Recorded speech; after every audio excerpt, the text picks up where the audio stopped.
Oh, good Wednesday morning, everybody. John and Lance, along with Dell, for the next 3 hours here on ESPN 97.5. Glad you could join us. What a game last night. Why is it? I mean, what's the guy that... It actually was a really fun game. It was a great game. Well, not for the first hour. Who's the New York actor that just... Nick Torturo. Yeah, Nick Torturo. What is the deal? Even mediocre. Is he still doing videos? Oh, yeah. He did it last night. He's like about the Astros. It doesn't matter. It's not a cheating team. It's not a great team. It's a mediocre team, and they still own us. What the? I mean, he was crying. It was so good, so good. Boy, they do. They own the Yankees. They just own the Yankees for whatever reason. All these years, the Astros just love hitting in that place. That little bandbox is such a. If Jordan hit there every day, holy crap! No wonder Judge had 60 homers. That little bandbox? Are you kidding? The first Yiner homer didn't even look like he got it. No, it didn't. And the second homer did, though. Yeah, that was a pretty good shot the other way. Yep. Yeah, to hit it that far the other way. Yeah, that was pretty good. You know, it's so hard. But it's the shortest right field. Yeah, that's a band. Yeah, but it Yiner had a double after that. Yeah. You had it was, if you turned on the game when it was 5-5, you would think the Astros were one of the best hitting teams that has played in baseball since 2020. You would be right. I mean, they were ripping the ball. Jordan, and that's probably the first time ever that I've ever seen a triple for Jordan. It was just a shot between center and right field. And right field. He just hit a line drive between center and right, and it turned into a triple. Yeah. He hit it so hard, neither guy could get to it. Yeah, but I was just surprised. I mean, Jordan tripled, Cam Smith tripled. You had hard hit. Cam had a hard hit ball too, but Cam can really. Oh my God! Well, what about Jeremy scoring on the double? Yeah, Jeremy. Even if he gets to it right away, Jeremy's scoring. It wasn't even close. Jeremy was rolling too. So the Astros, basically, it was 5-5, and the Astros put up, what was it, 6? No. They had, 6 runs over the last 4 innings the Astros scored? They scored, 2 in the 6th, 3 in the 8th, and 1 in the 9th. Yeah. Yeah. They went to work, and no, it's not like the Yankees weren't hitting. The Yankees were right there. Yep. The Astros needed a Jeremy Pena play as a hard hit ball up the middle.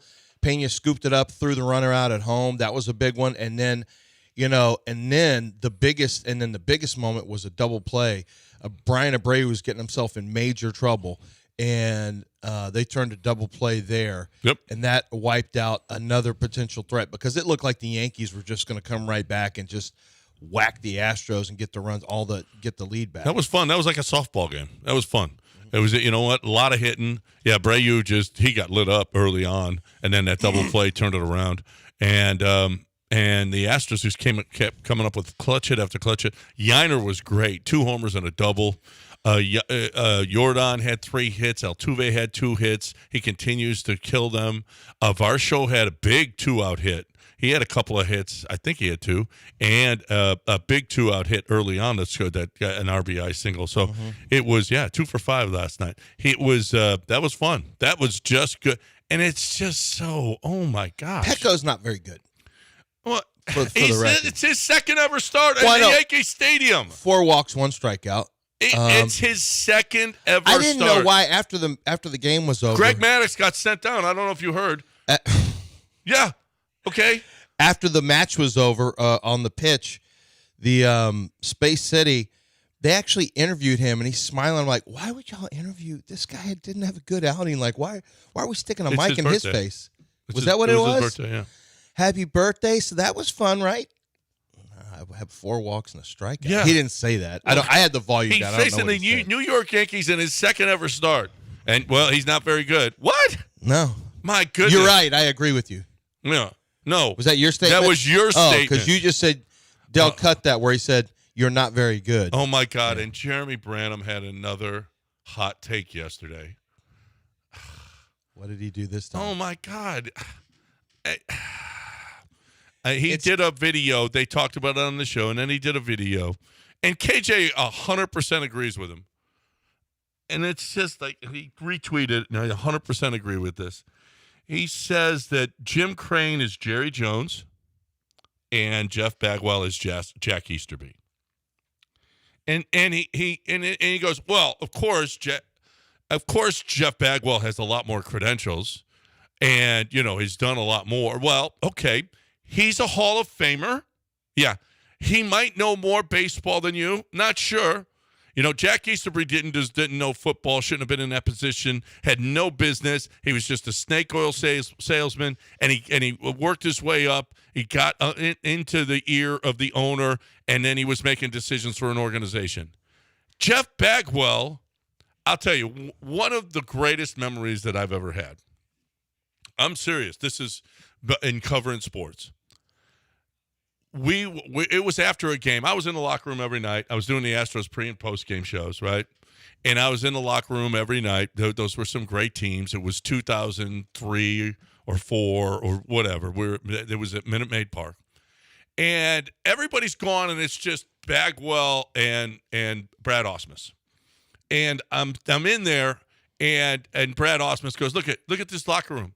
All you guys are gone. Nobody's here. You guys used to be that the media would sit around with the players, and Brad's got a gigantic bottle of vodka. I mean, it's the biggest bottle of vodka you've ever seen, right? And every night they'd open the drawer underneath the locker, and they'd take it out, and they pour their vodka and cranberry or whatever it was that they were drinking, and he's got his bottle of vodka, and I go, well, if you'd offer somebody a drink, I'd sit around with you guys. And he goes, you want a drink? Well, wait, what was his point? His point was, it used to be the he media said, way. used to be, look at all you media guys. You don't want to sit around. You don't want to talk. You don't want to get to know guys. You don't want to get to know the game.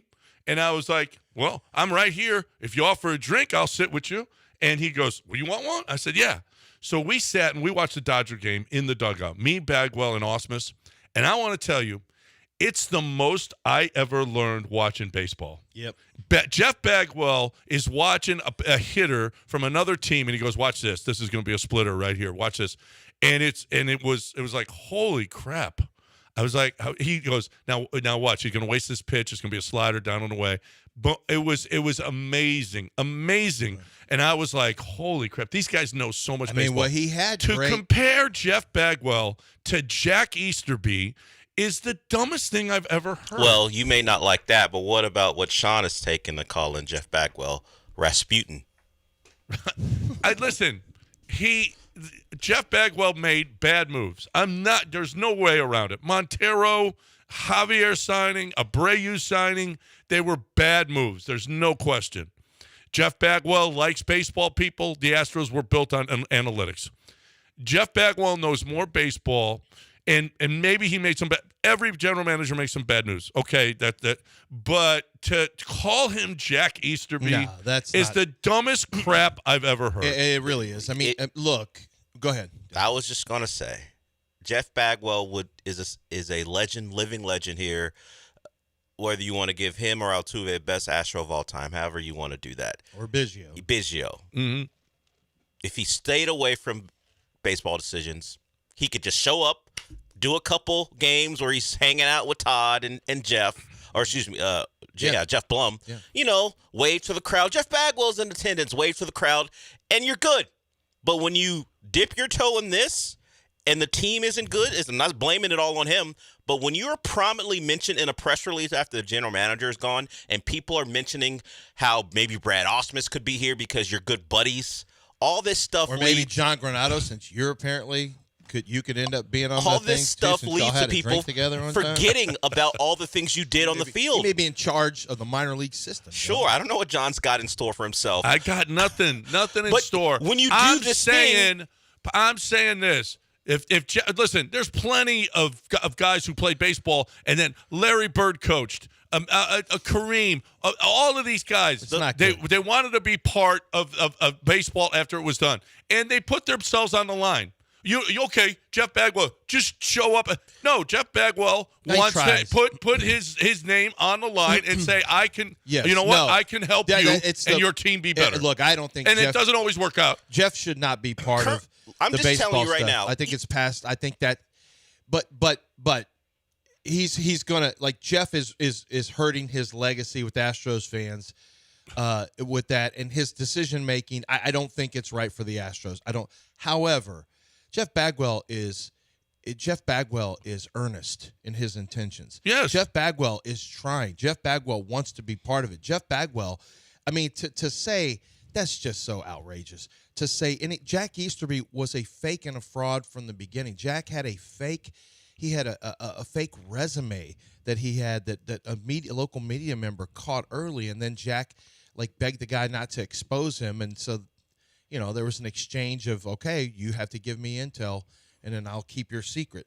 Like Jack was a guy who was literally a snake oil salesman, who didn't know anything about the. So it is outlandish, and he was a guy who was openly stabbing people in the back, was plotting and planning. The little finger thing is just for Easterby, yes. For Jeff is just, Jim Crane is trying to help the team. Yeah. Whether or not he's done a good job, yes. Listen, Elgin Baylor oversaw the worst organization in the history of sports. He's one of the best basketball players ever. But he put himself on the line as a general manager, and he sucked at it. This happens. Jack Easterby, are you kidding me? What does this mean, Del? He's more like Varys, but instead he let his balls control him. What does that mean? Well, Varys famously got that stuff removed. His nuts chopped up. I know. Why would anyone say that about him? We're Why getting would lost they give him a in, sure, the takes of Branham. He's more like a brat. We're getting lost in that. He said what he said, whatever. But the problem is people are not going to care about what Jeff Bagwell did, even if he is. I'm not disputing what you're saying. Ernest, he wants this team to win. He's not the guy that Easterby is. There's no question about that. But when it comes down to it, because most people don't know these people or don't have that type of insight, all they see is you're ruining my baseball team. Yeah. Yeah, well, I get it. Well, but you know what? He played a long time ago. What ruined the baseball team, period, was Jeff Luhnow being gone. That ruined the baseball team, James period. Click may have He's been the able. best general manager. I'm telling. I don't know that there's a better one in baseball to work with what he did, to build the organization the way he did, and all of that he did. He's the foundation of this organization. And Jeff and Jim Crane trusted him. He actually had to push him a little harder to make deals that he didn't want to go over the top with Verlander. Jeff Luhnow set a standard here that you just can't. And by the way, it ain't easy 10 years in to keep this thing going. No. It's extremely difficult, and especially with the constraints of being not one of the top 3 spenders in baseball. They're a top 8 spender. Mm-hmm. They're a top 8 spender, and people are pissed because Jim is Ebenezer Scrooge. I don't like hearing that anymore because just a lot of that money is dead. Well, how about if Dana made the right decisions about pitching instead of all the wrong decisions about pitching? Right, but still, yes. Well, yes. Look at Tampa. Well, but see, Dana's. Look at Milwaukee. But John, they don't have the payrolls. Dana's gone. He's never gotten rid of Jeff Bagwell. That's a little different. Jeff Bagwell's in the middle of a lot of that stuff too. We don't even know how much, including one of the terrible signings. And Dana loses his job. Jeff is more of a consultant. I don't even think. Look, I think the Jeff Bagwell resurrection story is phenomenal, and most people don't really pay attention to it. But Jeff had a real problem with alcohol, and he beat it. Yep. And he's sober now. And I think it's for a lot of us, hearing him talk in public, like the day he found out he was going to the Hall of Fame, it was sad. It was just sad. And this version is a really cleaned up version. I bought him I was so stupid. I didn't think about it.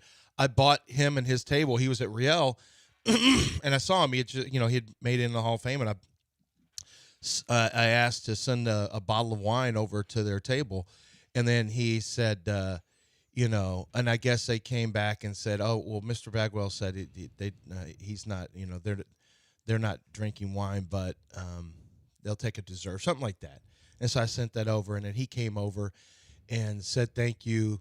And it was, I completely forgotten he had gotten himself sober, but it was like, I just wanted to say, congratulations. Yeah. But also, I was just so impressed that Bagwell had beat it. That Bagwell had beat it. So you sent him over some wine. And, yes, I sent him over some wine. Lance would see Hunter Biden in What a restaurant. What Set a over some bad crack. person. Let's see how What tough a you bad- really are. It's Yeah. way worse than What anything up? I've ever Do you done. want to What's it? enable any other famous people dealing with substance abuse issues? Yeah. I know. Well, yeah. Why don't you send Robert Downey Jr. I have a an bag issue of with Coke? I have an issue with diabetes. Okay, well, here's a Cinema Sunday. Somebody with diabetes, I'm sending God, desserts that's to their the table. worst. It wasn't intentional, but I did do it. But I was just, I'm really impressed with all that. As a baseball player, we know he's a Hall of Famer.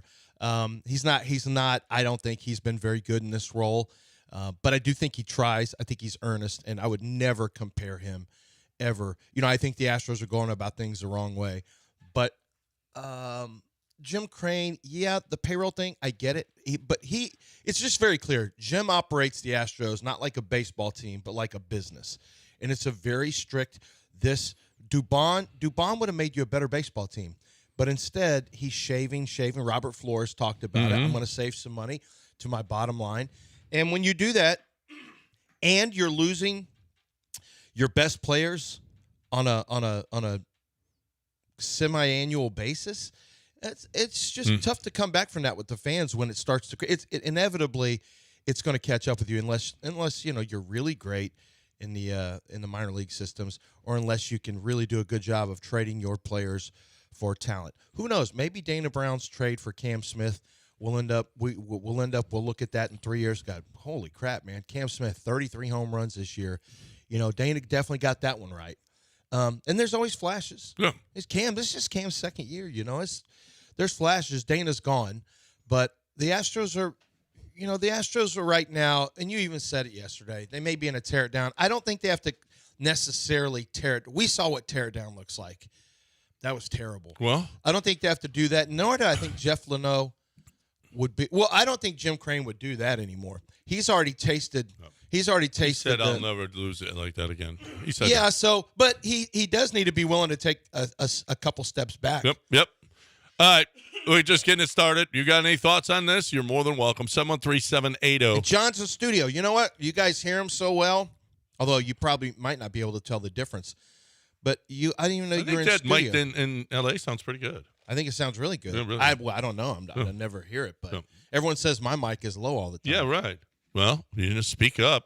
I mean, you're And then we got certainly can speak Are you up when gonna you're do trying to ruin guys' lives. no.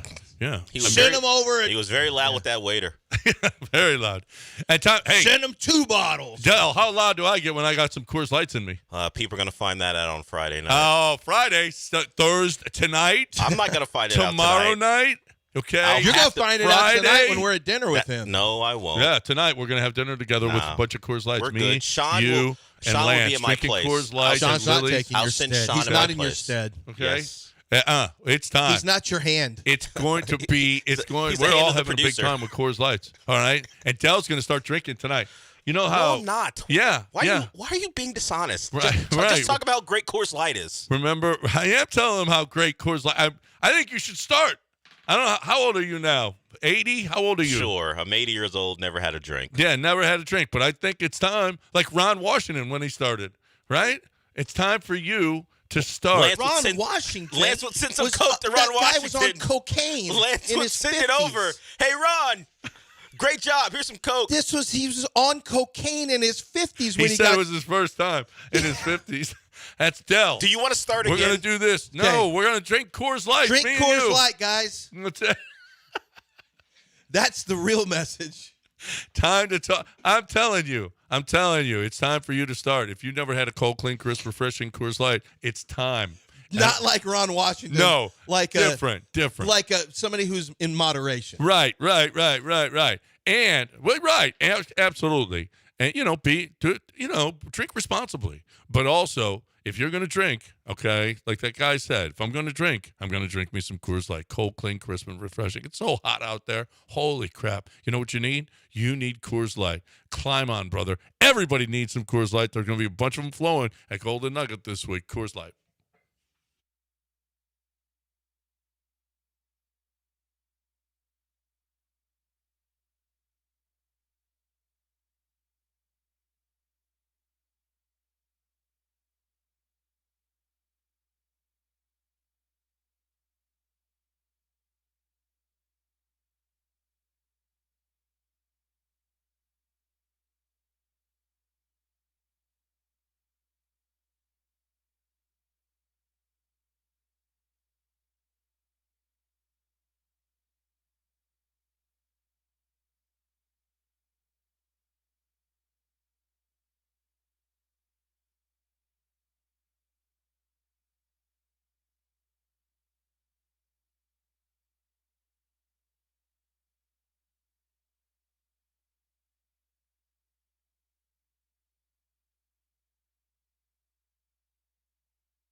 You're listening to John and Lance. Broadcasting live from the Huntington Bank Studios, here's John Granado and Lance Zierlein. All right, welcome back here on ESPN 97.5, 713-780-3776.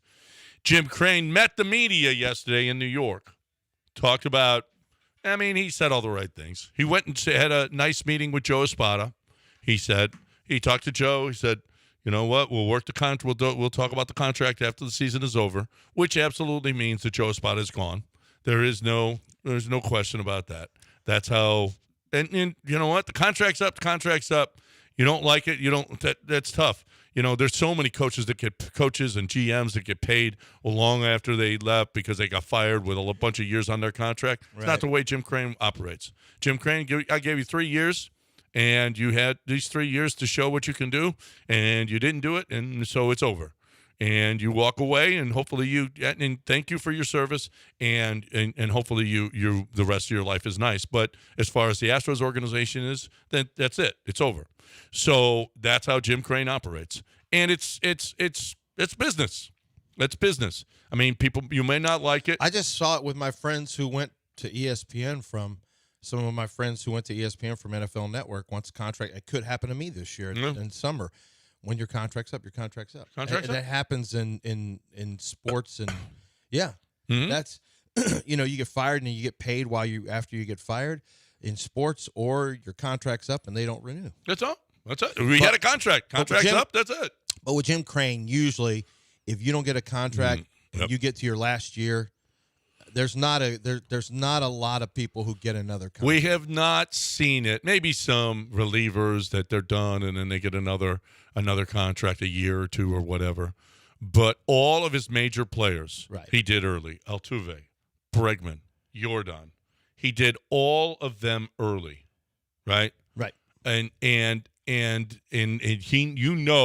if you're going to be part of the long-term solution, or you're going to be part of the long-term plan with the Houston Astros, is if you get an extension early. Now, it's beneficial for both of you. You got guaranteed money. Jordan just wanted to make sure that he was well taken care of. He took a contract probably that regrets. Maybe he's going to regret next year and the year after. But he's like, I got guaranteed money that I knew I was set 4 years ago, and I'm okay. And I'm okay with that.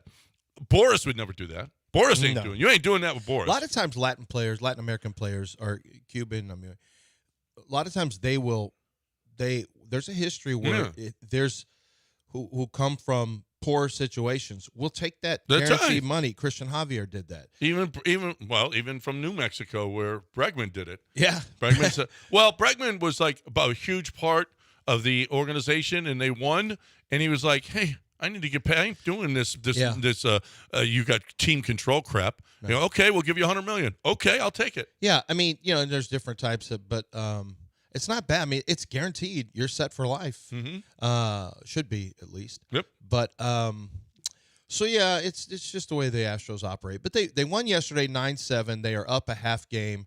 That was a big win. The Astros are now, I followed up on this after our discussion. The Astros are now,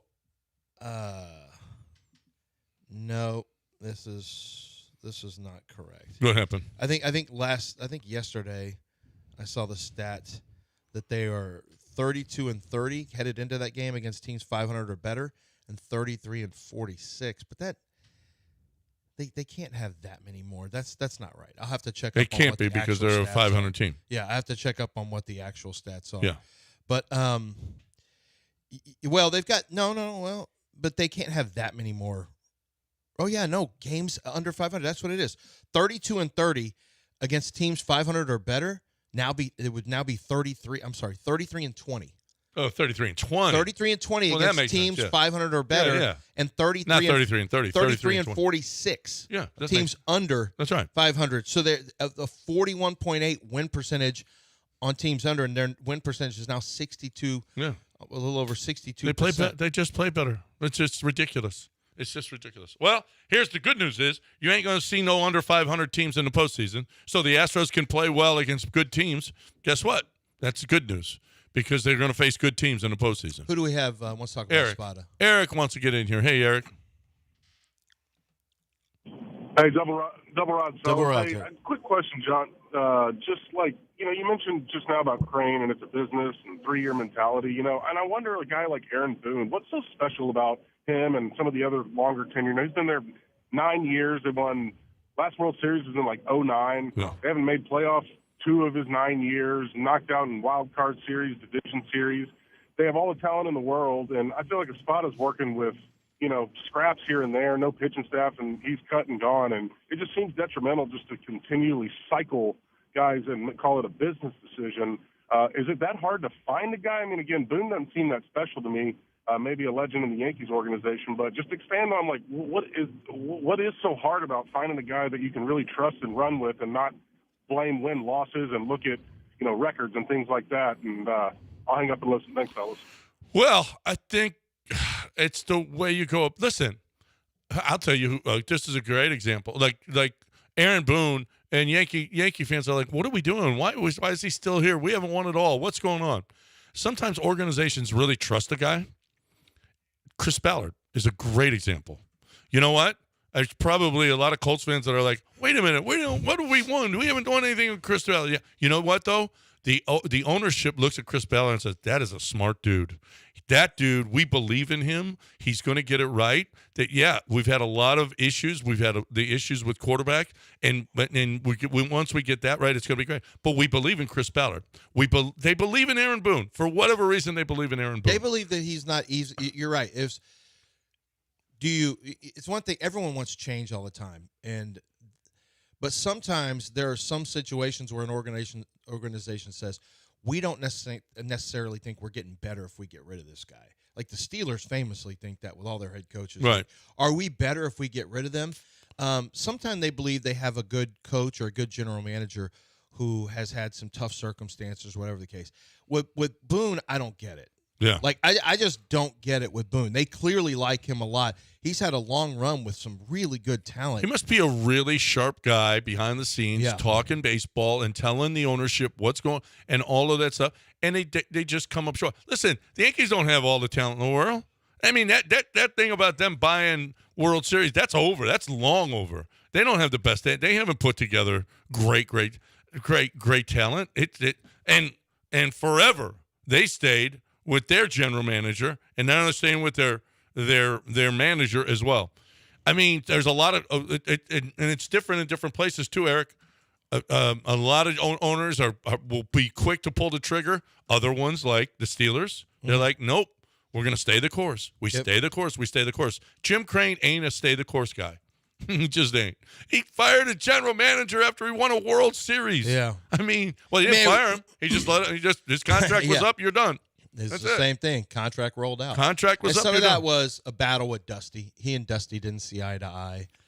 Jim Crane, and that's when they wanted to get more to the baseball eyes and less of the less of the analytics and more of the baseball people in there, which I don't know. I mean, it's some of that has obviously been the problems. Analytics is great if you've got a guy that knows what they're doing. Billy Bean, Jeff Luhnow. Get some players. There's a lot too. of analytics. Like I know football people that were in analytics places that they're a bunch of idiots. Oh. These analytics guys are a bunch of idiots. The Browns just because you're an analytics guy doesn't mean you're really, really smart. And you at that sport at roster building. Yes, yeah. at roster you building. probably are really, really smart. Probably maybe not at roster building. You can analyze numbers and you can do okay doing that. Doesn't mean you're not really right. Doesn't mean you know how to build a roster. You're not. There's a lot of intuition and there's a lot more that goes into it than just looking at the numbers on the page. So yeah, I mean, Jim Crane is just not a. He's not like the Steelers. This ain't the Steelers organization. We ain't staying with you. We ain't doing that. We're gonna try to win. And if you don't win, then you got a certain amount of time and you're gone. You know why? Because we chase the fight. We're chasing the fight. Okay. Do the Roonies chase the fight? No. Apparently they just get punched in the face. That's what they do. They ain't chasing the fight. We're chasing the fight down the street. Okay? Are we being chased by the fight? Or I don't know. We're chasing the fight, Dal. You hear it. Because when I see them play the Angels and the A's, it feels like I'm being chased by a fight. Yeah. Chased by hornets. I mean, oh no. That juggernaut that is the A's is coming to town. I feel what like is that I thing want to where run you away. have to where that thing is coming for you until since kids are headed to school, I'll just say you have to pass it along to someone else through contact. Yeah, it's like it follows like, oh, it's the A's and Angels, run. Or like Widow's Bay, where that curse the Lance was watching Widow's Bay. Where the curse is constantly followed, or that Jason character basically. Or Michael Myers. Yeah, Michael Myers. Yeah, Michael Myers. Never. You think he's dead. He's never dead. And every time I see the A's come in a dike, and I'm like, oh, no. Like, we can't kill him. The Angels. No, Nick Kurtz is not there. Even when Nick Kurtz isn't doing anything, we can't put him away. We can't kill him. The A's have owned Dyken. No Kurtz. The A's have owned Dyken the last two seasons. All right. Let's talk about something positive, a career. Let's talk about you and your career. Maybe that's not a positive. And if you don't have a positive career going on, people, it is time for you to call the International Brotherhood of Electrical Workers. The International Brotherhood of Electrical Workers, Local 66 in Houston. They work on the grid, the electrical grid. And if you haven't heard, we got a pretty important thing here. The electrical grid is kind of important to not only this city. No, it's important to the country, the entire South, okay? South and East and West. There's 3 electrical grids. We got one of them. They got 4,800 members. And it's not like you're going to get lost, though, in it. You're going to get a high-paying job, right? Nationally recognized career, hands-on training, paid while you learn, okay? It might take 3 to 5 years for you to get there, but that's okay. You're going to get paid along the way, and when you get there, it's nice, okay? You got high wages, you got retirement planning, you got insurance, you got all of the stuff that you're looking for. But you know what? And you can feel great about it. Very nice. IBEW66.com, IBEW66.com. Powering careers, powering the future, IBEW66.com.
You're listening to Houston's longest-running sports radio morning show on ESPN 97.5 and the ESPN Houston app. From the Huntington Bank Studios, here's John and Lance.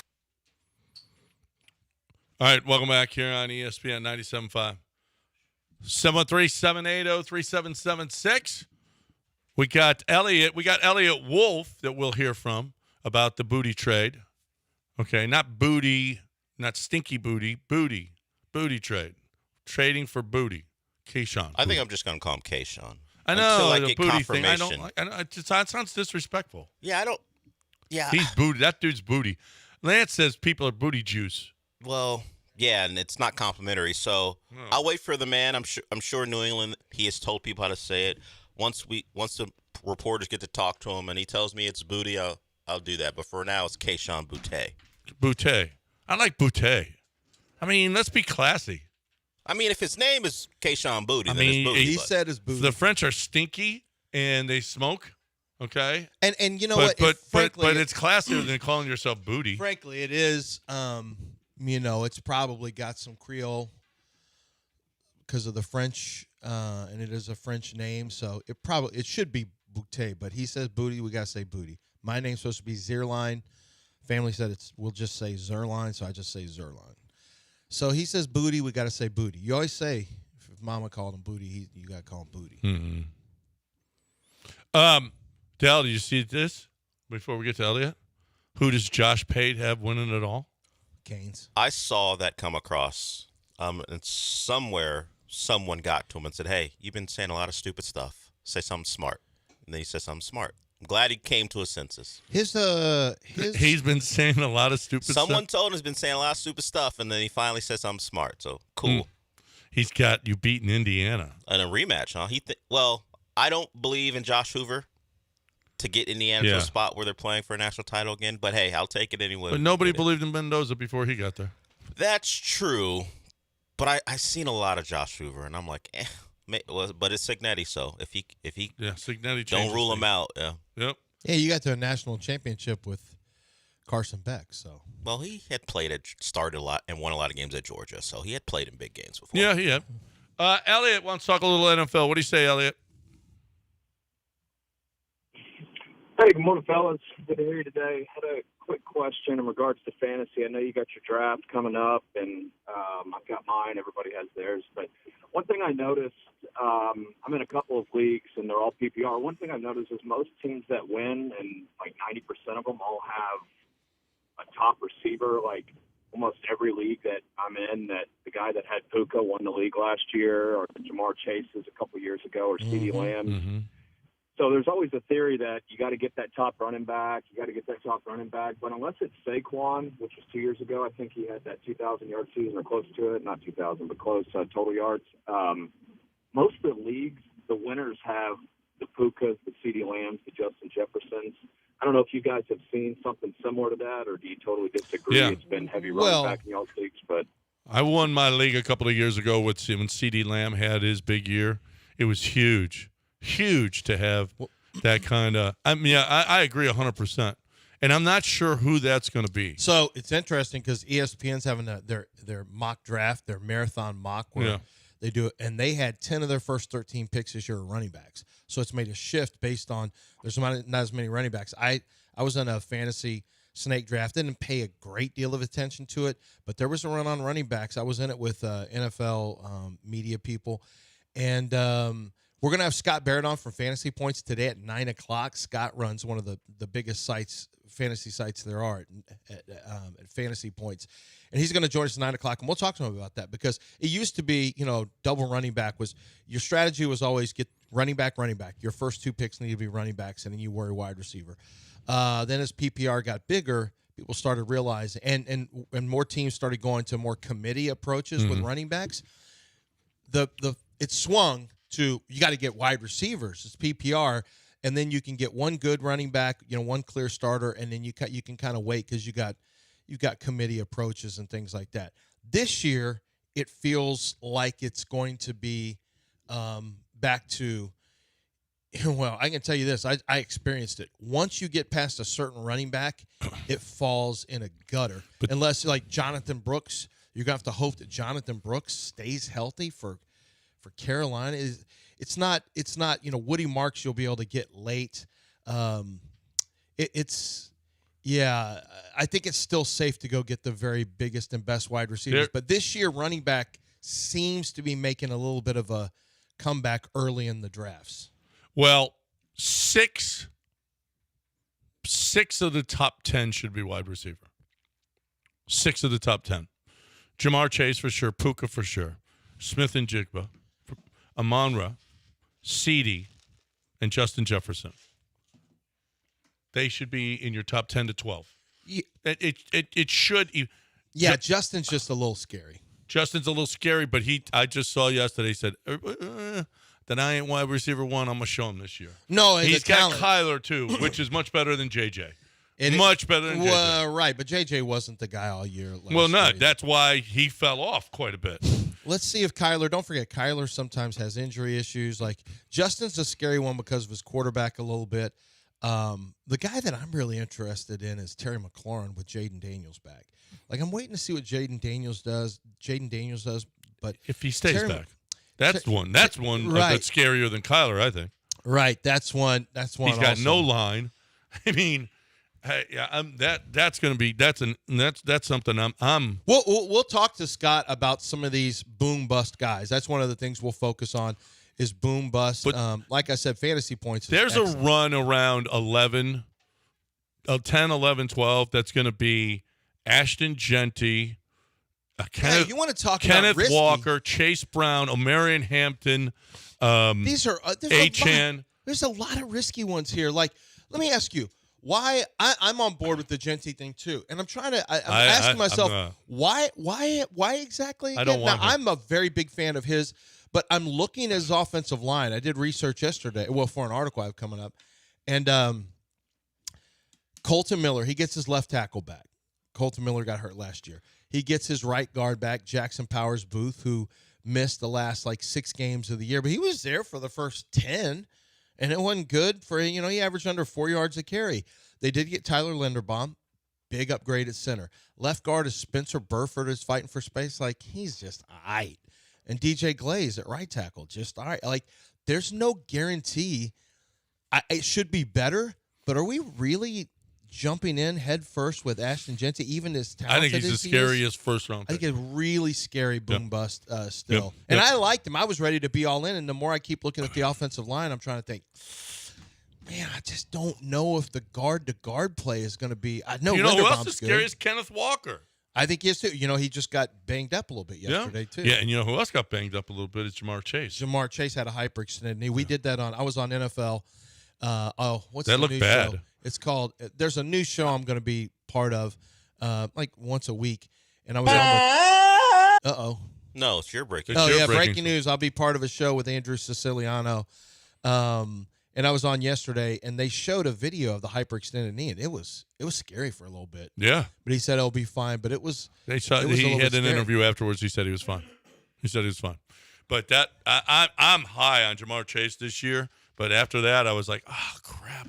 And Puka to me is a little bit scary in that he's just a nut job. And he could say or do anything that could the league has to step in on him. Yeah, right. Yeah, but he's going to catch a ton. Yeah. You know what? Like Jackson Smith and Jigba super safe. I think CeeDee's going to have another big year. I like CeeDee a lot. You do? What about Pick? Huh? There's some people who think Pickens is going to have a bigger year than CeeDee. Give me both. Okay. I'll take both. Well, I mean, you got T. Higgins. It's not like you T. can't Higgins, get both. Devontae Adams, those 3 teams, you're good either one. It feels safe. Devontae, Puka, Pickens, CeeDee Lamb, and then T. Higgins or Jamar Chase. You feel pretty safe. If you got both of them. Well, I'm not. And listen, I saw a study that said anybody who thinks you can't have 2 guys on the same team, that's dumb. Really? Yeah. And especially if it's running back and wide receiver. Oh, yeah. 2 wide receivers. Well, Chase Brown. Give me Chase Brown and Jamar Chase right now, and I'll take. Yeah, you got to get away. I got a bad problem with keep maintaining bias, and so I've been chasing Chase Brown. I don't know. Oh. Tony Pollard. I don't know. Tony Pollard just all he does is huge. get 1,000 yards and get a ton of touches every year. No, Tony Pollard's been huge. All right, time to talk a little bit about where are we going? Me, Del, Lance. We're all going to go to the Golden Nugget. And Sean Mapes. And we're all going to dinner tonight. Well, we're going to have Coors Light. All 4 of us. That's right. We'll let your hand the go 4 also. of us. Yep.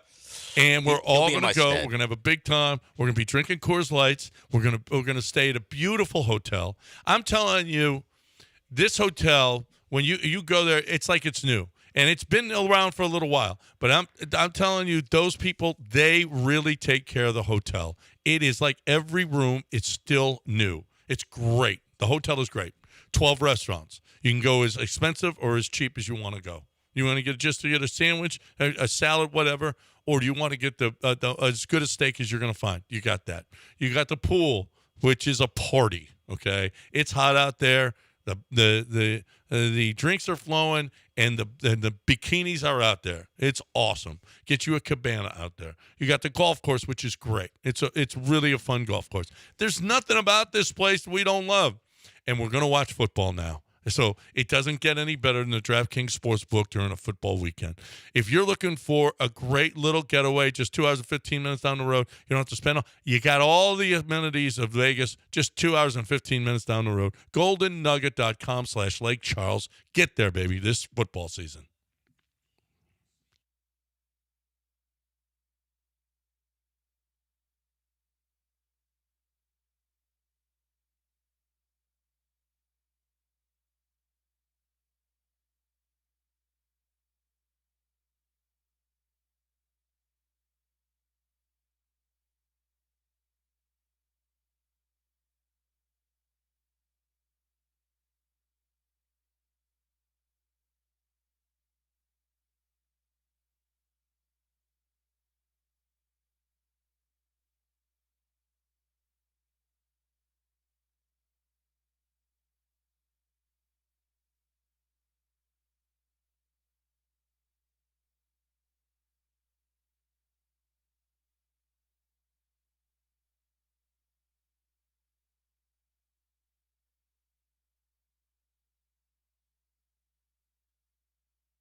You're listening to Houston's longest-running sports radio morning show on ESPN 97.5 and the ESPN Houston app. From the Huntington Bank Studios, here's John and Lance.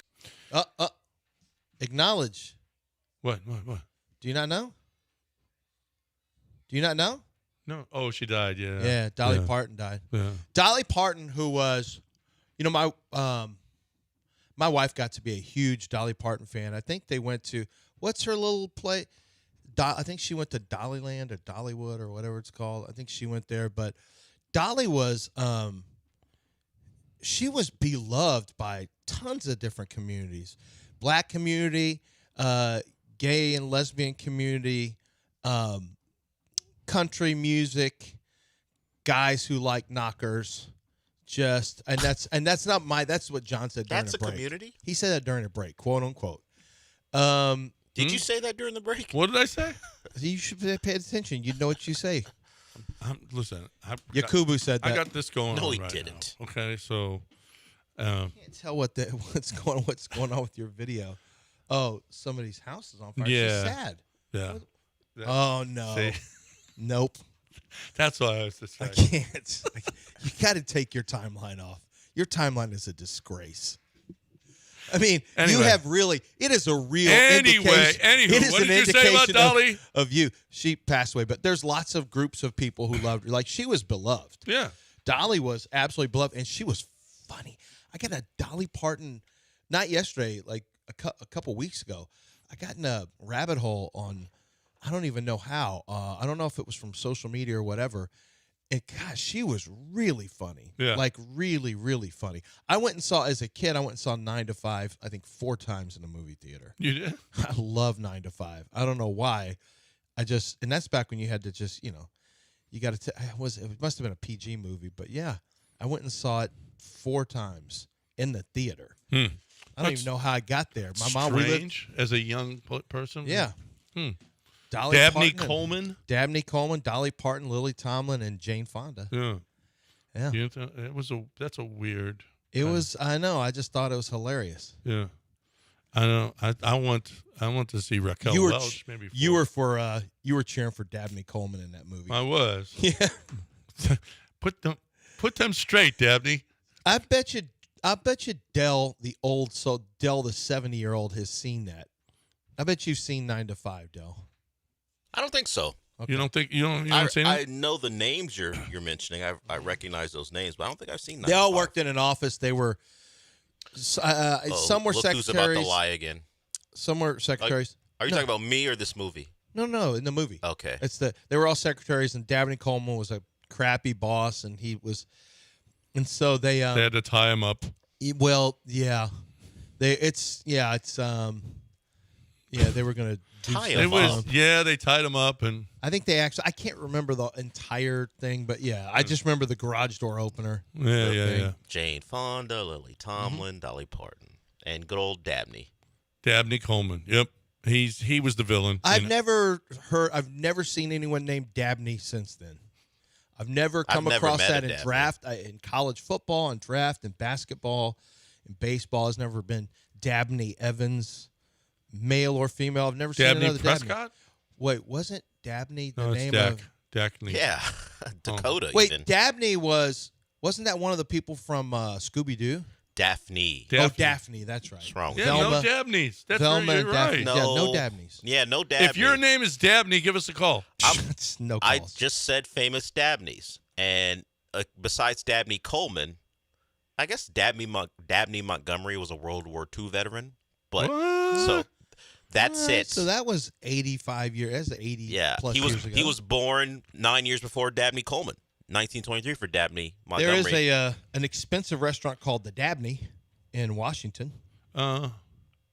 Yeah. It's not a name you're going to see going forward. I No, believe. that's not. Wait a minute. Maybe we should change that, Del. When you have a kid, name him Dabney. Wait a minute. Dabney Olale. Olale. No, Yeah. not a Here chance. in Houston, Texas. Oh, hold on a second. What would you name your kid? What's a cool name for? Varys. No, I'm gonna name my kid after someone who got his gouillons, as John would say, cut off. Why would No, I- but he didn't start that way. Yeah, No, he but didn't start that way, that's but how it we happened. found out about him. I'm not gonna do that. It would probably be something literary. John? No. Charles. No. Lance? No. No, this has got to be Dabney as the Out of first a book, name. out of a book I love, probably. That's probably where Dabney I'd is go. the first name. Yeah. Yeah. Dabney Olale. No. That sounds good. I'm not naming a kid Dabney. I'm not starting that trend. Danny Kelly. No, I'm not naming the troubled Irishman from Furious. I'm not naming my kid after that. That's after very that guy. specific. I should. Yeah, that's pretty specific. And only I get the reference. What a Like, ter- I watched it last night. What a terrible. Furious? Yeah. What Oh, a okay. terrible accent he's got. Like I don't know Yeah, what I he's don't know. going for. I don't know. What Boston, Scoot obviously. whatever his last name is, Scoot McGavin. McNary. You know he's like 48 and he looks and his skin looks 61. Well, he's looked like that Like he's since lived in the sun forever? Since the first time I saw him in a movie, he's always looked like that. Yeah. McNary. Yeah. What else has he been in? Yeah, he's one of those guys. He you was rec- in Narcos, wasn't he? Yeah, he Yeah, was, Narcos. he was in Narcos. He was the big yeah. one in Narcos. Yeah, he was in Narcos. All right. But he's always the same guy. Yeah. Yeah. All right, 713-780-3776. He's You want to get in he's here? from Dallas, by the way. U.S. He's So- from Dallas. so John has to when you hate hear him. him talk, I could think, oh, I bet he's from Australia. He's like, no, he's from Dallas. Dallas, same thing. Born in Dallas. Time to talk right now about Champion Energy. They're from here. They're right on the Hardy Toll Road. Love Champion Energy. Love what Champion Energy done for me. You will love what Champion Energy will do for you. It was a good an electricity experience as I've ever had, and it lasted.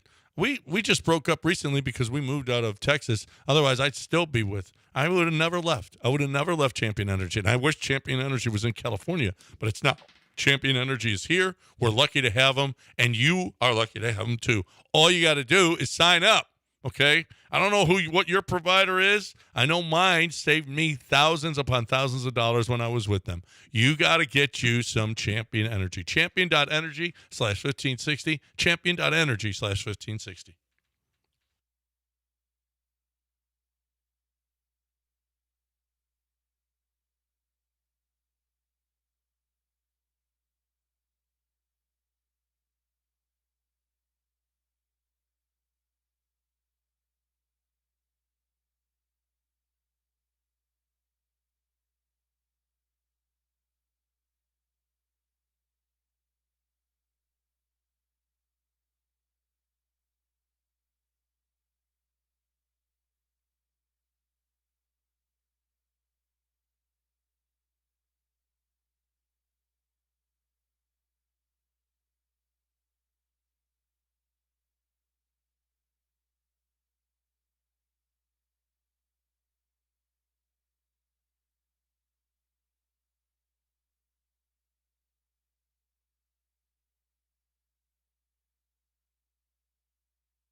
All right, we're back. 801 on ESPN 97.5, 713-780-3776. Texans with the trade of Booty, Keyshawn Booty, and Elliot Wolf met the media to talk about it. Have we heard from Nick yet about it? No. We haven't heard from Nick about it. No, not that I recall. I haven't seen it. No. And it was a good move for everybody, to a man. Hopefully, Keyshawn. Okay, under/over Keyshawn catches this year.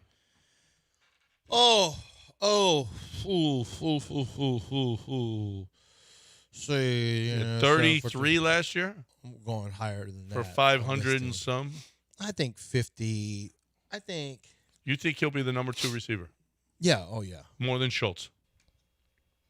Oh, well, number 2 receiver. Wide receiver. Well, two. no, number 2. All right. Yeah, I think 48 is it's fewer than 3 catches a game. If he plays all the games, If he plays all the games. Yeah. So if you look at what the Patriots distribution was, lot to Diggs last year. He had 102 targets, 85 catches. Hunter Henry, their tight end, was their second leading receiver. And then Booty came in at 33. So when we talk about how and that was a high, and that was a team that threw. I mean, Yeah, I mean, Drake May threw Drake for threw nearly quite a bit. 4,400 yards. Yeah. So if we think about how the Texans are set up, they got a high target number one. They got a tight end who's going to catch a lot of passes. Yeah, I would say under 48 actually. Yeah, I think how it's many? probably more like 44. Yeah, and they had Pop Douglas, although he didn't do very much. Like, where did all their yards They go? don't throw to the back out of the backfield though. Well, Trayvon. Oh, you mean the Texans? Texans don't. Not really, but Woody might get a little more action. Yeah, might. We'll see. And If I just saw. I just saw something, but Like but Matt let's not Collins get said- off Matt track. Collins got some. Yeah. Let's not get off track. Elliot Wolf met the media about trading Keyshawn Boutte to the Texans. Here's what he had to say. Jalen Reed trade. Jalen was a guy that we identified in the draft process as someone that we might pick, and he ended up going before we could take him. Followed his career last year with Houston, and thought it was pretty remarkable that as a rookie who hadn't played much during the regular season, that they trusted him enough to play the majority of the playoff games and just continue to follow him. And when we determined that he might be available, that he was someone that we wanted to acquire. Thank Keyshawn for everything over the last 4 years or 3 years that he was here. Showed tremendous growth and progress as a person and a player, and excited for him and his opportunity. But this was about the Patriots and doing what's best for our organization. Yeah, that's fine. I mean, yeah, they had a busy wide receiver room, and they had a need for safety, and they get a 7th round pick out of it as well. Well, I think if you're them, you're like, well, we got something for what we gave up something we didn't need. We got something that we needed, and we gave up something we didn't need. So, I love it. Yeah. I mean, you literally traded depth for a guy who I think is going to be wide receiver too. yeah, Even if it's a rental, it's worth it yep. for this year. For this year, Yeah. for this year, you're going for it. And it's surprising that it came from New England. You didn't think they would do it. I didn't think they'd do it. No. I didn't think New England would help the Texans. Although they said, well, they helped us. So yeah, I mean they need some help defensively. So I saw something that said, and agree or disagree, David Montgomery and Woody Marks 50-50 split. No, disagree. But I think it's going to be more like 62-38. I think it's going to be closer than that. You do? Yep. Woody's impressive. He is. So if there's 30, well, let's just say there's 20 carries in the game. It would be more than that. So the split would be 12 and 8. I mean, not crazy. That's not crazy to think of it like that. He had 30 carries, it would be what? 16 and 12. That seems no, it's not. What did I say? 12 and 8. So yeah, 12 and so it'd be 18. So yeah, that sounds 18 and 12. Yeah. That's close. It's close. Yeah, I guess that sounds about right. Yeah, 60-40 maybe sounds a little closer. I think Wody's going to be very impressive. And okay, who's going to be the goal line guy? Oh, David Montgomery, I think. I think so too. But Woody looked pretty damn good. Woody has broken some tackles now. Yeah, Woody runs tougher. He runs tough. He runs tougher than I thought he was going to. Well, he wasn't a soft runner in school in college, but David Montgomery has that just a little bit more fall forward after contact to him in the short yardage. So I think I would bet on it being David Montgomery for there. I think his touchdown count, rushing touchdown count, probably around 8. I think for David Montgomery. For Woody, my guess would be more like 4. But Woody receiving touchdowns could be 2. I think about 6 touchdowns for Woody Marks. I don't know. I may be too low. What did Woody end up with last year? And what did David Montgomery with Jahmyr Gibbs end up with? I mean, he ended up. He was. I mean, 2 years ago he was fantastic. I had him in fantasy. Yeah. So Woody Marks had 196 carries and 2 touchdowns on the ground last year. So, that's a lot of carries for 2 touchdowns. And obviously, one of the reasons is because the Texans bungled it.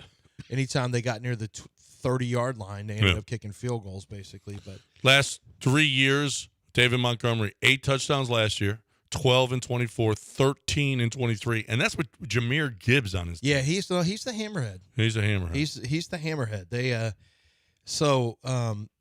last year you had receiving. Yeah, you had 3 receiving touchdowns for Woody Marks. You had 2 rushing. I'm going to say 4 and 3. I'll say 7 touchdowns for Woody Marks this year rushing, and I think David Montgomery ends up with 8. As much as they run, I still do question whether or not they're just going to enforce their will and impose their will and just hammer the ball. Like, I still think we're going to still see more field goals than you want, but maybe we do see more touchdown passes this year from C.J. Stroud. I hope it's not a field goal factory again. Yeah, I don't know about the Texans. Their touchdown percent is is the Texans' touchdown percentage going to improve? Yes. How will it not? How will it not? It's got to. I mean, it's really bad. It was really bad. Nick Caley in year 2 with C.J. Stroud should be better. It should absolutely. Those 2 guys should be better together. I feel like we said this just a couple years ago. With Bobby? Mm-hmm. Yeah, but that's whenever he decided he was going to unearth the bad plays. He had the Rookie of the Year plays the year before, and then he's like, let me dust off these plays. What do you think of these? I drew it on a napkin. Won't these and be they fun? were bad plays that made CJ play bad. I remember that. Right. So hopefully Nick when Caley. They make CJ, you know where the Texans when end coaches up? make CJ make mistakes with his reads. Yep. Last year in red zone scoring percentage, touchdowns only. Where did the Texans end up? Okay, so when they're in the red zone. When they're in the red zone. Which is the 20-yard line right. and in. I'm going to say 25th. 29th. Yeah, I knew I was giving it too much credit. Yeah. 29th. Only teams worse were the Chargers, the Jets, and the Saints. But they led the league in penalties inside the red zone. Probably. Yeah. And it's not much better at home than it is away. 46%, 47% almost at home, 45% on the road. Lance, I'm not following the money, but I'm following some trends here.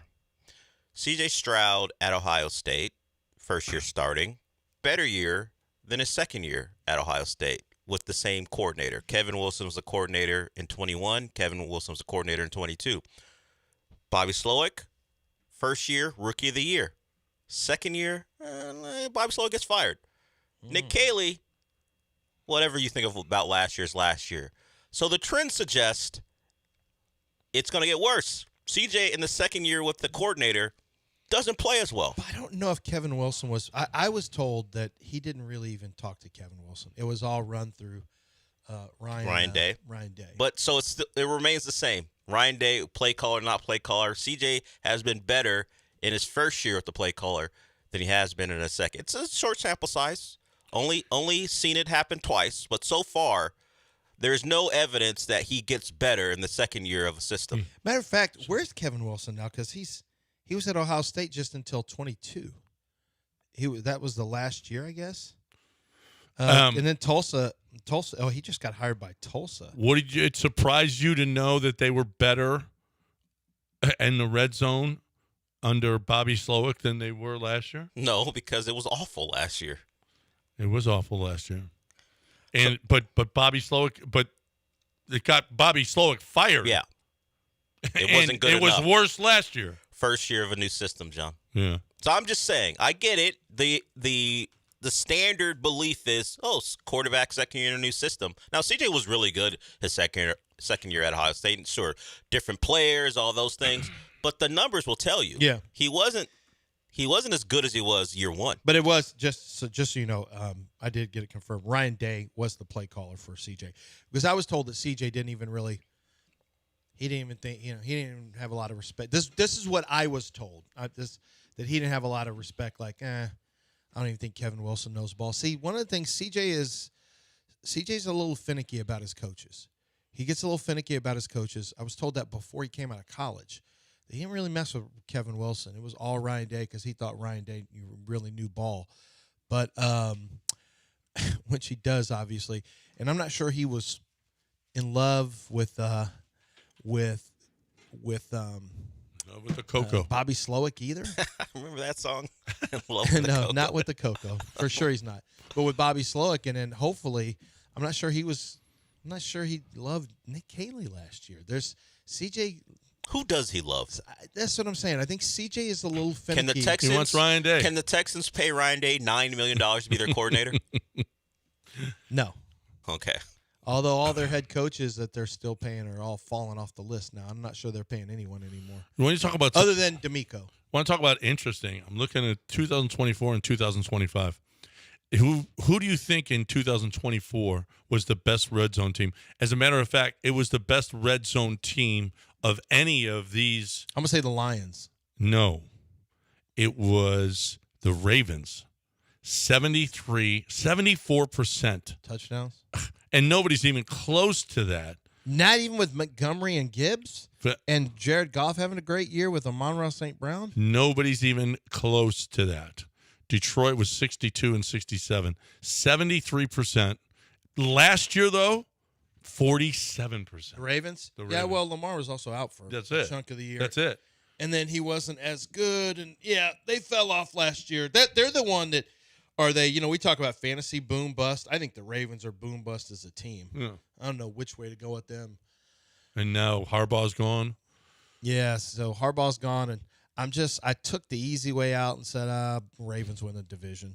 I just was too nervous with the Bengals. But Well, if Lamar's healthy, why would you not think so? Well, because he hasn't been passing as well lately. Hmm. He hasn't been as good, and apparently he and Harbaugh, speaking of people having issues with coaches, when we come back, I want to comment. I don't think you've seen it yet. Adele, I don't think you've seen it yet.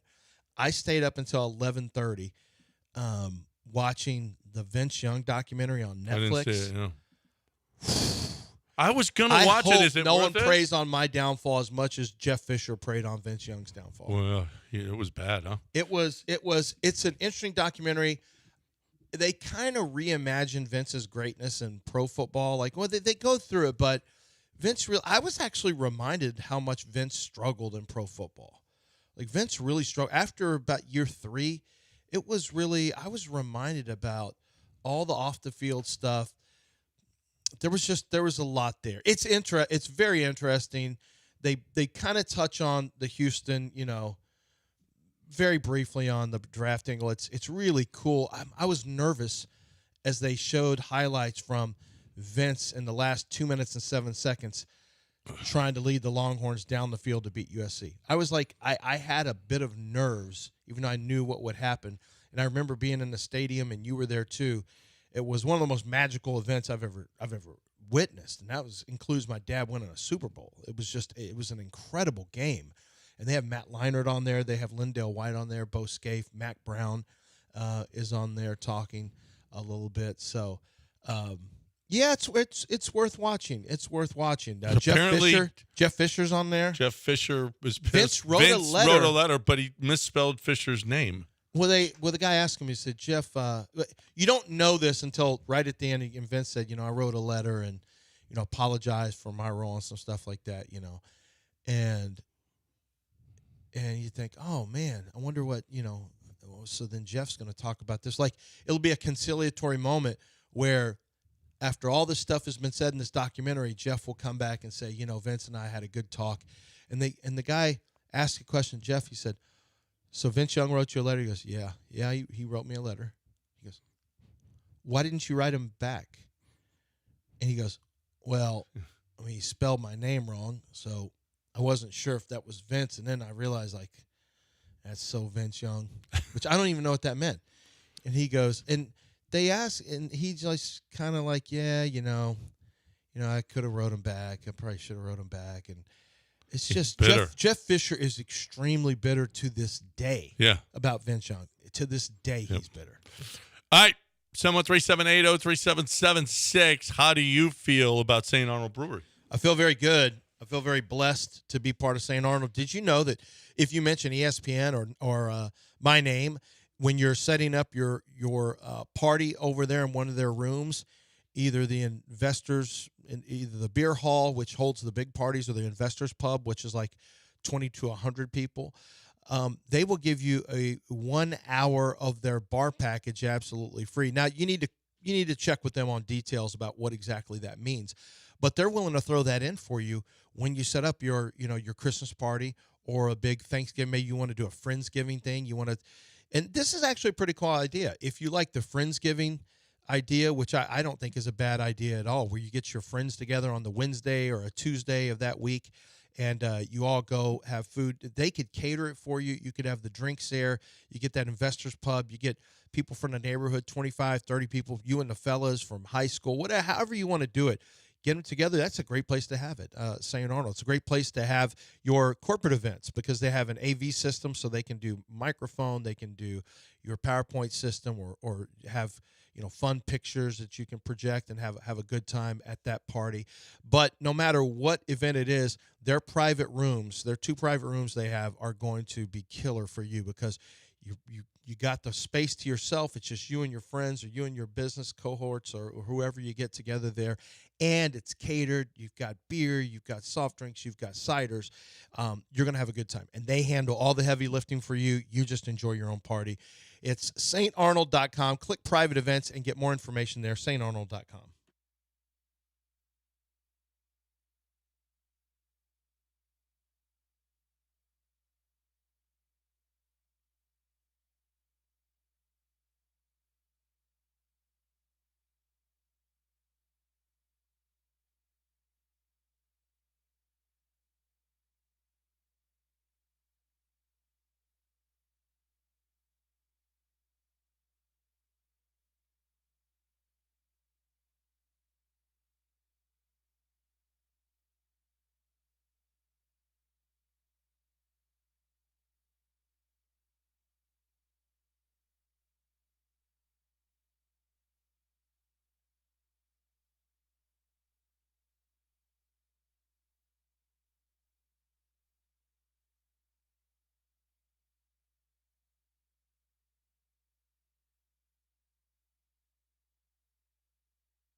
John and Lance. On ESPN 97.5 and the ESPN Houston app. Live from the Huntington Bank Studios, here's John Granado and Lance Zierlein. All right, you want to get in? 713-780-3776. We haven't talked Astros baseball in a while. What a game last night. What a game. I mean, it's just so funny watching them play the coming up and being clutch and playing in Yankee Stadium and going down and coming back. Yiner homered early. Then, and then they had the 3-run homer. It's 3-2. And then it's 5-3, and Jeremy Pena ties it up with a home run. And then they take the lead, and then the Yankees come back and they take the lead. The Astros come right back, and it just was so much fun. Yiner had a huge night with 2 homers and a double. Jeremy Pena had a huge night with the homer, scoring the winning run. Jordan with 3 hits. Altuve with a couple of hits. Paredes had a huge hit that added on, made it 9-7. Just so fun. Such a good game. And then Brian Abreu got a huge double play that it was the wheels were falling off for him. He had given up a run already, runner on first, and he gets the double play where he catches. It's a grounder to first. I'll tell you, Christian Walker, I don't know, lately it just seems like he has started. There have been so many ground balls to Christian Walker. Is it me, or is it this has happened time and time and time again? Pecco couldn't get there in time to get a double play last night, but Abreu did, and he fell down while he was catching the ball and still found the base. It ain't easy doing that, but it seems like that we've had like 3 or 4 big plays like that recently, and last night was one of them. They don't make that double play, and there's a chance they don't win that game. So that was a lot of fun. That was a lot of fun last night. It's just so good. It's so good to not be playing the A's or the Angels. You can't beat those teams, first of all. Nobody's beating those teams. So that's not fun. But when you're playing the Yankees, beating those teams? It's Nobody? Nobody's really beating them, I don't see.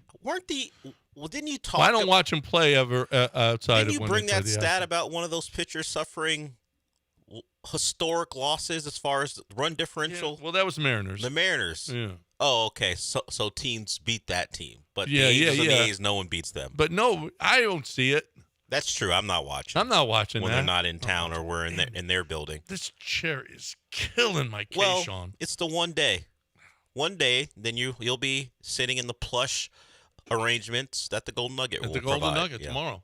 And then we'll have our fantasy draft tomorrow. And our we'll party have on Coors Friday. Lights, and we'll have poker, and we'll have golf after that. Will you be berating any of our fantasy football league members this Well, year? don't wear a Cowboys jersey. That's all. Well, don't start none, won't be none. Is that all it takes? That's all it takes to get me going. Okay. So Idiot Cowboy fan. Fair warning. By the way, that guy won the league. Yeah. So fair But warning. not really. Well, he did. It's not where anybody knew. It's documented. So I fair kinda warning, forgot everyone. about that league. Yeah, I took a look and my team was just okay. I think I made the playoffs maybe, but whatever. Well, I forgot to put in lineup. Yeah, because you're a bad Now, I'm going to do it person. this year, though. Yeah, you taking it seriously. Make it fun if you're going to be in it. I'd say we got to have. What did he win? We got to have something on the it's line. supposed to be here. a trophy. Let's that he throw. won. Everybody throw 1,000 in. What? Yeah. Let's go. You can't now ask I'll people look to at do it. that. We're not going to have a $12,000 pot. What? I'm not doing that. Come on. No one's doing you that. and Mapes. Oh, well, I would venture to guess. I don't know who the guys are bringing, if the guy or if their buddy or their wives are gainfully employed, but I would bet putting $1,000 in would affect me and Mapes more than anyone else. It will. Yeah. You know what? When you win, you know how good you'll feel about it. I won't feel great for the entirety of the I don't know how long, the 4 or 5 months we have to wait, or 4 months we have to wait until the season's over, because I know that's $1,000. I'm hoping for, I don't know, Jahmyr Gibbs to have a big game in week 15. I don't want that pressure. You don't need that. I don't need that in my life. You don't need that. In your No. life. Who you taking first? Why would I reveal that? You got the first pick. What's the I difference? don't You have got the first pick. I Who don't. cares? How do I have the first pick? If you have the first pick, what's the difference? I'm not telling because maybe people haven't thought of this. I'm not giving that away. Jameer. Well, there it is. And now I'm going to ask. We got a fantasy guy coming up. The thought is, without David Montgomery, David Montgomery got a lot of touches in the red zone. I mean, look at the last 3 years: 8 touchdowns, 13, 12 touchdowns for David Montgomery. Does Jameer Gibbs pick up all that? Well, the only guy they brought in is Pacheco. Yeah, and he ain't. I don't know that he's a touchdown maker in the red zone. I mean, he runs hard, but I don't know how effective he is. But having all of the responsibility, or now a lot more responsibility than when David Montgomery was there, does that make him even more valuable? I just wonder how they'll use him. Will Pacheco do enough to get some of those carries in the red zone? He only scored 1 touchdown last year. Pacheco did. He's not a big time touchdown guy. Mm-hmm. You could see Gibbs take over more of that. Why would you take your best player off the field for a clear downgrade? David Montgomery, at least you could contend, could be a 1B. Pacheco's not a 1B. I didn't think you should ever do it, even if you had David Montgomery. Yeah. But they did. And maybe maybe it'll extend his career and make him even, and by the way, if he's on his 25th carry as opposed to his 16th carry at the end of the game, is he as explosive? So they've used Jameer Gibbs pretty well. Even with David Montgomery, that dude is still one of the biggest, the best fantasy player in the league. So without David Montgomery, it'll be interesting. That'll be interesting if he's going to be that much better. And then there's Bijan. The question is, do you take Bijan or do you take him? How much do you think the quarterbacks in that city are going to affect Bijan with it looks like, well, Ian Rappaport reported that Tua's play made it impossible to name him the number 1. Yeah. So if Penix can prove that he's ambulatory, it looks like he's going to win that job, which would be best for them to at least give the young quarterback a shot. Although he's not that young. How about wasting that chance? Well, some people think that arm, particularly a Miami reporter, said that arm died on him, and he wasn't the strongest story to begin with, and it just died on him last year, and he hasn't gotten it back. The injuries just took their toll from the concussions, the hip that happened in college, and the hip reoccurred over the last couple of years, that there's just no juice there. And I think there was an Atlanta Falcons there was a media session where either the OC or the head coach said something like, when the pocket is clean, he can deliver the ball with the best. Well, the NFL is full of opportunities where the pocket's not clean. Yeah. And we know what Tua looks like when he has to be off platform. So that looks like, hey, it only costs them the minimum, and maybe he'll just be a backup you can go to if Penix gets hurt. But yeah, that's a missed opportunity with Penix not being just available. If they get any quarterback play, they'd win that division. Baker's been talking a lot about how good he thinks his team is. Yep. Yeah, Baker Mayfield has. And the Bucs seem like if they get good Baker, I would give them that division because I can't trust the quarterbacks in Atlanta, and I certainly don't trust Bryce Young at all. And we'll see about Tyler Shuck. But yeah, with the weapons, I don't trust Tyler Shuck. No, with the weapons around the quarterback in Atlanta, if they get anything out of looks like Penix, I would back them to win it too. But you got to see it. I don't. And Mika Ibuka with a toe. Yeah, a Chris toe Godwin doesn't go away. Chris Godwin's not what he once was because of all his injuries. So there is a, and we saw how that division played out. No one wanted to win it. What was it, 8-9, where Carolina finally snuck in. So it is there for the taking for the Falcons. It's the AL West. Last year's NFC South is this year's AL West. Yeah. All right. 713-780-3776. If you want to get in here, we got Scott Barrett going to join us top of the hour to talk about fantasy. A lot of questions. If you've got any, you got to keep on listening, and you can call in. 713-780-3776.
You're listening to John and Lance. Broadcasting live from the Huntington Bank Studios, here's John Granado and Lance Zierlein. Yeah, Elliot Wolf was asked yesterday, there's no concern about helping a fellow contending AFC team when you traded with Houston? And he said, well, did they have concern about sending us a safety? I said, no, we don't have any concern about that. And they think Jalen Reed, we'll see. Yeah, we're just assuming that the Texans won this one. We just assume. Maybe Reed is someone, given the opportunity, and the Patriots see that they have one, becomes a player. I mean, we know Nick knows a thing or two about DBs. He does hit on DBs. And the Patriots wanted him in the draft, and Nick took him. So that's how it all played out. Yep. Oh, my God. Did you see this? Highest paid quarterbacks in college football? Yeah, my guy. Your guy's number one. Well, they did steal him with like 2 days to go in the transfer portal. So they had to overpay. Hey, Duke, we'll take that guy and your best receiver. Darian Mensah, $6 million. By $1 million, he's more than Dante Moore. Moore, 5. If all that's accurate. Yeah, if it's Trinidad Chambliss is 5. Sam Levitt, 4.5. Josh Hoover, 4.5. Damon Williams, 4. Well, how much is Trent Chambliss? Drew Mestamaker is making 3.5 at Okie State. Yeah, Trent Chambliss was how much? 5. See, that's why he wanted to come back to school.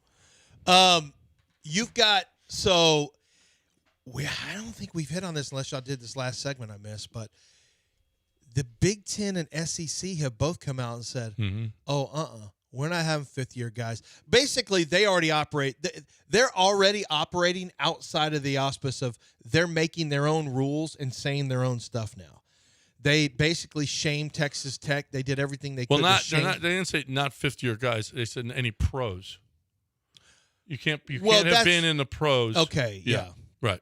Yeah, that's a distinction. Right. Well, when you say been in pros, been in a camp. Been in the camp. If you signed with a team, you're out. Yeah, because Daquan Wright has a signing bonus. Yeah, the SEC extended it beyond football. It's basketball. It's the WNBA. R.J. Lewis. Yeah, it's any of that. Yeah. So who was the Big Ten?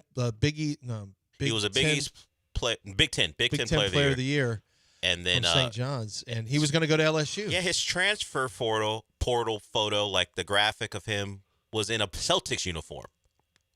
Like, this guy's transferring from the Boston Celtics to LSU. Yeah. So, yeah, the SEC said, we're not having that here. And then I believe LSU's so scummy. Those guys are already. I love it. They don't care. They're getting an injunction against this ruling, too. That's going to be heard in court. So that's already in the works. So LSU's not going down without a fight on Will this. Wade and Kim Mulkey and Lane. And Lane Kiffin. They don't care. We remember we talked about it, the tweet that said the lion, the bitch, and the wardrobe, and you just determined who was who. Don't know who's who. Yeah. Yeah, because of what they had going on there. Said it was tough. Yeah.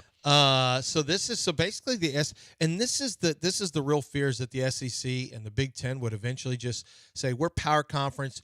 The rest of you teams and all you other poverty conferences do what you want. We're just going to do our own thing and we'll make up our own rules. That's the fear. And this is another example of how they are already, there's a self-determination by these conferences that we're going to do what we want to do. This is, if there has ever been a foreshadowing of what is to come, this is it, where they've just said Nebraska was already determining Texas. If Texas is on your, we're going to make sure we never schedule Texas Tech. And then other schools started following. So didn't Georgia? Also, teams, I don't even know if they had Texas Tech on their schedule, but they just wanted to make sure that they said it publicly. And they basically just shamed Texas Tech and Sorsby into like kind of a mutual parting of the ways. And Sorsby also got to keep his money, Cody Campbell's money.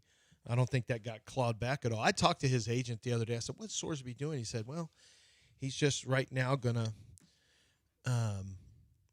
he's not going to start his quarterback prep stuff. He's going to watch games and, just live his life. And then he's going to start hitting the quarterback prep stuff probably earlier than most. I think sometime in November he'll start doing a lot of that stuff. But he's got nothing going on right now. Brennan Sorsby's not going to play college football. So yeah, No, it he is. shouldn't. But the Big Ten and the SEC, we'll see. I mean, Lane, we'll see if that holds up. We'll see if that holds up because they're trying to have some level of self-determination. Let's see what happens when Daquan Wright has a lawyer challenge that. Now, what's going to happen is temporary injunctions shut all that down. So all you have to do is just get a temporary injunction if there's a court finding, and you can basically do whatever you want during the college football season. So it happened with Sorsby. But I don't know. I don't know that would LSU just go along like the SEC is pretty. They kind of stick together. Would LSU buck the rest of the SEC just because they happen to have a tight end and a good basketball player? Well, That's they're going to catch it. That's dangerous to try to step outside. They got one of the best tight ends in the country already, and they wouldn't be allowed to chant SEC anymore. If you SEC. So yeah. If you don't want to be able to chant that anymore, then just keep up what you're doing. Keep doing what you're doing. Yeah. Well, listen, they're not going out of the SEC. LSU is the SEC. Okay? Wow. Whoa. Yeah. Whoa. Okay. No, just because they might beat him in court. Oh well.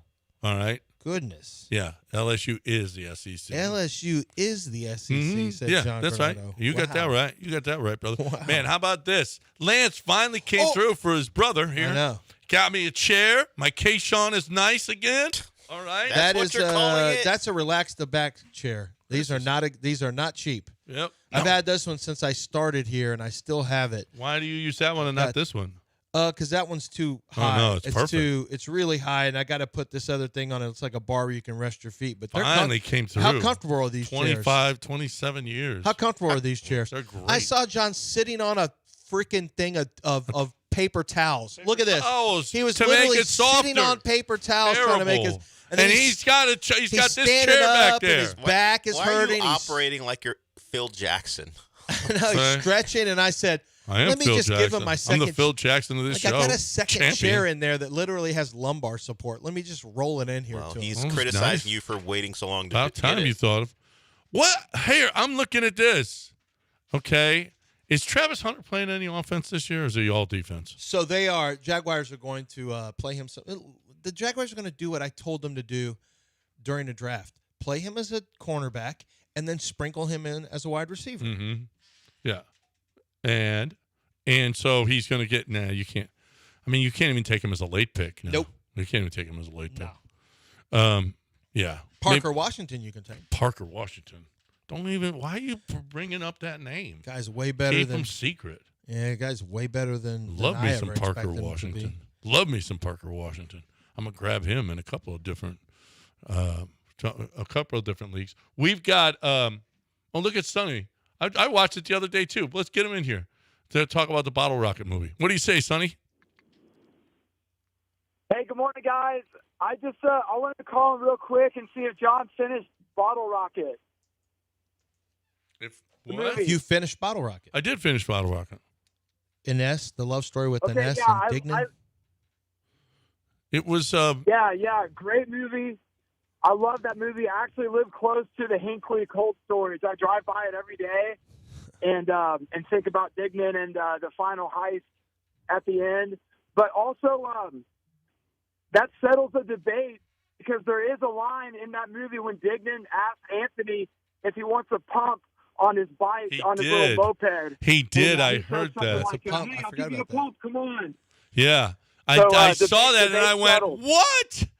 You want? Come on, I'll give you a pump. And I was like, don't say It's that. in Texas. They're from Texas. That's the dumbest. You look like a banana. Future Man. How about his brother's name is Future Man? Yeah, the Lawn Wranglers. The Lawn Wranglers. I had a T-shirt. I bought a T-shirt off Amazon that had Lawn Wranglers, but damn it, Applejack. They're trying to do the heist that Indian guy Applejack doesn't know how to get into the safe. Oh my gosh, it's fun. It's a simple movie, relatively speaking. You It's think? not a huge cast. It's Wes Anderson's first movie, but it was. Oh boy, it's funny. I mean, Owen and Luke both so young. So young. Yeah. Both of them very funny. Dignan is. It's just there's funny lines in that. The characters are Bob Mapplethorpe. Spent all his money. Yeah, it's good. It's one of my favorites. It's a kitschy, cute little movie. Yeah, I finished it. It was good. It was real good. All right. Thanks, Sonny. 713-780-3776. Wait, top of the hour. We got Scott Barrett, who is going to help us with fantasy football. So we got that going on. 713-780-3776. Come on and get in here. Right now, though, we're talking about Doc Kaplan. Yeah, Dr. Kaplan is I'm so happy about my affiliation with Dr. Kaplan because if we talk about products here, we use products, and I met with Dr. Kaplan, and I'd already known that there was a couple radio guys who had the balloon sinuplasty, and I'd never really thought about it. And then he did the commercial with Jeff Blum, and so Blummer talked about it, and I met with him, and I just said, wow, I need to come in and get this consultation. I know I've got a deviated septum that I need to have corrected. Went in there, they did the full scan, and I got to see what my sinus passages look like. And I realized, wow, what I take for granted as just being just a normal day really was just bad blockage. I just kind of said, well, I guess this is just what my life is. But it didn't have to be that way. And Dr. Kaplan went in. They did a procedure on Friday where they corrected my deviated septum and the balloon sinuplasty. I was at a World Cup match the next day. I was at work on Monday, and I didn't miss a beat. Took my little amoxicillin that you take after you have the procedure. You're set to go. And the recovery is for balloon sinuplasty is like 3 or 4 days of congestion, basically, is what you deal with. A little bit longer for the nasal, for the deviated septum. But I'll tell you everything about it. Just hit me with a direct message. I'll tell you everything about it. I couldn't be happier with the results. Every day I wake up and can breathe easily through my nose. You can have the same results as well. KaplanSinusRelief.com. It starts with a K. KaplanSinusRelief.com. Set up your consultation with Dr. Kaplan so they can scan you and tell you whether or not it would make sense for you to have balloon sinuplasty. It is a game changer, and he's one of the pioneers. It is KaplanSinusRelief.com.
All right, welcome back. It is fantasy time.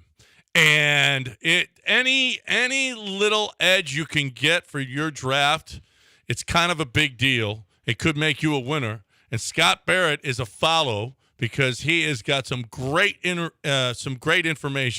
at Fantasy Points. Scott Barrett is right now at Scott Barrett is joining us right now on ESPN. Are you at Scott Barrett? Is that your at Scott Barrett DFB at Scott Barrett DFB. I just gave you a follow, Scott. I got about 15 people that I'm following fantasy wise, and there's always great little tidbits. But I'm looking at your site, and it's great stuff. And you got a great endorsement from Ryan Pagnetti, huh? Yeah. Ryan gave us so we do data as well, fantasy points data. Yeah, tell people who Ryan is also, Scott. Yeah. So Ryan was the former NFL director of analytics for the Jacksonville Jaguars last year. He was with the Las Vegas Raiders helping out on the coaching side, but just like an absolute analytics wizard. So we also have a data arm, and we've struggled to kind of break through, I think, because we have fantasy in the name. It's viewed as like sort of lesser than. And yeah, we got a quote from him that said, our data is better, more accurate than what the NFL teams were paying six figures for. So yeah, check out fantasypoints.com for help with your fantasy team and fantasy points data as well. He thought you'd do a better job of evaluating running backs than a lot of teams do. He said that to me as well. Yeah, I think one of the highlights of my career was we were DMing right after the Jaguars took Brian Thomas Jr. and he was talking to me about how he brought up some of my tweets to the team and the scouts, and they were talking about, I think the stat I had, Lance, you might appreciate, was something like the go route and the hitch route made up 73% of all of BTJ's yards his final year at LSU. Yeah, and that's important context a lot of times for sometime draft. And it was funny. Scott and I, it was kind of not really intertwined, but Scott and I ended up in a little disagreement online, and then we kind of like realized it was stupid. We talked, and because we both have respect for each other. And I said, you can come up here anytime you want. We just watch film. He's like, yeah, I'd love to do that. He came up, and we spent, I don't know, a couple hours watching tape together during the draft process last year, Scott. Yeah, another absolute highlight of my career. I kind of came in hot at you, and you were really the bigger man, and you even extended an invite to let me watch film with you, which is like, I felt like a Make-A-Wish kid. It was incredible. Learned a lot. Well, let's talk a little bit. You just mentioned Brian Thomas Jr. He had a shoulder injury at practice. We have Brock Bowers, who's got a knee issue. We got Emeka Buka with a toe injury. We got Malik Neighbors. I'm not sure what to do. What are we doing with these injuries, and how worrisome are they for a lot of these big-name fantasy guys? Yeah, I kind of don't remember this many injuries in August. It seems like a lot. Luckily, we do have one of the better injury experts on staff, Jeff Mueller. And so I was talking to him about a lot of this the other day. Jamar Chase, we got to wait and see. Yeah. Ashton Genty, we're really hoping to hear more on. Maybe even Mike Evans, too, given his injury history. But Emeka Buka and Brock Bowers were two of the ones he was more optimistic on. The toe is always bothersome though, and so that scared me a little bit. Ashton Genty, you mentioned him. We were talking about him a little bit earlier. Can you trust him this year? Can you trust the O-line? Well, there's also. Well, hold on. Let me read this. Clint Kubiak also came out yesterday. We didn't mention this, and basically said, he had an injury on what was it, Scott, Monday. It was either Monday or Tuesday, where the players basically took a knee and then said, we're glad, we think he's going to be okay, but obviously, he could use your prayers or something that was very ominous sounding, to be honest with you, with Ashton Genty. Yeah. What's the latest? What are your expectations for a player who had a bad offensive line in front of him last year that really hurt him? John and I talked about him being one of the biggest boom bust guys at running back. Yeah, I think that's really right. Yeah, so he went down in practice. There was a prayer circle forming around him. People really thought it was going to be the worst case scenario. Then it wasn't even a high ankle sprain. It was a low ankle sprain. Puts him about 50-50 for week one. But he's tricky because, like you said, this is an awful offensive line. The one thing I'll say is, volume really wins for running backs in fantasy at the end of the day. So if you're catching a lot of passes, it doesn't matter too much. It was really like an anomaly, just how few fantasy points Genty scored last year relative to the volume he had. And another good thing is Clint Kubiak is sort of like an O-line whisperer in addition to everything else, where if you look back at all of his recent stops, before he got there, the offensive line ranked bottom 5 in rushing yards before contact per attempt.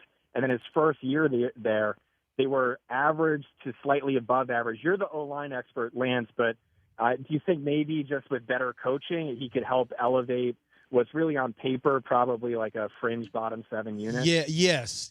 And especially when you really focus in on a lot of inside-outside zone, that's a repetition game. But Jackson Powers-Booth comes back from an injury that he sustained kind of later in the year. Colton Miller, Trevor Lindenbaum, you can't – it's just, I think, Spencer Burford. The problem is if you're not good between guard and guard, if you have a weak link inside, a lot of – 4 guys can win and 1 guy lose and the play blows up. So the battle for left guard is going to be really, really important, I think, for the Raiders. So, and, let's face it, Mike Washington – listen, I'm gonna get handcuffs. Talented. If I'm getting Ashton Genty, I'm getting in Washington for handcuffs. You have to get Mike Washington, especially in that zone scheme where he's looked good in the preseason. I noticed the ESPN mock, the marathon mock that they have is going on. I had my first draft. It was for NFL media. I just kind of half paid attention. Our fantasy auction that we've had for years and years is our big one. But it was interesting that 10 of the first 13 picks were running backs this year. And I experienced this for myself 2 days ago. Boy, talk about running back tiers, because there is a substantial fall off after you get past tier 2, depending on how you break tier 2, tier 3. I can see why there might be, you remember the old days, Scott, of running back, and then that really changed with PPR. But it feels like, is there another move to scoop up running backs early now in the draft for fear of running out of top options? Yeah, that's absolutely right. So in a vacuum, running back is the most important, most valuable position, worth taking early because it's the position of greatest scarcity. So in a vacuum, that's optimal. But like also every year is its own unique special snowflake. And so like last year, I said you didn't need to go RB because you had Cam Scadaboo in round 8, round 7, and he was a must-draft pick for me. This year, it's really barren after those first 3 rounds. There isn't a Cam Scadaboo I want to go all in on. And then with wide receiver, there's just so much value. So if you're in an ESPN Snake League, T. Higgins goes like wide receiver 21, and I have him wide receiver 13 in my rankings. He's an extreme value. Luther Burden's must-draft.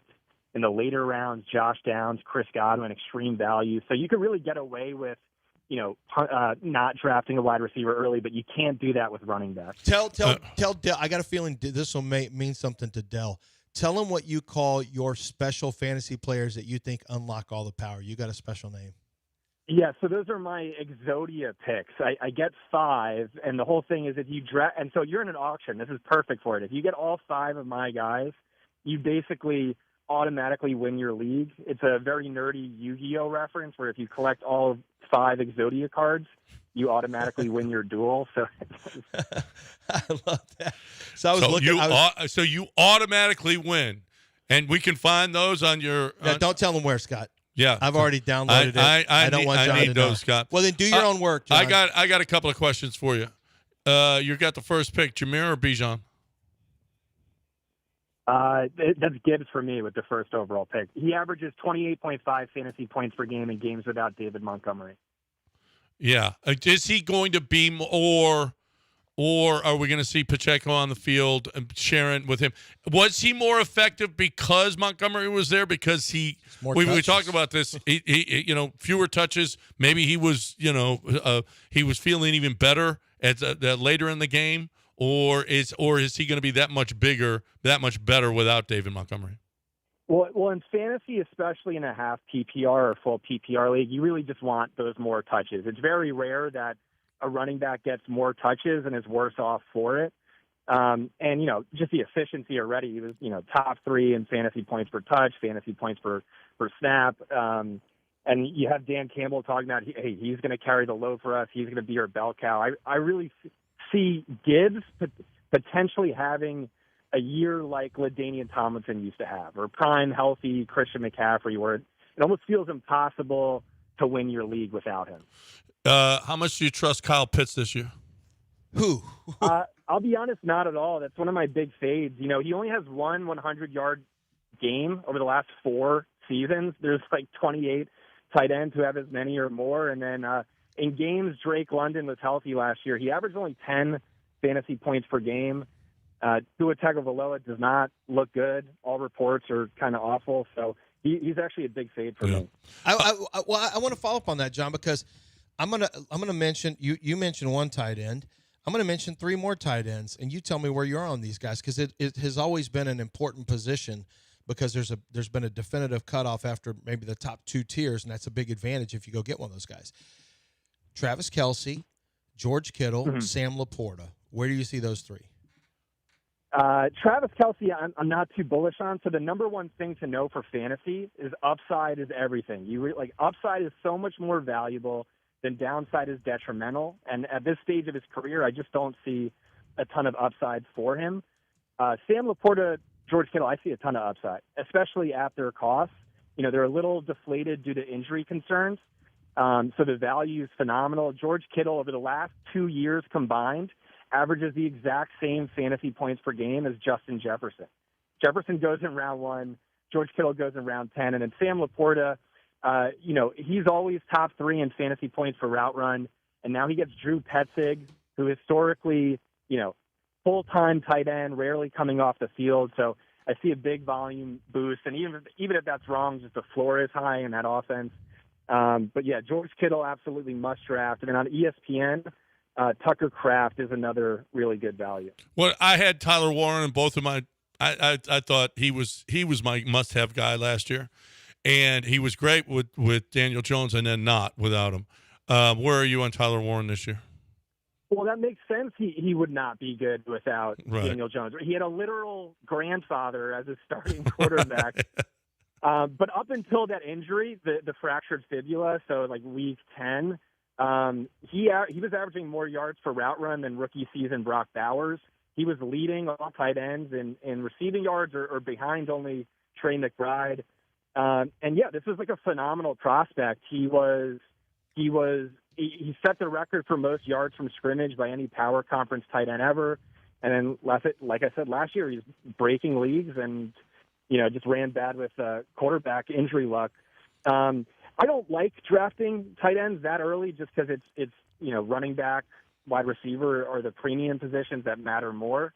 But just in terms of the player, yeah, I love Tyler Warren. Okay, so if you have a question right now, we're going to let you jump in with Scott Barrett, Fantasy Points. Also, he's not here this week, but he lives here in Houston, so you're also supporting local at Fantasy Points. If you want to check that out, my old friend John Hansen, the guru, is there with those guys. Joe Dolan as well, who I used to do some stuff with over at when we were at NFL Films mock draft. He was in there. I've told the story about Johnny Manziel, where Ron Jaworski said, "Yeah, you guys like Johnny. Let's go upstairs and watch the tape on him. See what you see." And I came back. I'll never forget. I came back and did Sports Talk Radio after being there. Like, wasn't as good when I got to watch the All 22. Yuck. But anyway, so you got some of those guys who were big in the New Jersey, Philadelphia area at the time. I want to, if you have a question, 713-780-3776. You can ask Scott about a player. We're talking about redraft 12-team PPR type leagues right now. It's more the standard league of what you see, sometime half-point PPR. And then we can get into Dynasty if you have Dynasty questions. I came out with a projection for rookies on NFL.com, and I was doing my own research and work on that. And it took a little while. It took longer. It took me a little longer than expected. Now, I've done this for fantasy football for many years, but I stopped doing it over the last 3 years, and I had to jump back in.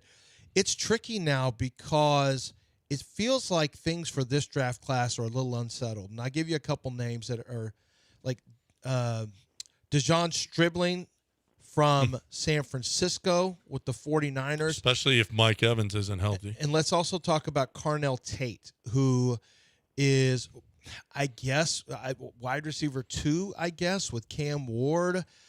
They've just added Wan'Dale Robinson, who's a high-volume target last year, at least, with the Giants. Where are you on those two guys specifically? Because there are a lot of, there's a lot of buzz about the potential for both guys. Yeah, so you have to remember the cost associated with both. So Carnell Tate goes, 6 rounds earlier. So I really love Dejon Stribling as a later round pick, and I know his ADP is climbing. I kind of want to get ahead of it. I just see a ton of upside with him in that offense. Kyle Shanahan may be the best offensive play caller in the league. And you have Mike Evans, old, injury prone. You have George Kittle, old, injury prone. Christian McCaffrey, old, injury prone. Deebo Samuel, possibly overweight, old, injury prone. And so, yeah, they kind of really need someone to step up, or at least someone to stay healthy. He's been breaking preseason records. I know preseason doesn't really matter, but it probably matters at the polar extremes, and the numbers he's putting up kind of insane.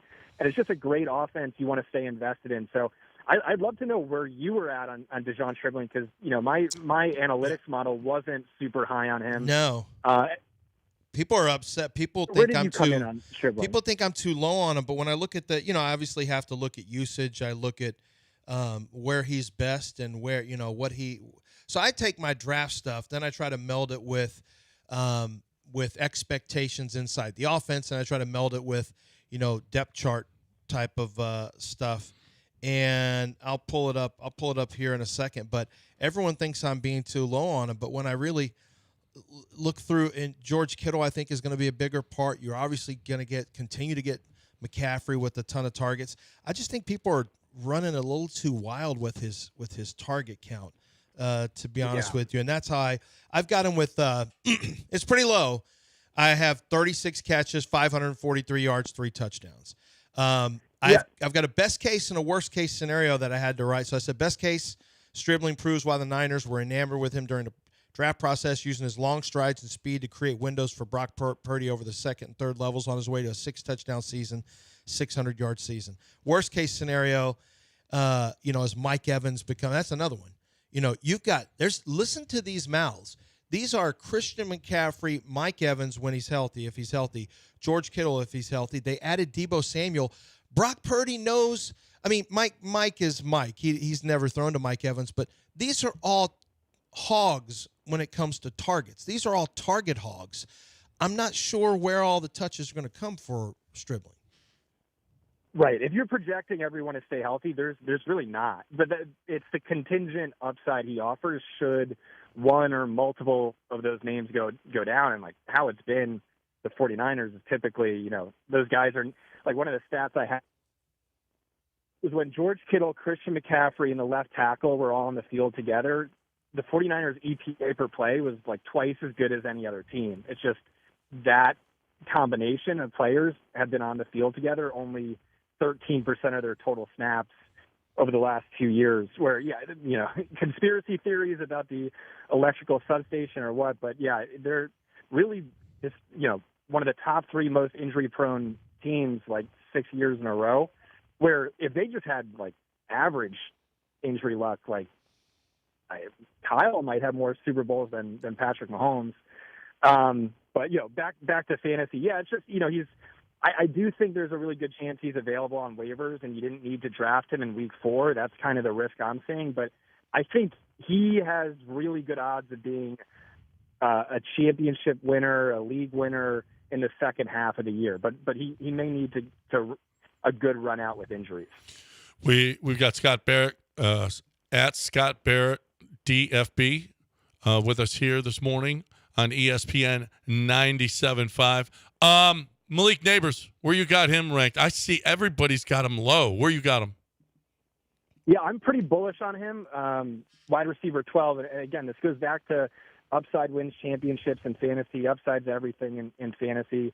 And so over his last 7 fully healthy games, no other wide receiver comes close to him. He's 11.1 targets per game. He's 111 yards per game, and he's 22 fantasy points. So, like, that's Jamar Chase, it's Puka Nacua, and no one else. And so you can get a really nice discount on him. But again, there's a trade-off. There's a good chance he's not going to be 100% until October, maybe even November. And so you kind of have to weather that storm. But the way I like to build my teams is like they're generally slow starters. You know, there's a good chance you go 1-3 in September, but then by the time playoffs come around, you have the juggernaut team everyone's scared of. And like, that's when you really want to be strong. The final 3-4 weeks of the season matter exponentially more than the first, just because that's how important playoffs are. And so, yeah, this is one of my guys. This is a player I'm really bullish on, but certainly there are some risks that come with that as well. Scott, this is Scott Barrett from Fantasy Points. And it's a website you can jump in on. They've got a ton of draft info, draft kits. There's a lot of great information and great articles that help you strategy-wise. Do you have any kind of strategies you use for waiver wire? Because, you know, it's usually snaked out, and so if you guys play fantasy, you already know if you don't use your waiver wire that week, then you can move up in the process. Do you have any? Is there a strategy? Is it just random, you know, based on who's available, or do you have, you know, soft strategies that you use for as it pertains to the waiver wire? Because we also know championships are also built on the waiver wire. No, that's right, especially now where it feels like injuries are more common than they used to be. This is going to sound like a cop-out and a plug, but I would really encourage people to read our award-winning waiver wire column. I have plenty of friends who have literally never watched a game of football, don't know what a quarterback is or a running back, and they'll just dominate their work league filled with guys who love football. Just all they do is they read my draft guide, they read our waiver wire column, and they use our projections for start sit, and that's kind of all it takes. I think most leagues are fab these days, but if it's waiver priority, I would say if you're close to the top, really try and save it for someone special, especially in an 18-10 team. But otherwise, I don't know. I'm usually one of those teams all the way at the bottom, just constantly churning through the waiver wire and taking shots on guys. That's Scott Barrett, at Scott Barrett DFB on Twitter. Must follow, subscribe. You've got is there a subscription, or you just got tell us how to get involved, get all your information? Yeah, you can follow me on Twitter at Scott Barrett DFB. If you want to check out my draft guide, you can subscribe at fantasypoints.com. Use promo code EXODIA, EXODIA, turns it from $60, and you get 15% off on top of that. So, yeah, promo code EXODIA, that's fantasypoints.com. That's all right. Fantasy Points the promo code is Exodia. That's Fantasy Points. Scott Barrett right here.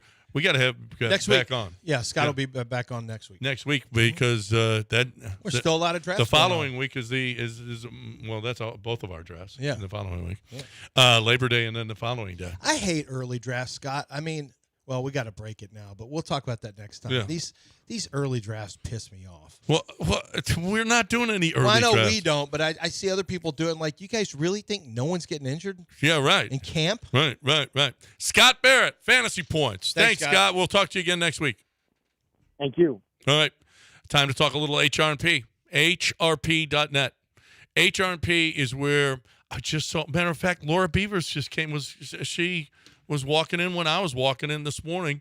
She comes in a little bit here. She helps out with the payroll getting straightened out, all the commercials that we've done, sends it in, and we've got a part-time worker. And she said, we're training somebody else. She's got another job, so she might move away and somebody else can take this over. It's such an easy position for people to do this. All right. We've got a part-time person that comes in every so often, not many times a month, and takes care of all of our payroll needs because HRP does all the rest.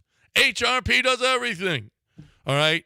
If you just got to get in, how many commercials we all did. Our business might be different than yours, or how many sales that y'all had, where the sales went to which salesperson, and then HRP takes care of the rest. Their technology is second to none. There's no mistakes. It's just perfect every single time, and it's so easy for you. I mean, it cannot be easier for us, and it won't be easier for you.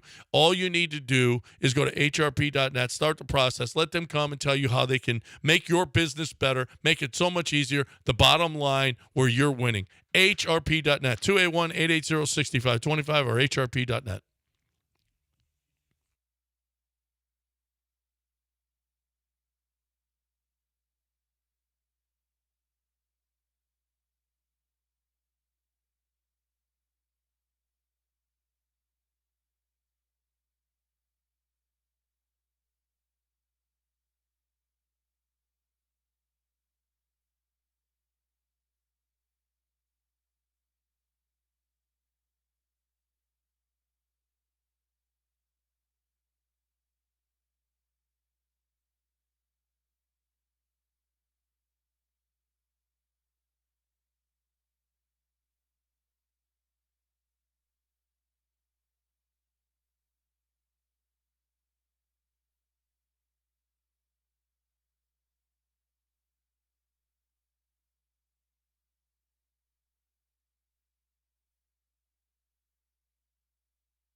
You're listening to Houston's longest-running sports radio morning show on ESPN 97.5 and the ESPN Houston app. From the Huntington Bank Studios, here's John and Lance. Welcome back here on ESPN. The nicest gift I ever got in my whole life, Todd just came back from the brewery, a Coors Light brewery, and he brought me a sleeve of golf balls that my boy Justin is going to be so jealous. We went to Colorado to watch the Texans. When the Texans played Denver, we went, and the Rockies were home. We decided to go do the road trip and go to the Coors Light Brewery. I just assumed that the Coors Light Brewery would be open, and it wasn't. And we didn't get to go to the brewery. They don't give tours all the time? Pardon me? They don't give tours all the time? No, not every day. And when we were there and we were going to go, I looked that morning, okay, let's go to the brewery. Oh, it's closed. Oh, I didn't know that. So make sure if you're going to go to the brewery. But Todd said it's the coolest thing ever, the Coors Light Brewery. And I got me some golf balls, and Justin will be jealous. So we are obviously very different people. When I went to Hawaii, I did not look for a brewery, but I went to the Dole Factory. They give you the pineapple place. Yeah. They give you tours. They have their own little restaurant where it's all pineapple based. So everything you eat, whether it's pineapple slushy, did you have ice cottage cream, cheese and pineapple? I didn't. No, it's not my thing. I don't like the texture of cottage cheese. I love that. So I'm out. See, we're very different people. Well, I know. Two Americans. Put some salt and pepper on that cottage cheese and pineapple. Nah, I'm done. Yeah. They put you on the train. You just go around the entire facility that you see. I guess the I don't know if you. It's a pineapple farm. You just see all that stuff.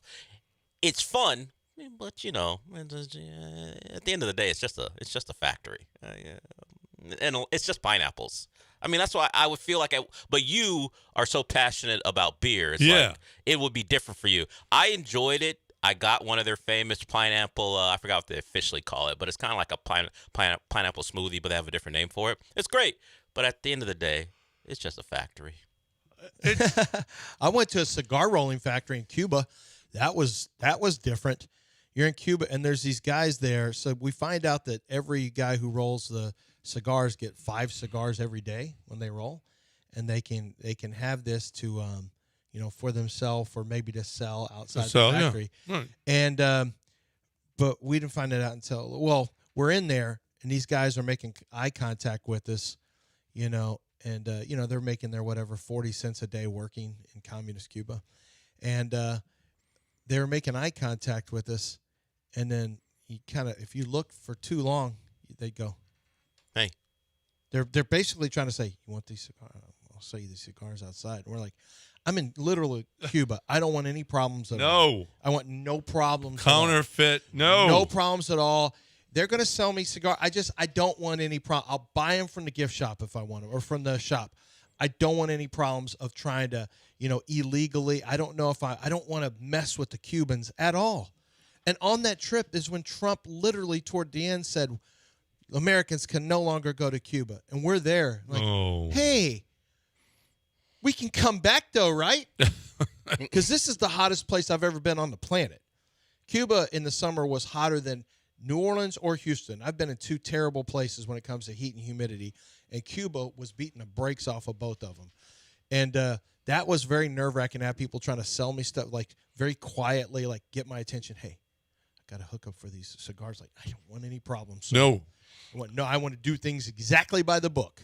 Exactly. Then we get to the airport, and my friend's you left your phone in the cab. I did, and luckily got it back right before we left. That was not great. Mm-hmm. And we get to the customs. You check in to go through your bags when you at the airport. When you go through, they may check your bags or whatever.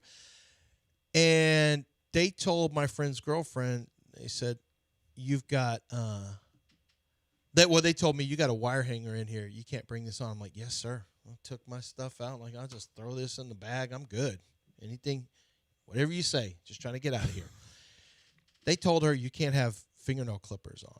You can't have this. She's like, "What? I've traveled around the world and I can bring those. This is ridiculous." And she keeps talking back. Does she know where she is? Yeah. We had to leave. Like, I walked off. I'm like, and even the guy who was with her was like, "I'm not sticking around for this. She's going to get us all detained." No, you're on your own. And he said, in a Cuban prison. You can buy some more. It's just it's the principle. This is not. There's no principle. Going to be a United weapon. Like, States. this is not our country. There is a good chance though that the person checking the bag needed some clippers. Give it to him. Oh well. Oh well. You win. Right. Bad day for you. Give up your clippers. This guy going over there. Why I was so paranoid is that I didn't really have anything to be paranoid about. But this guy going over there, we were talking. It took us an hour to get our bags because it had been sprinkling, and they just say, "Well, if it's sprinkling, we can't bring your bags in from the plane. That's impossible." So we're just like, "Really? You can't just bring the bags in and just put them on the conveyor belt?" So we had to wait. We finally go, and he goes ahead. He got his bag first. They've got him pulled aside. They're going through his bag. They've pulled out what was, I think, a hookah or something like that. And they're like giving him they've got him in a side room, and it's a hookah. It's not, and all I could think of was, Mike, does anyone have anything in this bag that is going to be a problem? Right. And there were some concerns, some very general Who are you concerns. traveling with that they don't Gary understand? It was a guy named Gary Escobar. He's Gary Escobar. Gary Escobar from Fort Worth. They don't understand the rules in a different country. No, you gotta be. Don't be an idiot. Do not. No, be. no, especially Cuba. Like, don't bring anything in. Don't take anything out. And if it means nail clippers, don't do it. Don't put it. Don't play games in Cuba. No one asked me about nail clippers at the Dole plantation. These two guys were following me in Solis. Nobody was like, These "Hey, two guys give me your clippers." So we recognized one guy. We were walking to go get tickets for the Buena Vista Social Club performance, and we were walking through Havana, and we noticed this guy in this red shirt, and then we kept walking, and then he pops up like 3 blocks later, and he's already there when we get there. So he's already taken some other road, and we're like, oh God. Now, they have a bunch of police, and their police do not mess around. They'll just beat the hell out of Oh, everybody. really? Yeah. Okay. So, but we're still nervous, like, because I've been because it feels like New Orleans, and if something like that happens in New Orleans, like you got to be on the lookout. So I'm immediately concerned, and we stand out. 2 white guys, although Solis is part Cuban. He's like half Cuban actually, and speaks Spanish, but looks like a widow. So we're standing out. And there's another guy all of a sudden that shows up and is kind of trailing us. I'm like, oh, my God. And then he starts to approach us and talk to us. And Chris is talking in Spanish. And basically what he wanted to do is show us where to get the tea. He's like, what do you need help? They wanted to help us so that we would buy them mojitos. They're just like, we'll go to they're either going to want money or the mojitos.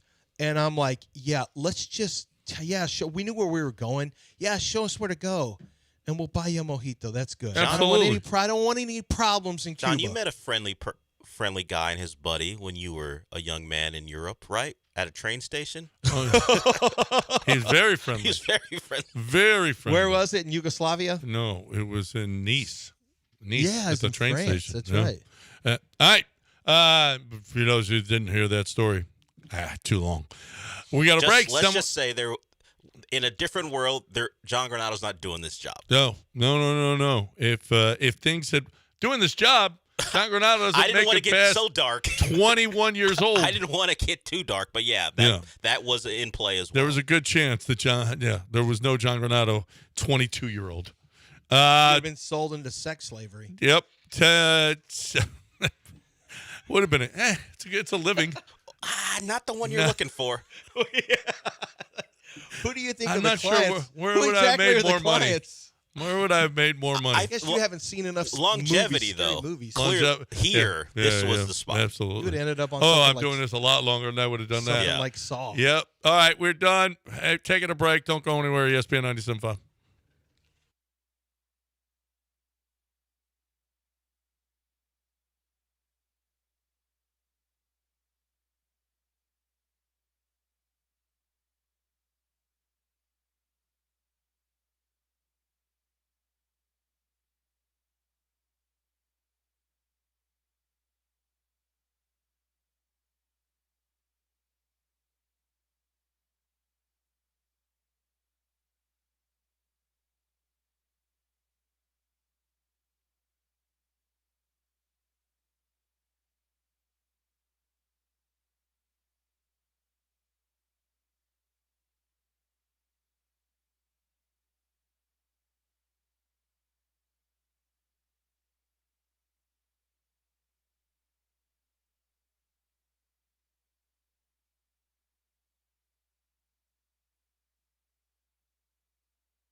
You're listening to Houston's longest-running sports radio morning show on ESPN 97.5 and the ESPN Houston app. From the Huntington Bank Studios, here's John and Lance.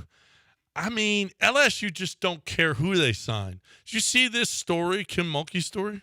Yeah, I talked a little bit about it yesterday with you guys. For those who don't know, Kim Mulkey is in the talent acquisition business, and it doesn't matter what line she may cross to do it. She's got a Ukraine. Well, she had a Ukraine girl on her team, Kate Koval, and she went out and signed a 17-year-old Russian center, Anna Maneva. It made them fight? No, because that sounds like something that could have happened with Koval. Just said Koval's dad is in the military in Ukraine, and she was like, "I can't play on this team with this girl." And Mulkey talked to her about it beforehand. Tried to change her mind. She signed the Russian anyway. She's like, the Russian's better. Well, that Kim must be. No, although Koval is a bit, Koval's a pretty good player, right? I'll look it up. I don't know her beyond the story that Kim Mulkey had the conversation with her, and she said, "Sorry, I'm not going to allow a conflict across the world to affect how I recruit." And the Ukrainian player said, "Okay, I'm out," as you laid it out. Cool. Her dad is in the military fighting a war against the Russians, and now the Russian athlete, from what we know, nothing to do with the war, but it's just a thing. I'm not gonna be on the same team when my dad is fighting a war against her people. I'm sure she can find another college team that doesn't have any Russians on it, right? Probably. I mean, are Russian women basketball players like Australian kickers? Punters? I don't think so. I think she should be able to find a home. I think she can find a place. She's 6'5". Remember 8.6 rebounds. Remember when there was the beef between like the Serbs and who was it? The Croatia. Yeah, it was the Vlade Divac. Oh, you who mean were the way ones back. who used to be friends and they weren't friends anymore? It was Vlade and they had the documentary. Yep. Was it what's his name? No, it wasn't. It was Peja Stojakovic. Peja. It was Peja. I think it was Peja. Yeah. Or was it the guy from the? Well, they played on the same team. No, it was the guy who was with the Nets. Drazen Petrovic. It was Petrovic. That's right. They were best friends. Petrovic and it broke up Petrovic and Vlade. Once brothers is what it's called. Once brothers, yeah. That was a heartbreaking one right there. Yep. Well, it's war. Could you guys play with an Iranian player right now? Do a show with it? Do a show. I probably could. You mean a person who Especially was born in Iran and we brought over to do a Houston radio show? Right. If Todd hires an Iranian to come and do a show here, well, would you guys be able to work with There is a difference. I think you would actually have to ask the Iranian, considering they didn't attack on American soil. I think it'd be a little different. I don't really have, like, if you had been sold into sex slavery in Nice, France, when they almost abducted you, I probably could have done a show with an Iranian. What does that have to do with? Could you do Just it? wanted to say that about John. Could you do it with a Frenchie the Frenchie who abducted me? We do a segment. You can do a segment. Well, at least like, talk what did he about say? it. Was he screaming? Was he screaming? You are a bad person. Both of you are actually. Bad. But to answer your question, all right. In line 2, welcome in. he's not your co-host. He's just calling in. Mon frère is on line 2, and Jacques is on. Yeah, Jacques is on line 2, and a special guest here. Want to spend a little time with him talking about an abduction that just took place in Nice. You kind of know him, No, John it took Granado. place 40 years. I know, but I wish it. No one knew him then. But I wish it happened sometime, like when we were on 1560, because we could have got so much. We could have got so much run out of that. Like, we could have just Think taken about on the every documentary. show. Hoffy would have done a long segment. Hoffy would have done an entire week on you getting. He would have had fake abductors on his show. It's just bad guys with bad French accents. He went ahead the Furious Girl on. Yeah, that's a show. Wait, what? He would have? Yeah. Man, Furious is good. I like Emmy Rossum. That's really good. Emmy Rossum has some edge. That's my new. Oh, there's another one out now, right? Yeah. The last Sunday night. Yeah, yesterday. Sunday at the most 11 recent episode is out for people to watch. It comes out on 7. Sundays at 11 o'clock. Yeah. It is the second to last episode. Yeah, the that's last out one now. I saw was she shot the boyfriend. Yeah. Well, that is 2 episodes ago now, but Yeah. it could be a spoiler for some. Yeah, I don't care. I mean, this is a really good show. It's a really good It's show. well written. It's really good. Amy Rossum, I like her hair. I like that little. She's one of those that, like Carrie Russell. I had like Felicity. I'm like, this doesn't do anything for me. Then when I saw her in The Americans, I'm like, oh yeah. So that Kind of. Now- And the Diplomat, I'm like, Yeah. kind of like this. yeah. Well, she like Amy in- Rossum, You and Matthew Phantom Rhys. of the Opera, I mean, all this Felicity. stuff. And I'm like, oh, yeah. I mean, she was like early 20s, and you're a Yeah. little older than her, right? So well, it's she also was goody two shoes. Yeah. She wasn't goody two shoes yeah, in the she's Americans. a grown woman. In the No, Americans. she was doing stuff in Amy the Americans. Rossum isn't goody two shoes in this show. No. She's got some issues. Yeah. Well, rightfully so, considering Yeah. what she went through in Yeah. the show. Yeah. Yeah, But that she- first scene where you see where the mirror gets broken, like, what's going on here? For people who don't know, that show's on Hulu right now. Furious. It's 7 episodes into an 8-episode season. It's about a detective on one side, Amy Rossum, and not a serial killer, I guess, but no, they're I guess you targeted. can call her that. She's targeting men Who've done her wrong. who've done her wrong, and We'll leave she it is there. not being kind in the way she targets them. No, from the very outset of No. how they start they get right into it to start the series. Episode 1, scene 1. You're like, what is going on here? She wasn't kind of Amy Rossum either. No. But they had a bit of a bonding, that spoiler you gave out. You'll see something you'll in the see some next stuff. episode. There's another twist and turn. Yeah. Oh. That's There's a couple recommend. little twists. That's a unanimous for the show recommend. Yeah, Yep. we all recommend that one. Anything we missed today? Well, you did hit on what's going on in college sports.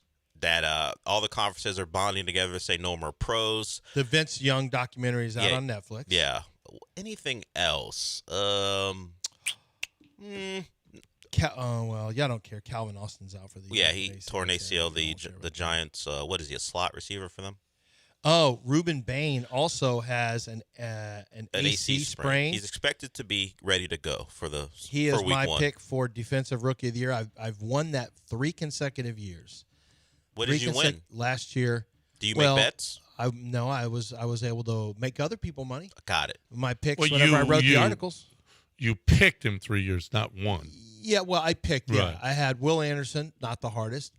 I had Jared Verse, who was a 10-1, like he was the 5th choice, 4th or 5th, and then I had Carson Schwessinger at 33-1 as a long shot because I didn't like the board, and I loved him because linebackers who chalk up stat sheets can win that award, and 33-1. Well, actually, it was 50-1 when I first had it, and then it went to 33-1. I know Jeff Schwartz made $3,300 off of that, and he made $1,000 off of Jared Verse. He follows my picks on those. I don't win offense so much, but defense I'm pretty good. And my pick this year, I looked at it all, and I just wrote an article about projecting stats. And I would say my 3 favorite are Ruben Bain, who's now the favorite.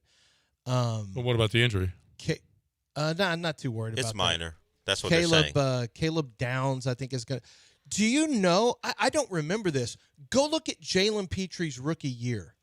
Go look at the stats from Jalen Petre's rookie year. It's astonishing. It's truly astonishing how many tackles he had. It's got to be an NFL. I saw the number when I was doing my research for this article I wrote where I project rookie stats, and I was like, this can't be true. His stats, at least. Now, he may have made a lot of tackles after the catch. He had 99 solo tackles. He had 48 assists, 1 sack, 5 interceptions. 5 interceptions and over Pretty good. 140 8 passes defense. That's a lot. Yeah, and 140 some odd tackles. Those numbers are better than Carson And Schwessinger's 9 stats. STFUs. Yeah, well, his tackles for loss, those are stuffs. 9. Oh, it's shut the STF. F up to Yeah. players. They do. I It's don't know. STF. Okay. ESPN continues to do stuffs instead They've of tackles added for another loss. stat when players tell another player to But shut the F up. STFU. STF. I accidentally added the U. His season. Wow, his rookie year. It was incredible. That would have like his stats in totality surpassed Carson Schwarzenegger's last year when he won Defensive Rookie of the Year. I had to double check it to see if that wasn't a. So he didn't win. Who won Defensive Player of the Year that year? What year is it? 2022. I don't know. I'll have to see. I don't know who won it that year. But I do think Caleb Downs has a shot because he's going to get a lot of tackles. And then the other one. Who? Sauce Gardner. Sauce Gardner did. Yeah. Linebackers who get a ton of tackles, and then if you have somebody say, I don't think it's going to be Sonny Styles. Arvell Reese has got a chance to get sacks and Sonny tackles. Styles apparently looked terrible. Yeah. In his first or second preseason game. When I wrote him up, I didn't have him as high as other people. I didn't see everything, and I didn't think he always played hard. Arvell Reese, who was also on that Ohio State team, like he's got a chance. He's kind of a tweener, but he's a great athlete. He's got a chance to end up with 5 or 6 sacks and get to 100 tackles. So Arvell Reese, David Bailey, Caleb Downs, and Reuben Bain. And but those are all kind of you like Bain the most? They're all kind of the favorites. Yeah, I think Bain's power really is going to play in the NFL, and I think he's got the best chance to get to. He and Bailey both have chances to get to double-digit sacks, but I think it's Bain. Bain is my pick for Defensive Rookie of the Year. He wasn't the favorite, and then once I leaked that out there, I moved the market. You have that power, huh? Yeah, I moved the market. A lot of the sharps who follow me on Twitter jumped on, and so now he's the favorite. He's still 4.5 to 1 though, so I mean he's still it's still pretty good payday. Apparently, there's a little controversy. Bet Online Sports has got odds for the Little League World Series. Ooh, that's not great. No, Iowa is minus 150 to win the U.S. championship. Ohio, Nevada, and Alabama. Curacao is the favorite, the international favorite. Agree or just should there be betting on 12-year-olds? It feels like does everything need a wager? Does It everything just feels need like, a well, wager? if there's a competition, I get it, but and we could put a line on it. Does everything? So, do we have to be worried about someone getting to a pitcher? Go, hey. Have you seen this Do girl we have to in the worry Little- about that now? But have you seen this girl in the Little League World Series? Kinsley Rasmus?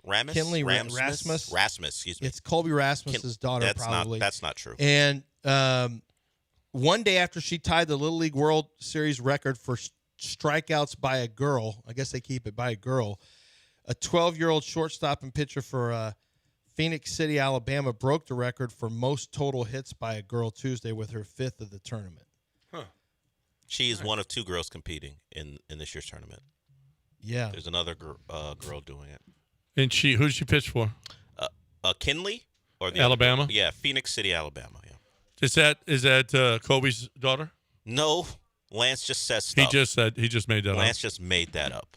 I mean, there's a chance. I mean, well, there's a chance because they have the last name. Do many you Rasmuses think have you ever if seen? she was the daughter of a former professional baseball player, it wouldn't just be part of every article written about her?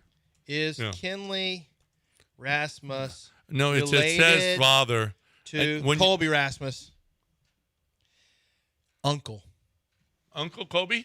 Oh, nice. I told you it probably was the case. Colby Rasmus is Kinley told you. Rasmus's uncle. Kinley, a breakout 2-way star. So it actually is true. Colby is. I basically got it. No, It's he's an not. uncle. It's blood. You said he was her father. And he's She's not. got Colby blood going. She does have Colby blood, though. She does have Colby blood. There's no question. It's a baseball. Had to be. How many Rasmuses there are? Baseball Rasmuses. There's Rasputin. There's Colby Rasmus. Jeff And there's Bagwell. Kinley Rasmus. There is Robin at Houston Powder Coaters. That's who we're talking about right now. Robin at Houston Powder Coaters is the best of the best. Okay, Houston Powder Coaters. I don't know what it is that you have that's metal. You got an old lawnmower? I don't know. Do you? I don't know. Do you got a trailer? What about your grill? Yeah, you got a smoker and a trailer, and you're using it for the rodeo. And now is the time to get that in there. So yeah, because when you're at the rodeo, you want it to look great. You want a great presentation. You don't want it all rusted out. You don't want it all looking old. You want it looking great, okay? And it will stay looking great when you powder coat it. If you have any metal, and by the way, the old metal is the best metal.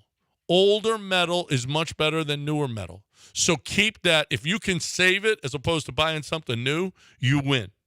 You're looking for the best way to get whatever it is powder coated. They pick it up and deliver it absolutely free. If you have a business and you have a fence or, some kind of, they'll come to you if you're a business, and they will powder coat on the spot. If you are a resident and you need some powder coating, they'll pick it up and deliver it to you absolutely free. You're looking for the best way to powder coat? Well, it's the world's best. It's on a TV show. You can't argue with it. HoustonPowderCoaters.com. Tell Robin that you heard it right here. HoustonPowderCoaters.com.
Speaking of weird, the Rutgers University Dean of Students was caught filming upskirt videos in what they're calling extremely disturbing charges. Do you feel like if you are this guy is Joshua Kohut.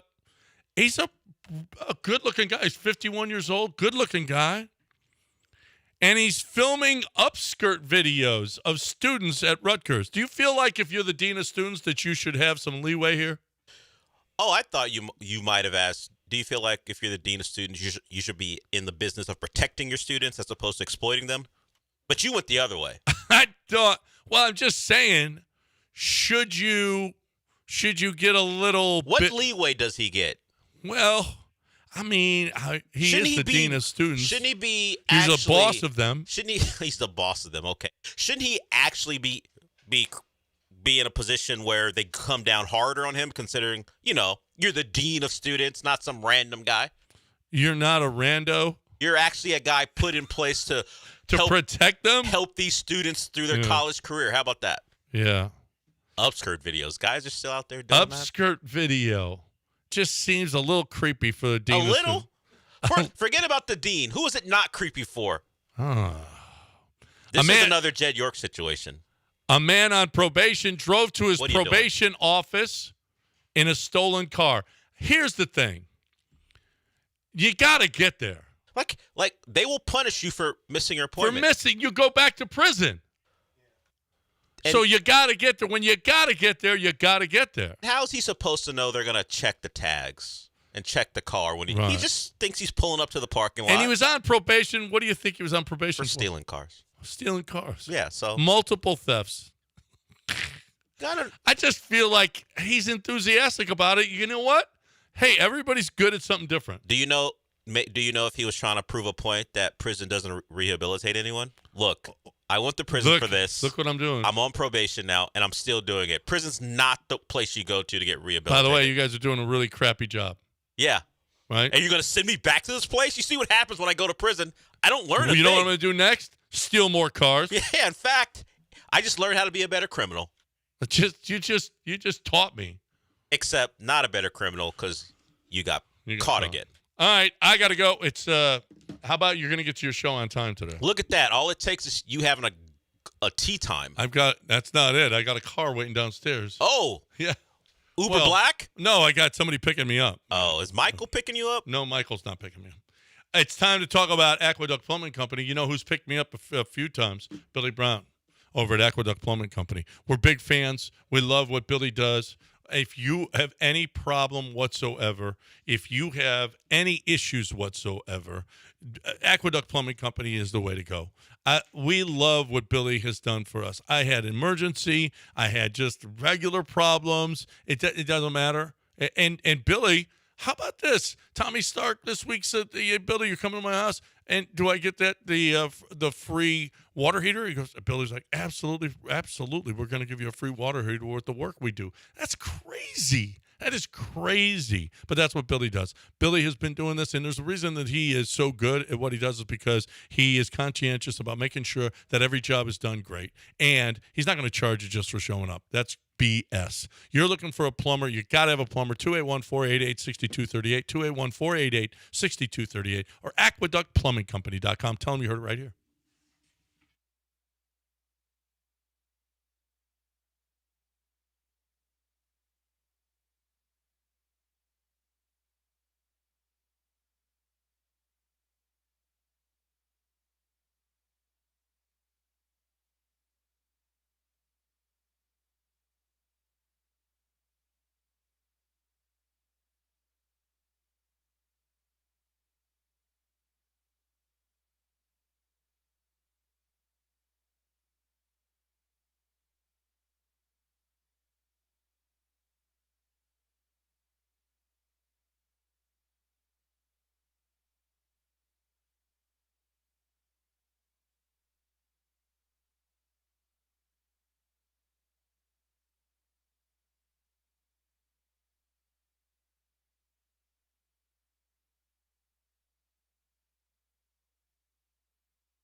Woof.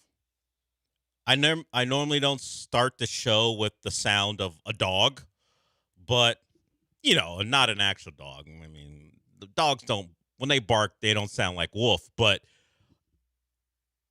the Texans are in the middle of a joint practice with the Panthers, and Braden Smith carted off the field. Now, from what we had seen, he wasn't going to be your starting right tackle.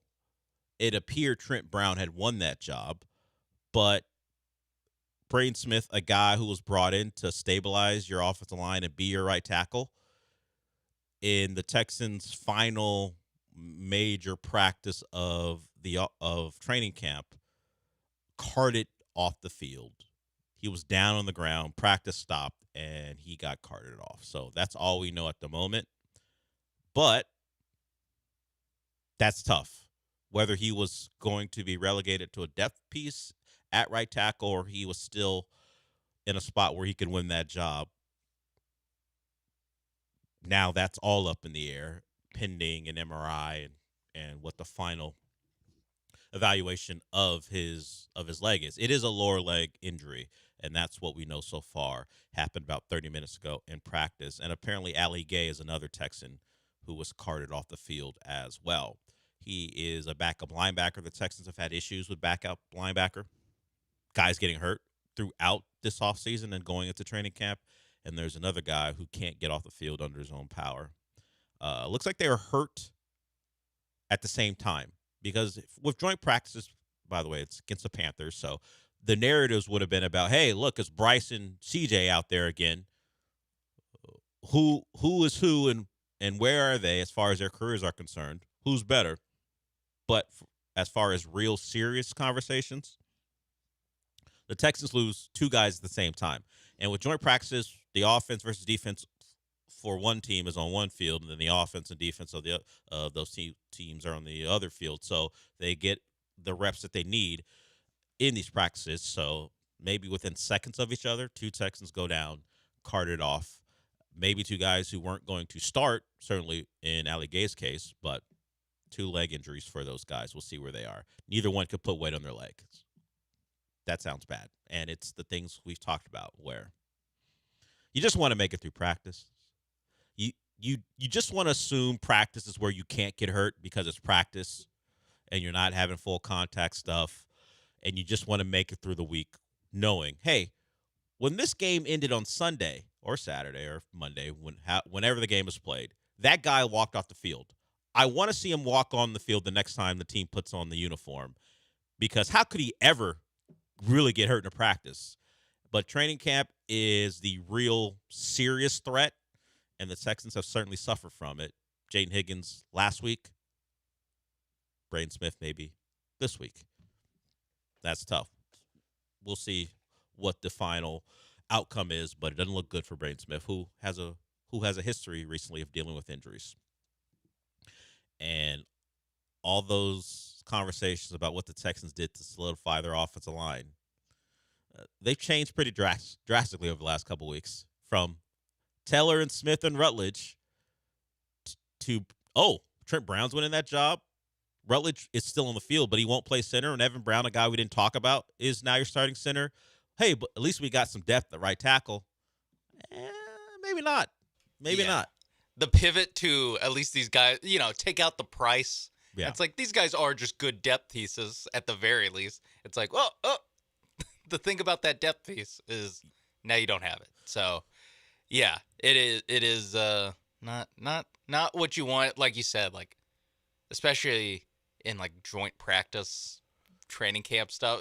If he gets hurt first snap of week one, there is like, this is bad luck, but at least it was in a game that matters. At least it feels like it was for something. Sure. Going down, like you said, in a padded practice, two guys on the same play is just like, okay, cool. Can we just in practice and like just get the game started? There are some times when that happens, depending on the severity of the injury and the player in question. Yeah. Sometimes, we're not doing this anymore. What was Teddy Bridgewater, right? When he tore his ACL, Vikings practice just stopped, and people were like on like the shook knees, up about it.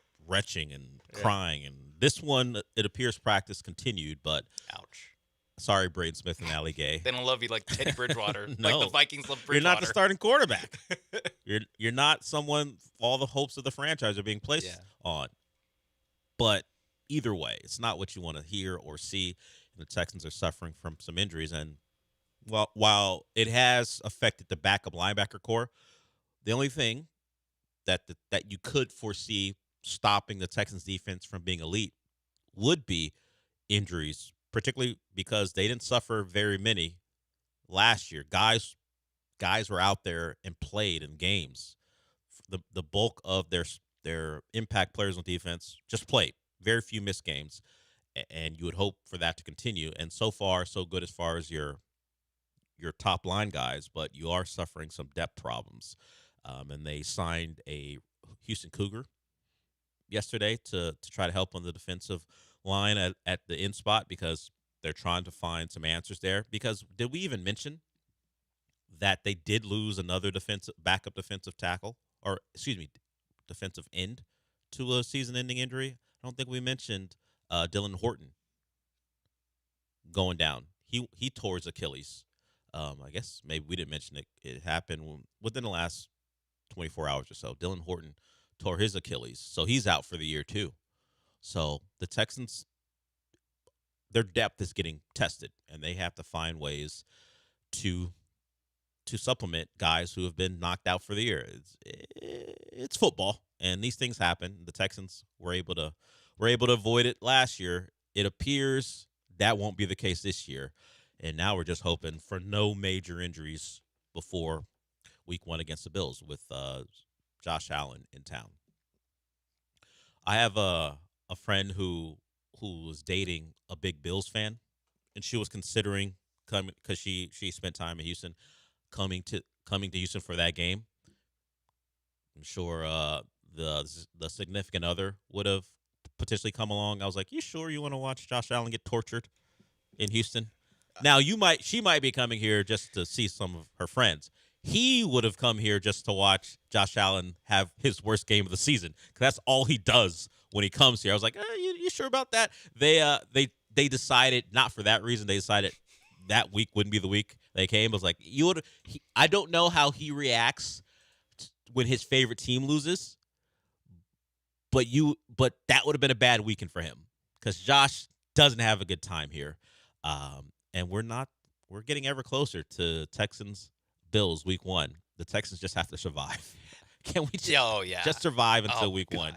No, find a way to keep everyone in proverbial bubble wrap until Week 1 so you can unleash the dogs on Allen. Yeah, like Braden Smith and Jaden Higgins are like probably the two, more so Higgins than Smith, but Smith is like still in this kind of zone of like season-ending injury in practice where you're like, oh, damn. But it's not quite like, all right, season's over. You know, like It's not quite like we're ready to pack it in, but it is like, ooh. Normally, this kind of thing, again, happens like in week 4 and you kind of forget about it after the new guy gets his feet wet. It's like, okay, now it is just, Trent Brown's job. But doing it before, again, 18 days before the season even starts, it's like, oh my God, you're just so behind the 8 ball, like you said, where, if anyone on, especially the starting defense goes down, you're like, oh, it starts to feel like dominoes, Yeah. And now with guys like Clowney, who isn't practicing because of his ankle, Dominique Robinson, another defensive lineman not practicing, they're just dealing with the end of camp, and those guys are minor ones that they're expected back at some point. The major ones are the ones they really have to deal with. Right now, one of the guys they brought in to help, Keishon Butte is in, or Booty, we'll figure it out, is there in Carolina practicing with the team. He's working on the side though, so he's not doing team drills, but during individual stuff he's out there. But he is not acclimated enough to actually be out there with the guys. Pretty tough to learn the system and the plays within a day or two after being traded for. So, but he's with the team. And by the way, the Texan that the Houston Cougar that they signed was Derek Parrish. He was brought in after Dylan Horton went on IR. So that's the update from Texans camp. Not a great one, as you're losing at least one guy who's part of your top, you would say, 35 players who, depending on another injury, would have played, and Braden Smith may be out for a while. We'll see what the actual diagnosis is. All right, we'll go to break. When we come back, we'll talk some Astros, because last night was a good night. You beat the Yankees, and that feels good no matter what is going on. And there were a lot of things to talk about yesterday, because Jim Crane spoke about the state of his franchise. And I talked about the knives out for Jim Crane. Well, Ken Rosenthal seems to be leading the charge. He's not done. He had some more words for Jim Crane. Doesn't want Jim Crane to escape some of the blame for what has happened to this Astros roster. So we'll hear from everyone's favorite Jim Crane basher, Ken Rosenthal, when we come back, and also talk about the comfort behind win, as the bats, who had been silenced by pitching from the Angels and the A's, woke up and came alive late against the Yankees to secure a win. I mean, it was needed, because the Astros pitchers were having trouble getting outs, except for one. We'll talk about that when we come back.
This is the Del Alalea Show. On ESPN 97.5 and the ESPN Houston app. Live from the Huntington Bank Studios, here's Del Alalea.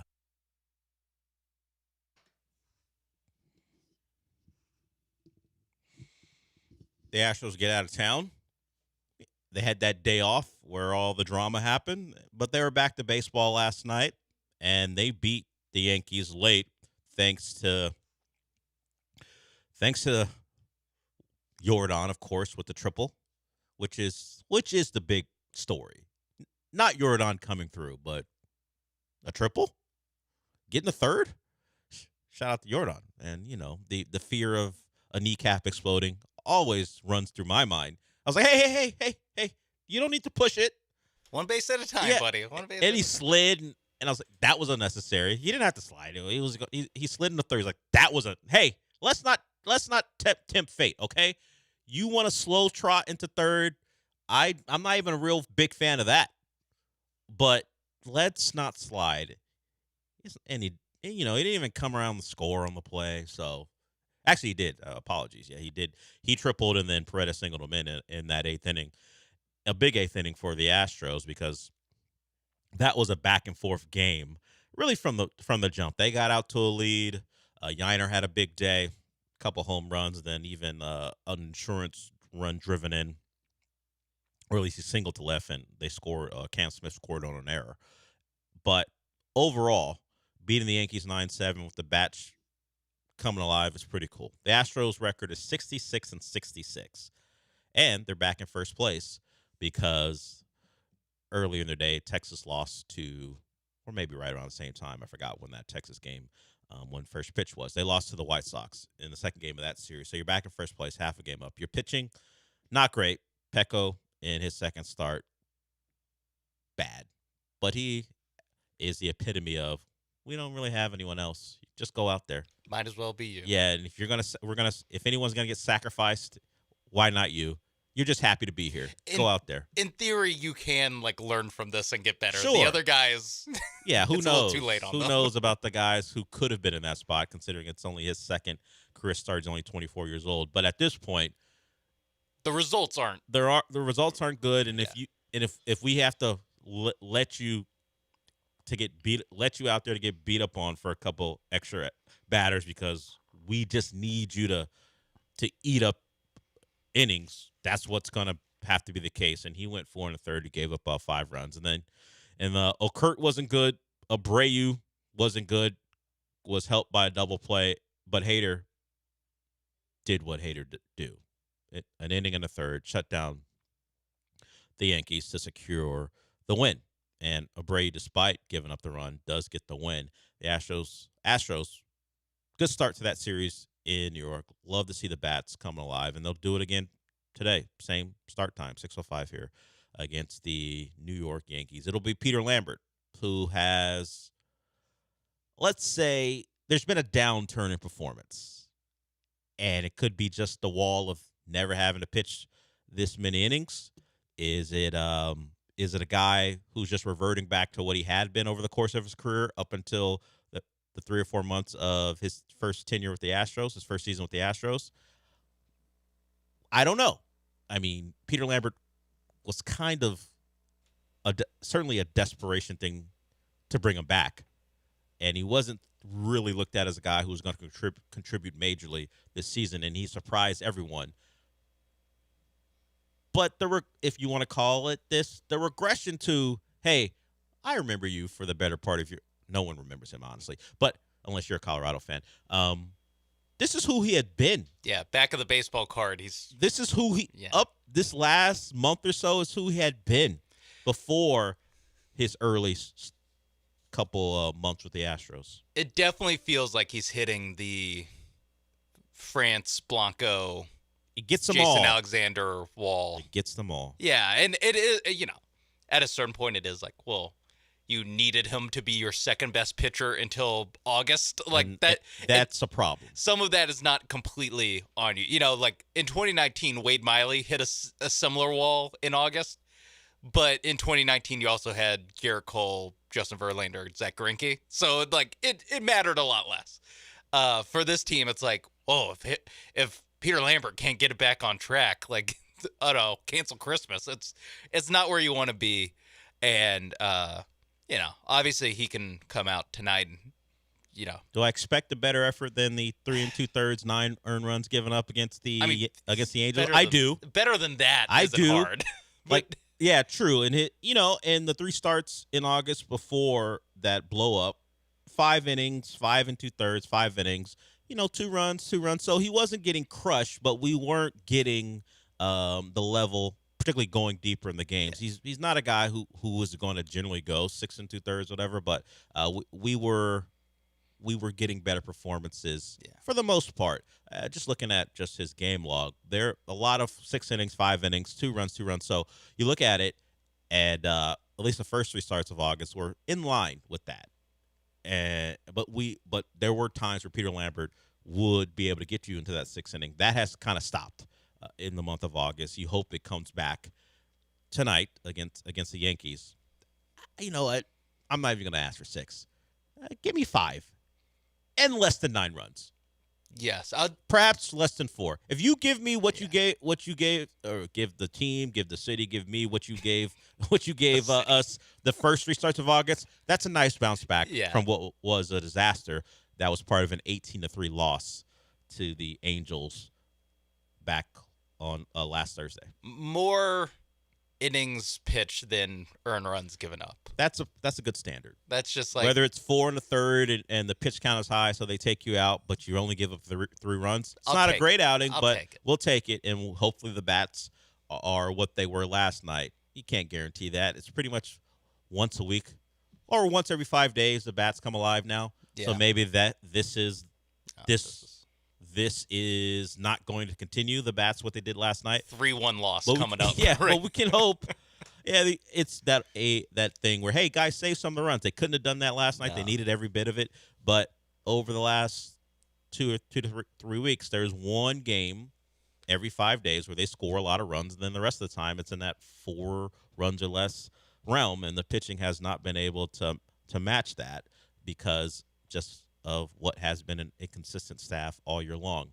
Hopefully Lambert can return to some form because it'd be nice to get him back on track, as despite all the things that are going on around the team that kind of speak to what the future is, the current is you got a chance to make the playoffs, and what else can you do but that? As far as the future, Jim Crane spoke yesterday, said that Joe Espada will be the manager for the rest of the year, and any decisions about his future will be made at the end of the season. We can speculate that decision's already been made, but at least the man who talked to reporters yesterday told us that, hey, that's an end of the year discussion. We'll talk about that when it's time for that. I don't think there's much to talk about. I don't think there's much to blame Joe Espada for. You can get into some of the you want to talk about, hey, maybe a guy stayed in too long. Maybe you want to change the lineup around. Those are the things that the core baseball people love to talk about. But there was a cap to what this team could accomplish. Yeah. And that has nothing to do with the Espada. People already got their pound of flesh with Dana Brown. But Ken Rosenthal's like, hold up, wait a minute. Seconds for me. Yeah. No, 1 more pound, please. I don't know if Dana Brown has a guy who really loves him in the media and Ken Rosenthal, but Ken Rosenthal has taken the Dana Brown mutual parting of ways, which he scoffed at. We played that sound yesterday with the Astros as a chance to point out all the foibles of one Jim Crane, and he's at it again. You don't like a contract that's been given out? Perhaps don't blame the general manager for that if you're an Astro fan, at least according to Ken Rosenthal. So how much does Jim Crane have to take for blame for this? Certainly a good amount. And they've made some bad decisions with contracts that were Jim Crane driven over the years as well. So, AJ, when you look at the whole thing, it's like with any team. It's always hard to discern, not always, but in many cases with clubs, it's hard to discern how much is the GM's fault and how much is the fault of the owner who might not be providing the resources that the GM would want. I can give you any number of examples in the game where that distinction is difficult to draw, where I don't know exactly if it's a money thing, if it's the GM balking at certain things, there are all kinds of things that go on. But certainly Crane is the owner of the team. He is the one who has said, we're not ever going to rebuild. Well, there are indications or times where perhaps you should rebuild. And you can make the case that the Astros could have done some things along those lines, but that's not the direction they chose. So here they are, and it's going to be really interesting to see who they replace Dana Brown with. Is it going to be another first-time GM? That's what they've done. Luno, Click, Dana Brown, all were first-time guys. Or do they get someone more experienced? Or do they turn it to Jeff Bagwell, who is in the front office and clearly has influence? Does he want it? Do they want him? All these questions. And there's going to be some other teams, of course, looking for GMs as well. 2 in their own division right now are unsettled. So it's going to be an interesting offseason. Hey, let's not invoke that name anymore. I've seen it in print, digital print, and now Rosenthal has said the thing that most people don't want to hear. The thought that it could turn to a certain Astro legend first baseman to be the primary decision maker. Would I be surprised if it happens? No. By the way, whether it be first-time GM or past GM, I don't really have a preference there. I can't speak to who the right guy is. Just go hire a guy or woman who gets the job done. The question is, and it should be on everyone's mind, is Jim Crane capable, along with whoever else is advising him, of making the right pick? Because that's all it comes down to. Whether it is a guy we've never heard of or someone who was out of work who did run a baseball front office, it all comes down to Jim Crane. Is he still capable of hiring the right people? Hiring the right person and also getting his hand off the steering wheel. That too, because there is no real evidence that with his hand, not even just one hand, most of us drive with one hand. Yeah. Most of us. Jim Crane feels like he's 10-2. 10-2, baby. With this franchise right now. There's no real evidence that Jim Crane at 10-2, although considered safe, is proper for this team. No. And that is like, because, my stance is like someone from to hire someone who did an internship at the Tampa Bay Rays and get out of his way and give him money is kind of the give him the ability. If we are competing all the time, give him the ability to do that. Give him, like the top 10, 5-ish payroll that you've had the last, 5-6 years. I just don't have any belief in Jim Crane being able to do that. And I almost have, this is Galaxy Brain of, you know what, hire Jeff Bagwell to be the GM. Because you want to run it into the ground? Exactly. Just so he gets fired as GM, because being the de facto GM, the whisper in your ear, like he can't get fired from that job. Really, if you're Jeff Bagwell, don't take on the job where you actually have an official title. Yeah. First, not that he should be taking any advice from me. I've already said you shouldn't have come back to be in a spot where you're advising the team, but he wants to help the franchise that he loves. Understood. That is part of the reason that one John Granado took such offense to the comp that Jeremy Branham had for Bagwell. At least that's what I didn't hear what Jeremy Branham said, but according to John, Jeremy compared Jeff Bagwell to Jack Easterby, which offended John. John has a history with Bagwell. John covered the team on a daily basis back when Bagwell was playing, so he knows him a little bit better than most, I guess, in the media. So he didn't like it because, and maybe rightfully so, he believes that Jeff Bagwell at least is earnest and wants the Astros to be good. He just may not be capable of doing it.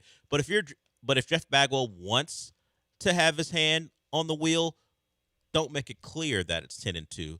You should have your seat leaned back. And you're kind of the instructor when a student driver is in the car. You can stop this car at any time because you got your brakes over here in the passenger side, but the other person's actually driving. Yeah. But whenever I want, I can put my foot on the brakes. If they're gonna roll past an overpriced veteran first baseman, Jeff Bagwell, you could slam on that brake and be like, nope, sign him. Yes. 3 years. Whatever your version of Christian Walker or Jose Abreu is, The next guy. in like 2028, whenever baseball is a thing again, after an apparent work stoppage, you can always put your foot on the brake, but you don't want to be the guy who's clearly driving the vehicle. That ain't good for you. No, and the blame falls on you. That guy gets fired. And then or your contract just runs out. Yeah. That guy takes your advice or, gets outmaneuvered by you because you just basically go over his head to Jim Crane. And then it doesn't work out. That guy gets fired. You stay Jeff Bagwell. If Jeff Bagwell is the GM, Jeff Bagwell eventually would get fired. Like that's the thing. But I would prefer my that is the galaxy brain. My preferred would be Jim Crane, looks himself in the mirror and be like, wait, I built definitely the best dynasty of, the 2010s, made 7 straight ALCSs by hiring Jeff Luhnow, a cutting edge smart guy in baseball, and staying out of his way for 5 years. Maybe I should get back to that. Maybe that winning formula should be returned to. And the more and more I, want to exert power on my team, which you have every right to do as the owner. But that's as I do problem. that, that the results go down he's every time he does apparently that. aware of that, and then decides I do have every right. I'm going to do it. Yeah. And when you own a team, you can do it, but you would just hope that there is some self-awareness about how it was run and maybe how it should be run in the past. He did mention that they're going to learn. There's a time to learn from how others are doing it because they're not the top of the league anymore. So maybe there is some humility there. We will see with that, and we will see the plan when it comes to building this thing back up. Whether they do it by spending loads and loads of money feels like that won't be the case, and they will consistently tell you that they're in the top 10 in spending. So it's very hard to fight them on that. We'll see where they are when now that the McCullers deal is off the table and the Javier deal goes away. So we'll see if they will spin to that level. Yeah. Now that the bad money they've thrown out there is gone. Still got the EMI money. Yeah. They basically replaced. You remember when we were money. sweet summer children and thought, Imai may pitch so well, he may go opt out and go get a better deal someplace else. That's the downside to this deal. Yeah. No, the downside to this deal is that he now we can only pray that he loses his mind and goes, you know what? I don't like Houston. I want out. Yeah. Doesn't feel likely. All right, so Astros win. They've got moves to make, and I saw way too much of Brad Ausmus and Jeff Bagwell being mentioned. I prefer clean slate. Normally they get posted as them as players, and so I get a little bit of nostalgia. Childhood nostalgia, and then I see oh wait, they're talking about them being because the brain trust. Because Ausmus was a finalist for the GM job the last time around, yes. I believe. Yes. Before they went with Dana Brown. So let's not revert back to that list, because if that's the list you made, and Dana Brown was the best choice, maybe the list wasn't a good one. Reevaluate things? Yeah, perhaps. Well, we will see. It's years later. Maybe I'm sure there are other names that have come across. And as you said, while you kind of derided the Texans for hiring someone near Sean McVay, you don't apparently if they're near the Tampa Bay Rays, you're okay with that. Coffee boy from the Tampa Bay Rays. Yeah. So whichever nerd walks into this interview with holding a calculator, hire him. Yeah, and he just happens to take off his Tampa Rays hat as he's walking into the interview room. Sure. Grab that guy. Yeah. Or woman, whoever it might be. All right, we'll go to break with that. If you want to join us, the number is 713-780-3776. We'll see if there are any concerning updates from Texans camp since the last time I looked. Hopefully not. I did see that Jalen Knowles having a pretty good day as he is making his way back from his injury, so that's good to see. We will get into why maybe we shouldn't consider it a win that the Texans made the trade for Kayshon Boutte. We'll hear from Elliot Wolf, the Patriots GM, on why they made the move to trade away what would be probably their fourth receiver. They did it for a safety and a pick. Also, in college sports, the conferences are saying no to pros. We'll pay you like a pro, to play for our school, but only if you didn't sign a pro contract and then come back. So there's that to get to it. And I've said it, I think, a couple times we were going to get into quarterback news, and we just never get to it as we get ever closer to the season with games actually kicking off tomorrow. Not games you're going to care about, but you certainly can bet on them. But we got games on tomorrow, and then we got games on Saturday. So college football is here. So we'll talk about some of the quarterbacks around the country who won their quarterback competitions, and also my fantasy of why Jed York did what he did, down the drain. We found out more about why Jed York did what he did as the reporting continues on that story. We'll get to that at some point. We'll be back.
It's the Del Olalea Show. On ESPN 97.5 and the ESPN Houston app. Live from the Huntington Bank Studios, here's Del Olalea.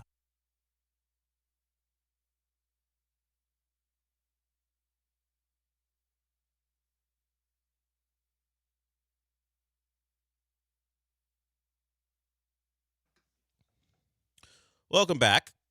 The Texans are having a pretty good day against the Panthers outside of, potential major injuries. But as far as what's going on in the field, all the reporters are saying Texans, particularly their defense, dominating that Panthers offense. Well, they traded away from their defense and added to their offense when they grabbed Kayshon Boutte from the Patriots. We've heard at least our opinions on the matter. You guys have heard from many people talking about it here in town. We haven't heard from the Texans on that yet. Maybe now that Boutte's with them in Carolina, we'll hear from D'Amico on that today after practice.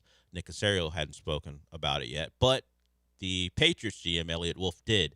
So here's Elliott Wolf on why they made the trade to acquire the Texan safety Jalen Reed. Jalen Reed trade. Jalen was a guy that we identified in the draft process as someone that we might pick, and he ended up going before we could take him. Followed his career last year with Houston, and thought it was pretty remarkable that, as a rookie who hadn't played much during the regular season, that they trusted him enough to play the majority of the playoff games and just continue to follow him. And when we determined that he might be available, that he was someone that we wanted to acquire. Thank Kayshon for everything over the last 4 years, or 3 years that he was here. Showed tremendous growth and progress as a person and a player, and excited for him and his opportunity. But this was about the Patriots and doing what's best for our organization. Elliott Wolf on the acquisition, and Sean noted he called it the Jalen Reed trade. What I mean, it's a Kayshon Boutte trade here. It's a Jalen Reed trade there. I mean. And he thanked Jalen for his contributions. But look, the Patriots went out and really devoted resources to their receiver core. Dobbs and A.J. Brown brought in this offseason, one through a free agent signing, the other through trade. That speaks to how they thought of their wide receivers. They went out and got two guys who they think are majorly going to improve that. So we had the caller Rashid calling about Boutte and what he could be for the Texans either this year or next year, particularly in the future if he does well, getting himself a new deal. We just saw a team say, not good enough. They would have kept him on the roster, but he wasn't good enough to be their one or their two, and he's not really a slot, so that goes to Pop Douglas. He was, and if you look at their targets for last year, it was Diggs, a tight end, and Mac Hollins was targeted more. Boutte was more productive because he's a bit of a big play guy. Mac Hollins, straight line guy. He can get down the field a little bit. Better known for not wearing shoes in inappropriate places at this point. But by that I mean just randomly walking into the facility without shoes. That's a Mac Hollins thing. But he was targeted more than Boutte. So if you just go by targets, he was maybe their fourth or fifth most important, at least in Drake May's eyes, weapon. Or maybe simply his route tree didn't allow for more targets. So I applaud the move in a way that I would applaud something a general manager does, like a soft golf clap. Credit to Nick Caserio for finding a team to trade you at least a real wide receiver for not very much. But that might speak to what to expect when the Patriots are looking at him and going, expendable. Wasn't even a big part of our plans last year as far as target share. We'll trade him for a late third-day pick and one of your safeties who you don't expect to play very much. So I am cautiously optimistic about the move. I'm not sure it's going to be the game changer that the pundits on ESPN are talking about because it's a segment involving a trade, so they got to really be in it. It's like really hype it up. Guys, it was a 6th round, or a guy coming off a 6th round rookie season and a 7th round pick. Yeah, that is what was traded for. This is the Xavier Hutchinson, not quite ready for full season of being 17 games of being the wide receiver too. Yeah, it's like let's have another option. Yeah, at least they have them. You don't really think about it like this in the same way as a running back, but they can share the wide receiver 2 spot, and you can ride the hot hand depending on the game or scheme or whatever, matchup. It is something where it's like, this is 100% a move out of desperation. And that's why and it didn't cost anything or hardly anything. So that's why it's like, it's hard for this to be a bad trade for the Texans. It is just how, what is the upside on it? Like how much of a game changer can you realistically expect Booty to be? Yeah, because even if Booty went out there with oven mitts because he was protesting the move, okay, he's a malcontent. He gave up Jalen Reed in a late round pick. Who cares? You move on. Hopefully, the upside of some of his big play potential comes to the forefront. Yeah, but hey. I just started to look at the targets and go, wait a minute. Yeah. What do we? Let's relax and hopefully it works out. We'll go to break with that. You want to join us, 713-780-3776 is the number. We'll do some college football when we come back because there have been announcements made about how conferences are going to react to players who either signed with the pro team, were in a camp, whatever. The SEC had a really extensive list as they tried to cover all their bases to keep guys from working their way in to finding a spot on one of their rosters for the upcoming season. The Big 10 is in line with that. The Big 12 seems to be following the ACC. So all the Power 4 conferences are saying, nah. For this, it's a lot of noise for what may be 15 players for 1 year. But because, as Paul Feinbaum said, college football is going into the abyss, everyone's getting active. We pointed it out yesterday that if the NCAA had gotten active simply months earlier, this wouldn't be a problem. But they enacted a rule that allowed for this loophole to happen for some of these players, and now the conferences are responding because college football is nothing if not reactive as opposed to proactive. We'll go to break with that.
We begin hour 2, and we'll get to a call here.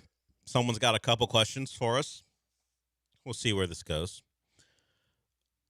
I mentioned the Texans just need to get to the game against Buffalo, and Josh Allen's coming to town earlier, and this was off the back of reading that Braden Smith went down with an injury, had to be carted off the field. Just get to the week 1 without being decimated by injuries. Well, the man they'll have to face, who I don't particularly enjoy playing football because he just tortures the team I root for the most part, and also the whole Haley Steinfeld thing. Josh Allen talked about something. We actually can find common ground. Okay, you love Haley Steinfeld. I get that. That's common ground. I get it. But also, the grass versus turf thing. I've got numerous burns on my legs from artificial turf that hurt to the point where I can't sleep at night. Good. I'm glad you have restless nights or sleepless nights. Excuse me. But beyond that point, he goes, if I could snap my fingers and make every field grass, that's what I would do. Look at me and Josh Allen coming to common accord. He's right about that. Yeah. Me and Josh agreeing on something. Grass everywhere. And their new stadium has grass. It is especially wild in Buffalo after this summer of like, oh yeah, they can just like put grass in all these places. I get to do it for whatever 2 months during the summer. Yeah. Is different than especially during the winter. Winter in Buffalo. I imagine it's pretty tricky to keep grass looking beautiful. They're gonna try. Yes. This year. But I think it does galvanize the NFL players' cause when they can do that. It's like, okay, so you literally are just like MetLife, you're ripping up the turf to put in grass and then ripping up the grass to put in turf. Like, all right, sweet. Yeah, thanks. stop leaning into, hey, our testing says there's not a major difference. In fact, it might be better on field turf. You want to tell us about money because you want to host other events there. Okay, at least that's the truth. Yeah. If you want that, if every NFL owner said, we'd rather have Olivia Rodrigo in our building for a 2-night stay as opposed to, and then having to put down grass again because she rips it up. Yeah. I'm good with that over, it's just the same. Grass and turf the same. But Josh Allen had some sleepless nights because of burns. Now he doesn't have to worry about it, at least for 8 games a year. Yeah, there you go. They're putting grass in Buffalo and also railings to obstruct the view of their patrons when they're trying to watch the games. hey, that's not a Josh Allen doesn't. Yeah, it's not about Josh Allen. That's just about how you design a stadium that looks like a bedpan. If you've seen the new Highmark, it does. It does look like a bedpan. Some points for not making it a dome, but also you made it look like a bedpan. Yeah, there are other ways you could have got that done. Let's get to La Raza here. He's the one with a couple questions for us. What's up, La Raza? Hey, good morning, Dale. Good morning, Sean. How you gentlemen doing this morning, man? Good morning. How are you? Doing good. Hey, I just had a side question. Has anybody checked on your resident caller, Julian, lately? He called in. Is he all right? He called in this morning, but he didn't get on air. He wanted to talk about Jed York, but he didn't. But he's apparently okay. Okay, because I know since he's a Niners fan, I know they're going to give a new definition or meaning to the term "bang bang Niner gang." Well, there is more information on that. We'll get to that since you brought it up. But you had one. That's one question. What's your other question? The other question is, this is a serious one. The SEC has decided to ban athletes to come back into the SEC. So do you think these athletes that want to join the SEC conference might go to another conference? Because if they don't work out in the pro, they can go back to that conference like the Big Ten or the Big East or whatever you want to call them. Do you think that they'll attract more of the athletes to go to another conference instead of the SEC? You know, I'll answer your question. It's always off-putting when he asks a serious question. It's a little odd, I would say. Because normally it's about, hey, Del, did you see this name of this player that you'll never say and I can't say? Like that tight end with the name Luke. But he did ask a serious question. Well, it doesn't look like they're going to have the option because the other conferences are right in line with what the SEC is doing.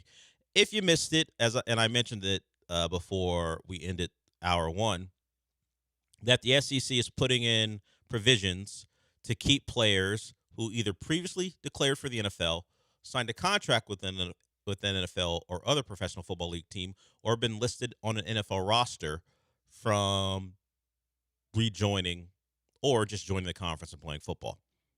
That is something that was voted on by, I guess, presidents or chancellors / athletic directors to a 16-0 vote. So it was unanimous. You may guess that LSU's representative just went along with the tide after realizing that no one else was going to vote to allow it to happen. And the other conferences are right along with them.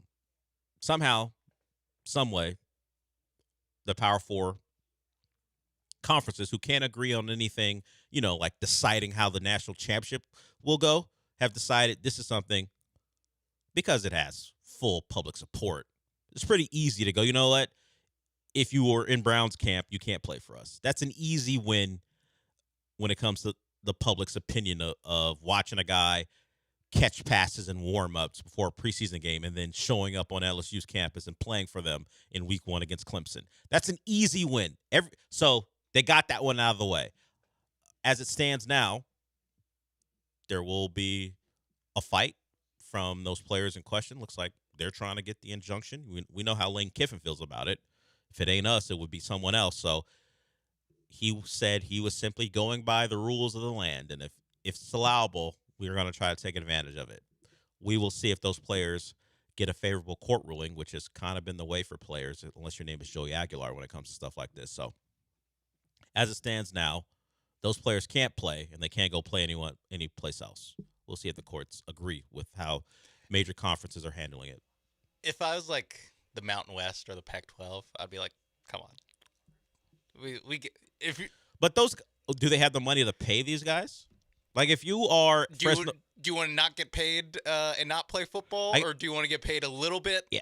Or do you want to be on a practice? You can go back to a practice squad with the Browns. I guess the NFL's theoretically always still there. If you're Fresno State, does the tight end from Ole Miss, is he worth it to you? I guess is the question. And how much is he asking for? I have to assume he'd be, if not the best player, one of the best players on their team.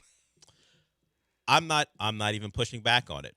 But do you even want to be involved in this? Because I think, who was it that was it Marcus Freeman? I forgot, who talked about how it's a bit of a complicated issue and it's a little late in the game. Yeah, for academics. Yeah. Yeah. Well, he's at Notre Dame. He's got to sell the whole academic side of it. Notice Lane Kiffin didn't mention academics at all.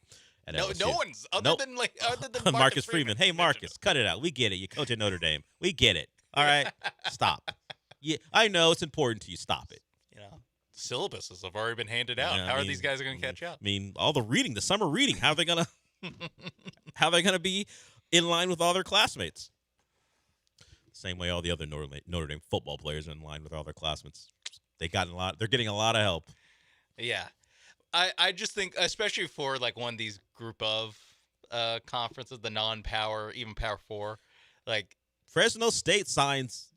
Make a splash. Harris and Wright to play for them. Pac-12, either Pac-12 or Mountain West, like, hey, differentiate yourself from the other West Coast conference. We're allowing everyone. Yeah. Hey, come on in. If you got cut week 1. We don't care. Yeah. Whatever. If Sterling Shepard, do you want to play for us? Did you play? Jones. Did you play 5 years?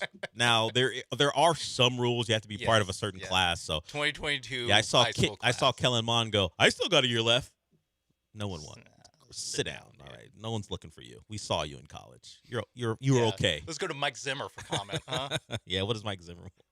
Yeah, if we go by Mike, what Mike Zimmer thought, no one's bringing you on.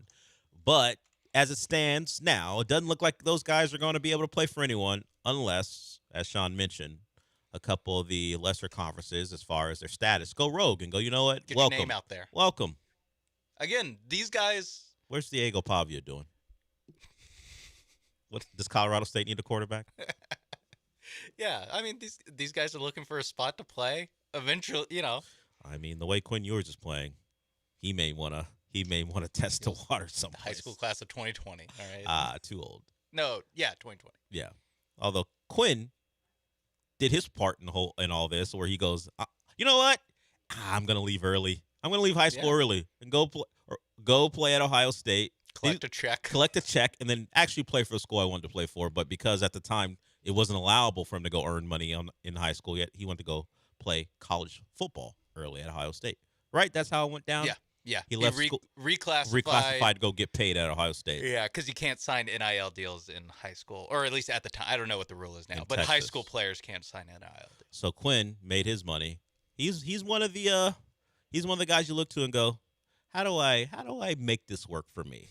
He's one of the first to do it. We would call him a trailblazer. It is. He was one of the initial bad guys in college football. Like he was in Gen 1 of let's get this paper, and which ultimate twist. He could have played for some college football team instead of being a 7th round pick. He was a guy who people were offering a lot of money to. Now Texas, despite leading them to 2 semifinals in a row, they had a guy they needed to get in there. So that move was made. Yeah. But he could have played in he could have been Dylan Gabriel. He could have been Carson Beck. It would have been the same home stadium, but the Canes would have paid him before they paid Carson Beck.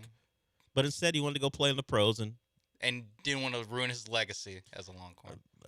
That is the words of Ty Simpson. Turns out, worked out for him. He was drafted in the first round. This show openly scoffed at that alleged legacy at Alabama. Getting drilled by Indiana, not even finishing the game in that Rose Bowl. Yeah, but it worked out for him. First round pick. Quinn Ewers higher in the 21st century quarterback power rankings of Texas than Ty Simpson is at Alabama. Definitely. By a lot. Despite all the things surrounding Quinn Ewers' tenure and the hype and maybe not living up as far as performance on the field despite the team success. Yeah, Ty Simpson, get out of here. Get out of here. Didn't even finish the game. Yeah, and now they're hyped for the new guy. Keelan Russell. Yeah, Russell. That beat out Austin. Man. That speaks to something we will get to now because I kept talking about it over the last couple of days. The SEC, their quarterbacks, at least their QB1s, have been decided in some prominent spots. Keelan Russell out of Duncanville. He wins that job. He beats out Austin Mack, who played in that blowout in the Rose Bowl. He came in for Ty Simpson in that game. He doesn't win the job. It goes to Keelan Russell. Vanderbilt makes a surprise pick. Jared Curtis, the 5-star who was originally committed to Georgia, and then he watched Vanderbilt and all their success. He's a Nashville kid, decided to go to Vanderbilt. He loses his job to someone named Blaze Berlowitz. We'll see how long Blaze has that job. Great quarterback name. There were a lot of people going, boy, this is stupid, because there's just the assumption that the 5-star wouldn't want to sit behind a Blaze Berlowitz. Look, if he's a backup quarterback, he's going to play this year. That's whether it be through blowout or just Blaze Berlowitz not being any good. Jared Curtis will play for Vanderbilt this year. Yeah, or injury. Yeah. This is where I'm old school of hey, 5-star, you can sit to start your first season. Like true freshman, I don't need true freshmen to start week 1. It's already been said. He will play. Yeah, it's it's not, to me, any true freshman losing the job in camp, I'm not shocked. There is I think I told you off air earlier this week, when the news broke, Trevor Lawrence didn't start week 1 for Clemson. They rolled out with Kelly Bryant for half a season.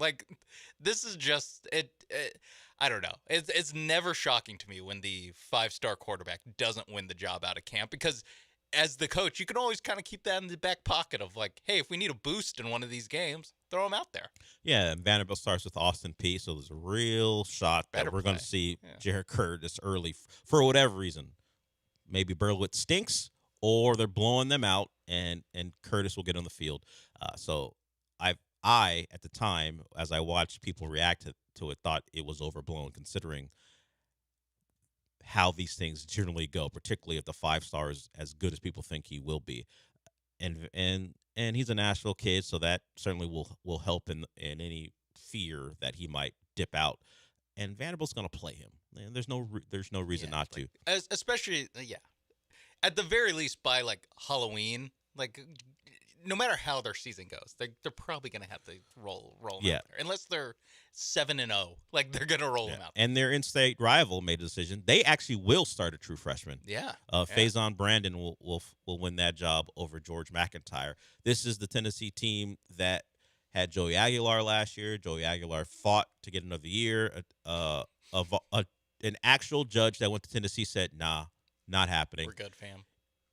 Because this show is stupid. We just thought he was tired of watching Joey Aguilar play for his Tennessee Volunteers. Said no.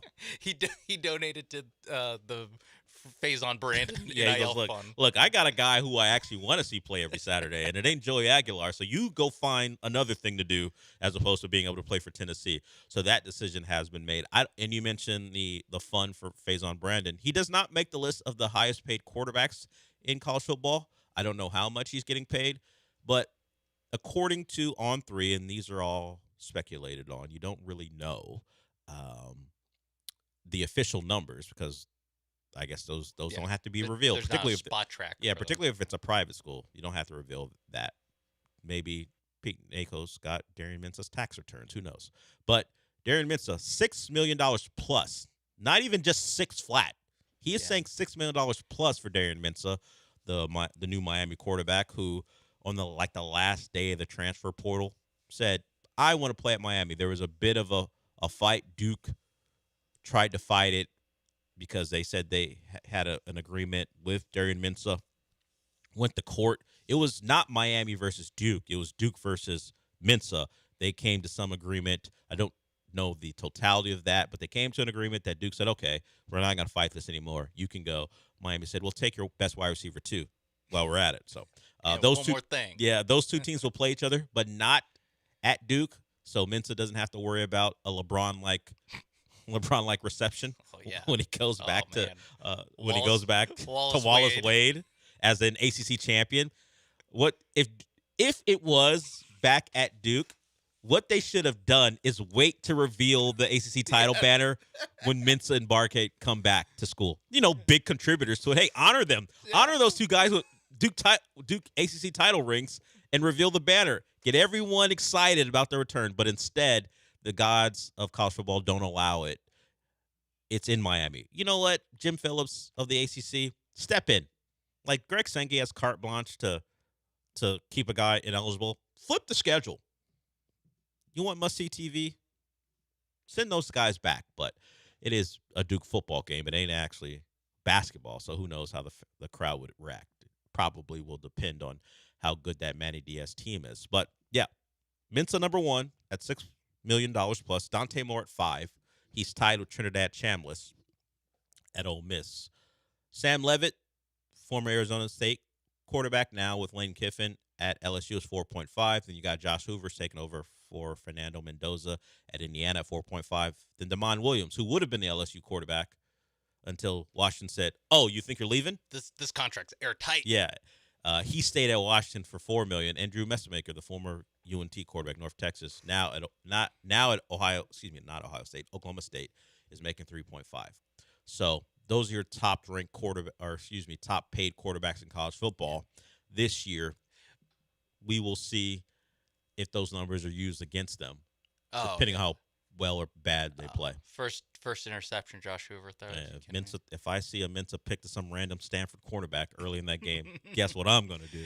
Yeah, I mean, it looks like the way to get on this list is to either be a transfer, like a high-level transfer, or to threaten like in Damon Williams' case, or to spurn the NFL draft, being the second quarterback taken in this year's NFL draft, in Moore and Chambliss. Or win a court case in the friendly confines of a Mississippi courthouse, and then you get $5 million too from Ole Miss.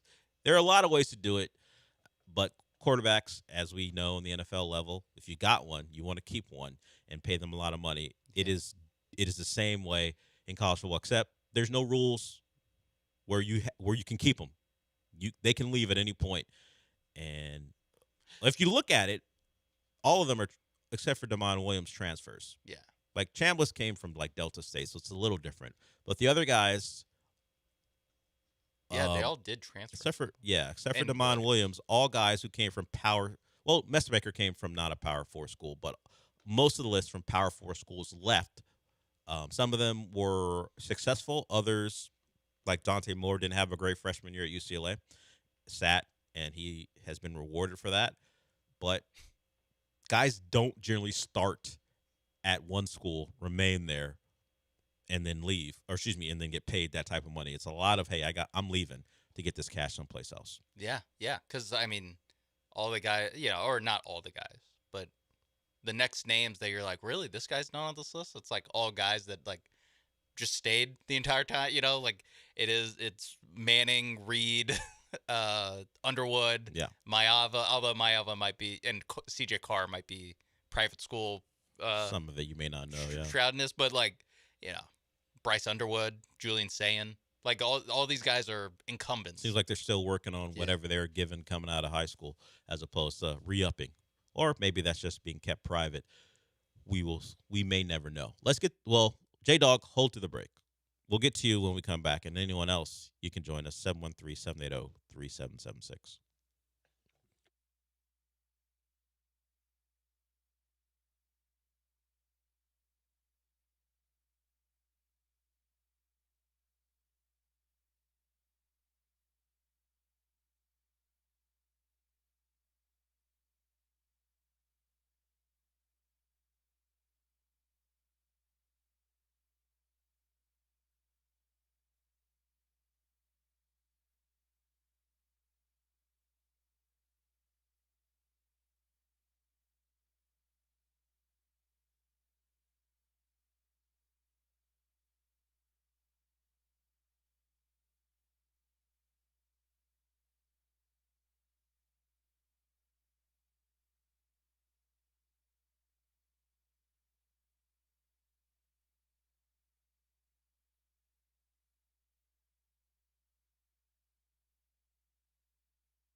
It's the Del Olalea Show. On ESPN 97.5 and the ESPN Houston app. Live from the Huntington Bank Studios, here's Del Olalea. So we'll get to J-Dog here, but I did want to give you what the SEC will do to any member institution who plays one of the players who either declare for the draft and then officially withdraw, sign a pro contract, and this goes across the NBA, the NFL, G League, or the WNBA, excuse me. So it appears the SEC isn't doing the whole these guys are ineligible. What they're going to do is say, if you happen to play one of these players, this is what happens to you. Half a season suspension for head coaches, SEC voting privileges revoked on business matters for the school in violation of the rule, a hefty fine, 50% of that sport's annual operating budget. And the league retains the right to levy other penalties by Greg Sankey and or presidents, chancellors if necessary. So if the first three aren't enough, we got stuff in our back pocket we can hit you with. So I guess when Sean asks, how is this legal, particularly if a court is ruled in the player's favor, hey, we're not going to rule you ineligible. If a team wants to play you, they can. But this is what happens if they do play you, which makes you unplayable. I don't know how the courts will look at that, but that's how the SEC. I'm sure that. Well, I don't have to say I'm sure. I know the SEC has their own lawyers, and they work with them on this to work around a particular ruling from a judge. And the fact that they agreed to this, and everyone in the 16-0. conference agreed to it. Like yes. I don't think they'll ever have to enforce these punishments. That'd be crazy if. I mean, it would be Lane Kiffin going rogue on everyone, including his higher ups. But yeah, I think this it was a nice 4 days of hysteria. We really needed it in the midst of preseason. Get us to week 0. Yeah, and it's like, all right, this will not be a problem. I'm glad we all spent so much time talking. I'm just glad that the football will actually begin. Yeah, I'm glad. Paul Feinbaum got 3 different social media clips out of it. Yeah, that's huge. So is ESPN. Let's get to J-Dog here. What's up? Hey, what's going on, Philly? What's going on, Philly? Hey, it's been a minute since I called in, but I know it's been a while. Des, congratulations on the show. I chime in and out since my boy LaRafa put me on to the show of shows we were working back together about 10 years. That being said, drafting, I totally agree with Josh Allen. I feel like this Reliant is Reliant again. They at least need to try to bring back the Skipway 419 or whatever Bermuda grass they can, because they're using the FIFA grass in Buffalo. That is the Kentucky bluegrass. Number 2 is I feel you there on the Notre Dame thing. I'm with you. And number 3, from a Ravens fan, I'm a Ravens fan because of Ray Lewis and Ed Reed. They went to Miami. I don't know if you remember, but I'm a Canes fan too. I went down there for the national championship. People ask me, how did I become a Canes fan in order to be a Ravens fan? Well, there I was born as Hurricane Andrew was making landfall, so it just naturally happened. Wow. Okay, so that being said, what do you think we're going to do? Say that one more time. No, I was just acknowledging you were born during Hurricane Andrew. Yeah, as it was making landfall. So the paraphernalia being around when I seen it growing up and just watching them on TV, it just naturally happened. So that being said, what do you think we're going to do this year? And I actually agree with the whole thing not letting players come back, because once you go to the NFL and get NFL coaching, there's a little nuances and little tips you get, and you can go back and dominate in college. So you have NFL coaching, and then you're going to play an 18, 19-year-old kid who is just getting into the collegiate level. Okay, you just went to practice against Denzel Ward, and then you're going to practice against DJ Pickett, who comes, yeah. So I understand that, but I appreciate y'all. Appreciate it. So a lot of things there. I did not know what type of grass the Buffalo Bills are using. The FIFA grass, and it's different because we watch these games over in Europe, where when the NFL goes over there, and the grass is different, and it kind of comes up because of the different athletes and different ass of an athlete in the NFL versus soccer. So if they are using that FIFA grass, it'll be interesting to see how that holds up when it comes to the rigors of what an NFL game does to surfaces, because it does get very scientific about what grass should be played or used for what field. So that'll be interesting to see for me, at least, because I am grass only if I had my way when it came to football. Texas, get on that, by the way. Get off the field, turf, Texas. You play in Texas. Next off season, I think. An off season too late. 4 off seasons too late, honestly. Like 20. Yeah, what are we doing? What are we doing? But yeah, it also, the Texas turf is it's crazy walking on it. And how be hot like, it is. Yeah, and be like, people play football on this in September. Yeah, and then So they'll do it's wild. and they'll do it again this September. I mean, hopefully for the last We time. talked about how many millions are being spent on these players. Yeah, and you still throw them out there on that field. It's like I don't know. It's like there's like a squish to it too. It's so crazy. It's odd, yeah. And the Texans will at least it'll be inside for them. And Josh Allen, sorry, Josh, it'll have to be on turf, at least your first game. Maybe that's why. Unless Goodell steps in. That's why he stinks every time. He can't stink. Well, he plays in Protest. turf. His whole career was playing on turf. There's no explanation for that other than the Texans dominate him. Okay, as far as the Canes. Their quarterback will be better. I think they'll be more dynamic offensively because of the receivers they brought in. And then Malachi Tony still exists, certainly. The offensive line is going to be younger, less experienced. They, at least from camp reports, are expected to be a good run blocking unit early. They'll have to grow into be a pass blocking unit. Not that Stanford's going to give them much of a test. Their schedule lays out where there's not a lot of tests on that schedule. You have to bake in the, hey, aren't you still coached by Mario Cristobal? As far as a potential trap game, although because of Mario's history, even despite the playoff run, every game you look at and go, your team's better is looked at as a trap game for the general public because they're just waiting for another Mario disaster. Yeah, they have 10 trap games. Yeah, if you look at the schedule, which just says they may not be favored going to Clemson, but that'll all depend on what Clemson is at the time. That could be a game where they're favored as well if Clemson is not having a good year. But on its face, at least 10 games of the 12 they'll be favored in. And if Clemson's not any good, that'll be 11. And then the 12th one is at Notre Dame, and all the stuff from last year that'll build up going into that game if they're both really good. Notre Dame will feel like they were hard done, although Miami had nothing to do with it. Not their fault they beat you, and then the committee, because of Miami's struggles in the middle of the year, kept Notre Dame ahead of them until the final week of voting. That ain't Miami's problem, but it'll be looked at as Miami doing that to Notre Dame. So that'll add to that matchup. And also expected to be two top 10 teams. And at the time of that game, because of Miami's schedule, and Notre Dame has a schedule that isn't very tough, they do have BYU on it, so that could be something for them to worry about. That could be two top 5 teams just because there wasn't a lot on their schedule to give them a loss. And who knows how high up they are in the rankings. So maybe a game of the year candidate.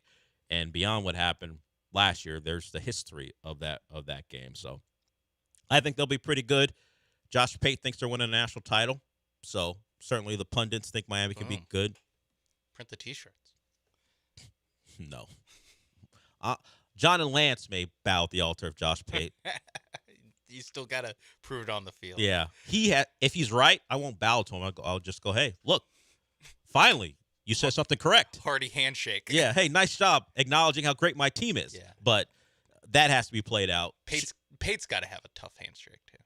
He's got to put those muscles to good use when he shakes your hand, right? There's no way it's like, Josh Pate kind of. You can't wear those shirts and put in that work in the gym and be limp wristed. Yeah, not try to Adrian Peterson. Add a little extra to it to let everyone know that, or maybe he's a DAP guy. I don't know what he does. He hangs around not because he likes it per se, but because of his job. He's around a lot of college kids. Is he shaking college kids' hands or is he dapping them up? I'll have to check the tape. Yeah, I don't know. Or it's a lot of, hey, Josh, I would love if he was just a wave and flyby guy. Yeah. What's up, guys? Yeah, I'm talking don't break stride. Sorry, I'm talking to Cole Kubelik. I can't talk to you guys. Actually, now he's talking to Taylor Lewan and others. Yeah. Have they changed the name of that show yet? No, it's still Bussin' and Pate.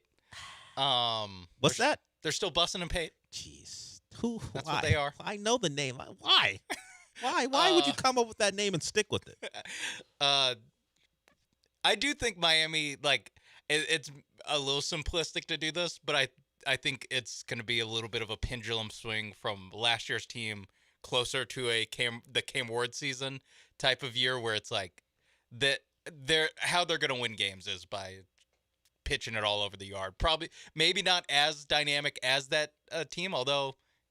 If you just go, Mensa has basically treated his college career as like a video game of he starts at Tulane, kind of beats that level, goes to Duke, beats that level. Now he's at a national finalist, looking to get over the hump. So every step of the way he's kind of cleared the hurdle. So maybe he is a guy that we're talking about as like actually he was better than he had a better season or is a better pro than Cam Ward. It's definitely not like out of the possibility. Well, they set records. They set records in 2024, partly because of how bad that defense was. So it'll be tough to reach those levels. You'll have a better team despite losing Ruben Bain and Akeem Mesidor, Keontae Scott. They do still have big timers on the defensive front. They have Damon Wilson, who's now a Georgia and Missouri transfer. At Miami as a defensive end, Justin Scott was a 5-star, came on late in the seasons, and their whole secondary is returning. So as long as they can defend a back shoulder fade against Indiana, which is the one thing they could not defend as far as that passing game was concerned. They'll be pretty good. It is one of the better teams in the country, but there are a lot of those. As we have a team in Austin who can make the claim that they're the most talented team in the country. Ohio State, yeah, we all know the names, and then even in this city, the Cougs may not be a top of the line contender for the title, but Willie Fritz has good years in year 3, and this is a team in Houston who you should think and look at as why not us when it comes to making the playoff, particularly when it comes to winning the Big 12. So all those conversations will continue as we get closer, and then sure, this first week is a bit of an appetizer, and I was thinking what type of appetizer. It's kind of just like chips and salsa. Is it? It's not bacon wrapped shrimp. I think it's like pretzels. Oh, not even chips and salsa. No, you're talking about bar food. You think this weekend is? Yeah, this is just enough to hold you over. Like this isn't, I don't want to put the good name of chips and salsa on UNC TCU. I wasn't gonna call it Texas Roadhouse bread rolls. No, definitely not. But like, you get pretty close. San Jose State versus USC, North Carolina, Virginia, in a game that I still don't know, is this an ACC game that counts or a non-conference ACC game? Because they love to do that. Stanford and Hawaii are kicking things off at 6. It's it's not terrible, but there is a lot of FSU, New Mexico State. It is an official conference game. Okay, great. It was originally planned to be part of a non-conference series because they're going to play in Brazil. But when that trip, or at least game, but when that trip got canceled, the game moved to Charlottesville, and they got a special waiver. Now it counts. The SEC is stupid. Or excuse me, maybe they are, but I meant the ACC. The ACC is stupid for the way they have now decided to input tiebreakers. Hey, the strength of your season will determine if we can't determine it in our traditional tiebreakers. We'll just look at your season and go, hey, that one's pretty good. You win the tiebreaker. Because some teams play 9 games, some teams play. And 8 while games. I'm being glib, it's more there is an actual program, computer analytics that will determine how strong these seasons are. But this is in response to having Duke win the ACC title, not make the playoff, and it's maybe in some ways rooting against Virginia because you wanted the best shot for a team to go deep, and that was Miami. And there's a question: if Virginia had made it, would Miami have made it in? Yeah. And bid stealer. Yeah. Bid steal against your own conference. conference. That's why the ACC is stupid, and I don't know that what they did to fix it is any smarter. We'll go to break with that. At least it's different. It's different. We'll see if it comes into effect.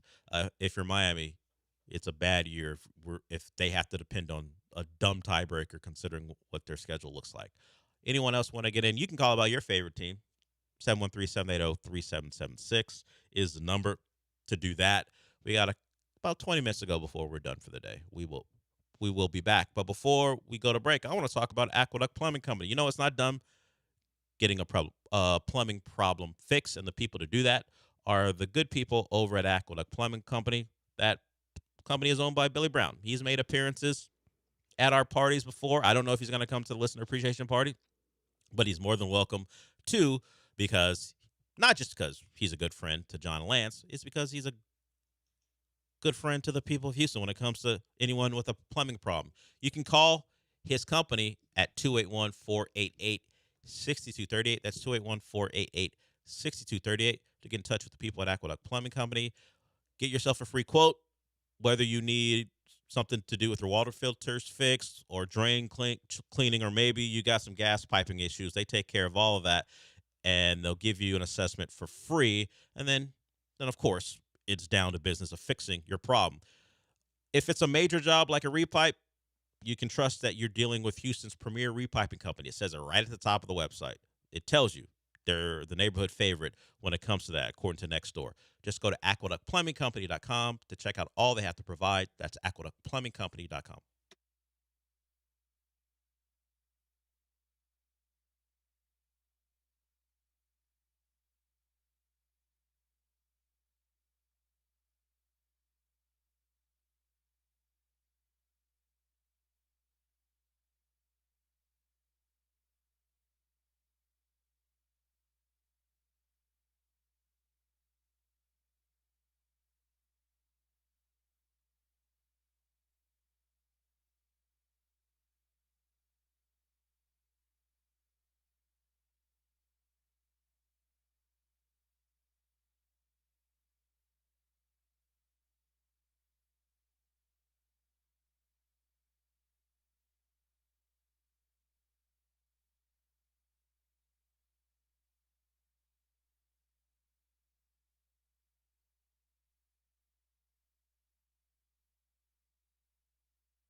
Broadcasting live from the Huntington Bank Studios, it's the Del Olalea Show. On ESPN 97.5 and the ESPN Houston app. So we're going to hear from D'Amico Ryans here because practice is over with the Panthers. The Texans generally dominated that practice, particularly their defense. But we'll hear from D'Amico on Kayshon Boutte. But as the fallout from these guys who signed with NFL teams and try to get back to college continues, CBS Sports is reporting that this just didn't happen by happenstance, where the NCAA had a ruling and then the players thought to themselves, hey, let's try to take advantage of this and go get paid to play college football again. CBS Sports is reporting that LSU and Lane Kiffin reached out to multiple players on the NFL rosters or their representation in an effort to get them to bring the lawsuit against the NCAA and return to school.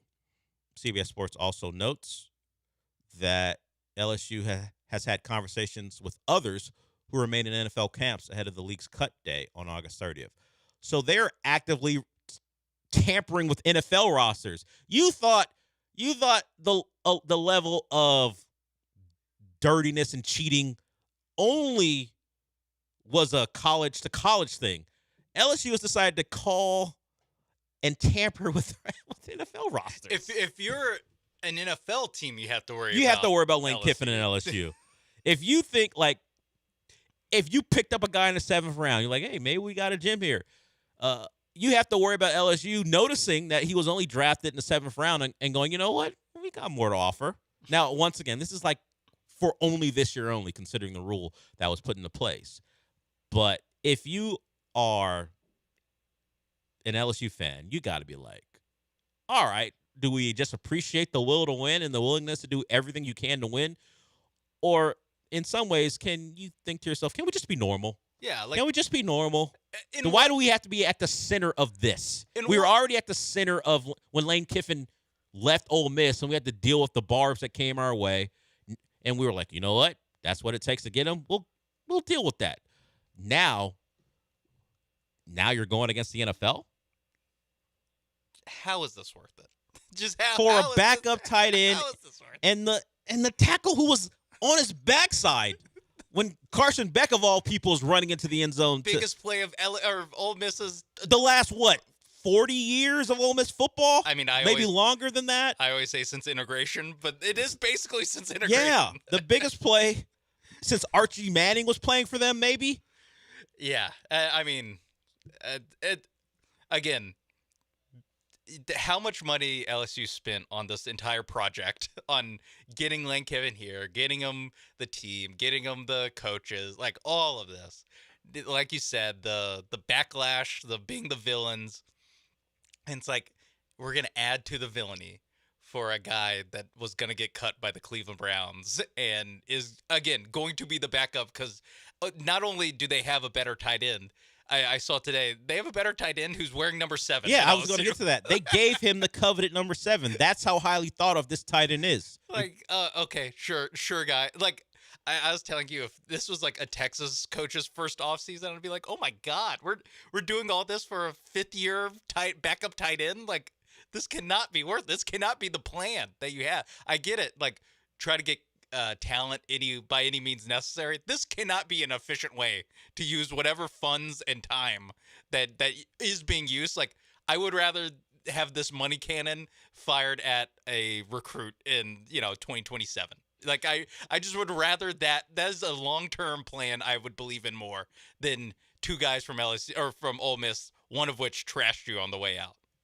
And yet here we are. Now that player, Xavier Harris, is currently in Baton Rouge. There's a former Notre Dame defensive end who has interest in LSU, who committed to LSU, or he committed to LSU out of high school, and he wants to transfer to LSU. Out of the transfer portal. Yeah, I was right originally. He never signed with the NFL team, but according to the guidelines, if he did not withdraw from the draft, that still keeps him from playing, or at least, well, he could be on LSU's roster, but if they play him, then they're up for a giant punishment, which is how the SEC has tried to avoid the legal fight of ruling players ineligible. So this story will continue.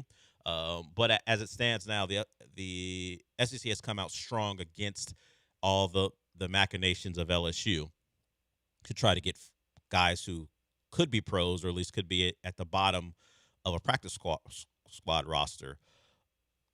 They're still trying to grab these guys. We'll see how it goes. Speaking of LSU, let's hear about a former LSU receiver. Hey, there we go. The Texans have a guy who just wants to be in the NFL. Yeah. Oh, wait. What high school class was this guy in? Oh my God. Kayshon Boutte's too old to play for LSU again, we think. He is a Texan, recently acquired. And after practice today, DeMeco Ryans was asked about him. This is the first time we've heard from the Texans on the trade for Kayshon Boutte. Here is DeMeco on his new receiver. Yeah, adding Kayshon was a big get for us. We know we lost a significant player for us in Jaden Higgins, and it's hard to replace him. When you try to go out and find a guy with the caliber of Kayshon, we've played against Kayshon multiple times over the past couple years. He's continued to make plays time and time again. He showed up. He's a young player, still an ascending player with a lot to improve upon, a lot to grow. So I'm excited to work with a young player who still has a very bright and promising future, that he has that big play making ability already. So it's been great to have him so far. We'll get him up and rolling here as the week continues. Yeah, only 24 years old. This will be his fourth year in the league. It's the fourth year in the league, so it's the final year of his rookie deal, 6th-round pick out of LSU. So he'll get a chance. Does he turn that into a long-term solution for the Texans at that spot? That's up to him, and that's up to him and Xavier Hutchinson, actually. Who's going to win that job? We talked about it several times that you can be excited. You can hope for the best. You can believe in him. But we have evidence that another franchise saw the 6th-round pick for 3 years and said, not good enough. We're going to really add to our wide receiver core. You're just in a different spot than the Patriots. Yeah. They did all their work early. You are forced into a spot to do your work now as far as upping your talent in that room because of the Higgins injury. So I also will point out that DeMeco Ryans spoke glowingly about a couple defensive backs who were of at least higher pedigree when it came to draft status. The Jeff Okudas, the C.J. Hendersons. He has been excited about other guys that they bring into camp. Those guys kind of washed out as Texans. Now Boutte's got a clear runway to not doing that because there was a Kamari Lassiter and Derek Stingley in the way of Henderson and Okudah. It's a little different for Boutte. There's not go back and forth. I was really hoping that DeMeco would say his name, so I know officially how the Texans are saying his name, his last name at least. I'll go by Boutte as it stands now. There's not a lot of obstruction to a real role here. It'll just be his opportunity, and we hope he takes advantage of it because the Texans need it. So that is the latest there on that move. Excited to have him, as you would expect. Good luck to all those involved. Hey, be better than Xavier Hutchinson and Zay Jones. All right, that's a low bar, particularly when it comes to Zay Jones. But I believe in you, Kayshon. I believe in you. Yeah. As far as what happened on the field today, some numbers from a Panthers reporter regarding what the Texans defense did. This comes from Chase Justice. He's a sports anchor in that area covering the Panthers. Bryce Young, 9 of 17, 2 picks, 7 sacks. Now, sacks in a joint practice, when did the whistle blow? Would he have gotten out of that in a real game? Stuff like that. But 7 sacks for the Texans defense, according to a Panthers reporter. And the Texans offense had a much better day, because they didn't give up 7 sacks. But they did have a major injury. If you missed it, Braden Smith was carted off the field. He is, as it stands now, if you just go by what we saw in the last preseason game and the fact that he opened up his team drill day being the right tackle for Davis Mills, not C.J. Stroud, he is your backup right tackle as it stands now. Maybe, because he was carted off the field, and that could mean a number of things. There was a time here when we were just getting into the game of talking about the Texans, at least having a person on site or a young reporter just making his way in the game. I'm not talking about me, because I was a producer who took the call from the reporter acting as a stringer, who called in and said Andre Johnson was carted off the field. Now, the Texans didn't have a lot going for them at the time, but they did have Andre Johnson. We got that news, and I still remember Lance's face. He was sitting in this chair. Well, not this chair. No way there was this chair. But in this spot where I am, and the look of absolute dejection on his face as he heard that news, I still remember it to this day. One of my happiest moments watching Lance so sad, actually. But in reality, watching him and his reaction, and then finding out that carted off the field meant he just rode a cart back to the locker room. He just didn't walk. He just didn't walk back to the locker room. We got that clarification like 20 minutes later, and it taught us a valuable lesson. Even when you have one of your own people on site, always get two sources. Yeah, I mean, but this one with Braden Smith appears different. He was down in pain on the field, and then had to use a cart to get off the field. Yeah, but maybe it's the flip side of everyone when Higgins walks under his own power, being like, I think he's all right, and then boom, season over. Yeah, maybe this is the flip side. Yeah, it looks like his season's over, but maybe he'll be fine. Yeah, it's like Jake Odorizzi in that one Red Sox game. We'll see. Texans defense dominant, not surprising.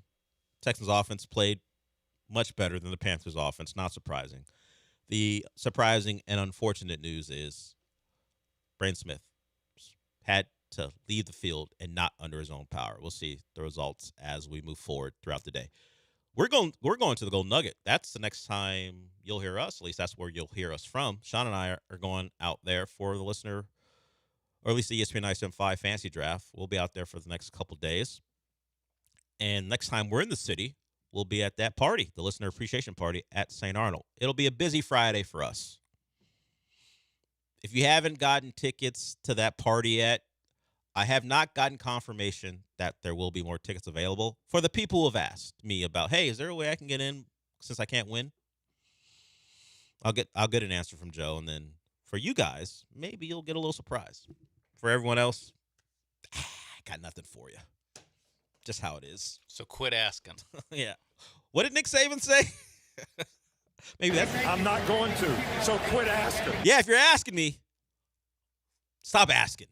We'll talk to you. Actually, is that just how we end the show, or you got something else? Sean. The Astros are the cockroaches of baseball. We're back in first place. Thanks, Ken Rosenthal. I love Ken Rosenthal, hater of the day. He won't stop. I love it. Until he stops talking about Jim Crane the way he's talking about him, we're going to continue to hear from Ken Rosenthal. A hissy fit. Jim Crane's biggest hater, Ken Rosenthal. If I'm Jim Crane, it's like, you wear a bow tie. I ain't worried about you. Rich Eisen up next, followed by Jeremy and Joe. We'll talk to you tomorrow.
And I will ask him if he has a fifth year of eligibility at Syracuse remaining. I checked on my year at Michigan. I might sue my way back in. I don't know.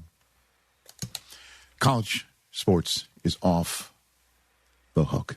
It's totally off the hook. It's almost like unruly because, listen, at the end of the day, I understand it's tough for us to wrap our arms around how quickly things are changing and how they're changing. But none of us, even on the craziest of days, could see coming the NFL as feeder system to college football. Well, the NFL preseason. It's always the other way around for, good reason, because that's what happens when people get older.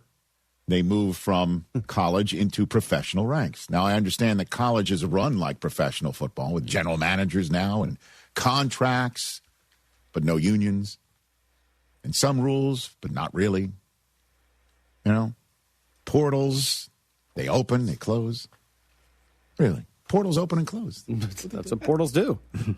And currently, there is a group of players in portals now, once they're cut by NFL teams, able to come back and sit in a portal because a judge in Louisiana ruled that a new rule that college football instituted for players to get 5 years of eligibility in 5 years, a 5-year period of 5 years of eligibility. You can't have 5 years of eligibility over 8 years.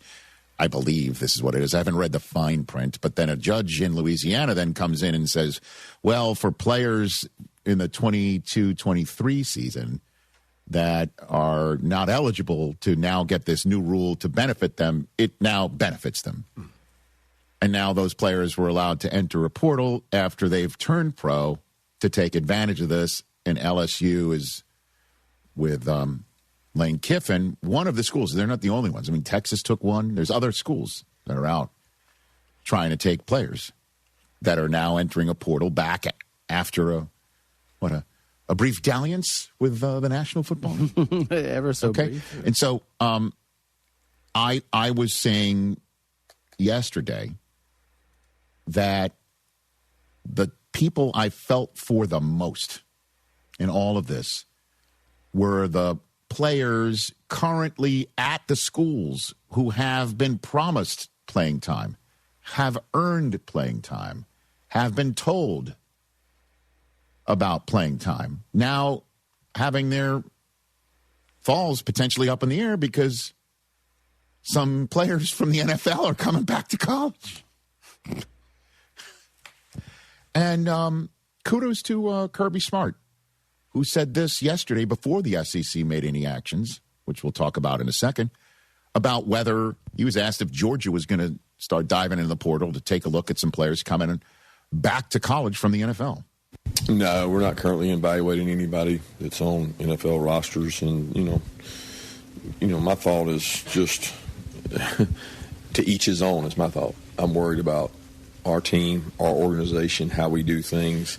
The opportunities presented to the guys on our team is important to me. They've earned those opportunities through an off season, through a summer program, through a really tough fall camp. And you have to decide, each and every person, if that's valuable enough to warrant replacing your players that, have worked with your team with others. Hey, they might be better. So our job is to upgrade and try to get better as much as we can and win games. So some people feel like that gives them an opportunity to be better and doesn't change their culture, then more power to them. There you go. I love that answer. It's like, we got guys here, I promise playing time. Right. And if you feel that you can get better, and not upset your culture, sit right there. Sit right there. Then more power to them. Well, the SEC, after that press conference on Tuesday, joined the Big Ten in saying, nuh-uh, ain't happening.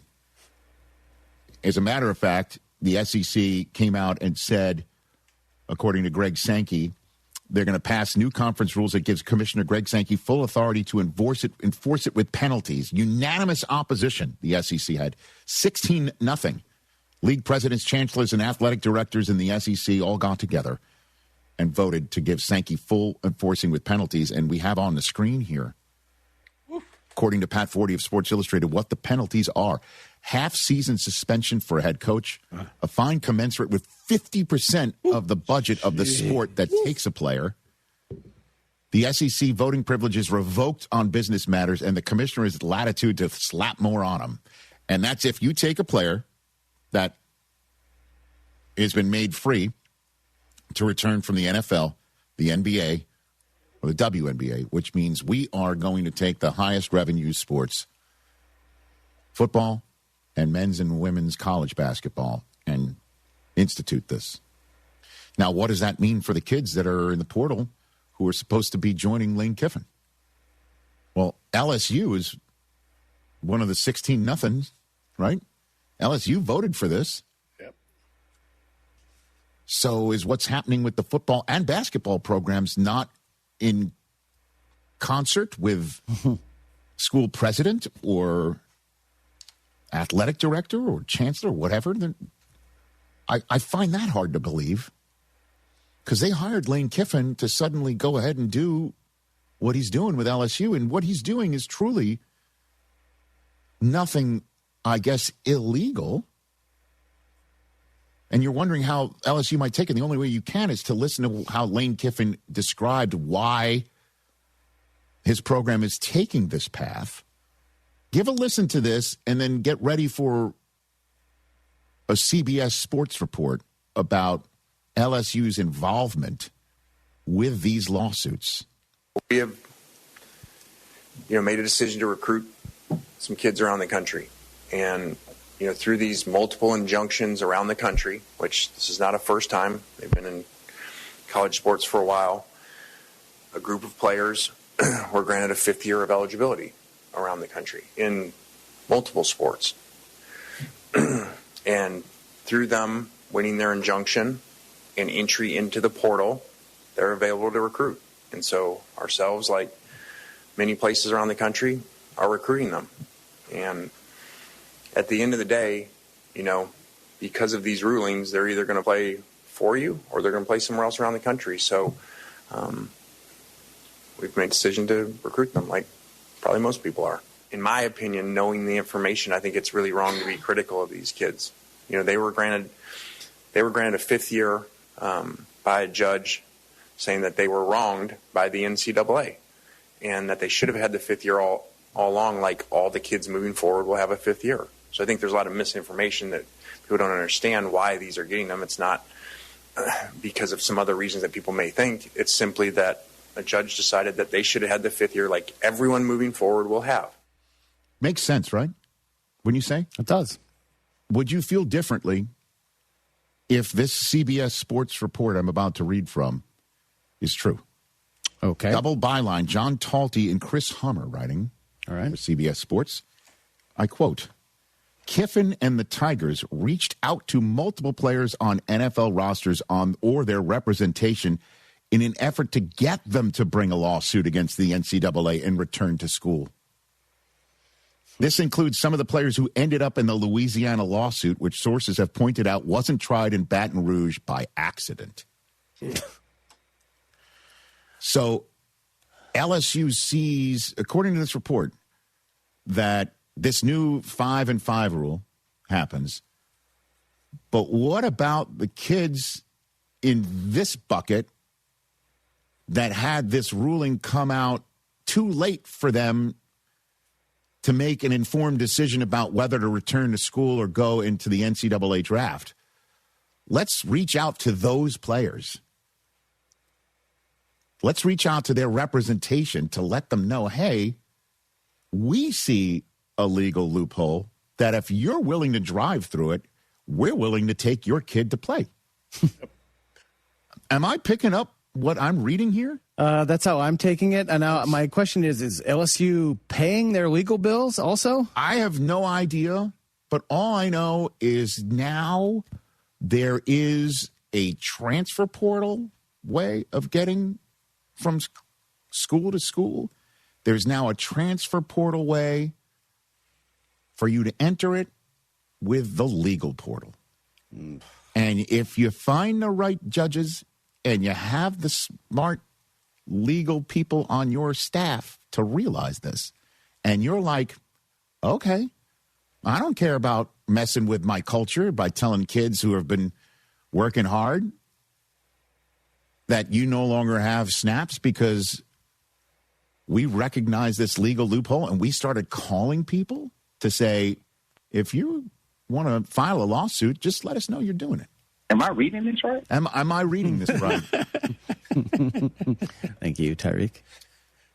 You know? And Lane in this same press conference was saying, I wouldn't like to be my boss that hired me and then come and say, hey, here's these guys going around the country playing, making teams better. Why aren't we recruiting them? Because we may end up playing against them. That's the way I'm thinking about it, and I don't think that's unique. And you could say, you're right. He's probably But right. are you the one who told these kids, hey, right? Hey, you should think about doing this. Sue everybody. Yeah. Suddenly sounds like a jerky boy. So Rosenberg. Get your shoes and your glasses and come to LSU and play some football. I'll come over to your joint. Sizzle chest. It's the truth. It's crazy. Not funny, but man. it's crazy. It's crazy. But now here's the SEC saying, great idea, but maybe you don't want to coach half the season if you take the kid, unless there's another lawsuit coming. And then, you know, the minute you think Lane is talking out of one side of his mouth and then there's the other side of the mouth, he dropped this about Todd Monken mentioning that Lane called him. Like, now I know why Lane's calling me about my tight end that I never I'm not called him dressing back. because the medical staff says he's not healthy. This is what Lane had to say about that. There's some inaccuracies in that story, but I don't know. Maybe someone else called them that said they were me, you know? So I actually don't know Todd. So I guess somebody left him a text or call that was me because I don't know him or have his number. Okay.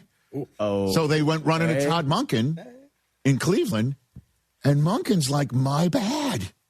Did you hear this? No. Yeah. Hit it. One of our staff had said, that's when I said us, not me, okay? I said that Lane Kiffin, one of our staff had said that they'd gotten a text. I should have followed through with it. Maybe they meant someone from their staff, right? That's on me. Should not throw someone's name out there without what? Following through with it, right? I was just making light of it.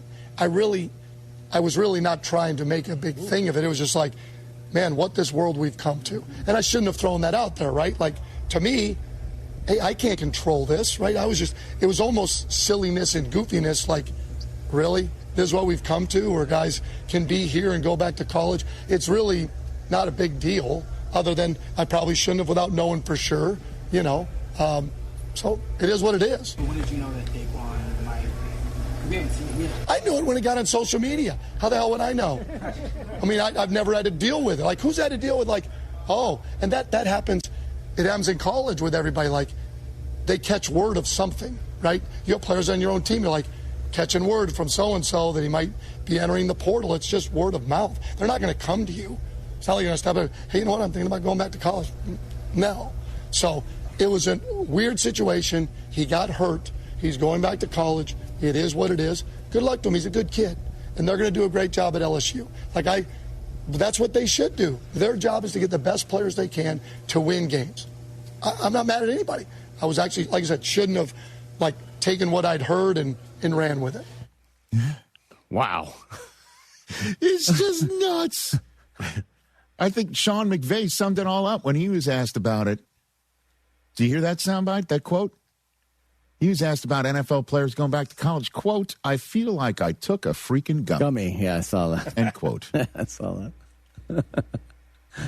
I guess now, if your football program, you got to have a general manager, right? Yeah, You got to have somebody in charge of the NIL. Yep. You got to have somebody who's, also recruiting. You got to have facilities. You've got to have now a great legal team to try and find a loophole so you can tell some kids, why don't you sue your way onto our team? According to CBS Sports. Is this really what we want to be doing? And then the adults in the conference leadership are like, yeah, no, this ain't happening. And LSU is one of the schools that unanimously said, yeah, this isn't happening. Yet the coach of both the basketball and football programs are saying, yeah, this is happening because you want us to win, right? Wild. Let's take a break. When we come back, we'll ask Bob if he's got a 5th year of eligibility in Syracuse, everybody. Oh, yeah. We didn't even mention Pete Golding, apparently, of Ole Miss sweeping for bugs once Lane left. Let's take a break. Bob zoomed in. This is the Rich Eisen Show here on a very busy Wednesday. Our friends at LinkedIn would like you to know before we take a break that they know that running a small business is not simple to do because every hire matters. And a bad hire costs time and money. The right one helps your business grow. The challenge is finding that person without sorting through resumes. This is where LinkedIn Hiring Pro comes in.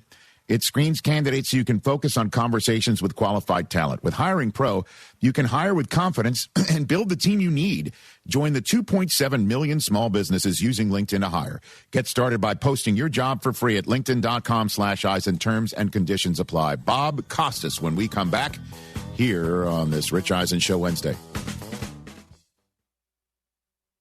Kenny here to help you get in on the sweet life with Cotton Candy 5-Hour Energy. It's that classic throwback cotton candy flavor, but with 0 sugar and a 5-hour energy boost. I keep these with me so I can tackle that sweet tooth with a tasty caffeine kick and no guilty sugary aftermath. Bring on the sweetness with Cotton Candy 5-Hour Energy Shots. Available online at 5hourenergy.com or on Amazon. When's the last time payroll was the easy part of your week? With Gusto, it can be. Gusto is the all-in-one platform designed to take the hassle out of managing your team, from payroll and compliance to hiring, onboarding, and more. With Gusto, you can get back 2 full days each month with all the time you've saved. Go to gusto.com today and learn why over 500,000 small businesses choose Gusto. That's GUSTO.com. Gusto.com. Blue Mountains cold beer. There, I said it. That's how you know your Coors Light is cold. Those beautiful Blue Mountains. If you like cold filtered, cold lagered, and cold packaged beer, then you need to be drinking Coors Light like me, John Granato, Coors Light enthusiast. So whether you're out with the crew or stocking up for the week, look for the Blue Mountains. Grab a cold Coors Light at your favorite local bar, restaurant, or on your next grocery run. Choose chill, Houston. Choose Coors Light. There, I said it again. This is Chance McClain from YourHeritageFilm.com. We make adult films. Wait, no, I mean, we film adults, but not like adult films. Who actually went to those nasty adult film movie theaters? That is so gross. I guess Pee Wee Herman did. That didn't turn out so good. Speaking of Pee Wee, there's an absolutely excellent doc on his life. But that's not as good as the one we would make for your family. Man, I am all over the place. YourHeritageFilm.com. Hey guys, Lance Zerline here. I went into Dr. Kaplan's office and I had my deviated septum fixed and had balloon sinuplasty, clearing out those chronic sinus issues. I had it all done in one visit. A month later, I'm breathing perfectly. The deviated septum is fixed. Nothing could be better. It's amazing. It's a great change in my quality of life. You can do the same thing. Medicare and insurance plans cover this. Call 713-903-8049, 713-903-8049, or visit kaplansinusrelief.com. Breathe well, live well. $5,000. That's the average amount of money people in the U.S. are now spending on gas in a year. $5,000. That's crazy. If you drive, you have to download Upside, the free app that gives you cash back for buying gas. That's right. You can earn cash back with Upside just for buying the gas you're already buying. You can literally start earning cash back today. I use Upside, and just last year, I made nearly $300. You're putting gas in your car anyway. Why not get cash back? If you like extra cash, download Upside. I'm saving the cash I earn from using Upside to help pay for a vacation later this year. Download the free Upside app now to earn cash back when you fill your tank. Use promo code PROGRAM25 to get an extra 25 cents per gallon on your first tank. You can cash out anytime, right to your bank or a gift card for Amazon and other brands. Just download the free Upside app and use promo code PROGRAM25 for a 25 cents per gallon bonus on your first tank. That's code PROGRAM25 for a 25 cents per gallon bonus. Hey guys, guys, Lance here. You know, it's important to know a good plumber. You never know when that emergency is going to strike. Well, I've got a plumber for you. AqueductPlumbingCompany.com. They have been helping 97.5 listeners for years and years, and I can personally recommend them because they've done a repiping job, they've done small jobs, they've done mid-sized jobs. They do it all. They can clean tankless water heaters, install them for you. You name it, they can do it without charging exorbitant prices. That's AqueductPlumbingCompany.com. That's AqueductPlumbingCompany.com. While some places serve fajitas, the original Ninfa's is the birthplace of the modern Tex-Mex dish. Come experience the legendary flavors that have made Ninfa's a Houston favorite since 1973. From world-famous fajitas to handmade tortillas, fresh guacamole, and refreshing ninfaritas, every meal is a celebration. Visit the original Ninfa's on Navigation or Ninfa's Uptown. Reserve your table today at ninfas.com. That's ninfas.com. When your project impacts traffic, safety isn't optional. It has to be done right. That's why contractors and municipalities across Greater Houston trust Buyers Barricades. From traffic control plans and custom signage to equipment rental, setup, maintenance, and final pickup, Buyers Barricades manages every step of the job so your crew can stay focused on the work. They're service-driven, safety-inspired, and available 24/7. Buyers Barricades, the Texas authority in barricade rental. Learn more at buyersbarricades.com.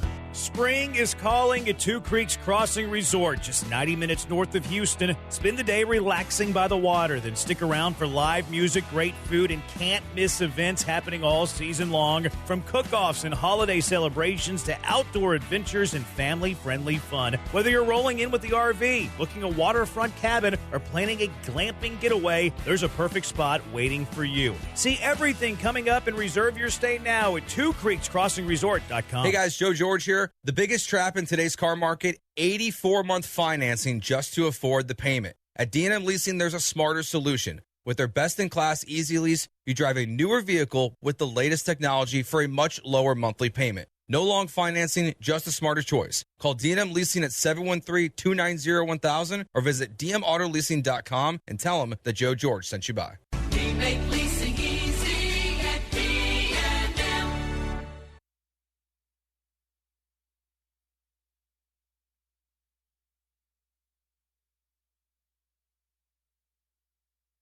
The jokes that you used or did not use? Well, you know what?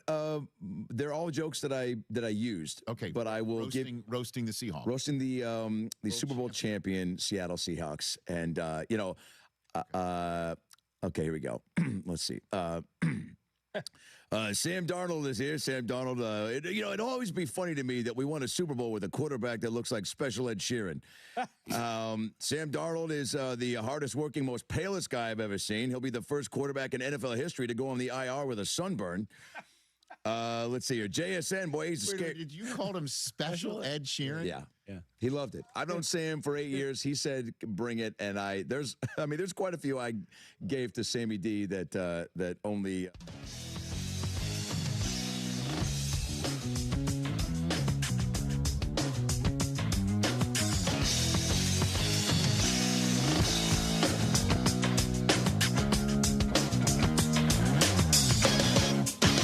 Been to the chaos. I think there are a lot of people that are okay with corruption, but not okay with the subsequent chaos. And what I've seen advanced congressional initiatives, perhaps, it's more to put a cap on it, almost like to have some kind of salary cap that smooths out the chaos.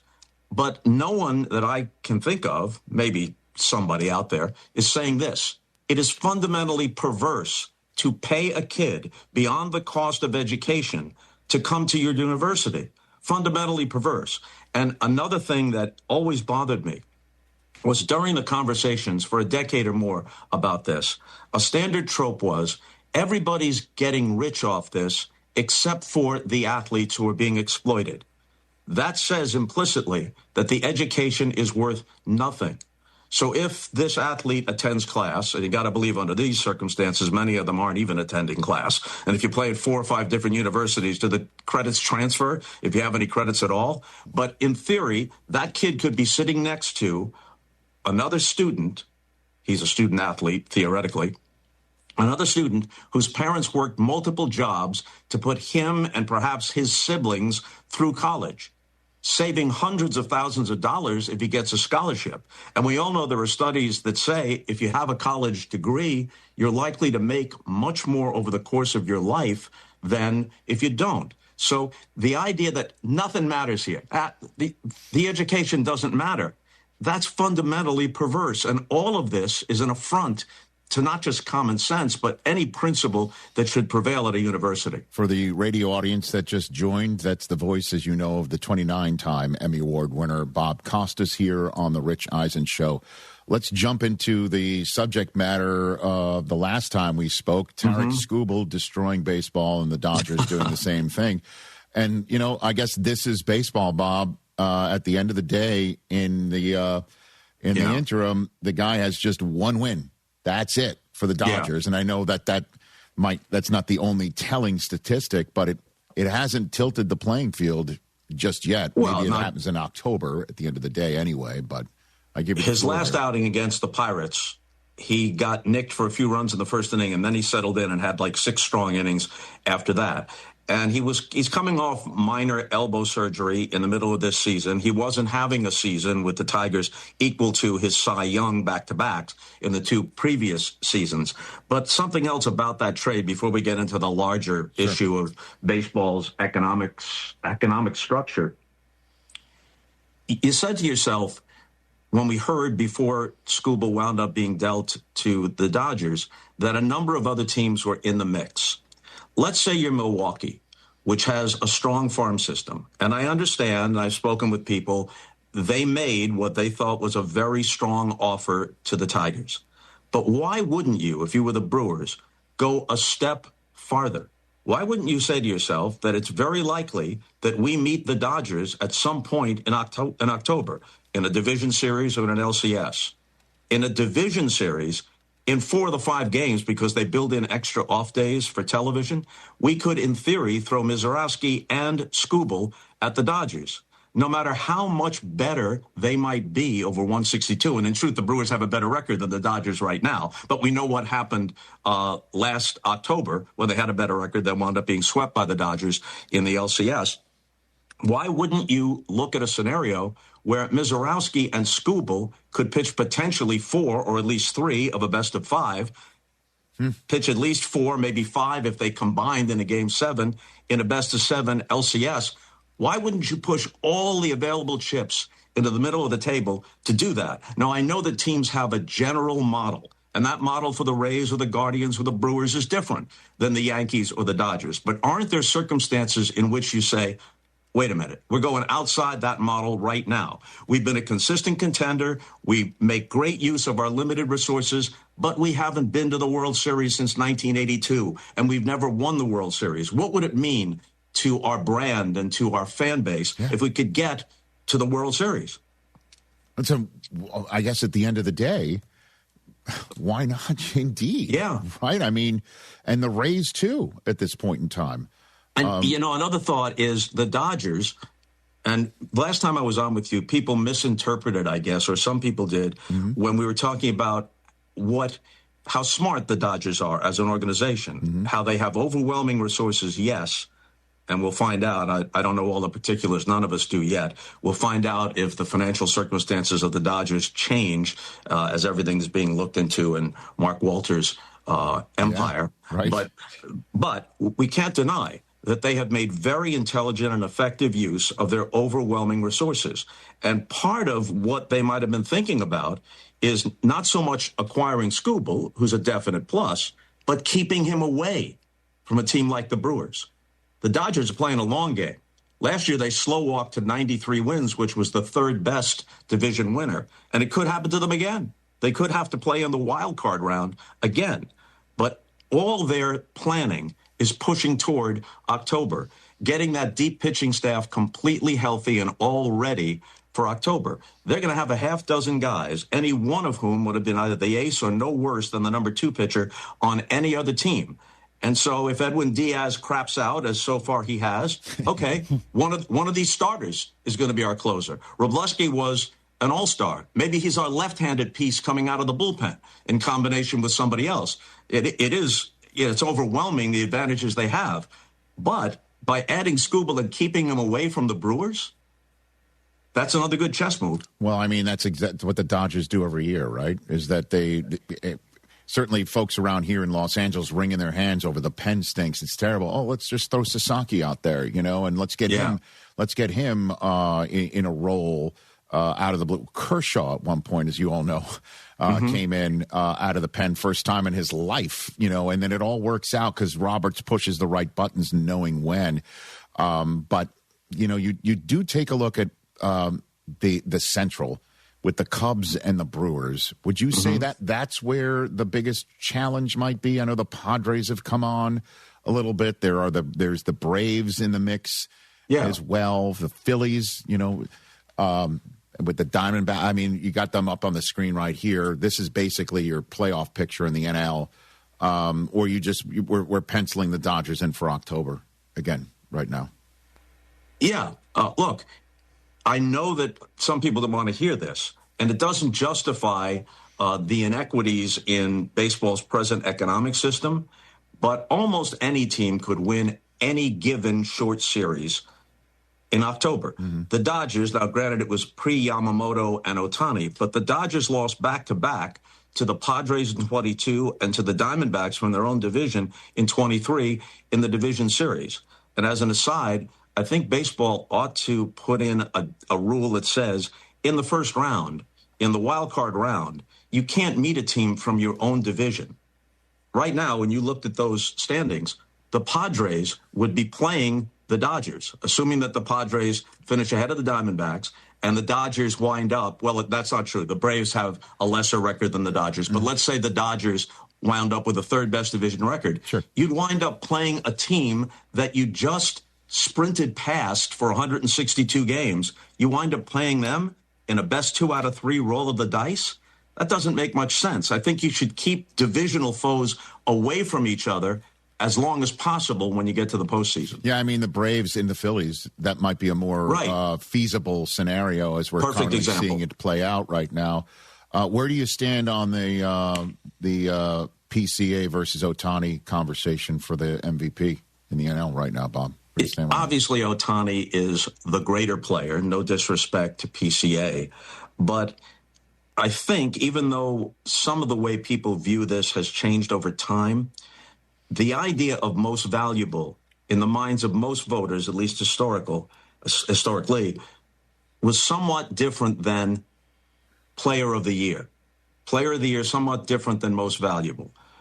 Pete Crow Armstrong likely has a number of great seasons still ahead of him, but this, to this point, is his greatest season, and the impact he's had with his bat, with his defense in center field, and with his base running. Ohtani was once a 50 steal guy. He doesn't run the bases quite the way he used to. For obvious reasons, they got to be cautious. And just as obviously, Ohtani, unicorn that he is, contributes as a pitcher. I think a lot of voters say Ohtani is in the mix. He's going to be first or second every single year, barring injury. He's going to be first or second in the MVP voting every single year. And this is PCA's best year. And he's certainly elevated his team. And the Dodgers, without Ohtani, certainly that would be a huge blow to lose him. But the Dodgers have a lot more going for them besides Ohtani. So if we're interpreting it as this is PCA's career year, and his value to the Cubs might be in this 1 year marginally better than Ohtani. If we have an excuse to vote for someone other than Ohtani, this year we have a good excuse. Yeah, I'm with you on that. Do you think Ohtani should stop pitching, Bob? What do you think? He doesn't want to stop pitching. So that's the end. He doesn't want to. Then that's it. I mean, because it's Ohtani's world and we're paying rent and you just got to keep him happy. Yeah, that's right. And the Dodgers want him to pitch in October. Why not? I guess. The American League mosh pit. Who emerges? Could be anybody, obviously. The Rays have hit a rough patch. The Red Sox have cooled off since they're 35-5. The White Sox are starting to, perform very well again. There's always the Guardians, which is a difficult team to get past. Any thoughts on this mosh pit, as I mentioned? Well, again, as we're talking about the haves and the have-nots, no one wants to hear this, but the Yankees are where they are. And if the postseason would start tomorrow, they would have home field in a best 2 out of 3 against the Red Sox, which is a marquee matchup for television. But they've done this largely without Aaron Judge.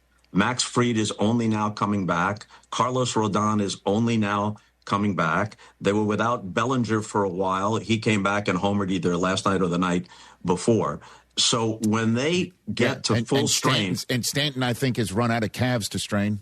I think he's got, there's only 2 of them, and he's now got both of them. Yeah. Which is a shame because no matter how many games he misses during the regular season, he's always been a tremendous October performer. He has like all-time stats in the postseason. But even without Stanton, when you look at the depth of the Yankees pitching, and if Judge is back and their lineup is at full strength, then you have to give the Yankees a pretty good chance to get to the World Series. Yankees-Dodgers again would be something else. That would be... It would work for television, and a good portion of the baseball world would be up in arms, and with good reason.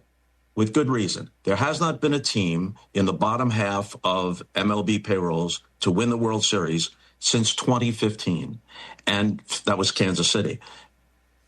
Fans in general, all the surveys indicate this, fans in general feel that the deck is stacked against most teams. The Dodgers paid more in luxury tax last year than 16 MLB teams paid in payroll. But maybe the most telling comparison is this. In the last decade, the Pittsburgh Penguins have won the Stanley Cup. Are they in the same economic circumstance as the Pirates? The Lightning has won the Stanley Cup. Are they in the same economic circumstance as the Rays? The Panthers have won the Stanley Cup. Are they in the same economic circumstance as the Marlins? And in the NFL, are the Chiefs, who've won the Super Bowl 3 times in the past decade, are they in the same economic circumstance as the Royals? The NHL has a hard cap, so there's that. The NBA, you need a PhD 5 times over to figure out what their cap is, but it exists. And here's a key point about the NBA. In the last 2 finals, you've got the Pacers against OKC, and you got the Spurs against the Knicks. So you take the Knicks out. 3 of those 4 teams not only would be small market teams in MLB, they would never even have a team. They're too small a market to have a team in Major League Baseball. Now, in the NFL, they have a cap, yes, but the problem was solved back in Pete Rozelle days when they decided to share the massive and ever-growing television revenues equally, which is why the Green Bay Packers are not in the same circumstance as the Milwaukee Brewers. They can compete equally with good management and a little luck with New York, Chicago, Los Angeles. Somehow, without getting into all the granular aspects of this, the average baseball fan understands that even if with 3 wild cards and 3 separate divisions and the 2 central divisions generally grouping teams that are in like economic circumstances with the possible exception of the Cubs, they understand that there's a way to sneak in there and anything can happen, but that in the big picture, it is not fair. Well, and we could spend the next hour and 20 minutes finishing my show if you had the time and I didn't have other guests with you telling me stories about Marvin Miller and Donald Fear and the history of the union. That's a non-starter. The whole everything that you just said is right. There's no question about that. And you also know the history of labor disputes in other sports. You know the owners aren't really going to sit down and try and figure it out themselves and then come with a reasoned proposal to the players. They're just going to throw it on the players and say, you figure it out. Like that's the way we get a nuclear winter and even worse potentially, Bob, right? Like, so what's the answer? Yeah. I know you're a little short on time. No, go for it. I think the approach of the owners this time is going to be to appeal as much as they can to the rank and file. Look, we want a salary cap, but that's not a cap necessarily on any individual salary. It's a cap on overall team payrolls. But we will absolutely offer a payroll floor, so every team has to pay up to that floor. We will also share all of the local media revenues. Now, it doesn't match the NFL. Right. But since the collapse of the regional sports networks, a lot of teams really took a hit. But the Dodgers didn't. The Yankees didn't. The Red Sox didn't. The Mets didn't, no matter how they may squander their resources. So if we can, if we can sense, who's that laughing in the background? That's my guy, Mike Del Tufo. That was a great line, Bob. So if we can centralize our media revenues that way, that will have a leavening effect. They could offer the players free agency after 5 years rather than after 6. They could increase the minimum salary. They could say, look, we'll improve pensions, which are already very generous in baseball, but we'll improve the pension program. All these things designed to appeal to the rank and file. The last time there was a potential stoppage, it didn't cost any games, like 5 years ago, the issues that were on the table were slightly different. But this is revealing. There's an executive council of the Major League Players Association. All 8 of them, disproportionately very high salaried guys, Scott Boras guys, not a criticism of Boras, he does his job very, very well. They voted 8-0 to reject the owner's proposal. But the players overall, through their player representatives, voted 26-4 out of the 30 teams to accept it. So I think the approach, I don't know all the particulars, but the approach is going to be, hey, we're going to make this better for 90% of you. Half of you are consigned to teams that don't have a really good chance to compete anyway. So why don't we change the overall landscape? And the result is not going to be any one of you standing on a corner rattling a tin cup asking for spare change.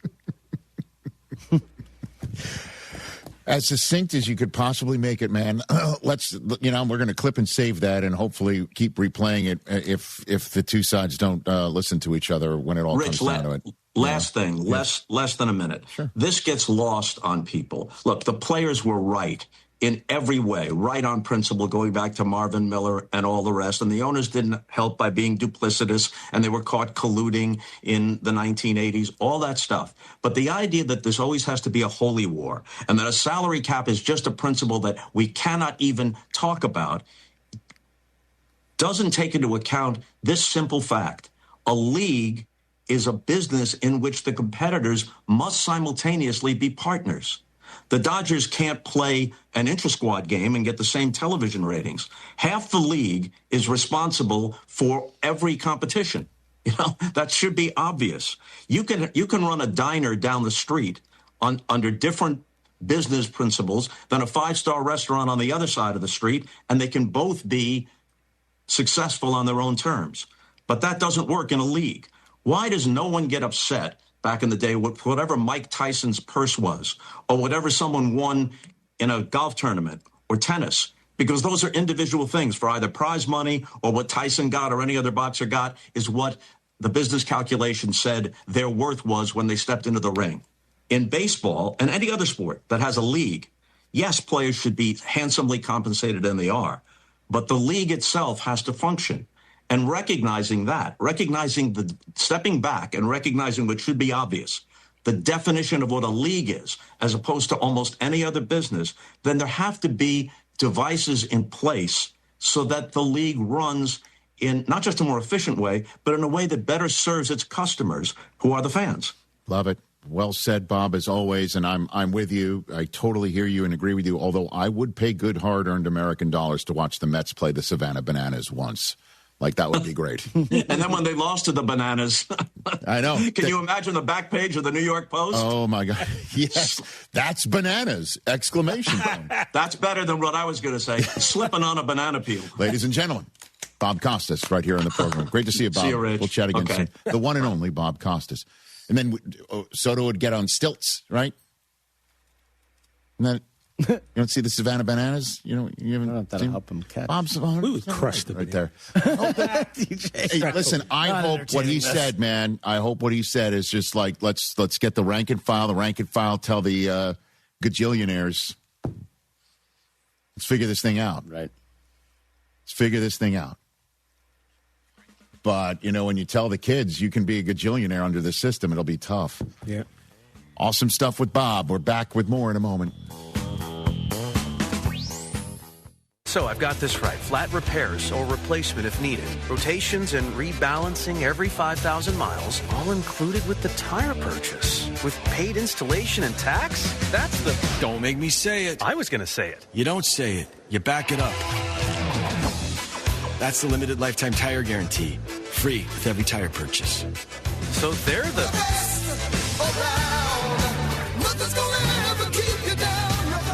Midas, the best around. Rich Eisen here. Running a small business means every hire matters. A bad hire costs time and money, but the right one helps your business grow. The challenge? Finding that person without sorting through resumes. That's where LinkedIn Hiring Pro comes in. It screens candidates so you can focus on conversations with qualified talent. With Hiring Pro, you can hire with confidence and build the team you need. Join the 2.7 million small businesses using LinkedIn to hire. Get started by posting your job for free at linkedin.com/Eisen. Terms and conditions apply. John Granado here with Robin Orlando from Houston Powder Coaters. Whatever you have that's metal, powder coated first. Antiques, patio furniture, trailers, we got you. Any car parts as well. Any car parts except brake calipers and engines. It's very specific. Okay. Why? Because people have wanted that done. People want it done, but they get too hot, so we always say get those ceramic coated, which we don't do that. Okay. All right. And free pickup and free delivery. If you are between Houston, Galveston, and the Woodlands, we got you. I mean, if you want proof that Houston Powder Coaters is the biggest and the best, what about being the world's best? The cat's out of the bag. We did get highlighted for being the world's best on a TV show, but that will be coming out soon. That's great. That is unbelievable. The city says it, AI says it, corporations say it, and now a TV show is going to call you the world's best. That's great. Get in when you can because we are about to take over. Anything you need done, Houston Powder Coaters is here for you. HoustonPowderCoaters.com. That's HoustonPowderCoaters.com. What's one of the best spots in Houston for sushi? Ducky McSweeney's. Yeah, you heard me right. Next door, Ducky's sister restaurant, Sushi on Post Oak, serves up classics like California, Philly, and Tiger Eye rolls, plus specialty favorites like the Choo Choo and Lickety Split. That's just part of the incredible food selection at Ducky's, paired with a huge selection of beer, wine, and cocktails. Get lucky at Ducky's and get sushi too. Ducky McSweeney's on Post Oak, just north of Westheimer, next to Maggiano's. Real Texas, real craft, Republic Blue Company, where every pair is built by a master just for you. Whether you're buying a home or you're refinancing, Kent Jones at Dream Rate Mortgage is the guy for you. He's done over 1,400 closings. He's been in it for 30 years. He knows all the hacks. He can save you thousands and thousands of dollars. He does it all the time. Dream Rate Mortgage is the way to go. Shop your loan. Kent Jones loves that. Dream Rate Mortgage, 975loans.com. That's 975loans.com. Dream Rate Mortgage, LLC, NMLS number 2482473. J. Ken Jones, NMLS number 356118. Equal housing lender. Progressive presents perfectly bad excuses for missing stuff to spend more time on your motorcycle. Hey, Suze, can't make it to your party. Gotta defrost some chicken. There's tenders, boneless thighs. Gotta keep an eye on it. Now that was a bad excuse. If you love your vehicle this much, get customized coverage from Progressive, America's #1 motorcycle insurer. Progressive Casualty Insurance Company and affiliates, not available in D.C. It's time to get everything you need for the job from one partner. No more juggling vendors. We've got your entire job supply covered. Supply the entire job with job lot quantities of everything you need, from flooring to roofing, with access to thousands of products not available in stores. More products mean more colors, sizes, and finishes, so you can get exactly what you need to get the job done. Learn more at the Pro Desk, the Home Depot Pro. It's about time. Hey, you got better things to do than think about your electricity bill, but how do you avoid the surprise of a high bill at the end of the month? Here's what I do. I rely on the guys over at Champion Energy. With their low-price, fixed-rate plans, there's never any surprises. Plus, the team at Champion sends me weekly usage reports with my projected bill amount. Again, no surprises. They also remind me when my contract is about to expire so I can lock in on low prices. Visit champion.energy to view a variety of fixed-rate offers. That's champion.energy. Promo code 1560. Promo code 1560. Tune in to Inside the Icebox Fridays at 6 p.m. right here on ESPN 97.5 and check the video out on the ESPN Houston YouTube channel. Myself, Joe George, and Sean Mapes talking all things Houston Astros. Inside the Icebox brought to you by D&M Leasing, home of the Easy Lease. If you missed John and Lance, you missed this. This shouldn't be about fit checks and vibes. This has got to be about busting people's ass. Weekday mornings from 7 to 10.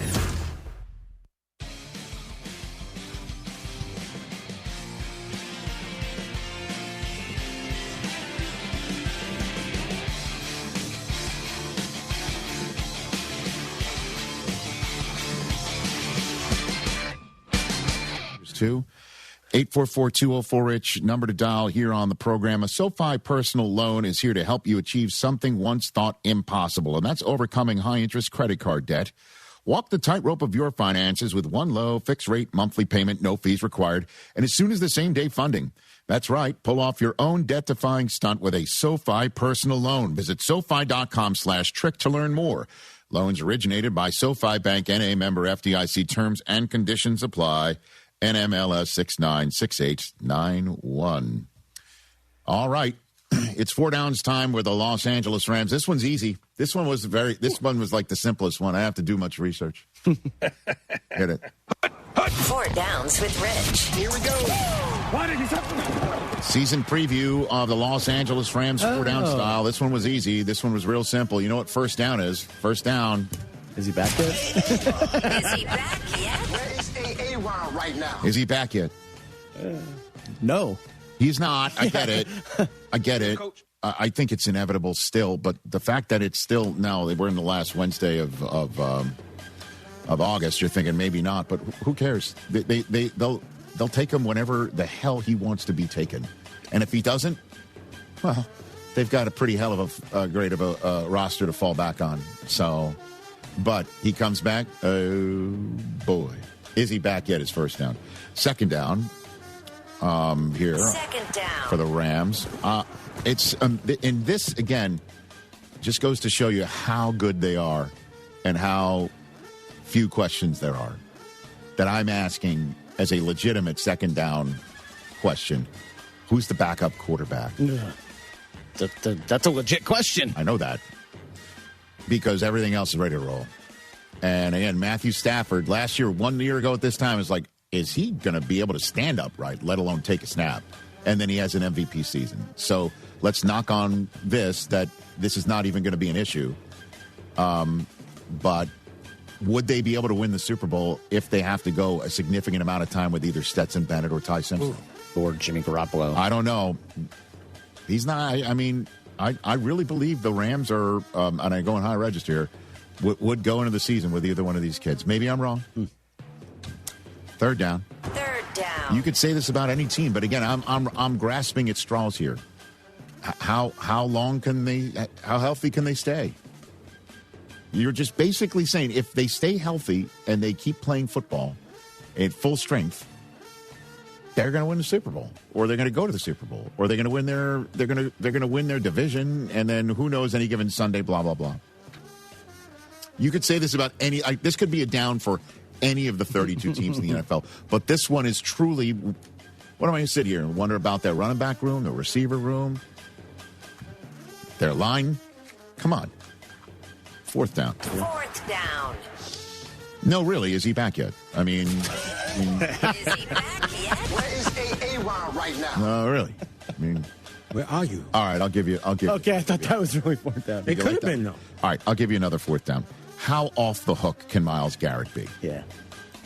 Okay, like that's the question. Is seeing him on a winning team with a quarterback that can put points on the board and let him hunt in a way which is frightening to say that he's never really been able to do with a lead to protect a fourth quarter lead over and over again. A down and distance where he can go hunt all the time. The scoreboard helps. The down and distance helps. The pressure the offense puts on the defense of the opposition helps. How off the hook can this guy be? Certainly if Aaron comes back. And that's my 4 downs on the Los Angeles Rams. Adam Ray, diehard Seahawk fan, to be fair and balanced, coming up in studio in our third hour. Progressive presents the Passionate Sports Fan Checklist. Signed jersey of your favorite bench warmer? Check. 14 bobbleheads that look nothing like the players they're emulating? Check. Twin TVs so you can watch the game on 2 different networks simultaneously? Check. Life-size wall sticker of your favorite player that routinely freaks you out at night? Check. A second life-size wall sticker so after the first one freaks you out, you see the second and you're like, oh right, the wall stickers. Check and mate. Bundle your renters and auto insurance with Progressive and save on protection for the things on your checklist. Get a quote at Progressive.com. Progressive Casualty Insurance Company affiliates and third-party insurers not available in all states or situations covered subject to policy terms. Your ambition just met its match with Robinhood. You play for the win, not just on game day, every day. Channel that drive into your money. Robinhood puts you in control, all on one platform. You expect more from yourself. Expect more from your money. Get started today at Robinhood.com/yourmoney. Again, that's Robinhood.com/yourmoney. Your money, your move.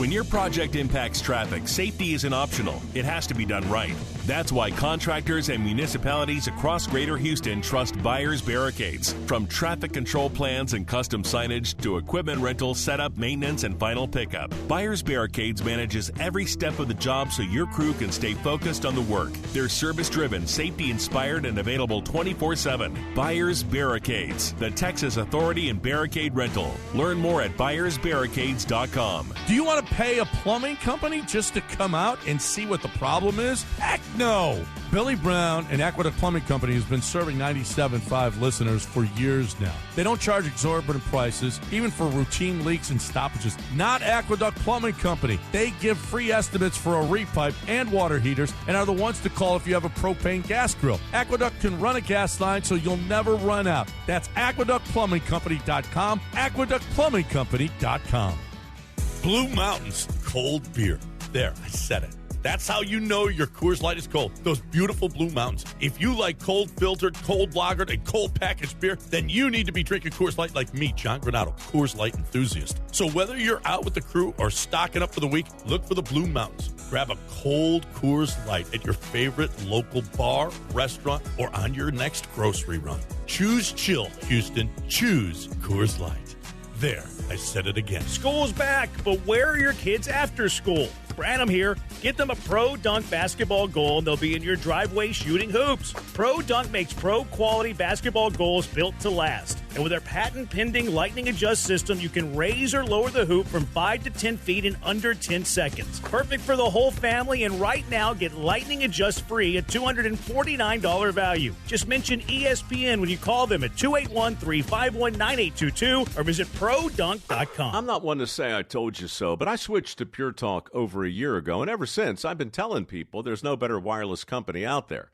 Well, a few months ago, a massive survey was conducted. 123,000 people were asked to rate their wireless carrier in 4 categories: coverage, support, data, and overall value. Well, the results are in. Guess which wireless company was the only wireless company to get 5 stars in every category? Yeah, Pure Talk. 5 stars, every category. To celebrate, Pure Talk is offering the first 3 months of any plan for just $15 a month, including their top-tier unlimited plan. No contract, no commitment, just a very inexpensive way to test drive the only American wireless company with 5 stars in every category. Just dial pound 250, say micro, and Pure Talk's U.S. customer service will take it from there. Again, pound 250, micro. And yes, I told you so. Are you looking for the cheapest prices on car insurance? Then call the Cheap Car Insurance Hotline right now. Hey, you're guaranteed to save money on your car insurance. Most car insurances can be canceled at any time. That means if you find a better deal, you can switch right away. We're not just one company. We offer most of the major brands of car insurance. We're like a discount supermarket for car insurance. And it doesn't matter if you have a good record or a bad driving record. Our agents are experts at finding you the right car insurance for your needs. Our average customer saves hundreds of dollars a year when they call us to switch. So why don't you make this 100% free call right now and see how much you can save on your car insurance? 800-871-9417. 800-871-9417. 800-871-9417. That's 800-871-9417. The best in Houston sports talk is ESPN 97.5. Brought to you by Zadok Jewelers. There are jewelry stores, and then there's Zadok's. KFNZ Mont Bellevue, Houston. This is The Rich Eisen Show. Hey, everybody. Can't get enough of The Rich Eisen Show? You're in luck. You can find us everywhere. Watch us weekdays on Disney Plus from noon to 3 Eastern. Miss the show? We've got a podcast so you can listen anytime. But here's the best part. Our YouTube channel. Subscribe at youtube.com/Rich Eisen Show and you'll never miss a moment. Now, on with the show. Here you come again. This is The Rich Eisen Show. It's real with the Cowboys. Live from the Rich Eisen Show studio in Los Angeles. There's something real going on. It takes time. We'll see what happens when toe meets ball with the Cowboys. Earlier on the show, legendary broadcaster Bob Costas. Coming up, comedian Adam Ray. day. Plus, your phone calls, latest news, and more. And now, it's Rich Eisen.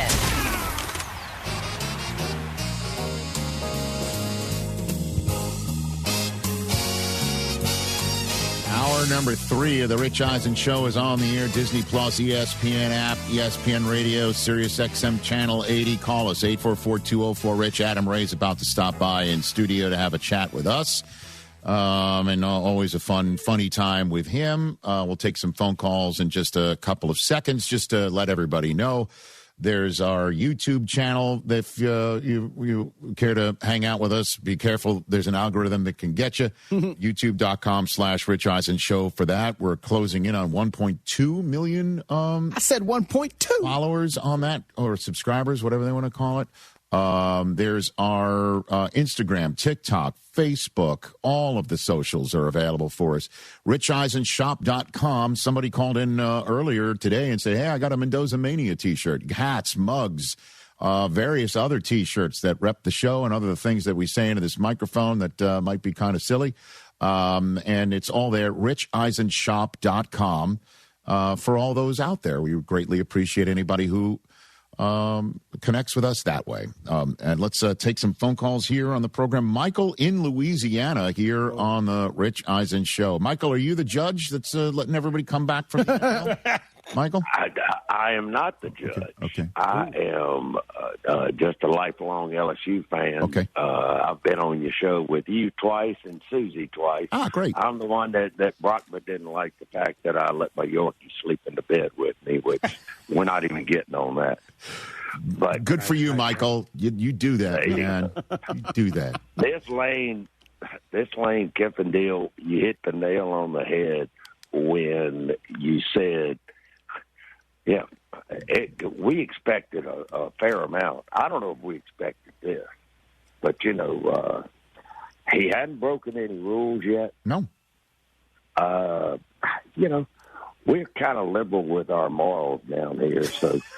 but if you look at the coaching situation in Baton Rouge, Lane Kiffin's not even the best story. Will Wade, we fired him for NCAA sanctions, and the guy that he replaced was Johnny Jones. Well, we hire him back, and he hires Johnny Jones back as an assistant. Now he's just trying to get everybody. We got 4 players on the basketball team now. Well, here's the deal, Michael, is that there's going to be lawsuits.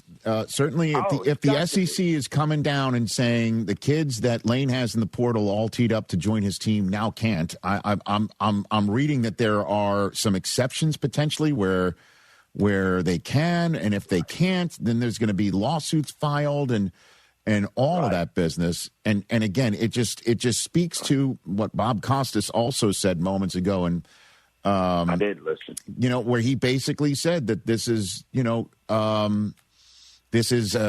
not what NIL is for, and what it has now wrought a whole bunch of legal avenues for players to gain eligibility or go to the pros and come back, which is nuts, Michael. That's crazy. But y'all saw it coming, though. I remember with you, Dan Patrick, all were saying, says, once you open up this can of worms, it's gonna.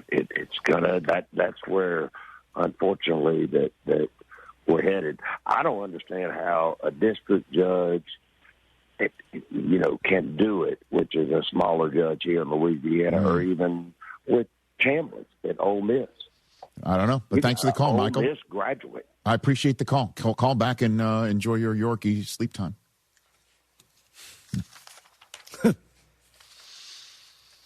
There will be more lawsuits. End of story. Many more. I mean, you're reading right now, like what's happening. The SEC's like, 50% of the football budget you're going to get fined, and the coach half the season. Well, just think about it. I mean, LSU might wind up with the most expensive roster in college football, which is probably it's $50 million.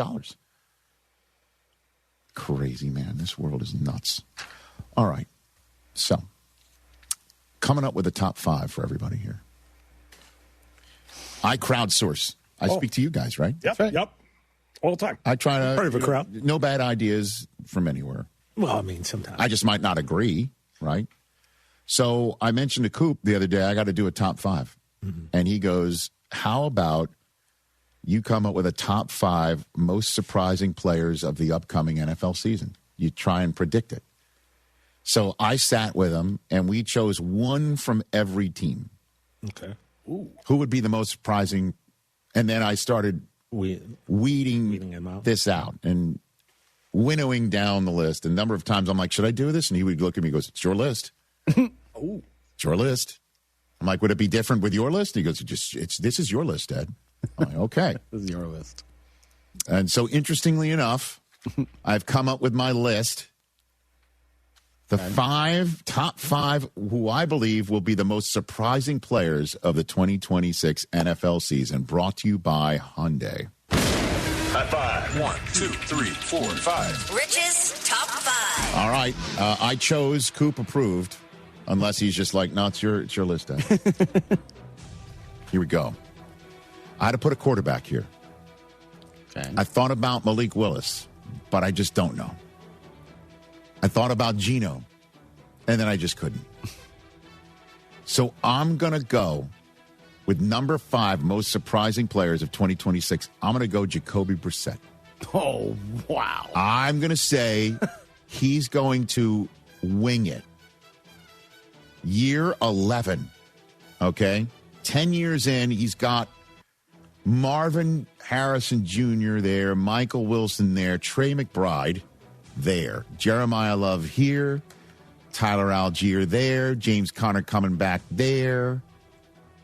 He's got a lot in front of him, and Mike LaFleur dialing it up. I'm going to say he has a surprising year, and one of the most surprising things is you're not going to see Carson Beck. Oh, wow. He's going to keep Carson Beck off the field. Dang. Might not be pretty sometimes, but it is going to be like Big 12 action nuts. You know what I mean? Okay. I'm going Jacoby Brissett 5. Fun. Next up, number 4, I'm going with a defender. Second-year player. His first year, he didn't light it up. And we found out he had a shoulder problem, which required a cleanup. I don't know why I feel this way, because everybody thinks that Jeremiah Trotter Jr. is the better player there in Philadelphia at this position. But I'm going Jihad Campbell at 4. You know, like Howie getting another kid from Alabama, an SEC kid, right? And he's getting another kid just to start balling out. I don't know why I feel this way. Anybody in Philadelphia will tell you the preseason action really hasn't shown it, but then there's other times you see him flashing in practice, and you see it would be the most Philadelphia Eagle thing that this kid is now like what? So Zach Bond's got the green dot, and then this kid's going to go loose. I kind of feel it. Number 3, another defender. Same division. You know where I'm going. You know where I'm going, sir. I told you. Draft night. You did. Cowboys take him, and I texted you on the spot during live NFL Network action. This is the facts. Jay Sean Barham from the University of Michigan. Woo! You love that guy. He was the seeing some things. Wolverines' best defensive player, fastest as well. I saw things out of him. I'm like, he is fast, and he is playing with bad intentions. He looks mean out there too. And I think he is going to ball out for your Cowboys. People are going to be like, well, wait a minute. From your lips? Defensive player of the year for the rookies. Defensive rookie of the year type stuff, man. Let's go. Maybe I'm overextending it. Number 2, running back. He was the first running back taken in 2024.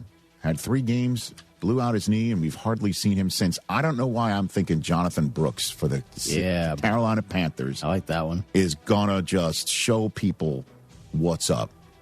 Really good in college. Just hasn't gotten the breaks. Rico Dowdle's gone. He's in. I know Chuba's still there, but I kind of feel like Jonathan Brooks is going to have a nice run of it here, literally and figuratively. And number 1, my most surprising player of the year. He's in a position. And I think he's going to wind up giving his college teammate a run for his offensive rookie of the year money. Jadarian Price, I'm going with him. Yeah. He has got the opportunity. Zach Charbonnet isn't ready to go yet. He's been under the radar in college. He's under the radar in the draft. And he's on the defending Super Bowl champs, who everybody is, from what I hear, they're going to throw it to the backs more. And I think he's going to just show up, and it's going to be like, oh, man, that's why they let Kenneth Walker walk. And I know they let him walk way before they drafted him. I get it. It'll be one would think, irrational thing to say. Oh, they let him walk because they knew they were going to get this kid in the draft. You never know you can get anybody in the draft, but it was such a no-brainer to get him in the draft. And I think he's going to have a really stupendous year. Give me my one son. more. Oh. I did not know this. I don't know if he's making the team. I'm hoping he is, and I think he will. Because Calvin Austin blew out his knee for the Giants. I saw that. And I'll just say this here within my four downs, in my top five most surprising players of the year. He showed up at St. Jude, by the way, for my run this year, Calvin Austin. Good dude, doesn't deserve this. He has put great karma into the world. And he took time out of his off season to show up at St. Jude and help raise money for that incredible place in Memphis, Tennessee, giving me tips that I knew that he knew that wasn't going to actually be useful to me to run my 40. But he's now out. Odell Beckham Jr. I'm putting him. It would be cool. How great would this be? I might be just trying to speak it. Oh, but that's fine. Odell coming back for the Giants and having a really nice season. Wouldn't that be surprising to you? It would be. Okay, so I'm putting it out there. I don't know if I'm right here. Clearly, this whole damn thing is a dart throw. And talk about random. Every single person in my top five, 1 through 5, starts with the letter J. So if Sesame Street wants to sponsor my top 5, it's sponsored by Jacoby, Jihad, Jay Sean, Jonathan, and Jadarian. Did you do that on purpose? I did not. Okay. As soon as it was over, I looked at Cooper. I'm like, they're all start with J. He goes, that's your list, Dad. He did it hypothetically. Hypothetically. Yeah. Hypothetically. It is. There it is for you right there. I love it. My top 5 most surprising players of 2026 is brought to you by Hyundai. Get into the Hyundai Getaway Sales Event and get away with a deal so right it almost feels wrong. Visit HyundaiUSA.com for details. The delightfully funny, energetic, nonstop, diehard Seattle sports fan Adam Ray is joining us next right here on The Rich Eisen Show. But before we jump, just want to tell you about my friends. Right? Are we doing this read right now? My friends at Pella Windows and Doors. When it comes to your home, our friends at Pella Windows and Doors are the experts at taking care of you and your home. At Pella, they find the products that meet your needs, and their experts install them. That means working with a company that builds and installs a quality product with real pricing, real simple, really beautiful. And when a trusted name like Pella chooses to partner with The Rich Eisen Show, that says a lot. 0% financing options are available. Certain restrictions apply. Find your local Pella Windows and Doors showroom today at Pella.com/Eisen. And trust me, I know there are Pella Windows and Doors places and showrooms all over this country because I'll sit here and read them off. Off. Yeah. All the for our local Pella Windows and Doors everywhere. friends, Yep. man. They are everywhere, and they are ready for you. Make life brighter with Pella Windows and Doors. Adam Ray, everybody. Let's go. Is he as himself? Yeah. I think so. Okay, very good. Next.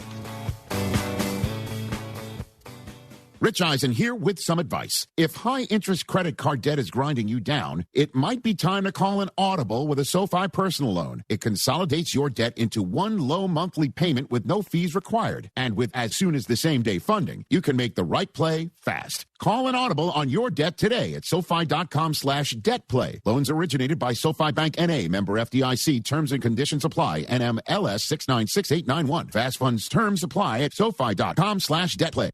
My name is Whitney Allen, and I'm a widow. My husband, Ryan, died. We never thought we'd ever have to use life insurance, but the unexpected happened. With Ethos, signing up was fast and 100% online. You can get a quote in seconds, apply in minutes, and get same-day coverage. No medical exams, and you can get up to $3 million worth of coverage. I'm grateful we were prepared. Get your free quote at ethos.com/play. That's ethos.com/play. Paid spokesperson. Time spent on application may vary. Online health questions required. Clara, I had something really interesting happen. Tell me about it. I was being interviewed and the guy asked me, of all the collections that you have purchased, which one are you the proudest of? What did you tell him? I told him about that woman who inherited half a dozen guns from her grandfather. Remind me. She sent me an email that I couldn't hardly believe, so I drove a few hours to go see the guns. Are you talking about the lady who was offered $12,000 for the whole collection, but then she wrote to you because she really needed $19,000 to buy a car? That's the one. How much did we pay her? $220,000. Because it was the right thing to do? Because it was the right thing to do. The best gun shops in America are in Texas, of course. Collector's Firearms. Right on the corner at Whiff Timer in Voss and Houston on Alpha Road in Dallas. One block east of the tollway. Collector's Firearms. You deserve a bank that brings excellent service to your day. At Home Bank, the team is ready to help you achieve your financial goals. Visit any Greater Houston location or find more online at home24bank.com. Good for business, good for life. Home Bank, member FDIC.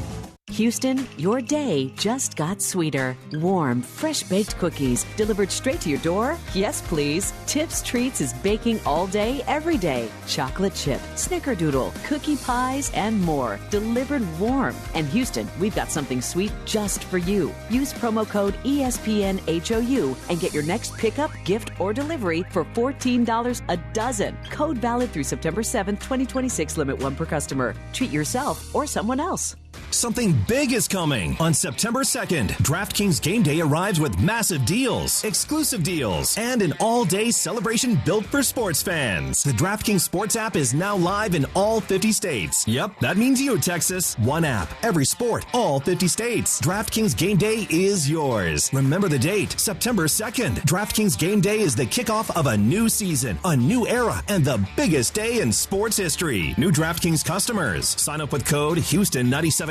Spend $5 to get $200 in rewards within 21 days. That's code Houston975 in partnership with DraftKings. The crown is yours. Event trading offered by DraftKings Predictions, a CFTC registered introducing broker. Trading involves risk of loss. Market availability varies. Eligibility restrictions apply. $50 every 7 days via click-to-claim issued in non-withdrawable predictions dollars that expire in 1 year. Terms at dkng.co/predictions promo. Nationwide based on sportsbook predictions and free-to-play sports contest availability. Varies by state. Hey guys, this is Lisa Zadok from Zadok Jewelers with a hot tip on how to keep your lady happy. Visit the Zadok Bridal Shop, a modern bride's dream.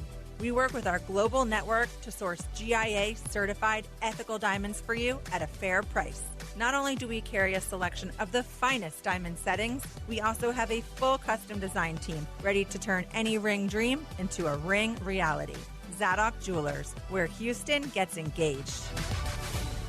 The Kelvin Sampson Golf Classic, presented by the H Association and the David Mars family, is happening soon. Play some golf with Coach Sampson and other Coug legends Monday, August 31st at Lake Windcrest Golf Club in Magnolia, all to help support UH student athletes. There'll be awards given out, some awesome raffle items, and a delicious post-golf lunch too. Join this organization of former UH letter winners and help fund senior rings and athletic scholarships. Register today at uhletterwinners.com/golf tournament. Every 40 seconds, a child disappears. That's 2,000 children every single day. Find the Children is a nonprofit organization fighting to bring them home, but we can't do it without you. Your unwanted car, running or not, can help find missing kids, reunite families, and support the search and rescue efforts that protect children every day. We'll pick it up fast and free with a 24-hour response, and your donation may qualify for a tax deduction. Find the Children provides crucial resources to help locate missing children and educational programs that teach kids how to recognize and avoid predators before it's too late. Together, we can give families hope and bring children home where they belong.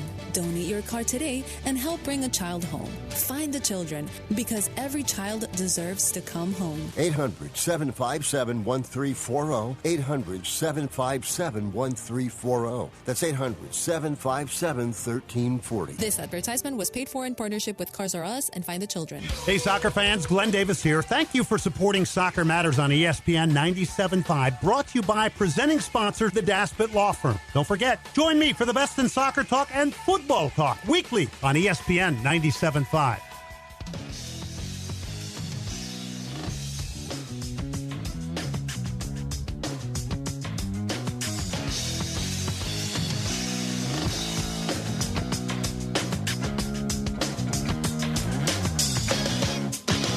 Is about to return here. Okay. Adam Ray is on the Rich Eisen Show back here. We just saw a clip of the Adam Ray Show, Fridays exclusively on Netflix, and you were the head coach, Ron Donnelly, interviewing Mike McDonald and John Schneider of the Seahawks.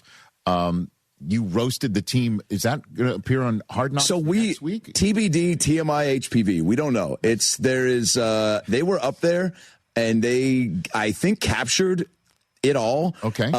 There you are. But we will see. This is one of my favorite seasons. Obviously, I think you're biased when it's your team. The access you get is wild. We have, I think it is it a first to have a Hard Knocks season on a team that just won the chip? I think the Ravens did it years ago, right? Isn't that the one where the Ravens won it all in 2000, and then they were the Hard Knocks right after that? If not, maybe the first yeah, that's Hard true. Knocks, 2001 was the first Hard Knocks. And then because there was a famous scene where the cameras were rolling when Billick canceled the game in the vet because the seams for the turf were there were massive gaps. Wow, I remember that. Yep. So, at any rate. Yeah, the storylines. It is rare, though. It is rare, yeah. And, we have obviously a quarterback with his, I guess, first full 2 years in a row where he's the guy, Coach McDonald. I mean, the injuries, I think, from this past weekend really, I think. Bobo you're talking about? Bobo and Bud Clark, I think that really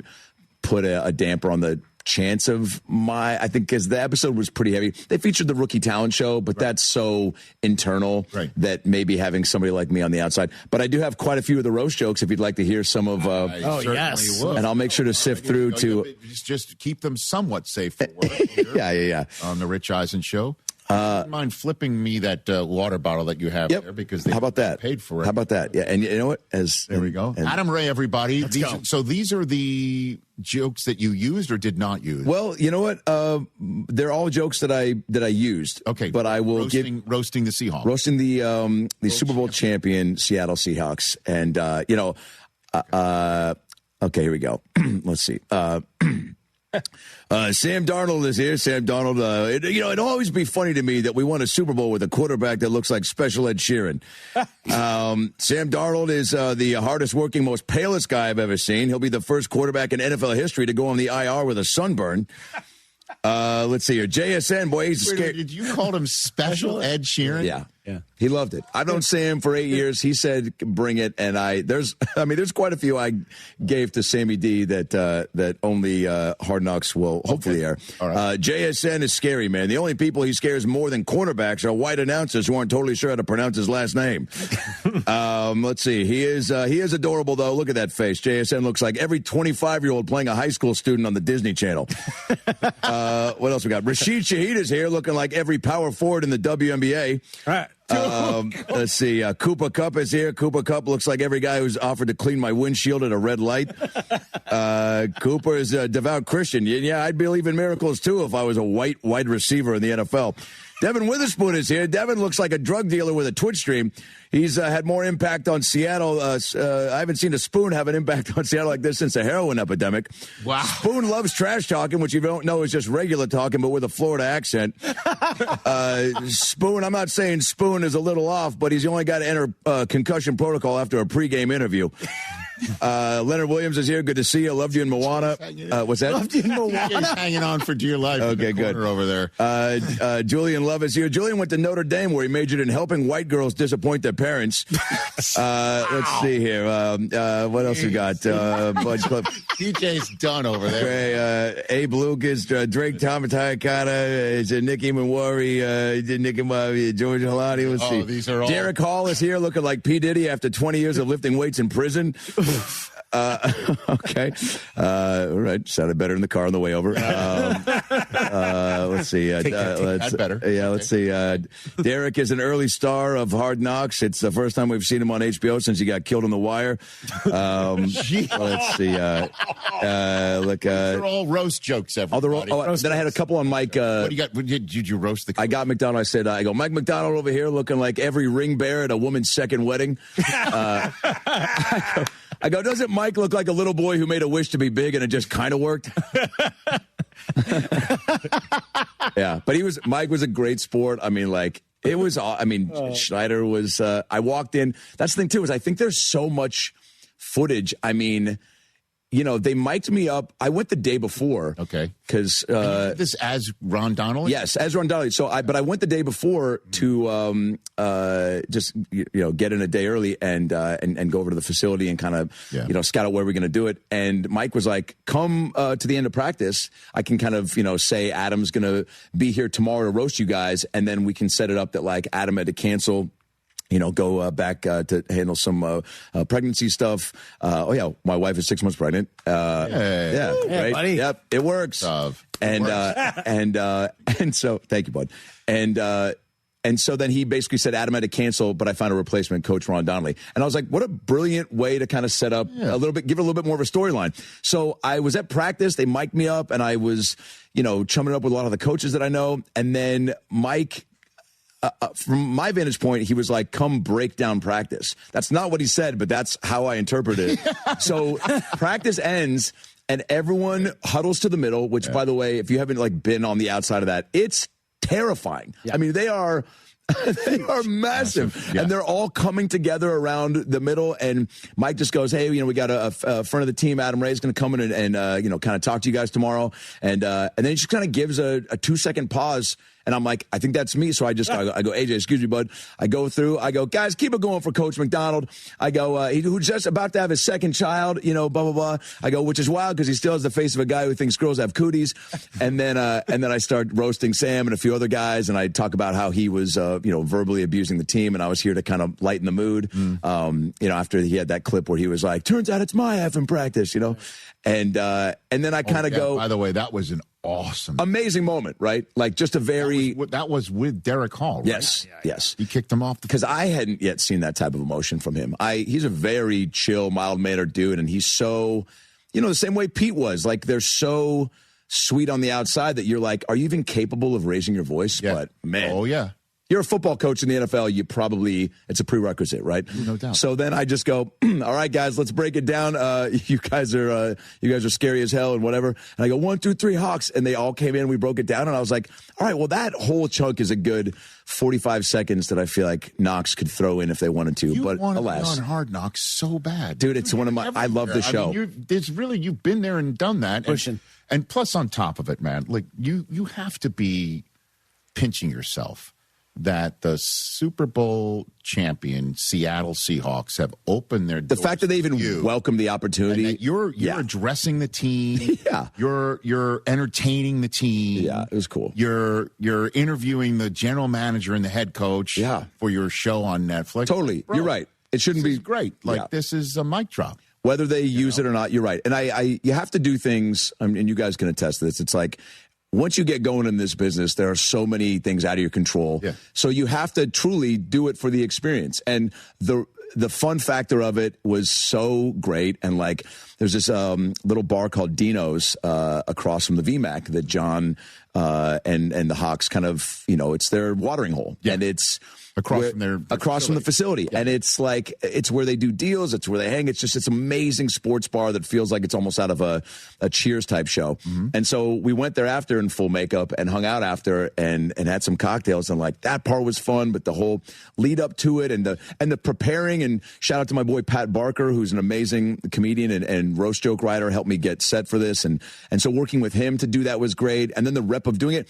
Aside from the roast, I did a Big Poppy where I first met Brockman. Yeah, it was that, and then I did one for the Steelers, and then one for the Hawks 2 years ago, Mike's first year. So this was and then the Mariners. So this is my fifth one. So it's not like I'm some vet. So yeah, the experience of it, you hope will, if let's say they end up roasting Tiger or LeBron for Netflix, like maybe now I have a little more experience to be like, I'd love to throw my name in the hat for that. But. Yo, Adam Ray here on the Rich Eisen Show. Okay. Let's manifest, since it worked so well the last time. For those who might not know what I'm referring to, you came on this show last time you were in studio here was right before the divisional playoff game. Your Seahawks, your Seahawks got the 1 seed, so you had the week off. Yeah. You knew the Niners were coming in. You stopped by here, and we had this exchange. You beat the Niners. Yeah. Then you want the Rams or the Bears? Let's go. Let's go for it right now. Yes. You want the Rams or the Bears? You want screw it. You want the Rams. Okay. I want the Rams. Okay, so you want to go take care of the Niners for a second time. Then you want to take care of the Rams a second time. Yeah. Then you want to go to the home of the 49ers and win a championship. Against who? Who do you want? You want the Patriots just because you want to exercise that ghost? God, I didn't you want them? think about that. Seriously, what's the ultimate for you? What will make you pit out? Dude, like your GM. What do you want, Adam? Dude, what's the ultimate? I think you just nailed it. Okay. So what happened after that?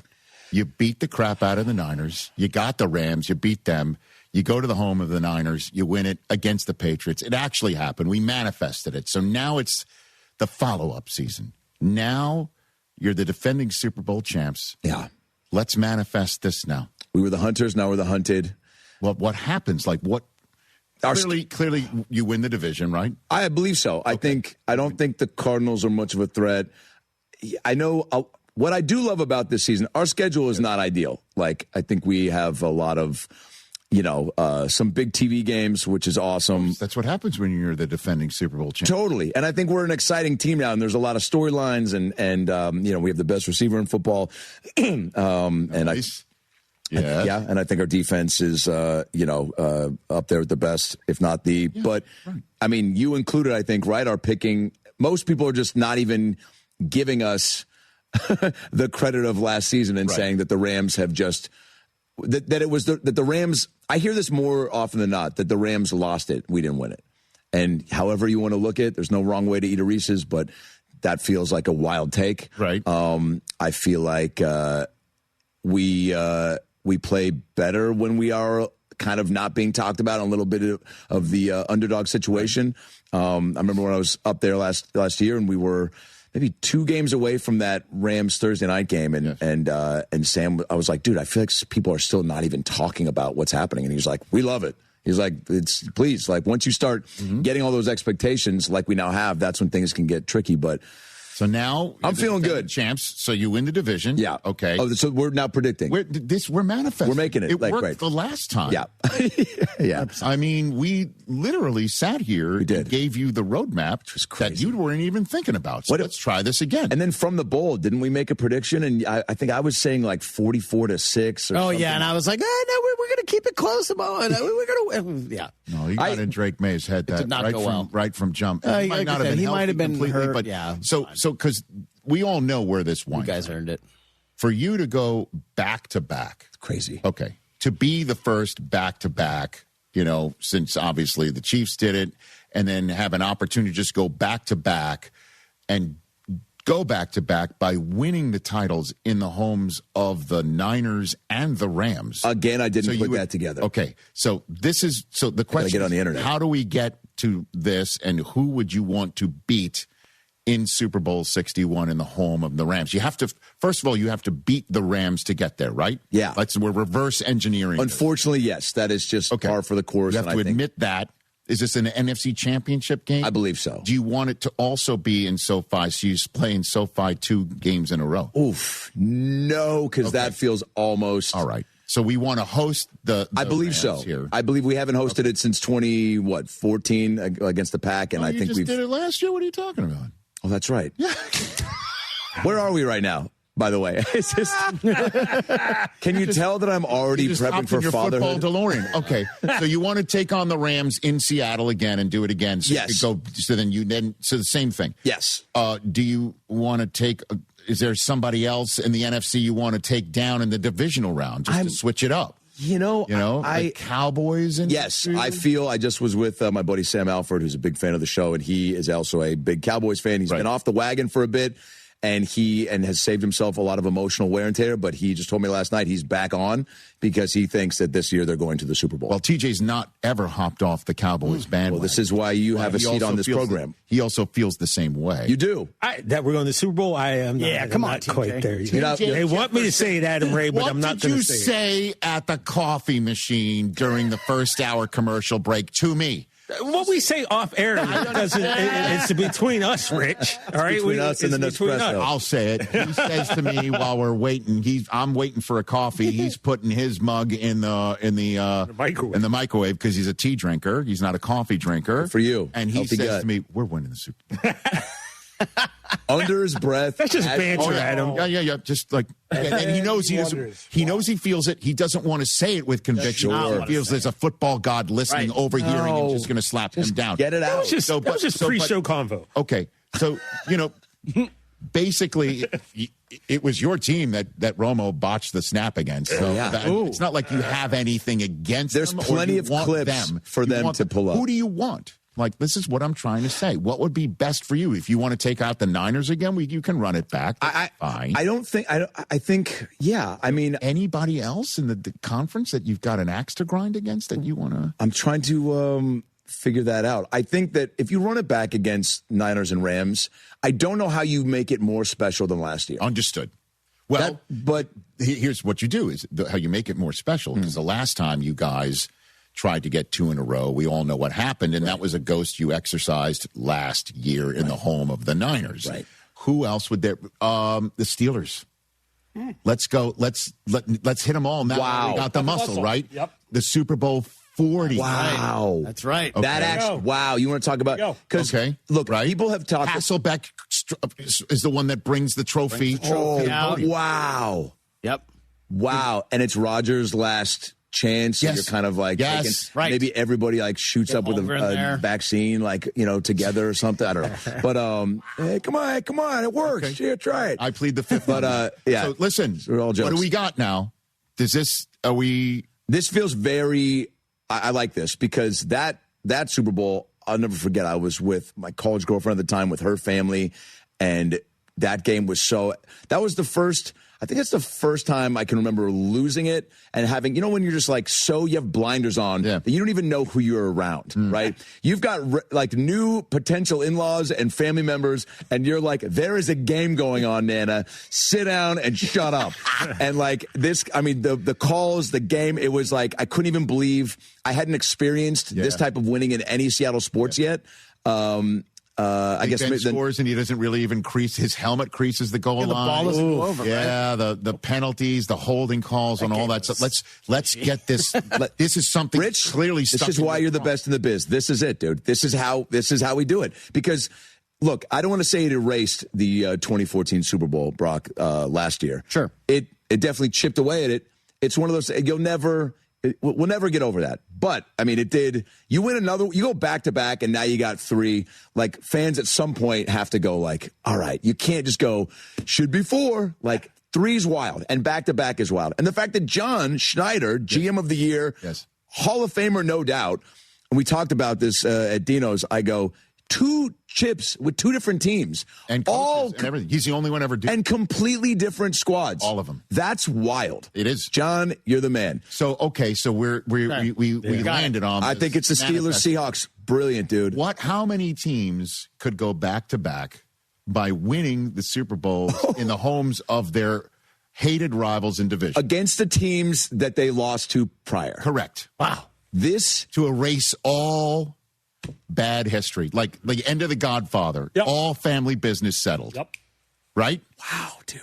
Under new ownership, too. Yeah. This is... Come on. Wow. What a great start for them. We're manifesting. Wow. Anybody else want to get behind other than Rich and I? All right. No. Go Rams.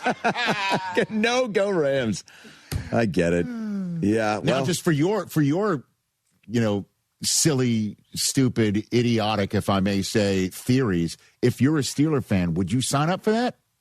Oh, no. oh, you don't want any piece To of the go hops, all do the you? way to the Super Bowl? You think Steelers go? Oh, interesting. You'd rather, knowing that his philosophy is if a team gets blown out, like say that the Niners at the hands of your team. No. It's if you know you're going to lose. Would rather just not even. You know you're going to lose. There. I don't want to have that feeling of getting blown out. My Mariners were 8 outs away from the World Series last year, and I had to talk myself into the idea that, you know what, it's good we didn't go because we probably would have gotten swept by the Dodgers, the All-Star team. F that, dude. I'm so bummed we didn't go. Like, that would have been awesome. Yeah. Right. To go to, like, loved and lost rather than ever loved 1,000%. I'm with it. That's the way I was. The beginning of the season is, hey, you're not going to win anything. But would you rather have blah, blah, blah, blah, blah? Get it over with. Close? Yes. How about that's happened last year to you? Did you like your 13-4? He loved it. Did you like it? It kind of sucked. We lost the Super Bowl. Like your 13-4? Did you? Kind of sucked. Did you enjoy every Sunday mattering? Did you enjoy your family rallying around the tube? Kind of wish we went 0-17. Keep going, Adam. Wow. Yeah, go, Adam. Get him. You know what I mean? Get him. Wow. Because I got 6 of those, Adam. Yeah, you see. Wow. Okay. Yeah, but Doesn't matter. Yeah, but he doesn't You only have remember 7. the last one. Tell him he doesn't have 7. Get You him. don't have 7. Attaboy! 2 from New York. You don't have 7. Where'd that 7 one end up? We're 7. I'd give all of them back to have 19-0. Oh, my God. You didn't. New York. That season You give them sucked. all up to have 19-0? You give up all of them. Yeah, we had this talk the other day. He said he would. Wow. Or at least 3 of them. Oh, but that was off air, though. Look at you. was off You're air. using something off air against him. No, we were. Starred you? We were on air. By the way, great side podcast, Tej, if you want to start it up off air, and it's just all the coffee machine combos. Oh, yes. Which, by the I way, love it. it wasn't even a conversation. It was just him coming up.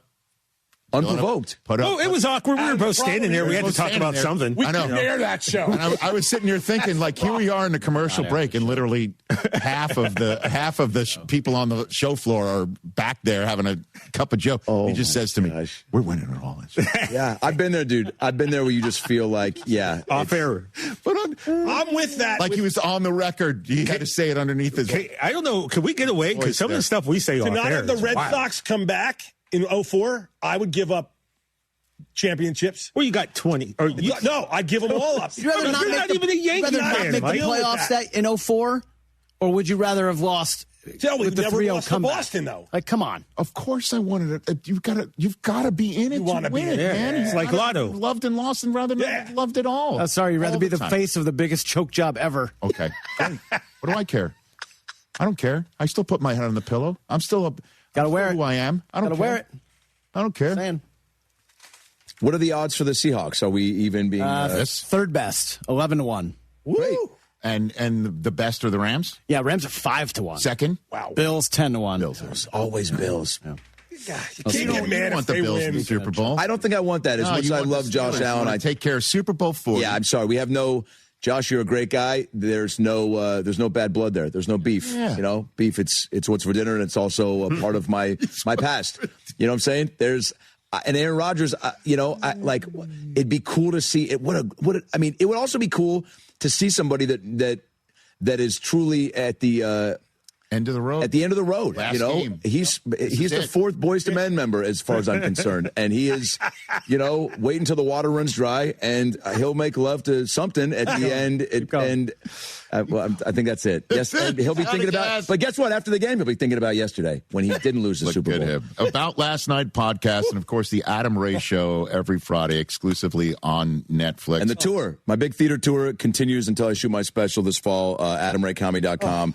We've got Hawaii, San Diego, Anaheim, Seattle, Philly, Chicago. Motown Philly. Say it again? Motown Philly. Motown Philly, baby. Back again. I'm playing the Washington State Fair September 23rd. Yeah, I went to this fair. It was formerly the Puyallup Fair growing up in Lake Forest Park, Washington. We took the bus about almost an hour away. And then, I went and saw Third Eye Blind, Hootie and the Blowfish, Bare Naked Ladies. Woo! I mean, just the hits kept on coming. Now I'm playing and headlining this fair. When I went in 7th grade in 1995, my buddy Dwight Engel and I met two girls at a bat mitzvah, and pre-cell phone, we go, let's go to the Puyallup Fair.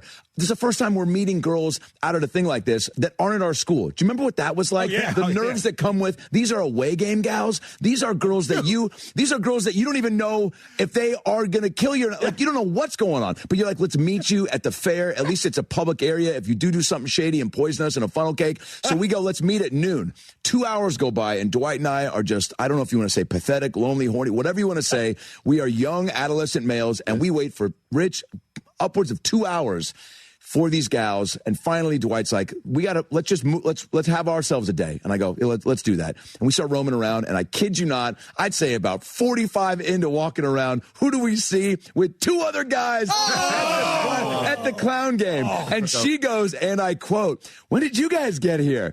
And if I was as quick and sharp and just, dealt with hecklers the way I do now, I would have fired something back that would, don't even, I don't know, we actually been here. I would try to kill with kindness, but I couldn't have been more defeated and just be like, we were waiting at the game for 2 hours. And now get your tickets. That's right. AdamRayComedy.com. Things are better. My wife's pregnant. Life rules. Shout out to baby. I love you.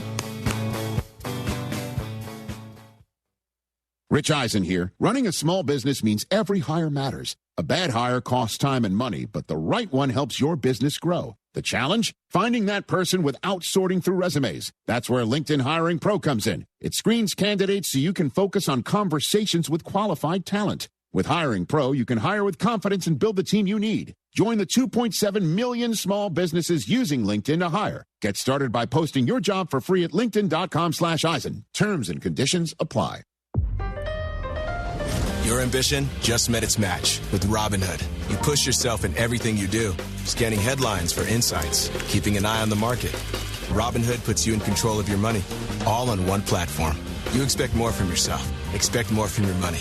Get started today at Robinhood.com/yourmoney. Again, that's Robinhood.com/yourmoney. Your money, your move.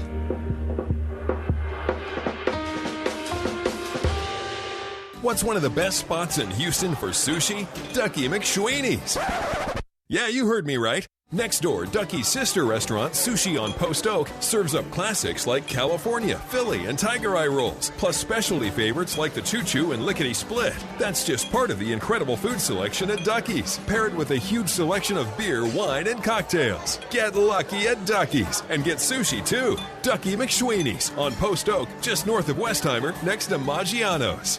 I didn't need a plumber for years and years and years, but when I did, I called Aqueduct Plumbing Company. They have been helping 97.5 listeners for years. I can recommend them with confidence for emergency service calls and all jobs like a repipe, a water heater, tankless water heater, you name it, and without charging exorbitant prices. That's AqueductPlumbingCompany.com. AqueductPlumbingCompany.com. You need a plumber? Call Billy Brown and his guys. AqueductPlumbingCompany.com.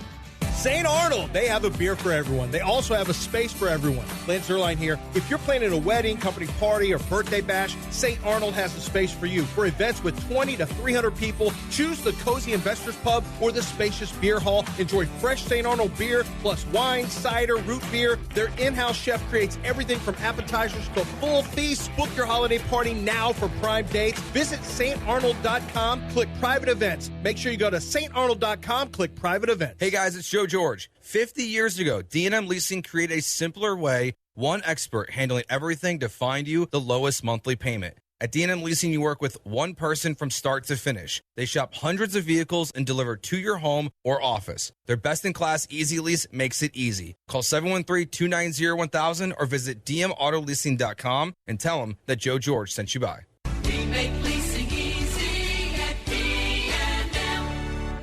Hey, you got better things to do than think about your electricity bill, but how do you avoid the surprise of a high bill at the end of the month? Here's what I do. I rely on the guys over at Champion Energy. With their low-price, fixed-rate plans, there's never any surprises. Plus, the team at Champion sends me weekly usage reports with my projected bill amount. Again, no surprises. They also remind me when my contract is about to expire so I can lock in on low prices. Visit champion.energy to view a variety of fixed-rate offers. That's champion.energy. Promo code 1560. Promo code 1560. emergency. Are you trapped in a solar contract that you regret? Millions of homeowners were misled by solar companies, promising energy savings that never materialized. If your solar contract feels like a heavy burden, we're going to help you break free, legally and permanently. Our licensed attorneys understand the complex fine print of these agreements, and we provide a simple and affordable process with a one-time fixed fee and an A+ BBB rated company. You can trust us to handle your solar cancellation case with integrity and potentially even recover some of your costs. Take back control of your home and your financial future right now. This is a free call, so why not call and see if we can help you cancel your solar system? 800-948-4155. 800-948-4155. 800-948-4155. That's 800-948-4155. Pro Dunk basketball goals have been the best on the planet for years, and they keep getting better. John Renato here. Now with your Pro Dunk goal, you can get their drill-powered lightning adjust system that raises and lowers your goal in seconds, 10 times faster with zero effort. And now ESPN listeners get the patent-pending lightning adjust system free. That's a $249 value, but you have to call. This offer is not on the website. Call Pro Dunk at 281-351-9822. You got to mention ESPN. That's 281-351-9822. That's Pro Dunk.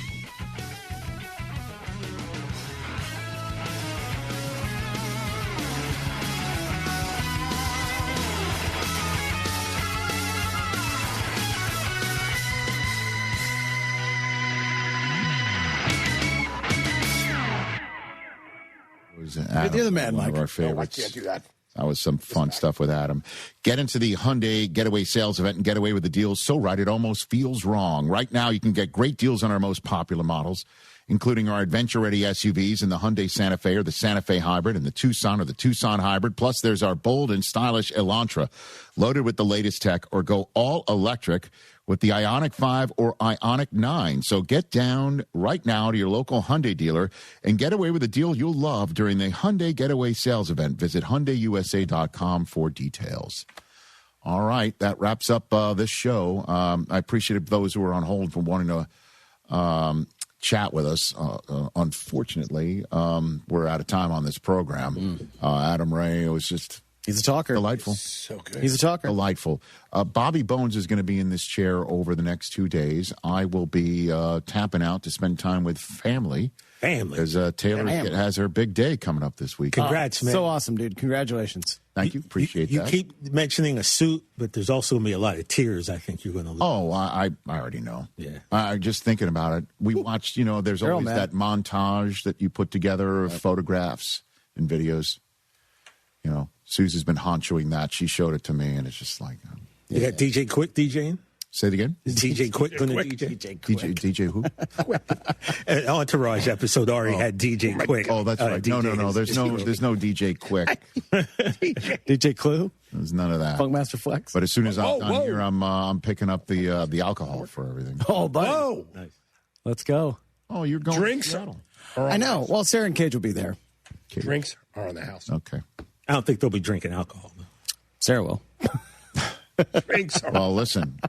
Cage is going to be dominating. Nick Jonas is the Jonas that's on tomorrow, correct? That's right. Yeah, yes. Right. Bobby Bones he's got that deep Rolodex. Man. Yeah, he does. And that's all he wants to do is talk sports. He's great. That's what I love about him. Excited to see Bobby. I think Ian Rappaport will be on Rap sheet tomorrow. Yeah, Howie Mandel on Friday. In studio. That's right. Which means he's going to rearrange chairs. And he may not leave. I love we it. We got no contest coming up in about a half an hour. Where's O'Shea? What happened? He, doing movie star stuff. He just landed not long ago, so he should be in. Oh, okay. Man. Who's your guest? Our guest is NXT star Cruz Montana, who we've interviewed O'Shea's on his way? last year. But, he's now in NXT at WWE. He's got a big title match coming up, so talk about that. That's going to be in your RSS feed and the YouTube channel of our show later. Everyone needs to take care of their mental health, even running back Bijan Robinson. When I'm on the field and feeling the pressure, I usually just take a deep breath. When I'm just breathing and seeing what's in front of me, everything just slows down. It just makes me feel great before I run the play. Just like Bijan, we all need a strong mental game on and off the field. Make a game plan for your mental health at loveyourmindplaybook.org. Love your mind. Brought to you by the Huntsman Mental Health Foundation, the Arthur M. Blank Family Foundation, and the Ad Council. Did you know Skechers makes high-performance footwear for almost every sport you play? Here's what our athletes are saying. Hi, I'm pro basketball player OG Anunoby. I dominated Skechers basketball. Skechers delivers championship-level performance. I'm WNBA star Jackie Young. Skechers keeps me quick, comfortable, and ready for anything. And you can get high-performance Skechers and hands-free slip-ins technology. Just step in and perform. I'm pro golfer Matt Fitzpatrick. I play in hands-free Skechers golf slip-ins. Find yours at a Skechers store, Skechers.com, or whatever high-performance sports shoes are sold. Hey guys, listen, if you've got old electrical parts and equipment, don't scrap it. Sell it to M&J Electrical Supply. For over 30 years, M&J has been buying new surplus and used electrical equipment. You get more money from M&J. Circuit breakers, transformers, disconnects, fuses, panels, switchgear, and more. You've got it, they'll buy it. Contractors, M&J Electrical Supply buys, sells, and removes electrical equipment. Call 713-699-5055 or email sales@mnjelectrical.com. Hey, this is Chance from Heritage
Hello, Houston. He's Joe. I'm Jeremy. We're Jeremy and Joe. We are broadcasting live from Nick's Place. So happy to be out here. First annual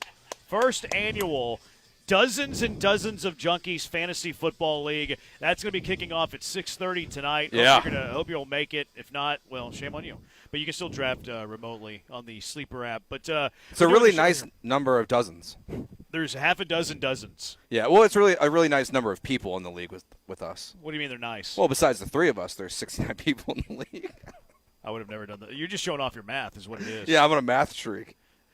What a weird way to think about that. I'm just saying. I'm mathing right now. That's what I'm here for. Is it? I can't believe you even came to that conclusion. Someone else pointed it out to me in the chat in one of the leagues. Oh, really? Yeah.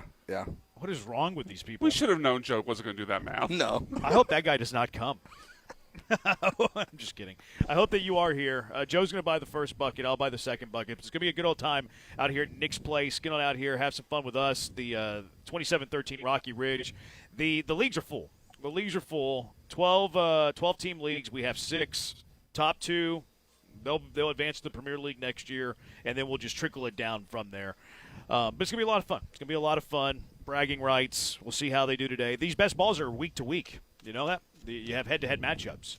Oh, I did not know that. Yeah. That's interesting. They have head-to-head matchups, so that's going to be maybe – well, we won't be able to play each other because we're in different leagues. But we'll be able to talk trash to the dozens and dozens of junkies. Yeah, we'll see which one of us finishes last in their league. Yeah, I hope both of y'all get relegated.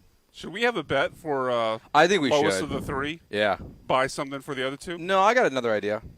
Hit us. Punishment? I don't know what the punishment is for Brian and I.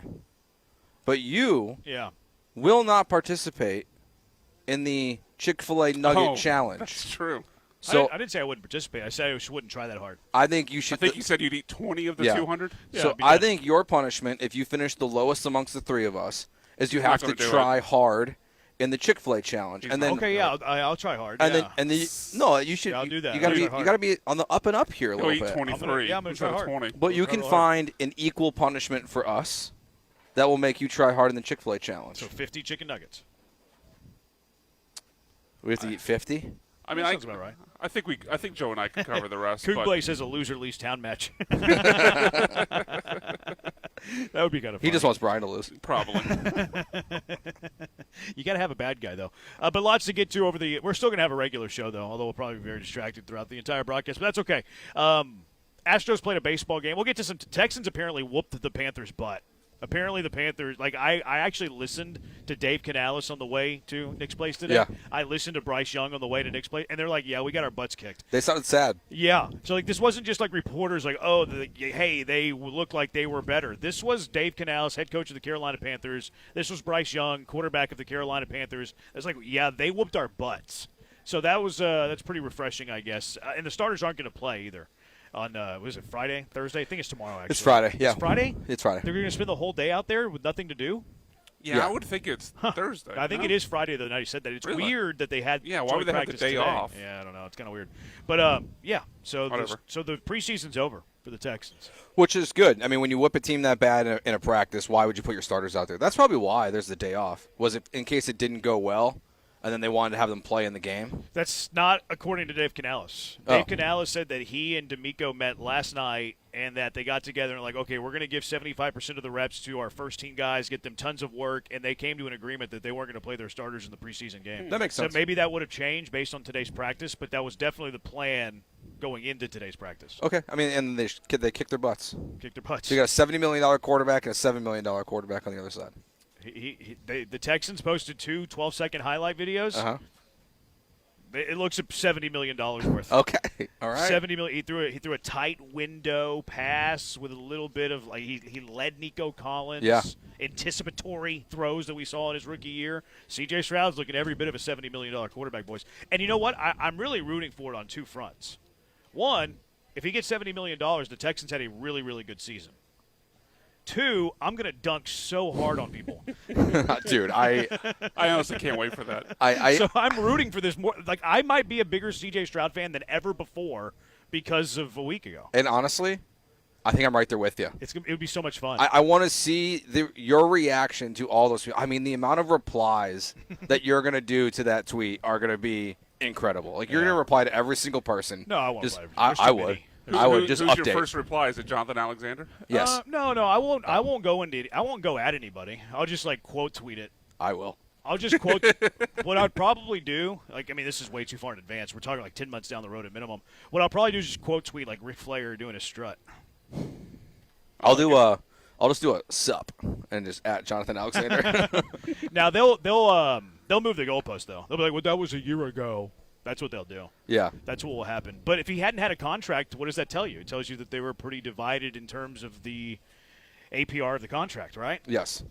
Now, maybe it doesn't mean 70. Maybe it's just the ballpark. But anyways, speaking of ballparks, that Mickey Mouse ballpark that the Astros played in yesterday, known as Yankee Stadium, the house that Yiner Diaz built. How about Yiner Diaz with a double-dong game against the New York Yankees? Just like we drew it up, right? Astros have lost 6 of 7 series. The only series they won was against San Francisco. The Giants gifted it to them. They've been terrible since the trade deadline, probably because Dana Brown didn't do enough. They fired Dana Brown. They might have fired Joe Espada, but Espada's like, well, let me finish the season. So they kind of missed, they totally changed the report on what that looked like. And then you have Ethan Petco on the mound, Astros stopper. Just what you expected. Astros win a baseball game in the Bronx. Yes. Against the, as Jeff Passan would call them, the best team in the American League. They're not. They're not. I feel Especially like no Aaron Judge. watching the game last night, I feel like every single time I saw a ball hit into the outfield, it was bouncing around. And then on the infield, too. They're kind of a mess. I feel like every time the ball was near Bellinger, it was just bouncing somewhere in some weird direction. You have the weird play at second base where Jazz Chisholm, it bounces off his glove, and then Lombard makes the error. They're kind of Mickey Mouse a little bit watching the Yankees last night. Yeah. But it was the Yiner Diaz game. It was the Yiner Diaz. They did an incredible job, especially Dalton Varsho, honoring Dana Brown, of showing why Dana Brown traded for Dalton Varsho. It's true. We saw it last night. He had a couple of hits. Dalton Varsho did. Knocked in a couple of runs. 3 of Dalton Varsho's biggest hits as an Astro. It's sad that we can count them on one hand. He's had 4 big hits, I think. He had the home run into the Crawford boxes over the weekend. They ended up losing the game anyways. He had that clutch infield RBI single that brought Christian Walker to the plate in the Friday game against Seattle, and then Walker hit the walk-off home run. And then he had 2 RBIs yesterday. Mm-hmm. 3 of those 4 hits have been seeing eye singles that are 45 miles per hour exit velocities. I know. It's hilarious that 3 of his 4 biggest hits are he barely touched the baseball. Yeah, and then he's got a bunch of those where he's actually got a hold of them and they're just outs. Yeah. San Francisco, he had one of those where he smoked the baseball but didn't leave the ballpark. So he's a very strange player for the Astros so far. He's an aging player who's not that good anymore. His good hits are outs. His bad hits have been What big. was his best contact? That homer in San Diego? Probably. Probably. The one that he pulled? Yeah. Yeah, it had to have been. Had to have been his best contact. I mean, the one he hit in the Crawford boxes, he hit, square, but it wasn't his, it wasn't. Yeah, he didn't smoke it. Crushing, barrel off the bat. He had a couple of hard line drives foul, which that's always fun. Line drives foul. But Yiner Diaz, since his return to the injury, Joe, the oblique, has actually been pretty good for the Astros. It's been a decent sample size, too. If you pull the numbers, Yiner Diaz, since he returned from the injured list with that oblique, he's hitting 277, 314 on base, 473 slug. He's got 8 homers in 45 games, which is a span of 156 plate appearances. That's not bad. That's pretty good. That's not bad. That's a 25, almost 30 home run pace over. He's never playing 162 games as a catcher, but that's the old Yiner Diaz power that we saw early in his career. Yeah, he's made the case, I think, since he's came back to where he should play a majority of the games. Now, we talked about this last week where they seem to favor Vasquez, especially in Pecco's debut. It's Vasquez, but I think it's interesting that it was Yiner last night behind the plate catching Pecco. They got to play him. I think, frankly, almost every day. Yeah. Because the lineup isn't good enough, and he's producing well enough to where, yes, it's not going to be what it was last night every single day. No, he's not going to hit double dongs. But he does lengthen the lineup more than Christian Vasquez does right now. See, I'm okay with Christian Vasquez. I'm okay with their ratio of who starts behind the dish, whatever. You got to do that. I think it's to the point now where you're 30 games left in the season. Astros are in first place again, by the way. I think it's to the point of the season where Yordan needs to play a little bit of left field. Not a lot of left field, not every day in left field, but days that Christian Vasquez has to catch because he is that guy's personal catcher. Okay, I can live with that. But maybe once every 2 or 3 of those games, you stick Jordan in left field and you let Yiner DH. Because, I mean, whoever you're sticking out at left field right now is not giving you any production. Taylor Trammell, who was pretty good at one point this year, has been struggling. Lamont Wade, he is what he is. He's an okay bat. But Yiner Diaz can change a game. Yeah. Now he can, have an at-bat where he swings at 3 sliders way off the plate, and it's good morning, good afternoon, good night. But he has the ability of changing a game a bit. So I would like to see Yiner, not a lot, but when Vasquez is catching, give him a DH day every now and then. Try to get more at-bats for him every single week, even if it's only like 3 or 4 more. Can I jump really far ahead into time here? What if in the playoffs, let's say they're hosting a 3-game wild card series. Oh, okay. Jordan in left, Yiner catching, or Yiner DHing, Christian Vasquez catching. Is that the best lineup for that 3-game series? No, it changes by the day. It changes who's pitching for you. It changes the ballpark that you're playing in. No, but if it changes based on the pitcher you're I'm saying facing. specifically in the wild card Depends matchup. if Gray is back. Well, yeah. Where are they? Well, if it's here. Well, if they win the division and it's in the wild cards, all 3 games they're are only in a half Houston. game out of the wild card. Yeah, but like if they were to win the division, it's all 3 games are in Houston. That would help. So it's like that's where Jordan could play in left. And now, I know you're right, the catching thing like matters. Yiner catches Hunter Brown. Yeah. So, like, on those days, okay, well, then that's just Yiner's catch day. But, like, Peter Lambert, Vasquez catches Lambert. Okay, well, that might be a day that Yiner needs to be DHing. Like, who would you rather have in the lineup? Yiner or Taylor Trammell? Yiner. Yiner or Lamont Wade? Yiner. Well, the only way to do that is that you have to play Jordan in left sometimes. Yeah. And I'm not saying that you need to do it in a big outfield. I'm not saying you need to do it every single game that Christian Vasquez catches. I'm just saying a little bit more. Yeah, and that's why specifically for the wild card series, of if all 3 games are at home, take advantage of it. Or when you can, when it's Vasquez's day behind the plate, take advantage of what Yiner has been doing recently, lengthen your lineup to the best of its ability, and put him out there. I think that would be the best plan if they get to host a wild card series this year. All right, 713-780-ESPN. More from last night's game. We'll get to the owner of the Astros, Jim Crane. He talked a lot, said a little, I think, yesterday at the Bronx. We'll get to some of the better things that he said. We'll get to some Texan stuff a little bit later. Chris Level, Texas Tech Red Raiders. He's going to join us at 4:30. Break down Texas Tech this season, one of the favorites in the Big 12. They also got a new quarterback commit just a little bit ago. David Nuno, Texas A&M from Texags. Of course, we know him very well at the market. We know him very well at the station. He'll be joining us at 3:45. We'll get to some NFL stuff a little bit later as well. Plenty to get to. 713-780-ESPN, the HRP listener line, 713-780-3776. You can catch us on Twitch, twitch.tv/ESPN975, YouTube at ESPN Houston, TikTok ESPN975, Twitter ESPN975, Joe's at Joe George Radio, Brian's at Sack by BMAC, I'm at Jeremy Branham. It's Jeremy and Joe broadcasting live from Nick's Place on ESPN 97.5. First, I want to tell you about the greatness that is Pro Dunk Hoops. They're the best. They make the highest quality basketball goals you'll ever find. Don't be wasting your time in these big box stores. They're no good. The backboard's going to break. The rim's not going to be level. Just a gust of wind. Brian walks by, knocks that sucker over. That's why you need a goal from Pro Dunk. They make the highest quality basketball goals you'll find. Serving the best goals since 1984. Tempered glass backboard. They got a breakaway rim, which is great because you're going to throw down some jams. You can lower it down to 5 feet, raise it to 10 feet. You'll need to lower it to dunk. But they got the breakaway rim for you. Extended overhang, so you don't have to sprain your ankle in the basketball stanchion for you weak-ankled folk. Height adjustable, we mentioned. Also, one of their goals, Thor. It's awesome. They got the lightning adjust featured. Here's what's cool. If you call Pro Dunk Hoops, 281-351-9822, visit them online, produnk.com, and you let them know that you heard about Pro Dunk from ESPN, they're going to give you the lightning adjust feature for free. That's a $249 value. We're just giving you $249 for listening to the show. So when you call them, whenever you go to the website, you order, say, hey, ESPN, and they're going to throw in that lightning adjust feature for free, which is awesome. You can raise and lower with the goal with a drill. But they have all the goals, in-ground adjustable, portable, wall mount, roof mount. They can do every goal you can think of, and their accessories are top-notch too. LED light kits for night play, backstop nets, pole pad lettering, and they'll also install the goal for you too. You're not going to screw it up. It's idiot-proof. The pros at Pro Dunk Hoop will professionally install your goal, perfectly level, perfectly straight. You're going to love it. So mention ESPN Lightning Adjust feature, $249 value. What are you waiting for? Call them 281-351-9822, 281-351-9822, or visit them online at produnk.com. That's produnk.com.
Oh, don't you dare look back, just keep your eyes on me. I said you're holding back. She said shut up and dance with me. This woman is my destiny. She said ooh, shut up and dance with me.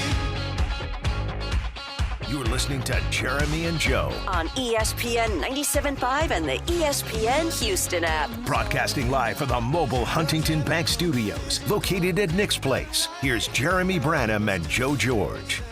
Yeah, broadcasting live, Nick's Place, 2713 Rocky Ridge, one of the best spots in town. First annual, which is that redundant? First annual. It is, but dozens and dozens of Junkies Fantasy Football League. Got a few of our friends already joining us, already here with us. They're very early. That's all right. They're They're they are eager. No, it's definitely all right. But Nick's Place always a good spot this weekend. They got some 5 p.m. Singo Bingo on Saturday, a Poppy photo booth. That sounds fun. Live music at 8 p.m. and then Sunday they're throwing a little party. $5 cover for the AEW All In. So this is your spot. Watch your sports. Watch your wrestling. Watch your AEW Nick's Place. Fantastic food. Calzones are great. Pizzas are great. Calzones. Calzones? What is a calzone? What did he just Joe say? and I looked at each other like, what? I knew it off the tongue. It didn't feel right off the finger. Off the off the finger. Yeah, off the face. You got to there. It didn't crash feel the good. boards. It didn't feel good. And I'll tell you this. I don't know when it's going to start. Calzoon. But Nick, Junkie of the Day nomination. Nick is going to already be in the running for the best commercial on the radio station. Oh, really? He's You were up- there when they He's had a recorded? lot of those. He was up at the station today. Oh, yeah? Recording it. No way. And I've never heard anything like this before. Nick's got the best Was commercials. Granado involved? No. I know he's in town. His son was. Okay. Granado's son or No, Nick's Nick's son. Oh, okay. And so was the guitar. And there was some singing going on in the studio. So I think he was inspired by Texas Firearms. And Sounds like Michael had his hands full. I only heard one take. So I think Nick went 1 for 1 on his take today. But One take Nick. Whatever this commercial is, it's going to be awesome. That's funny. Yeah. Now, he always has some very good ones, though, Oh, so it yeah. wouldn't surprise me. Is Varsho the 26th, Trey Mancini for the hometown 9? That would be great because that means they're throwing a parade at the end of the year, right? Yes. They ripped Daikin for being a small ballpark, but the Yankee Stadium is Mickey Mouse. That short porch and right is insane. I think Yordan Alvarez might hit 100 home runs if he played his home Yes, he games would. there. It's incredible. But what were we talking about? Yiner hit 2 homers. Varsho had a couple of knocks. Jeremy Pena had the big hit, tied the game late in the game. Jeremy Pena coming through. He's been struggling a little bit too, so that was nice. 2 triples as well in this game. One from Jordan. One from Cam Smith. It's One of them far more unlikely. Cam Smith was like lumbering around the bases though. Yeah, he was stumbling and bumbling a little bit. Like I thought he was going to trip at every base. Yes. Yes. But like it wasn't a great look for a spotter, whoever's making the lineup out either. It's like, hey, we're going to sit Cam against righties. And Yeah. Cam's only at bat yesterday. He hits a triple into the gap. Yeah. So he'll probably be in the lineup. Good today. lineup, Jeff. What'd you think of Petco? He's okay. I mean, it's like it starts off fine, a lot of strikes early, but then it just got away from him really quick. It was just he was not in the zone enough in the game last night. So is it serviceable? Like maybe. The problem is they need some length from their rotation. I just don't think Petco is going to be the guy that is going to give that to you right now. But he's okay. He's gonna, Like it's okay. His command's not wonderful. He almost walked the 3 bottom of the order hitters, 7, 8, 9. He was in a 3-1 count with Caballero. Could have walked all 3. Long ball got a hold of him. It wouldn't shock me if he if he puts it all together, has a decent start here. Not Willie McTaggart. Brian McTaggart. He tweeted out a little bit ago. He tweeted out that Mike Burrow's going to make another rehab start in the minors. Yeah, it was just interesting. I mean, he's gone. His last 9 innings total between his last 2 rehab starts has been scoreless. So maybe the next time through the rotation, Petco's down and then Burrows is up if it goes well today. Would make a lot of sense. I mean, we know Burrows, even when he was struggling, can give you length in a game. So if they feel like he's turned the corner in Sugarland, like maybe he's coming up and Petco's going back down. Yeah. Or there could be he goes up and that. someone else goes down too, honestly. I kind of have more I don't know why. Maybe it's because the absence makes the heart grow fonder. Like maybe that's the only reason. Like why would I have more confidence in Burrows over Petco? Like they've kind of been the same production. Could it be the excuse of the injury that we heard about?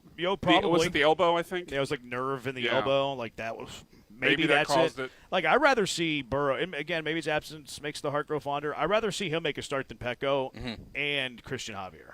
Same. Definitely Christian Javier. And I think I'd put Petco in front of Javier again. I'm still intrigued by the prospect nature of what Yeah. Pecco can be. So I'd rather just throw Pecco out there and then bring Burrows up and I don't know, Javier, bullpen, DFA. It's crazy. I mean, he started off Get the well EMI against treatment. the A's. Like he struck out a bunch of dudes, and then third time through the lineup, it's like, oh, they guys starting to get to you a little I mean, bit. maybe that's what Javier is then. Like maybe it's a piggyback situation with Pecco and someone from the bullpen goes away. Maybe it's a piggyback situation where Javier comes Can in you have after two Pecco. of those, though, with him at Imai? I I don't like don't that bullpen construction. Well- if you have two guys that are just kind of there every 6th day. Well, maybe Javier they'll actually use every 6th day. Imai's pitching every 10 days. You right do now. get a new. I mean, you can bring up a new pitcher on September 1st too. Yeah. you can add a True. pitcher and a hitter. So So you could bring up Burrows and then just not have to send anyone down. that might be what it is. They Yeah. might just be waiting instead of making a move, hurt somebody's feelings. It's like, okay, let's just wait till September 1st. Call Burrows up because if he makes the start tonight, he's got the 27th, 28th, 29th, 30th. August is a 30. 31st. Yeah, 31st. There's August 31st. Yep. So 5 days and then he's up. Yeah. There you go. You're on a heater today. Well, I never thought there was back-to-back months with 31 days. In his defense- wasn't it the old knuckle thing? I don't know that You remember one. the knuckle thing where that's how you know if the month is No, a you're 31 right. day month. You're right, but there was. So a, I but think there's. this a, is. I thought there was a yeah. skip in there. It might be somewhere. the double knuckle. Yeah, I don't remember what it is. Well, because there's 12. Never That heard was of Joe's. this. That was Joe's nickname in high school. The old double. Yeah, I think The you old never, double You never knuckle. heard of the knuckle trick? No. You do Yeah, your knuckles. really? And it's January. No, I've never heard of this. Yeah, every big knuckles. Every big knuckles. Has everyone heard it? 31. Everyone's nodding Yes. here. Okay. Yeah, Brian. I don't know. What do they teach you? We're Apparently all not those that. factories and Pasadena that screwed you up. Well, one of the guys here went to the same high school as me. Brian. I don't know. What you got in that cup? Water. No, but yeah, that's why I screwed up because I know July 31st is there's 31 Yeah. days in July, Yeah. so it's like no, there's not back-to-back months, but this is the only one. Yes. This is the only one. So Burrows, when he comes back on September 1st, we're already making that move for them.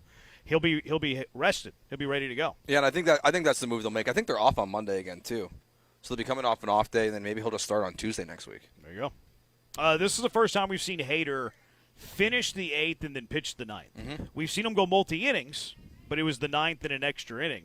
This is the first time that we've seen him come in, get the final out of the 8th, pitch all of the 9th, and he looked pretty good. Yeah, he did. I Looked mean, really good. I think this is one where more of this we should be expecting. It's not going to happen back-to-back days. If they're in the same exact position tonight, maybe he'll pitch the 9th, but he's not going to go out there in the 8th inning, I don't think. But they have to start managing this team.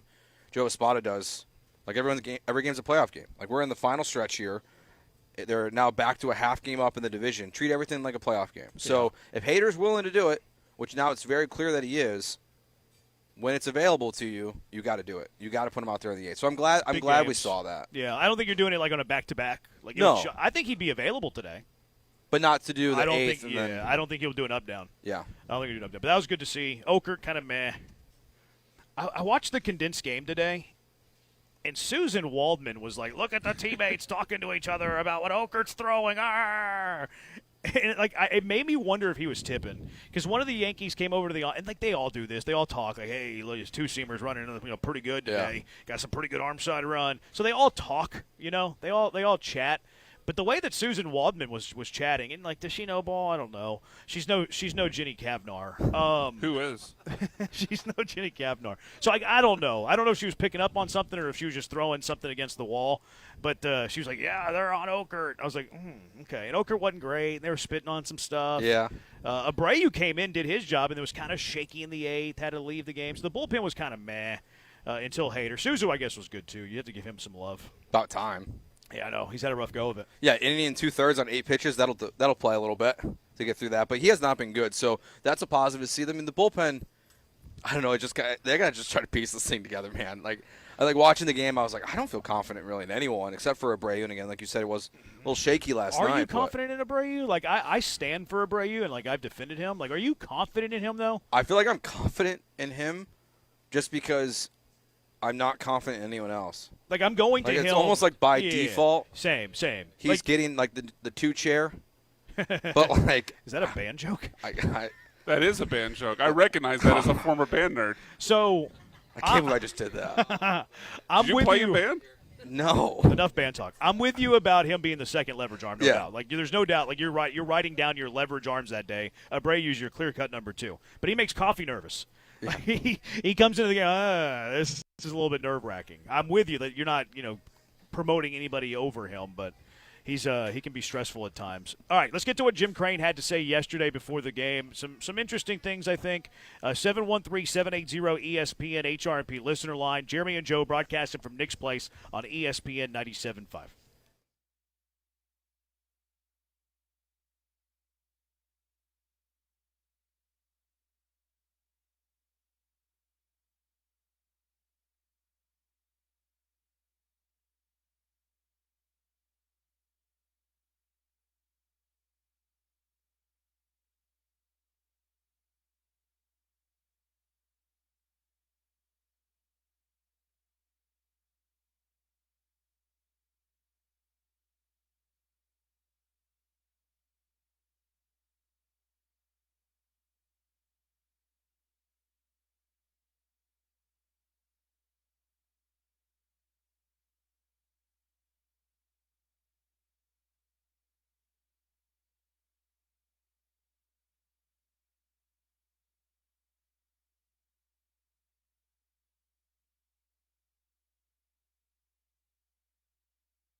You're listening to Jeremy and Joe, on ESPN 97.5 and the ESPN Houston app. broadcasting live from the mobile Huntington Bank Studios, located at Nick's Place. Here's Jeremy Branham and Joe George.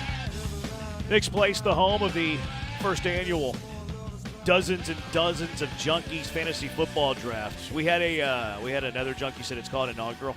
It's the first annual inaugural dozens and dozens of fantasy football Junkies. I forgot Junkies football league. But Nick's Place, your spot for calzones, your spot for pizzas, your spot. Write that down before I forget. Your spot for the best cheesesteaks in town. I get a cheesesteak every time I'm here. Brian loves the sausage here. It's the favorite thing. He does. He does. So do I. I actually have had the sausage and pepper sandwich. It's great. I wasn't lying. I think the last 3 times I've been here, I've had it. Y'all thought y'all are so childish. I thought, oh, look at both things can be true. No, it was not a childish joke. It is a fact that Brian always gets the sausage. When it's time to order your food, can you say calzone? To the waitress? No, I'm getting a cheesesteak. Oh. No, I'm not going to do that because I'm getting a cheesesteak. I'll order your food for you if you'd like me to. I'll cut it up for him. I will get a calzone if you would say he wants a calzone. He would like a calzone. Can you make that happen for him? But this is your spot all the time. This weekend they got a bunch of stuff going on. Singo Bingo, Poppy Photo Booth, some live music on a Saturday night at Nick's Place. And then on Sunday, AEW All-In Watch Party, $5 cover. I guess this is overseas. It starts at 10 a.m., it says? Yeah, it's their annual All-In London pay-per-view. Oh, okay. I would call and make your reservations, too. Nick said they've already got a ton. Yeah, I think for Sunday. 40 people already? 713-780-8338. That's pretty similar to our number. 713-780-8338. You can probably reserve online, too, nicksplacehouston.com. If you can't, then I gave you the number. It's on you. So Jim Crane talked yesterday. By the way, Yanner Diaz is not in the lineup today. I don't like that. What does a guy got to do around here? Yeah, it's a double homer. It's a 2-home run game, and he's not in the lineup. Now, it is a Lambert game. Vasquez catches. I'm actually okay with it. Like, hey, play the hot hand. But do you want Jordan in left field at Yankee Stadium? That's the bigger part of the ballpark. Probably not. Like, I'm actually okay with it. Now, if it was at home, it's like, hey, this is the day you get Jordan in left. Yeah. But I'm okay with it at Yankee Stadium. It just looks funny that he hits 2 home runs and he's not in the lineup. Can he play first? He has in the past. They haven't put him Yeah. there. People hate that idea. They're like, have you seen him? He's terrible defensively. Yeah, you're right. He's terrible defensively. But catcher's a more important defensive position. Yeah. If you're going to stick him behind the dish, you should be okay sticking him at first base every now and And then. frankly, I think at this point, I'd value the bat. Walker's just so good with the glove I at know. first, though. He'd be so bad with the bat. I don't think you can do it at this point just because I don't, has he taken reps there? Yeah. Probably not. I think it's dangerous to do it whenever he hasn't had the reps there. But maybe it was a reason to give him reps there. But Jim Crane talking yesterday to the media, as Bob Nightingale had first. How did Bob Nightingale know this before all the local media? But we're not going to believe his report all of a sudden? That doesn't add up. But anyways, Crane said that the homestand results did not have anything to do with the decision to part with Dana Brown. Cash or trash? Trash. Yeah, I'm Trash. trashing that completely. I don't believe that at all. It's unanimous. Crane also said it was not really a consideration to make the move before the draft or trade deadline, both of which Brown oversaw. After those events passed, Crane said we were taking a hard look at it and thought the timing would be better for Brown than waiting until after the season. Are you okay that if this was kind of brewing, that they allowed him to handle the trade deadline and the draft? Yes. I mean, it's strange, but we see NFL teams do this. They let the regime draft and then they clean out everyone, their scouts and everything after. I'm fine with it. I think you have to do what the Astros did, though, and that's let Jim Crane have the say of, hey, you're not trading Brian Abreu at this deadline. That's not a move I want you to make, because who else is going to make these calls? Who's making these decisions if it's not Dana Brown?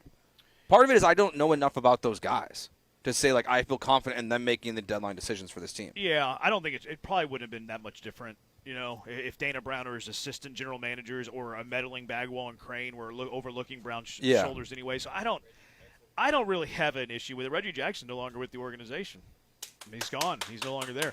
But you just let him do it. Yeah. And plus, I think the draft turned out okay. Now, their philosophy in the draft was way different than their previous draft philosophy. So it makes me wonder if they kind of already took power away from Dana Brown. I'm just hey, we're going to – because before it's been a lot of, yes, strikeout, but good power numbers and things like that. This draft is definitely very different than that. Mm-hmm. So, maybe they did. We're just hey, listen to your advisors.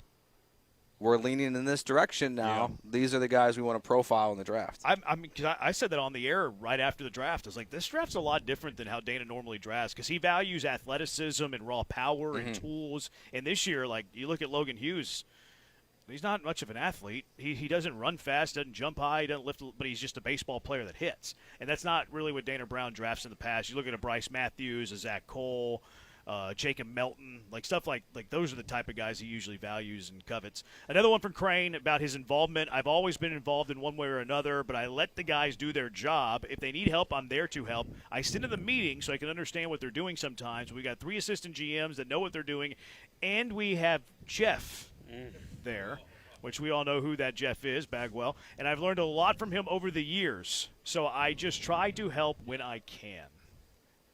Lie.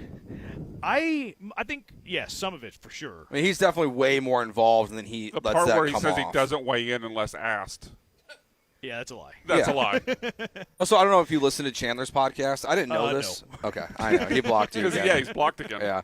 But apparently this Connor Huff guy, who is the assistant GM, I read that. I do not know that, man. I did read that. They are family friends with the Cranes. Yeah. And he is very new. He has no real baseball experience in the front office. He was on the baseball operations side, and now he's the assistant GM. Yeah. And Chandler kind of indicated that he has as much say or the ear of Crane as Bagwell does. Yeah. Because it's like So friend's that's the kid. brain trust, Bagwell, and a guy that's not a baseball guy? Yeah, who's your Perfect. assistant GM? Yes. Perfect. So that, I did read that. I think I read that in his article. Yeah, I was like, I didn't know that. That's very interesting. He came that over like from the business side. Yeah, but Yes, he's a this family. year. Yeah, this year he's a family friend though of the Crane family. I'm How like, does that I make you don't feel about like their that. decision making for whoever's the next Dana Brown? As long as they get out of the way.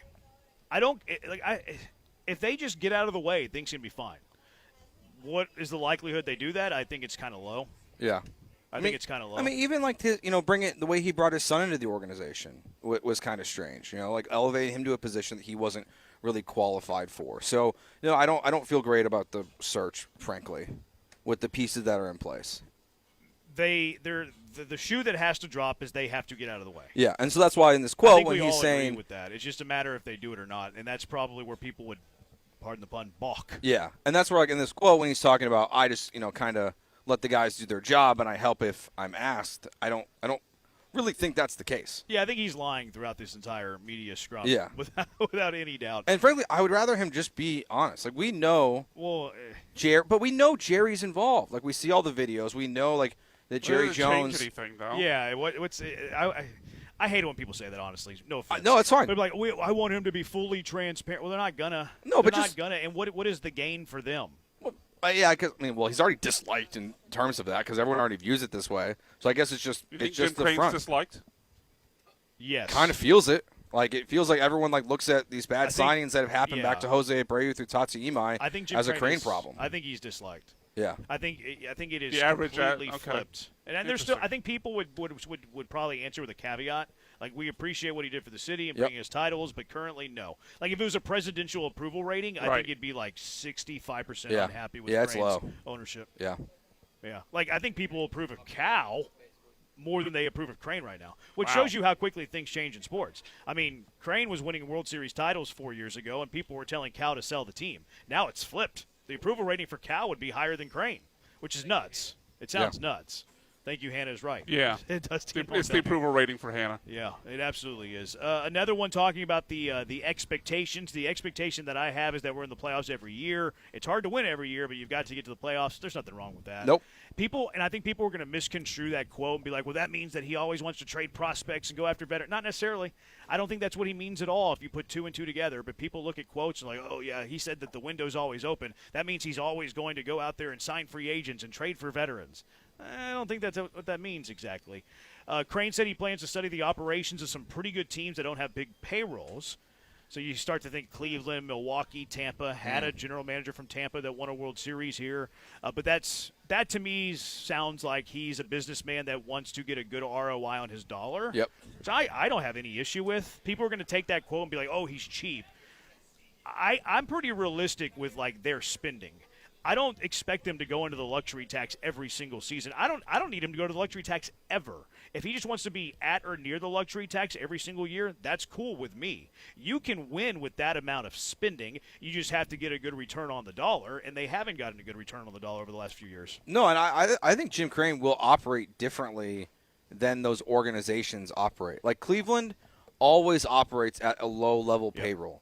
Milwaukee always does. And what happens at the deadline this year? Milwaukee's got a chance to go out and get a superstar. They don't really do it. Cleveland doesn't go out and get anyone. Tampa doesn't really go out and get anyone that costs a ton of money. Where Crane in the past has had a lower payroll, goes and gets Justin Verlander. Like I think Crane will operate kind of in that middle ground if the payroll drops back down, and maybe that's just where we're back headed. It's like how they got the World Series was a reasonable payroll, and when they had to go get the big fish, they would go do it. I think he'll operate in that way again.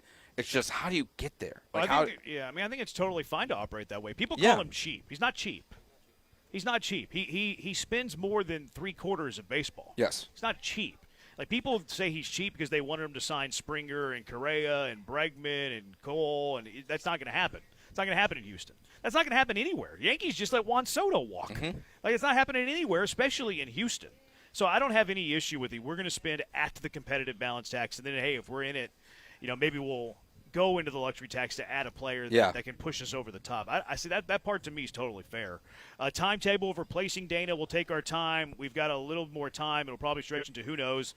There's not a lot of you can do right now. Everyone is playing, but we'll look at it at the end of the season. We got plenty of time to do that. I don't love that last sentence. Like, you can start vetting and doing your due diligence now, and maybe he's just playing coy. Like, I'll give him the benefit of the doubt that maybe he's just playing coy. But if what he said is actually true, they're like, oh, we're just going to wait around until the end of the season, I feel like that's wasting time. Yeah. Sounds like 2022. Yeah. I'm kind of giving him the benefit of the doubt here a little bit of, like, they are going to do their due diligence now. I'm giving him the benefit of the doubt, too. Maybe I'm foolish for giving him that. Yeah, I mean, I can't imagine he looks at the last 2 hiring cycles of a GM and is like, I want to repeat the same thing. I think that every owner, GM, whatever, I think they should always have a list ready to go in case the unthinkable happens. I think I think that he probably would do that. Yeah. I hope that he would do that, but I don't know for sure. I mean, they have to, like, who knows what this offseason is going to look like. What we do know is that there's going to be at least a free agency window from when the World Series ends until December 1st. He has to have a GM in place when the World Series ends. Whether they go there or that quote doesn't whatever. sound like he will. No, but he has to, because what if, like, the last time there was nearly a lockout? Yeah, but hopefully he's lying. Yeah, maybe. Like, last time there was nearly a lockout, there was a ton of movement. There was free agency signings everywhere in Major League Baseball. When the lockout temporarily happened, on the other side of it, there was not a lot of big names and things like that left. Everything happened kind of quick. So, like, he has to have someone in place when the World Series is over and be prepared of, hey, if teams are aggressive here, if agents are aggressive here before the lockout happens on December 1st, he has to be ready to strike. He has to be able to be ready to make those trades. You cannot wait until the sport shuts down, because then who knows when it's coming back. That's the line of demarcation there. Yeah. He has to have somebody in place when the offseason opens, because it's going to be a sprint. It's going to be, that's a good point. And, like, I don't care what he says here. I care about the action. And if he doesn't have a general manager in that month-long window, whenever you have this compressed offseason, that would be failure on their part. And then Bagwell being a potential candidate. We don't have any candidates at this point. We haven't even started looking. Jeff's in the same role as he's always been. He's a senior advisor, and he works with the assistant GMs and myself and assists when necessary. I don't think he has any interest in being the GM. Jeff, the GM job is too much grunt work, I think, and his job's already better than the general manager job. He's overseeing the general manager position. Why would he want to now, like, de-rank himself and become the GM? With more responsibility. Yeah, I think that he loves the position he's in right now, where he's pretty much the president of baseball operations. Yeah. And he can't get fired. No. If he's the not GM and the things GM. fall apart, he'll get fired. In this role, he's just kind of untouchable. Yeah, You just blame the GM? He won't be the GM. No, I don't think he will either. He's already the GM's boss. He's not going to accept the role of the GM, in my opinion. All right, 713-780-ESPN. College football Texas tour continues. We talked to our good friend David Nuno, Tex Ags. He'll be joining us next to talk about the Aggies. I'm sure Brian will have a lot to say. It's Jeremy and Joe broadcasting live from Nick's Place on ESPN 97.5. Most people don't realize you can lease used vehicles. At D&M Leasing, they offer the ultimate used car leasing program, the Easy Lease. You can drive a high-quality, pre-owned vehicle with a much lower monthly payment than traditional financing with a used car Easy Lease at D&M. Everyone knows new vehicles take a huge hit of depreciation right as they leave the lot. So let someone else take that initial hit for you, and you save big. Enjoy flexibility, lower costs, and upgrade into something newer every few years. Your dedicated D&M agent handles all the details, paperwork, and even home delivery, or to your office as well. If you say, my name's Joe George, when you sign up, I even might bring you that brand new and used lease vehicle. Discover a better way to drive. Used car leasing at D&M Leasing. Call D&M today at 713-290-1000 or visit them online at dmautoleasing.com.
listening to Jeremy and Joe. On ESPN 97.5 and the ESPN Houston app. Broadcasting live from the mobile Huntington Bank Studios, located at Nick's Place. Here's Jeremy Branham and Joe George.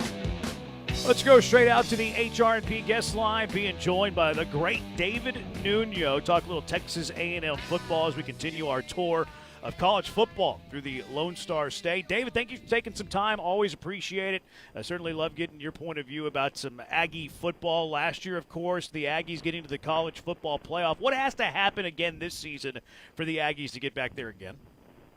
Gentlemen, thanks for having me on. I guess I'll start things off with a lot of I don't know, because I mean, the way college football is right now, like, we don't know how these rosters are going to gel, right? Yeah. So A&M lost 10 guys in the NFL draft. So they're replacing, the offensive line, 4/5 of it, replacing a huge chunk of that defensive line. So there are definite questions. And you have 5 SEC road games. There is going to be no cakewalk. Obviously, you go to Baton Rouge, again, back-to-back years. You go to Missouri, back-to-back years. You got to go to Tuscaloosa. You got to go to Norman. And South Carolina has been a hard place for A&M to win the last couple of times they've gone there. So, it's going to be very difficult. I think this team could be very, very good, but maybe close to the playoffs, not in the playoffs. But it's all going to depend, to me, on the offensive line. If the offensive line can – if you look at what happened at the end of last year, a lot of people like to break down Marcel Reed's game. But it really comes down to one thing, in my opinion. They went against really good defenses towards the end of the year that were able to get after the quarterback, and A&M's offensive line had a hard time with that. And also, A&M had a hard time running the ball. So when you can't run the ball and you can get after the quarterback and you make a mobile quarterback a pocket passer, bad things are going to happen. And that's what you saw in 2.5 of the last 3 games that mattered. They made A&M one-dimensional. The Miami game was a windy game, but they had a problem throwing the ball as well. A&M also had a problem stopping the big runs. So they've got to make sure that they can get this brand-new offensive line to gel and keep Marcel upright. And if they do that, I think they'll definitely have a chance. But going to Tuscaloosa and Baton Rouge and all the places we talked about is not going to be a picnic. And by the way, that's not a report, Jeremy. That is my opinion. What kind of development have you seen from Marcel Reed? Because I'm in that camp, David, where I don't really believe in Marcel Reed, the quarterback. But what's he look like this offseason? Has he gotten much better? Well, hold on. I got to ask you, why don't you believe in him? He was a Heisman contender until the fourth quarter of the Texas game. So 4 interceptions the last 2 games. Obviously, you're not good enough. But why does that automatically make people not a believer? He went to South Bend and won a huge game. He won big games all year. To me, and you guys, look, I'm an Aggie, so I'm going to see things from an A&M perspective. But people talk about that schedule A&M had last year. Can we talk about Texas Tech's schedule? Can we talk about Indiana's schedule? What matters is A&M did not play well in the playoffs.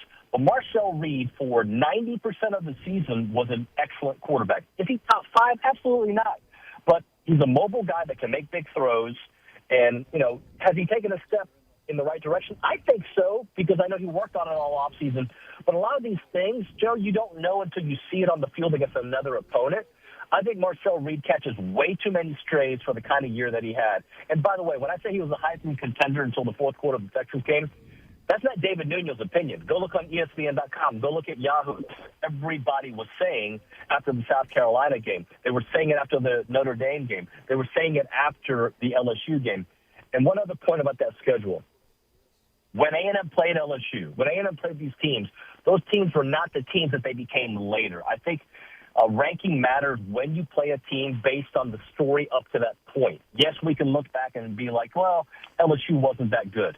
The reason Brian Kelly got fired is because A&M went to Baton Rouge, a place they hadn't won in 20-plus years, and kicked their butts and embarrassed them. That's why he got fired. If they would have lost a close game, Brian Kelly would have stayed the coach for a little bit longer. So I think for me with Marcel, it's funny. It's very similar to how I view C.J. Stroud in this lens right now. Is fine quarterback in the regular season, but when it's that step up in competition, it just looked so bad. And I think, and you're right, like the offensive line, everything, it was not great in those games. And I know Notre Dame early on in the season, was obviously a big check in that box if he can compete against good teams. But it's just the end of the year where I'm just like, I don't know what it's going to look like this year when they go to all those tough places that you said they play. Yeah, I mean, I think it doesn't matter what quarterback you are. And when you go on the road to those places, it's going to be tough. look, A&M went to Austin, and Texas had a great defense, right? A&M lost that game not because of Marcel Reed. Let's go back to what happened. They could not stop the run. They had a hard time stopping the run. Arch Manning looked really good with his legs, but I believe he was under 50% passing in that game, and he threw to a completely open wide receiver with a defensive breakdown. I'm not taking it away from Texas. Texas earned it, and that was an incredible atmosphere in the fourth quarter. But Marcel was trying to make plays at the end of the game that got away from them. He wasn't good enough. There's no doubt about that. But, Carson Beck wasn't good enough at Kyle Field, but the team overall was good enough. I mean, he did not have a good game in that windy conditions. I agree with everything you're saying that he has to play better at the end. And this is a harder schedule, at least as of today. So I understand all that. But I think, like, some of the strays that Marcel gets, I don't understand why John McPeter doesn't get the same strays. Like, they had similar numbers and they had similar results. Like, both guys failed in the playoffs. Both guys had double-digit interceptions, right? So I just don't understand it. Marcel wasn't listed as one of the top 100 players in all of college football on ESPN.com today. That's ridiculous. He was a Heisman contender. But, again, I'm saying all that, still understanding that he has to be better at the end, no doubt. And the Aggies have to be better at the end. Yeah, I was reading that today. I didn't even notice that Marcel Reed wasn't on there. That is a robbery. I would agree with you. David Nuno joining us on the HRMP guest line, TexAgs.com. He's always on our TV, too. They have him on the shin now. I get to see David Nuno, and I'm reminded, I need to work out a little bit more because Nuno's ripped. It's ripped. How about the skill guys? I love Ruben Owens. He's a stud. You mentioned some of the players that they have to replace. Concepcion, I think, is going to have a great rookie season with Cleveland. Who are the skill guys that you think are going to need to step up, will step up for this Aggie team? So, first off, it all starts off with, I think, the best player on the roster. His name is Mario Craver. He had 930 yards last year. Should have had 1,000, but he sat out the second to the last game because he was injured. And he really kind of banged up the second half of the year. Mario Craver, if you remember, in that Notre Dame game, had that huge 85-yard spin move touchdown. That was fantastic. He's their A playmaker. But they actually got an X this year. Last year they didn't have any size at the wide receiver spot, and Isaiah Horton comes in from Alabama, had over 600 yards last year. He had 8 touchdowns. The guy is a beast, and he's played at Miami. He's played in Alabama. He's a solid player. So, yes, you definitely don't have KC Concepcion. With the wide receiver group overall, you've raised the floor. Terry Bussey looks like a completely different man, former 5-star from Timpson. And then Ashton Bethel-Roman. If you watch any A&M games, you probably saw in the second half of the season ABR having some huge catches for this team. So I think those are the playmakers. As for running back, look, Ruben Owens is going to have to prove it. He led the team in rushing last year, but it was Le'Veon Moss's team for the first half of the year that Ruben had to take over. I think Ruben also struggled a little bit down the stretch. Not completely his fault. As I mentioned, those defenses were pretty salty, and they got after the offensive line. But Ruben's got to take a step up, no doubt. I think he's really good. Jamari Morrow is huge. They got a couple of freshmen you're going to learn about that are going to have big-time seasons. So I think they got playmakers. Offensively, the big question is, what does a new offensive coordinator do for this offense? But I'm going to repeat myself. Excuse me for being copy and paste. It's about the offensive line. If the offensive line does not protect Marcel Reed, we're talking about an 8-4, 7-5 team. If they are top 7 in the SEC, this team could be 9-3, 10-2. Are the Aggies a team that you would quantify as playoff or bust this season, David? Absolutely not. No. I think first off, A&M has not doubled down on a good season since Kennedy was president. I mean, I feel like it was actually Reagan. But it's been a minute since A&M has been able to have back-to-back years of really good seasons. You sent 10 guys to the NFL draft. They got drafted, 14 guys to the combine. You're replacing a lot, and you have the 5-game SEC road schedule that'll flip next year, right? So is this playoff or bust? No. But you better be damn good. Like this, and I don't think anybody is really putting the thought to the 9-game SEC schedule. Like the 9-game SEC schedule, again, with one of those this year being on the road and by the way, Texas has a huge schedule too. They're going to have to earn it this year. A couple of years ago, I thought Texas had a cakewalk for SEC standards. They're going to have to earn it this year. I don't think it's playoff or bust. I do not think that. But you don't want to take 2 steps back. I think a 9-3 season, people see, okay, they're good. Can you be in the conversation for the 3rd straight year in November for the playoffs? That's what I think the question is. And at that point, we'll find out. If the offensive line is good, it may feel like playoffs or bust. David, always appreciate the insight. Great stuff as always. I really admire you taking shots at Notre Dame because Joe's a Golden Domer, and I like that you did that. Hey, that was an amazing atmosphere. So props to Notre Dame. I love that place. It was great. I really love Nate Morganshire, though. Thank you very much for having me, guys. Thanks, David Nuno. Catch him on Twitter, David Nuno. Catch him on your TV. He's always on the shin. TexAgs.com. Killing it out there in College Station. Nobody better. He's great. He's phenomenal. Knows A&M better than anybody, in my opinion. He got onto you. Yeah, he did. No, it's fair. It's fair. Yeah, you talk poorly about Marcel Reed. Well, I like the pushback. We don't normally get a lot of that, so I like it. Junkie says Nuno's a typical delusional Aggie. Prime example of why the rest of the country hates on A&M. We're not going to say bad things about Aggies. 713-780-3776. We are the home of the Aggies. Oh, that's right, yeah. How is it robbery if you didn't notice he wasn't on the list at all? Because I looked at the top 10 and then control find Houston, and I didn't see 11 through 100. So I didn't know that Marcel Reed was not on there because I only looked at the top 10 and then looked for Houston guys. Heisman contender QB, but not a playoff or bust is wild. Well, it's the schedule, I think, mostly. Like the Aggie schedule is ridiculous. It's tough. At LSU, fourth game of the year, at Missouri, and then the gauntlet that they finished with, and he's right about South Carolina. South Carolina gives them trouble in Columbia. You go at Alabama. You go to Columbia. You're home for Tennessee, at Oklahoma, and then you finish the season with Texas. Like, that is a gauntlet. If you go through that 3-2, that's good. Yeah. That's good, but 3-2 with what they have earlier in their schedule, I mean, that might take them out of playoff contention. Yeah, it might be the death of their season, honestly. And they have, very difficult Arizona State out of the Big 12. And they got the Citadel. Yeah, but I just had to throw it in there. The Citadels Citadels you after should have fired back Missouri. with a Citadel joke. Yeah. You can have 9 conference games when you have the Citadel. All right, 713-780-ESPN. So high school football kicks off this week, too. It's in football season, for goodness. We're having a fantasy football draft here in a little bit. Who are the greatest high school running backs you've ever seen? Dave Campbell's has their top 10. I want to know the best you've ever seen. In person, not on TV. 713-780-ESPN. Jeremy and Joe live from Nick's Place on ESPN 97.5.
We are broadcasting live Knicks Play, 6:30 tonight. We're going to begin our dozens and dozens of Junkies fantasy football draft. First annual inaugural.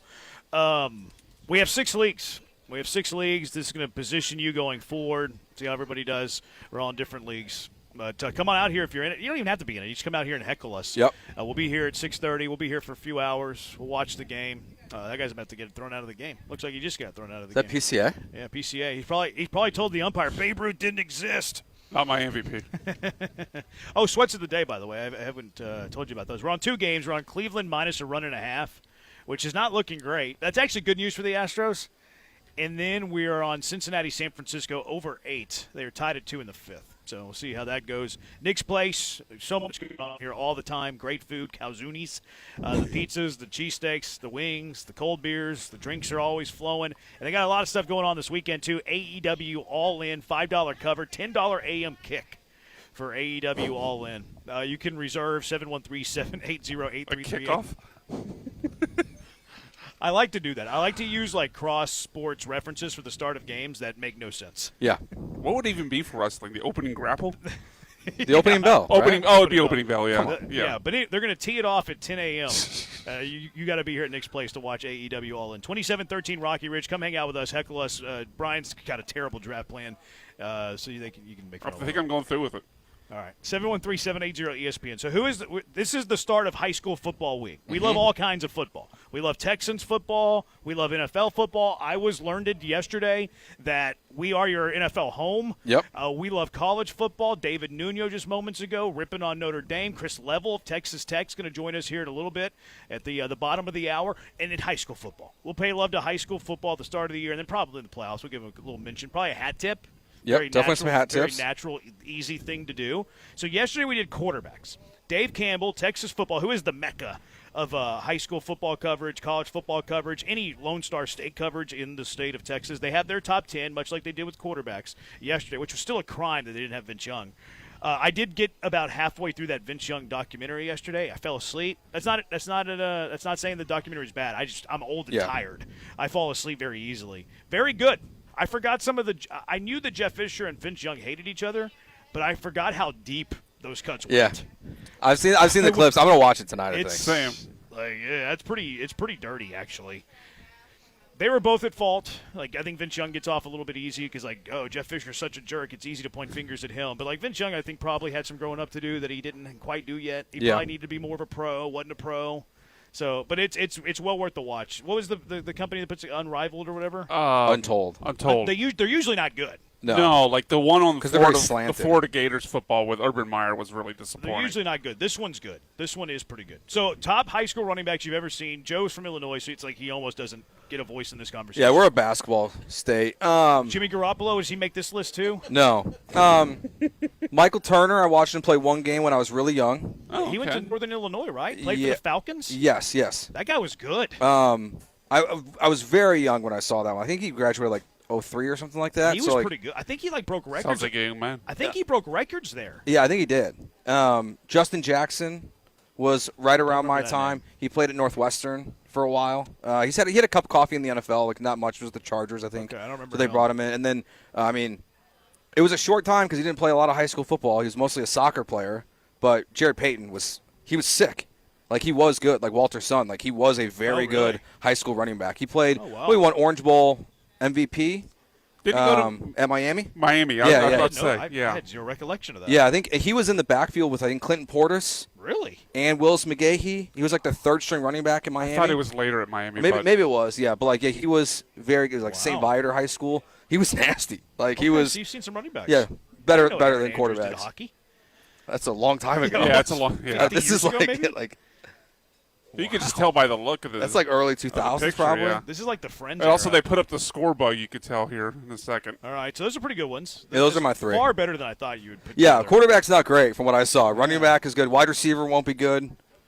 We'll do that tomorrow. Yeah, are we doing tight end? No, we're done with. Okay, then I'll include that with wide receiver. Yeah. All right, what do you got, Brian?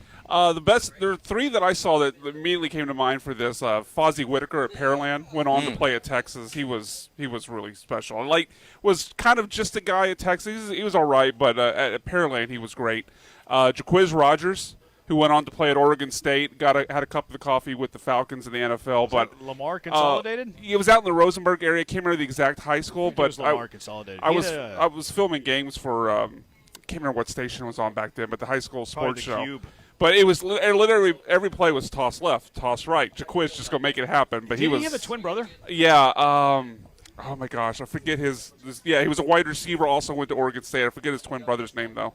But yeah, he was special. In the last one, we've all seen the highlight. Went on to play at Michigan. I think later transferred to Rice. But Sam McGuffey, the famous the hurdle clip. Like he was crazy athletic. He was a lot of fun to watch. One of the first games I ever broadcasted was Stratford against Cy-Fair. Yeah. And it was whenever Andrew Luck was the quarterback at Stratford and Sam McGuffey was the running back at Cy-Fair. Oh, nice. And it was Sam McGuffey's senior year, but he got hurt in that game. It was like not as good as senior year as he was his junior year. I feel like Sam McGuffey was like the first viral high school athlete. Yeah. That hurdle is so nasty. Yeah. I remember like, this guy's gonna be the best running back ever. He got him his scholarship at Michigan, probably. Yeah. He was really good. He was really good, but that highlight was crazy. Yeah, he didn't really have great success in Michigan. No. Was he any good at Rice? He was all right. He played. And then he was on like the U.S. bobsled team. Oh, that's in the Olympics. right. I wonder what he's up to now. But yeah, he was an unbelievable athlete. Best one that I've ever seen was Jamal Charles. I never got a chance to see him. I heard he was crazy. He was in our district. He was at Port Arthur Memorial. Yeah, Jamal Charles was unbelievable.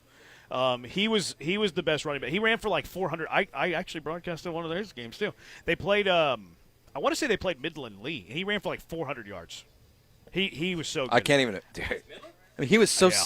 He was so sick in college. Like I can't imagine what, in the NFL. Like I can't imagine what he was like. He was in high school. Nobody could touch him. Nobody could touch him. I want to say I saw Cedric Benson play in high school too, and he was really tough. That would have been in the 90s? Leo Mills. No. Yeah, I wasn't. My Uncle Barney would take me to games. Leo Mills was really good at Humble. Really good. A bunch of junkies on the text line said Ben Gay out of Spring. I actually saw Ben Gay play back at I guess it would have been Spring ISD Stadium right there on 45. Spring was in District 21-5A with Spring, Westfield, all the Humble Kingwood, and then all the Aldine schools. So Ben Gay was really good. I saw him play quite a bit. I think he played in the NFL for a little bit. Not very long. Junkie says Jackie Battle. Jackie Battle was really good. He played at U of H and then played in the NFL for a little bit. Go Cougs. Jackie Battle was really, really good. Patriots? Is that where he ended up? Yes. I think yeah. Believe it was the Patriots. Maybe a season or two with Buffalo. I'm just remembering AFC East. I think it's Patriots. I don't think Chargers. Not even close. Cowboys, Chargers, Chiefs, Chargers, Titans. Okay, I remember the Titans a little bit. Complete whiff on my part then. Somebody said Brandon Jacobs. I didn't know Brandon Jacobs played in the area. He said he beat maybe he didn't, but he said he beat the brakes off of us in high school. I don't know where Brandon Jacobs played high school. That's interesting. Ben Gay from Spring was a beast. He couldn't read. But he was Louisiana. He couldn't read, but Jamal. Thank you for interrupting me there, Joe. Brian wasn't doing it. He's Brandon Jacobs. That was a first, I think. Brandon Jacobs from Louisiana? Yeah, that's why I was trying to get you the information. Junkie, he couldn't read, but Jamal Charles could run that ball in high school. That's not cool. That's not nice. It's like Vince Young can't spell. That's no, not nice at all. He could not. If you couldn't spell cat if you spot him the C and the T. Keith Joseph, Lamar High School. I've never heard of him. Courtney Lewis. Courtney Lewis was the running back at Madison for Vince Young. Those were the only two good players on that football team. Sorry, Madison Marlins and Ricky Sills.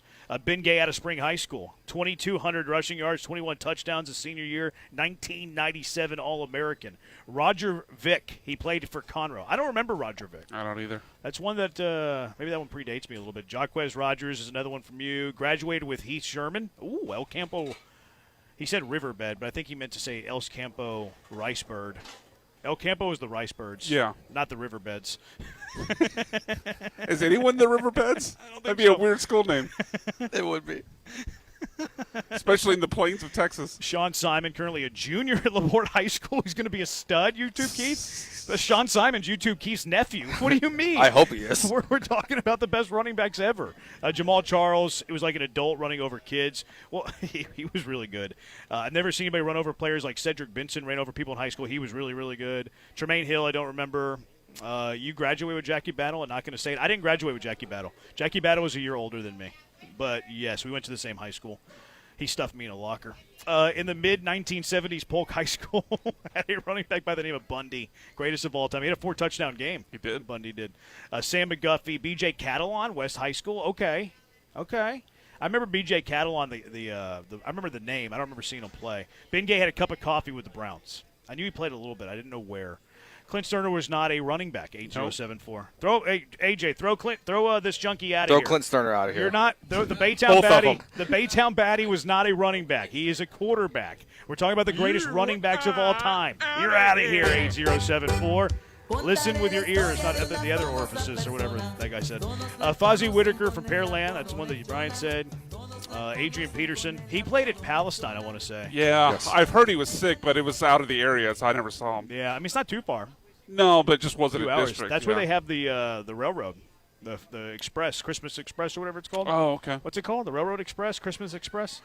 They made a movie about it. Polar Express? Polar Express. There's a Polar Express in Palestine. Okay. Really? Yeah, I think it's like a 3A. Could you imagine Adrian Peterson playing 3A football? No. He's just destroying people. Another Roger Vick. I need to look into this Roger Vick guy. Earl Thomas single-handedly put 52 on us in high school. Thurman Thomas played in the area. Yeah. I don't know where, though. I want to say Willow Ridge. Adam Dunn was a legit high school, but he played quarterback. Another person saying Sean Simon. Sean Simon's relatives are a lot. They listen to this show. B.J. Catalon destroyed your park. Jonathan Brooks was an animal. Jamar Charles, great football player, but huge a-hole in high school, just a bully. Huh, how about that? Saw LT play in Waco, was nasty. Could you imagine LaDainian Tomlinson in high school? No. Like, this wouldn't qualify because we didn't see him, but the videos of Derrick Henry in high school were just My goodness. Omega Man insane. says Adrian Peterson. Elijah Birkins from Class 2A. Charles was special. His older brother at Port Arthur Lincoln was even better. Wow, I didn't know he had an older brother. LaDainian Tomlin was in Rosebud. He said it was a corner. So there's some disputes there. Des Bryant at Galveston Ball. He didn't play running back, did he? Yeah, why would he? I'd imagine he was a wide receiver. He could have. I mean, high school, like he could have been so good. Maybe they didn't throw the ball at his school. Possible. I played against Eric Dickerson at Sealy. That's a good call. Wow. He won some state titles there. I think Sealy won like 3 in a row, something like that, when Eric Dickerson was there. And then obviously he was a stud. All right. Yeah, Des Bryant was a wide receiver. In high school. Where would he go to high school, does it say? Was Lufkin? Okay, I didn't think it was Not Galveston even Galveston Ball. Mike Evans went to Galveston Ball, but yeah. See, the Galveston Balls went through me because I was like, that doesn't add up. I don't remember. Did the him from junkie there. confuse? He might have confused Des Bryant Evans. and Mike Evans. Maybe, or maybe he's just lying through his teeth. Maybe. Andre Sanders from Corpus Carroll played at U of H. Go Cougs. We love those guys. James Johnson was good. Mike Evans, Galveston Ball. We're talking about running backs. Thurman Thomas went to Willow Ridge. Let's go. Did you get it? Let's go. I think so. His head coach was Neil Quinnen. Boop, Jeremy Branham was right. Well, he went to coach my high school. Quillen. He wouldn't let me play for him. I was too good. Was he also a drunk? No. He was the opposite. Should have invited that guy to the junkie league. His Jeremy's old drunk baseball coach. I heard he quit. Drinking or coaching? Both. Jaworski Lane at Lufkin. I did see Jaworski Lane at Lufkin. Wow. I did see him at Lufkin. He was unstoppable. His son just got drafted in the Major League Baseball draft. And he's tiny, too. I feel so old. I wish Jaworski Lane's son was like a catcher or fat first baseman. Instead, he's like a skinny infielder. Jerry Hughes, Fort Bend, Austin. Uncle Barney says Wilbert Biggins, MacArthur.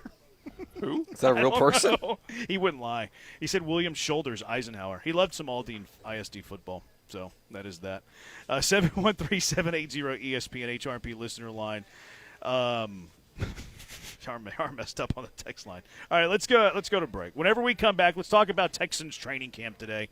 Lots going on at Texans training camp. We'll talk about the domination that the Texans had today when we returned. 713-780-ESPN. Jeremy and Joe broadcasting from Nick's Place on ESPN 97.5. First, I want to tell you about Two Creeks Crossing Resort. Two Creeks Crossing Resort is awesome. You want to get out there, escape the rat race, escape the hustle and bustle, stress, anxiety. Just want to relax for a little bit, couple of days. Well, Two Creeks Crossing Resort's going to do that for you. It's only 90 minutes from Houston, too. You can get there in an hour and a half. You're not driving around all day. You're not jumping on a plane. You're headed 90 minutes from downtown Houston. You're there at Two Creeks Crossing Resort in an hour and a half. You're going to be hiking 92 acres of property in no time. Open green spaces, wildlife you don't see in the city, beautiful, majestic trees. They got the creeks there, of course, the Two Creeks, great fishing. You can kayak on those creeks. You can also teach the kiddos how to fish because there's a big catch and release pond in the middle of the property. A great way to teach the kids how to fish. Pickleball courts. They got a water park out there now, too. Blue Bayou Bayou Bend, phenomenal. The reviews on that sucker have been great. They also have the lazy river that goes around the water park. Glamping for you, waterfront cabins, tree house, pull up the RV. They have the perfect stay for everybody. So book your stay now, twocreekscrossingresort.com. That's twocreekscrossingresort.com.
Listening to Jeremy and Joe on ESPN 97.5 and the ESPN Houston app. Broadcasting live from the mobile Huntington Bank Studios, located at Nick's Place. Here's Jeremy Branham and Joe George.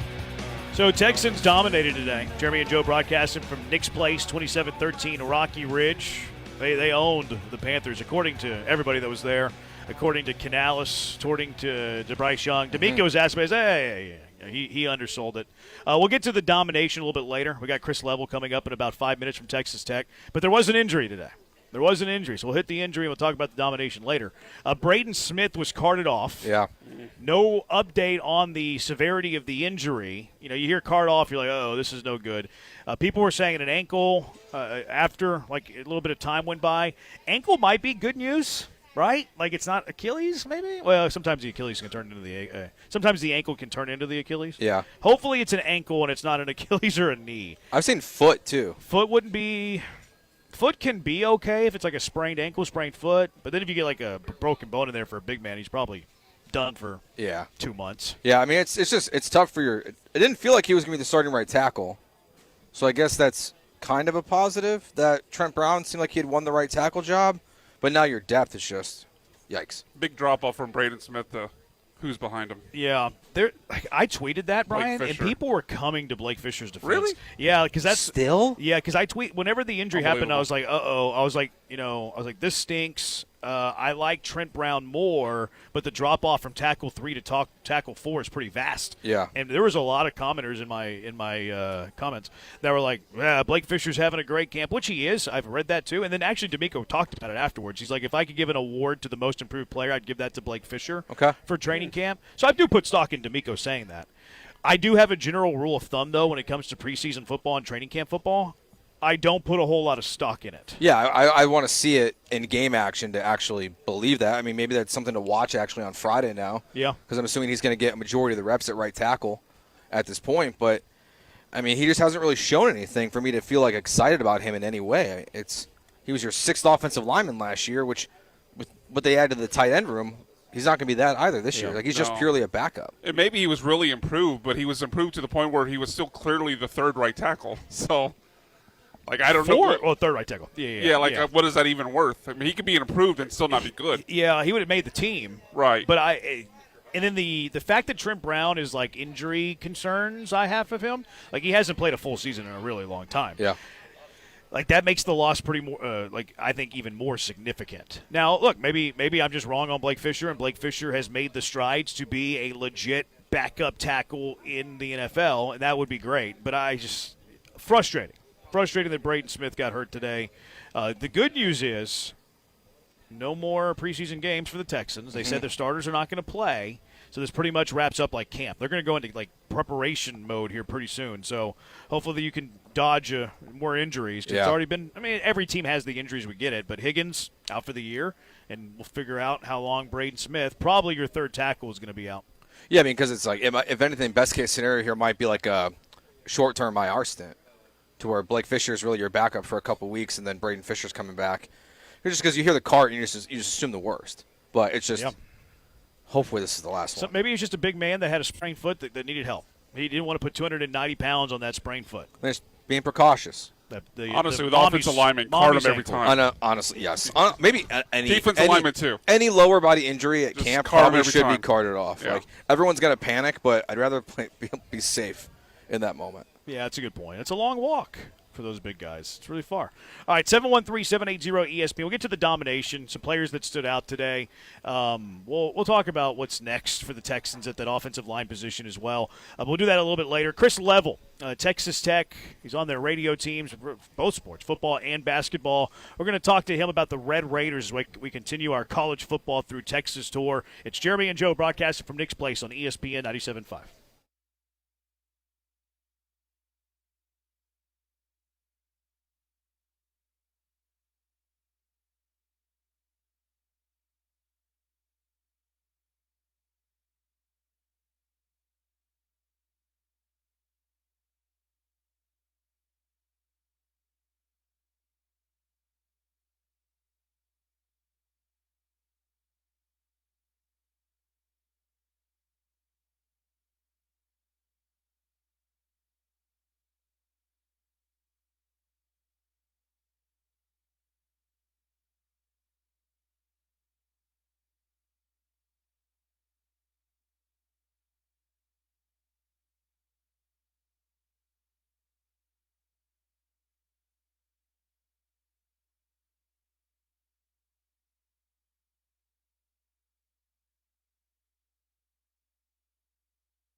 You're listening to Jeremy and Joe. On ESPN 97.5 and the ESPN Houston app. Broadcasting live from the mobile Huntington Bank Studios, located at Nick's Place. Here's Jeremy Branham and Joe George.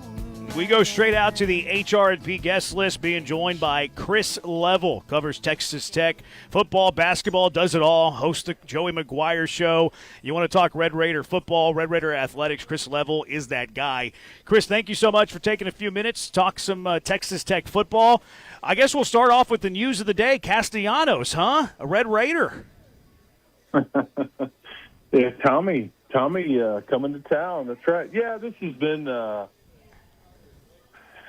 obviously there's a lot that takes you to get to this point because they were always supposed to have an extra quarterback on their team, which his name was going to be Brendan Sorsby, and then which allowed Will Hammond to kind of get healthy on his timetable and the whole thing, right? Okay, so.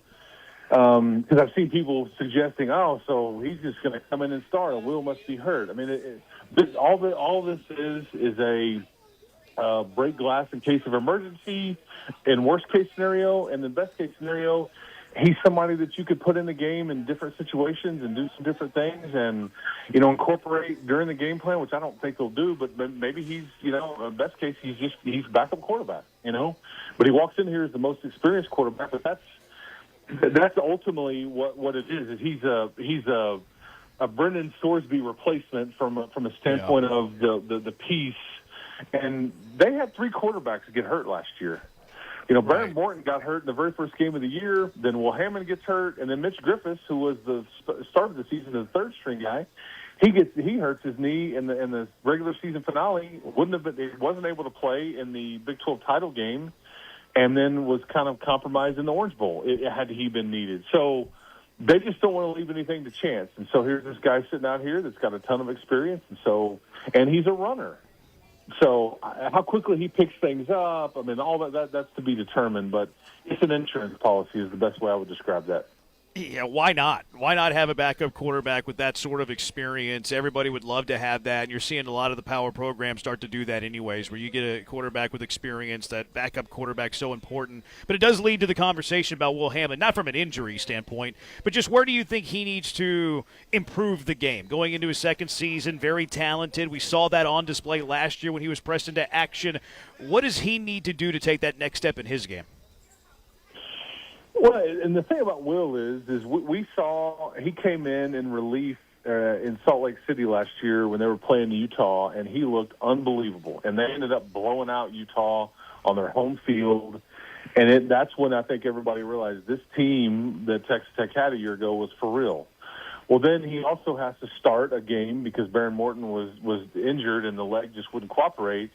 Will started the game in Tempe, Arizona against Arizona State, sellout crowd. They played awful, and he still almost led a comeback at the very end of the game. They were behind. He ends up scoring. They score twice. They take the lead. They couldn't hold on to it. But it was not the offense's best game. It certainly wasn't Will Hammond's best game. But I say about to bring up, he doesn't have just a ton of experience. So it's hard to know what he ultimately needs to work on. Because he's a runner. He's a dual threat. That's what he is. That's what he's is most comfortable. However, I don't know if you're just wanting to unleash that part of his game fully as he's coming back from this ACL injury. I think you're wanting to limit the damage or just limit the opportunities there and maybe, hey, let's just hand it off for a little bit. Let's get rid of the ball quick. So that's a great question because I'm not sure if we know the answer to that yet. But experience is really what he needs. He's a 4-star big-time recruit and all the stuff, but he just needs to play, but you just hope that knee will cooperate for him. Yeah. Okay, so this offseason, I feel like I have a million questions about everything that happened this offseason.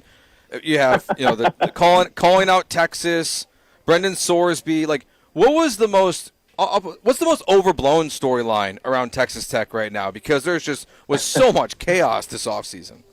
Yeah, well, the Texas thing it was actually like, that came from Steve Sarkisian that started with it, and Joey just responded. But it was really, Sarkisian was at an alumni function, and he's like, our second and third team, there's a team in the state of Texas, our second and third team would go undefeated against the schedule they're playing. So he's kind of taking a shot at the Big 12. Well, Joey's like, sign us up. When do you want to play? And then it just kind of, I was like, oh, goodness. And they're buddies. They've yucked it up together. Actually, down in Houston at one of the conventions. Yeah, they were on the same podium together. They were side by side. Yeah, so that one probably is guilty of being overblown because they were never going to play. I mean, we're talking like, hey, you drop your opener, we'll drop our opener. Let's just meet at the OK Corral. I mean, it just wasn't going to happen. And so I just think it was a perception thing. It's like, okay, you're going to take a shot at the league that we're in, which I don't, large in part, I don't necessarily disagree with Sark's premise. He's really taking a shot at Arizona State, Colorado. That's who he was really taking a shot at, but whatever. But the Sorsby stuff, it just was turned into open season on Texas Tech for, whether they're guilty of backing this player, they're ruining the integrity of the game. What's been funny is this week we've clearly now identified the two things that college football and the drug of winning, everybody has now shown you that they're willing to die on two hills now. Don't gamble on your own team. Don't take somebody out of the NFL preseason and put them on your team. Otherwise, we're coming up. With a new set of rules, and that's what happened. I mean, it's bad if the SEC's like, okay, I know we operate in the gray area, we have for years, but this is just a bit too much. Here's a new set of rules, and that's what's happened. But it's been a really loud off season in Lubbock, so I can just tell you that. But it was a wild. May and June, and even going back to April, it's I'm not sure we'll ever see another one like it. Yeah, obviously, a lot of talented players also left for the draft last year from Texas Tech. Who are some of the key additions, whether through normal high school recruiting, transfer portal, that we should be keeping an eye on this season for the Red Raiders? Yeah, and they were fired up about the draft last year. They had 9 guys picked. That set a record for Texas Tech. I feel pretty comfortable in saying they will probably have even more drafted this coming up April of 27, which I think is just shows you kind of what they've been able to put together and construct. But they're replacing the number 2 pick in the draft and then a third-round draft pick in Romello Height, the other one being David Bailey, with Adam Trick and Trey White. They're a group of 5 players that I think already have draft grades. They're just trying to increase their draft stock. I don't know if they'll be quite as good as the other 2, but these are second to fourth round draft picks, and there's not many schools in the country that have a pair of edge rushers that I think could be that. But they're loaded on the defensive line. Their interior of the defensive line is all A.J. Holmes is the preseason Big 12 Player of the Year. Mateen Ibarova, he transferred here from Wake Forest. He's got a ton of NFL draft looks and all that. They have an all-conference tight end in Terrence Carter. They probably have the best corner in the Big 12 in Bryce Pollock. They're loaded in the backfield. Cam Dickey had over 1,100 yards last year. He's back. Jacoby Williams had 1,300 all-purpose yards. He's back. So there's not a lot that wasn't touched via big-time recruiting or via the portal to where your only real questions about your team, how is Will's knee, and can it hold up? What will he ultimately look like? And then who is the other starting safety next to Brendan Jordan? That's really the only thing we're kind of been curious about. The rest of the conversations are about depth, who's the backup here, and the one big-time high school guy I would tell you about is LaDamian Guyton. He is a edge player. He's a 5-star prospect that actually reclassified. He's supposed to be a senior this year. He's only been on campus for about 3 or 4 weeks, and everybody has said this is 6'3", 240. He is extremely impressive. If you're wondering who that guy is, just know he's supposed to be a high school senior. But hopefully that's a good overview of kind of what they put together with their roster. Absolutely. Chris Level joining us on the HR&P guest line, publisher of Red Raider Sports. You can catch him on all the Red Raider radio broadcasts, football, basketball alike, host of the Joey McGuire show as well. Chris, I love the attitude of Texas Tech. Cody Campbell, just injecting that place with energy, certainly funds as well. But in this era, I applaud it. I don't understand why people look at Texas Tech and say, oh, Cody Campbell this, Cody Campbell that, NIL this, NIL that. I don't think Texas Tech has the biggest payroll of any college football program. And I like to roll up my sleeves, let's go to work, and let's try to punch some of those heavyweights. Can you talk a little bit about what he brings to the program and, just the attitude that is there with the Red Raiders? Yeah, and I love the way you phrase that. And again, they're polarizing now, right? Everybody that sees that double T, that there are a lot of people that point and have a lot of pride at it and love it, and then there are a lot of people that either hate it or are jealous because of what's going on here. And Cody would be the first one to tell you there's 4 other big-time donors, too. These are all oil and gas people. Cody just gets a lot of the headlines because he's the chairman of the Board of Regents, and he's been known to tweet once or twice. So that comes with the territory. But their grand plan, okay, when they realize the rules are changing, this is what you're allowed to do, this is how we can do it, they try to be at the forefront of it, and they were better at it than most. But their grand plan was really trying to make sure that when the next shakeup happens in college athletics, whether it's conferences or the have and have not or whatever you want to look at, that they had their best foot forward, and they knew that the football program was the loudest noise they could make.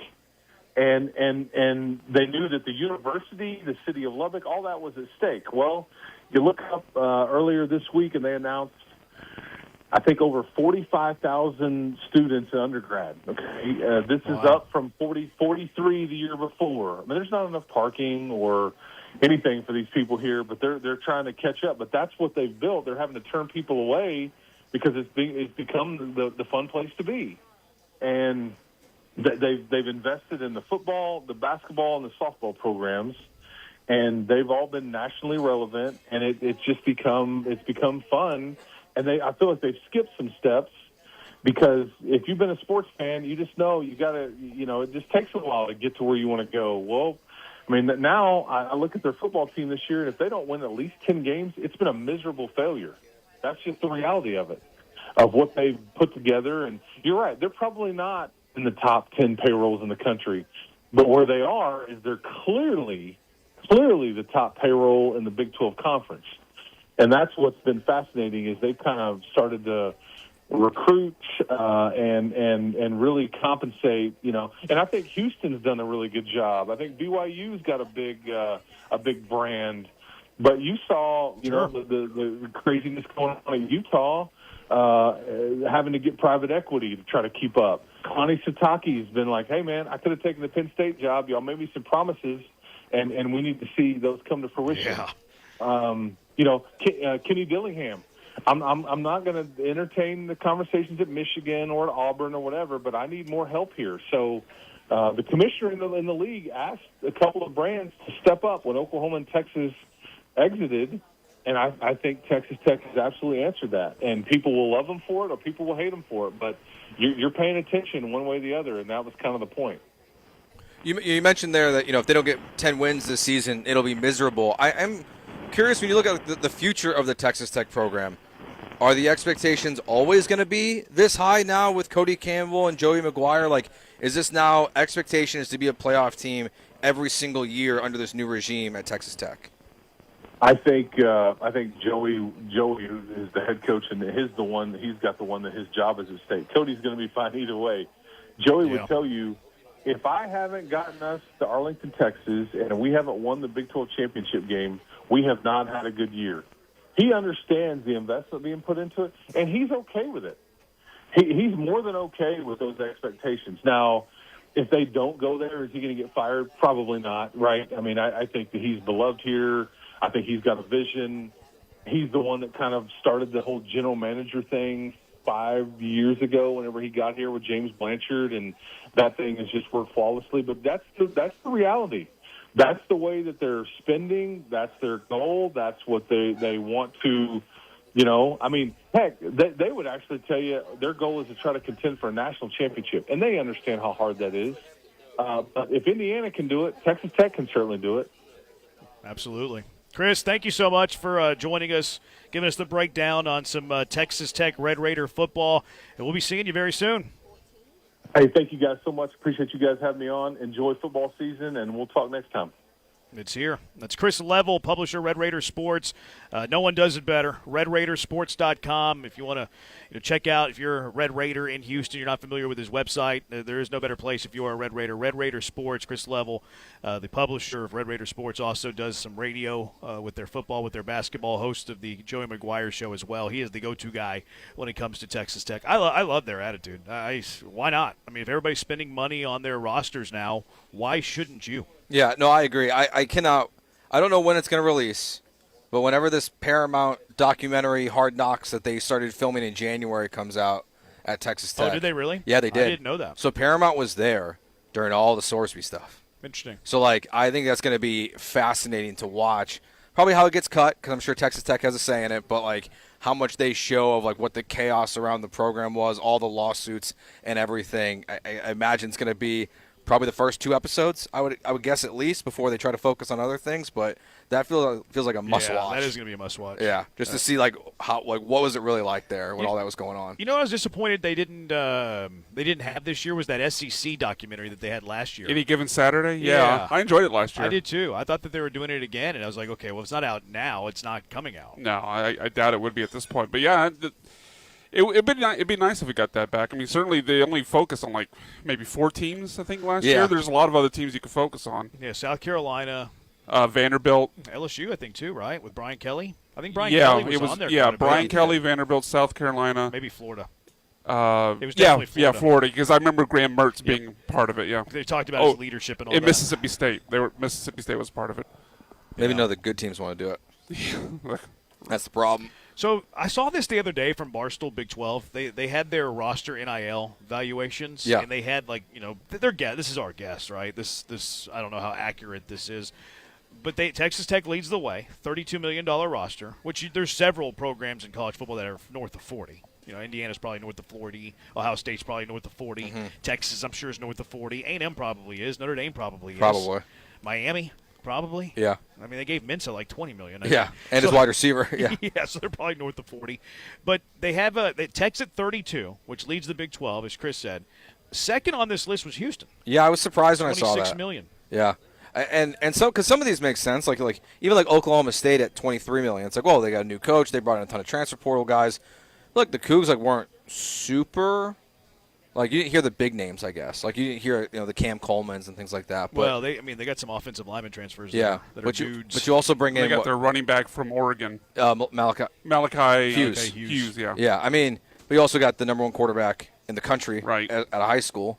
So yeah, I'm not too surprised. We know the Cougs got money. We know Tillman's got it, and there's other people that do too. But kind of like Cody Campbell, he's kind of the face of the NIL for Houston. It is kind of funny though, because we've heard occasionally the things from Kelvin about helicopters and spending on facilities. So it's just kind of funny to hear that, and then second highest spending. Well, I think in his the conference. point's more about how Houston hasn't had the big TV contracts year after year after year after year after year, so they're playing catch up. Because if you've been in a Power 5, Power 6, whatever they've called it in the past conference for the last 25 years, you're just collecting money those 25 years. And you're putting it back into your program and facilities and renovations and stuff like that. It's tough whenever you're making $5 million a year, that you're having there's decades. It's a different so ball his game. point's more that. Yeah, I mean, I'll say and I'm not just saying this because you're sitting here next to me, but it should be this way. The University of Houston should be, when you look at these teams that are in this conference, they should be the team that is first or second on this list. Like the talents here, they should be an attractive market and school to transfer portal kids, and now they've got the coach to back it up. They should be at the top of this list. I mean, I'm biased. I think it's a sleeping giant. I think that it can very much be. I mean, they used to be top 5 in the country. Yeah, I mean, year in, year out back in the old Southwest Conference days. I love the hire, and then all of a sudden, you look at Josh Pate, and he's predicting his 12-team college football playoff. There's Houston right there from Josh Pate. I think he might have changed it this week, but his first time. What led him to change it? I don't know. I just saw he had Miami win the national championship was the last one that he put out. It's just kind of weird. You go from that to changing. Yeah, but people change their takes. Well, that's why you don't. That's why you shouldn't. That's why you shouldn't put out a playoff prediction like early in the season or early in the off season. Yeah, like, you gotta some time to settle in. Drafts. I think it's like mock drafts. People change it for the sake of changing it. Yeah. So then, like, maybe you can go back and be like, hey, there's one of these is right. But, like, I think they're definitely a real legit contender for the playoffs this year. You look at that money on that roster, like, it's definitely very possible. Yeah. Houston at Texas Tech on September 18th. That game's going to be huge. Out on the plains. And it's really Tech's biggest game. Their schedules, I know the Big 12's okay. I'm not going to say good. The Big 12 is very good. What do you mean? There's not a bad team in the Big 12. All these guys, man. I know, we heard that yesterday. Like, not a bad team in the Big 12. He didn't mention it, Chris there, but, like, everyone else is pumping up Colorado. Yeah, our guest yesterday was pumping up Colorado. Yeah. I'm like, what are we talking about? Yeah, I'm like, everyone thinks Colorado's going to be okay? I don't know, man. Well, I guess we'll see. Like, I'll believe it when I see it. I won't profess to know their entire roster, but I have my doubts. Uncle Barney says Joe is a genius. Thanks. Thanks, Uncle Barney. He loves Houston, too. Our sweats of the day. We're on Cleveland minus a 1.5, which they're losing to the Angels 3-1 in the 7th, which is fine because the Astros could use that result. Yes. Because they're chasing Cleveland in the wild card. And then we're on the over Cincinnati, San Francisco. That has hit the over. Nice. So we won that unit. So we're going to have a profitable day because the over there was plus 105. Okay. So we'll win at least 0.05 of a unit. All right. Hey, you know what? Which we don't talk about unit size. Keep chopping wood. Positive is positive. Wood. We don't talk about the unit. So 0.05 of a unit, at least. Yeah. Better to be plus 0.05 of a unit than minus 0.05 of a unit. But you'll never guess who hit a home run for San Francisco to hit the number. Now, it's since gone over, but this guy hit a home run to make it an 8-run score. I guess 8 runs total. Drew Gilbert. No. Your mind's in the right direction, though. Former Astro. Former Astro, now on the Giants, hit a home run to hit the game total at 8. I have no idea. For Shea Whitcomb. Oh, my God. I didn't realize he was with the Giants. For Shea Whitcomb. Did you see they threw at Gilbert yesterday? Yeah, I did. Oh, but I couldn't figure out what he did. I don't know that. I mean, he's a douche. Oh yeah. Oh yeah, he is. I'm gonna lead with that. I just don't know which douche moment led to him being thrown at that point in the game. Like, where should we start? Like, I would bet that was the reason. 713-780 wow. For Shea Whitcomb, homer. But he always hit in the Pacific Coast League. You know, he always hit. He's meant to be meant to be a giant. So, anyways, that Junkie says Houston spent all that money just to be bad word. That's not very nice. You're being very mean. But Tech was number 1 at 32. U of H was at 26. I'm surprised that BYU is low. There's a couple of 23 million, Kansas State, Oklahoma State, and then there's a few 22 Colorado, TCU, West Virginia, and BYU's 21. Yeah. I'm stunned that BYU is not at least second here. Because they promised him the moon. Yeah. To not go to Penn State. Yeah. Like, and they spend a lot on basketball. Yeah. I'm very surprised to see that too. I was stunned, but he was. Remember the presser he was doing the other day. Or he was doing he wasn't a presser. He was doing an interview, and he was like blasting the AD. Yeah. Satake was. He won't be there next year. I'm gonna call my shot right now. He or the AD won't. That's very true. But one of them won't. Notre Dame doesn't purely rely on the church for their money. BYU does. So like I'm skeptical of like how like open that cash flow actually is, because like that's what it all was from. Was like high-ranking members of the church with Crumble Cookies. I think it was Crumble like the was big one, yeah. was like the big sponsor behind it. Like I think he's destined for an SEC job or a Big Ten job that opens up this year. Because if he ain't getting his way, why would he stay? They already promised him, and now they're dropped the ball. Like that's one thing these schools cannot do. If you promise your coach millions and millions of dollars and you don't give it to him, that coach is going to piece. Yep. Junkie says don't see a spot for defense or kicker. We're not doing defenses and kickers. We're doing a quarterback, 2 running backs, 3 receivers, 1 flex, and then the rest are bench. Really messed with my plan to take Kaimi in the first round. We're not doing defenses and kickers. It is an all-skill position thing. All right, 713-780-ESPN HRP listener line, 713-780-3776. So the Texans dominated. Texans dominated out in Carolina today. One hot take, and then a receiver that's standing out. We haven't really accounted for this guy to help this team. How much could he, and how does that change things for the Texans? 713-780-3776. It's Jeremy and Joe on ESPN 97.5. I love food. You don't get a banson like this without loving food. You know where I love my food from? A lot of places. But the Federal American Grill, Oh, my goodness, so good. And Federal American Grill, every Monday they have half-price bottles of wine for you. That is an unbelievable deal. Nobody does that, but Federal American Grill does. So if you're thinking about going, you like some wine, go on a Monday. Get a half-price bottle of wine at any of the 6 Houston locations. Also, you can order straight online from the website. Cut out the middleman. Just go to thefederalgrill.com, click the top right corner. That big red button says order online. Order online, go pick it up. That makes things easy. Also, the Summer Sunset Social Hour going on all throughout the summer, 3 p.m. until sunset all summer long. It's available all day at their 6 Houston locations: Shepherd, Hedwig Village, Katy, The Woodlands, downtown, River Oaks as well. $5 cold beers, $7 cocktail wines, and $10 appetizers. The appetizers are amazing at Federal American Grill. They are to die for. Barbecue short ribs. I love the poke, the Rockefeller oysters, and of course, the meatballs are very good too. So do yourself a favor. Get over to the Summer Sunset Social Hour. Great way to kick off work. Great way to start your evening. Just a great spot at any part of the day. Federal American Grill, where great food meets every occasion.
He's Joe. I'm Jeremy. He's the last real good guy on the Huntington Bank Bad Boy. Is that Brian's accurate? the brain. Yes, I was like, Brian's out here. You can't hit me with it. He got you anyways. I thought I was coasting easy, ready to go, and you still got me. Well played, sir. AJ's back at the at Gal. I haven't mentioned AJ today. That's my bad, AJ. I'm sorry. AJ doing a fantastic job on a White Boy Wednesday. We are at Nick's Place. Nick's Place, awesome. Cold beer, flowing, food, very good.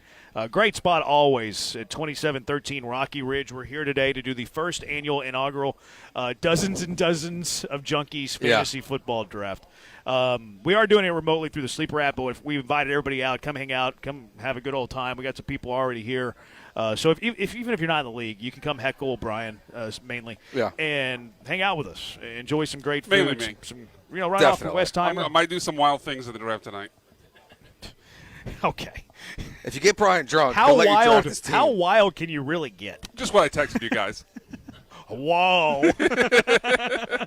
Brian's got fantasy football. He got wild. I can't tonight. wait to tell my wife how wild I got at the fantasy football draft. Yeah, he's going to go home tonight and be like, you will never believe who I drafted at tight end 3. I'm going to wake my wife up like, you got to hear this. Hunter Henry in the 8th round? Are you kidding me? Oh, but Nick's Place always a great spot. They always have something going on, especially this weekend. Singo Bingo Saturday at 5. Poppy Photo Booth's going to be here. 8 p.m. live music. And then at Sunday, August 30th, the AEW All In. If you're an AEW fan, a wrestling fan, this is your spot to watch it. Just a $5 cover, 10 a.m. So bright and early. First Surf at 10 a.m. of AEW All In.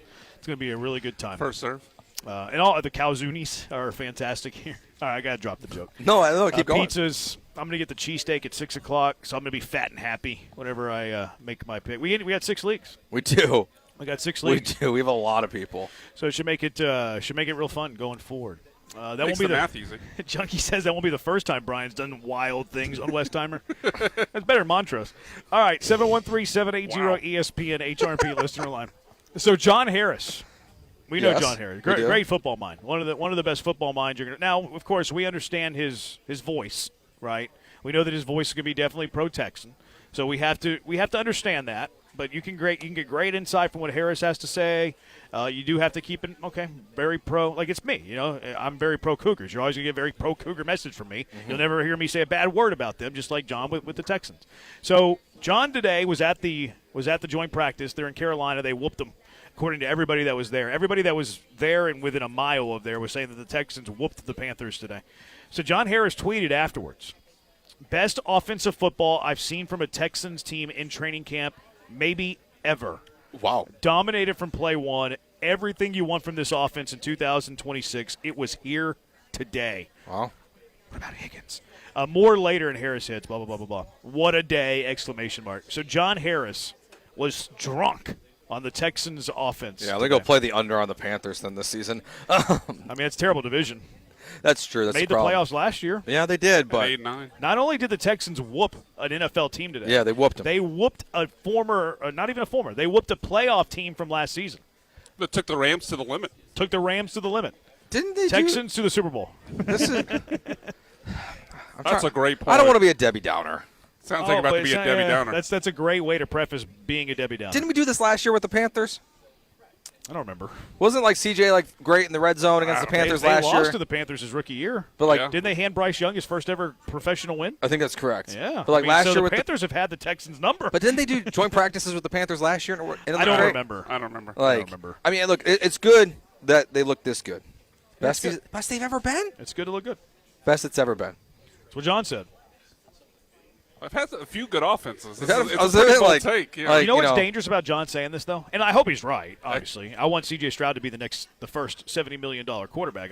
This is a rooting interest of mine. I've never been a bigger C.J. Stroud fan than I am currently. The danger of this, though, is whenever Harris puts this out, is that if they're not, you've set the expectations here. They fall short of the expectations. There are hot seats that could come into play. I definitely feel like that's kind of dangerous. The vibe on Twitter today is raised expectations for the offense now. Now that's fair. That's the Twitter community, right? It's always a little hot or cold on their teams. And it's preseason. There's extremes there. It definitely feels like, but it definitely feels like in that sphere of Texans fans, the expectations are raised now for the offense. I will say, we didn't hear quite this hyperbolic of a message out of John Harris after the Raiders practices, but we did hear a lot from multiple media members that the Texans offense looked really good against the Raiders. Yeah. Now, that could just be two really bad defenses. I think that's the betting favorite on both teams, but it's not just one day against one team. It is kind of a growing trend. They should be better. They should be. Oh, year 2 of C.J. Stroud. You fix your running game in theory. The $70 million man. You've got an improved offensive line in theory. The offense should be better this season, even with Jaden Higgins going down. Other parts of the offense they should got be Booty elevated. now. They got Booty. Everybody loves Booty. Everybody. Booty was there. He was there. He's running routes. Yes. Which I like my receivers to do that sort of thing. I do too. I think that's an important thing for a receiver to do. They were running is routes. to run routes. I love a good route tree. Who doesn't love a good route tree? There was some reports that did catch my attention, and again, we're not a show that's going to overrate preseason, all training camp, all that. Dana Brown might. We're not. There was a lot of Jalen Noel buzz. Which is today. really, which I do find very, that's maybe, I think that is the most interesting part of today, because it's been such a non-factor this entire offseason so far. He's barely been out there. And then immediately, in joint practices, getting some love like that, that is very encouraging because of just how much of a nothing it's been this entire offseason with a broken finger. I'm hopeful. So you're going to take him in the first round tonight? No. Oh. No, I did draft him a couple of times on DraftKings today in round 19. How many leagues you at now?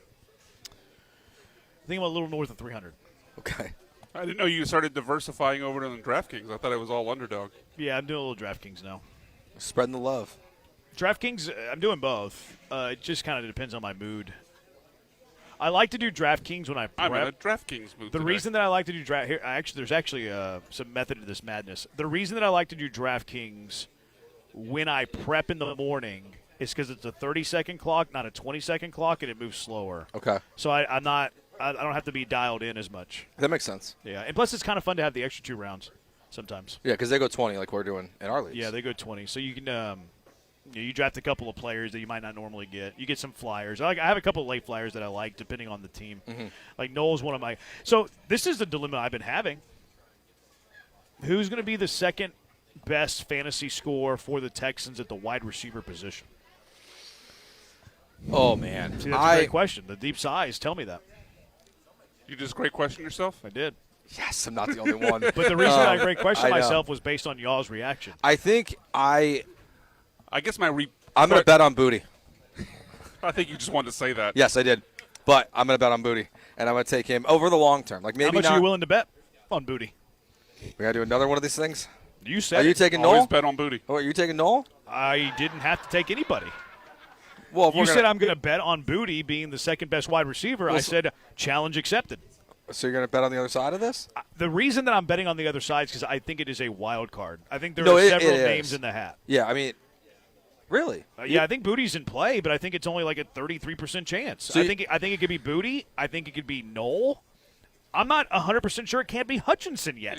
They love Hutchinson. I'm not sure that I don't like. When is Booty going to outsnap Hutchinson? Outsnap is different than score fantasy points. Because that's the thing. But you have to play in order to get a high it's fair. volume of points. And look, I think that Booty's going to outsnap Hutchinson at some point. I think it's going to take a while.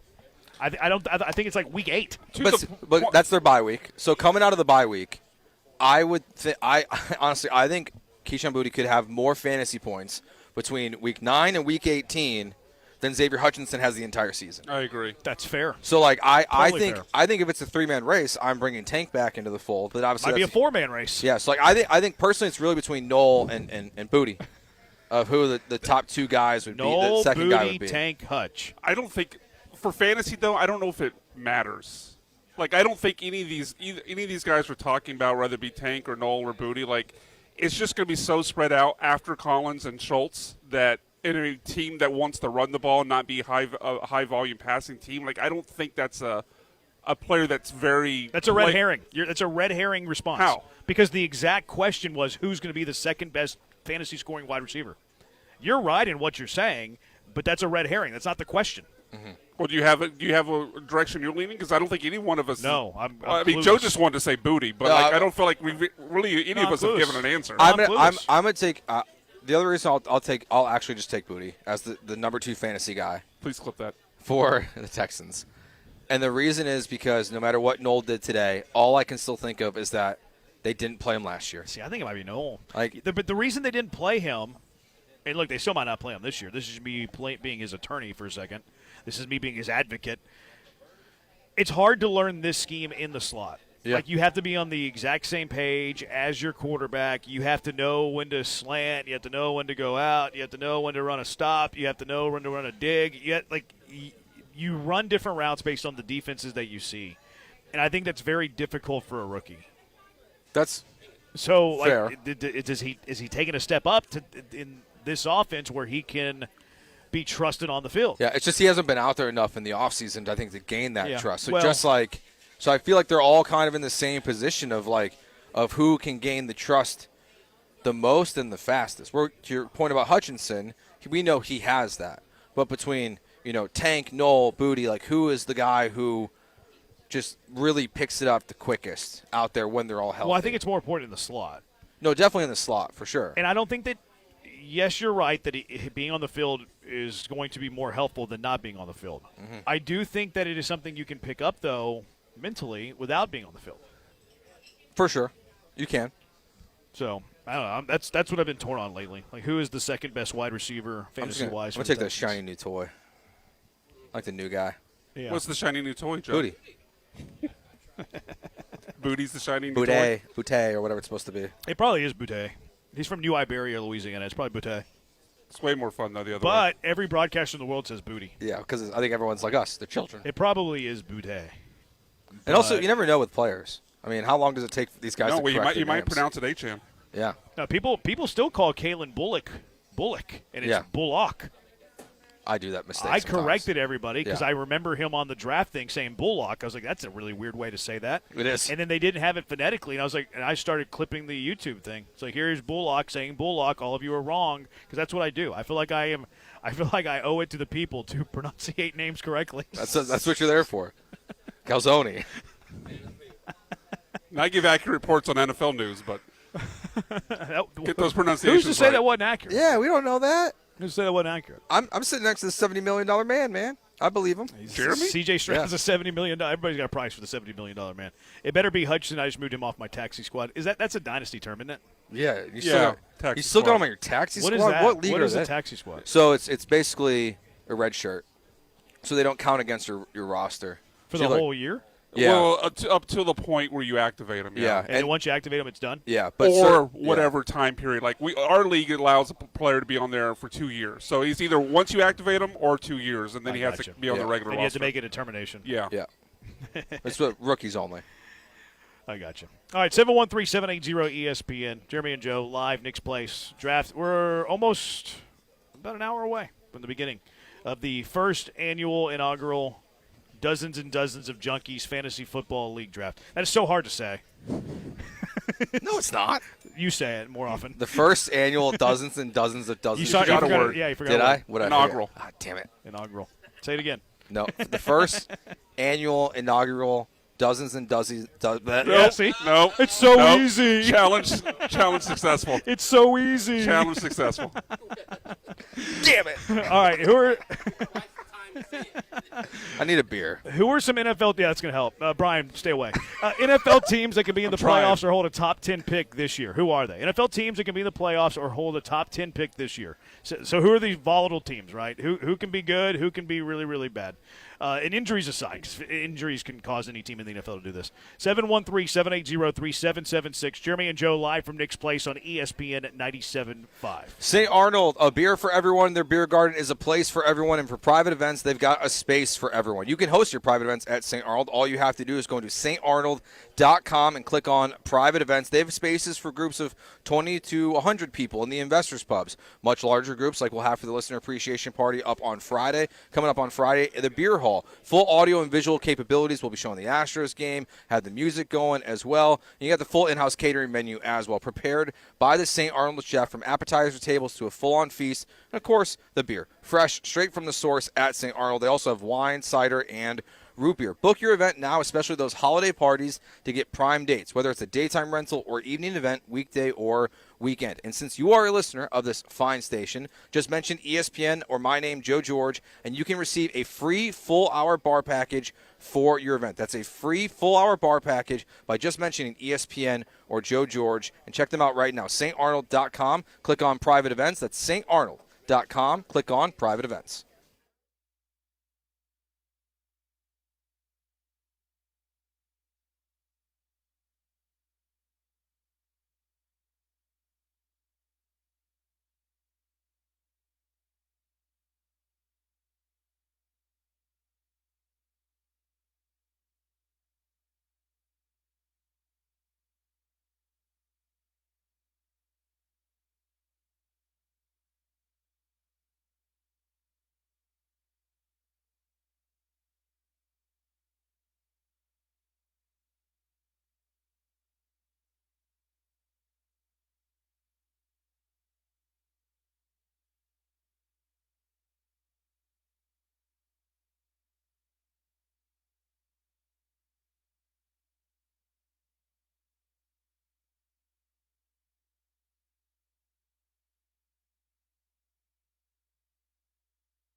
You're listening to Jeremy and Joe, On ESPN 97.5 and the ESPN Houston app. broadcasting live from the mobile Huntington Bank Studios, located at Nick's Place. Here's Jeremy Branham and Joe George.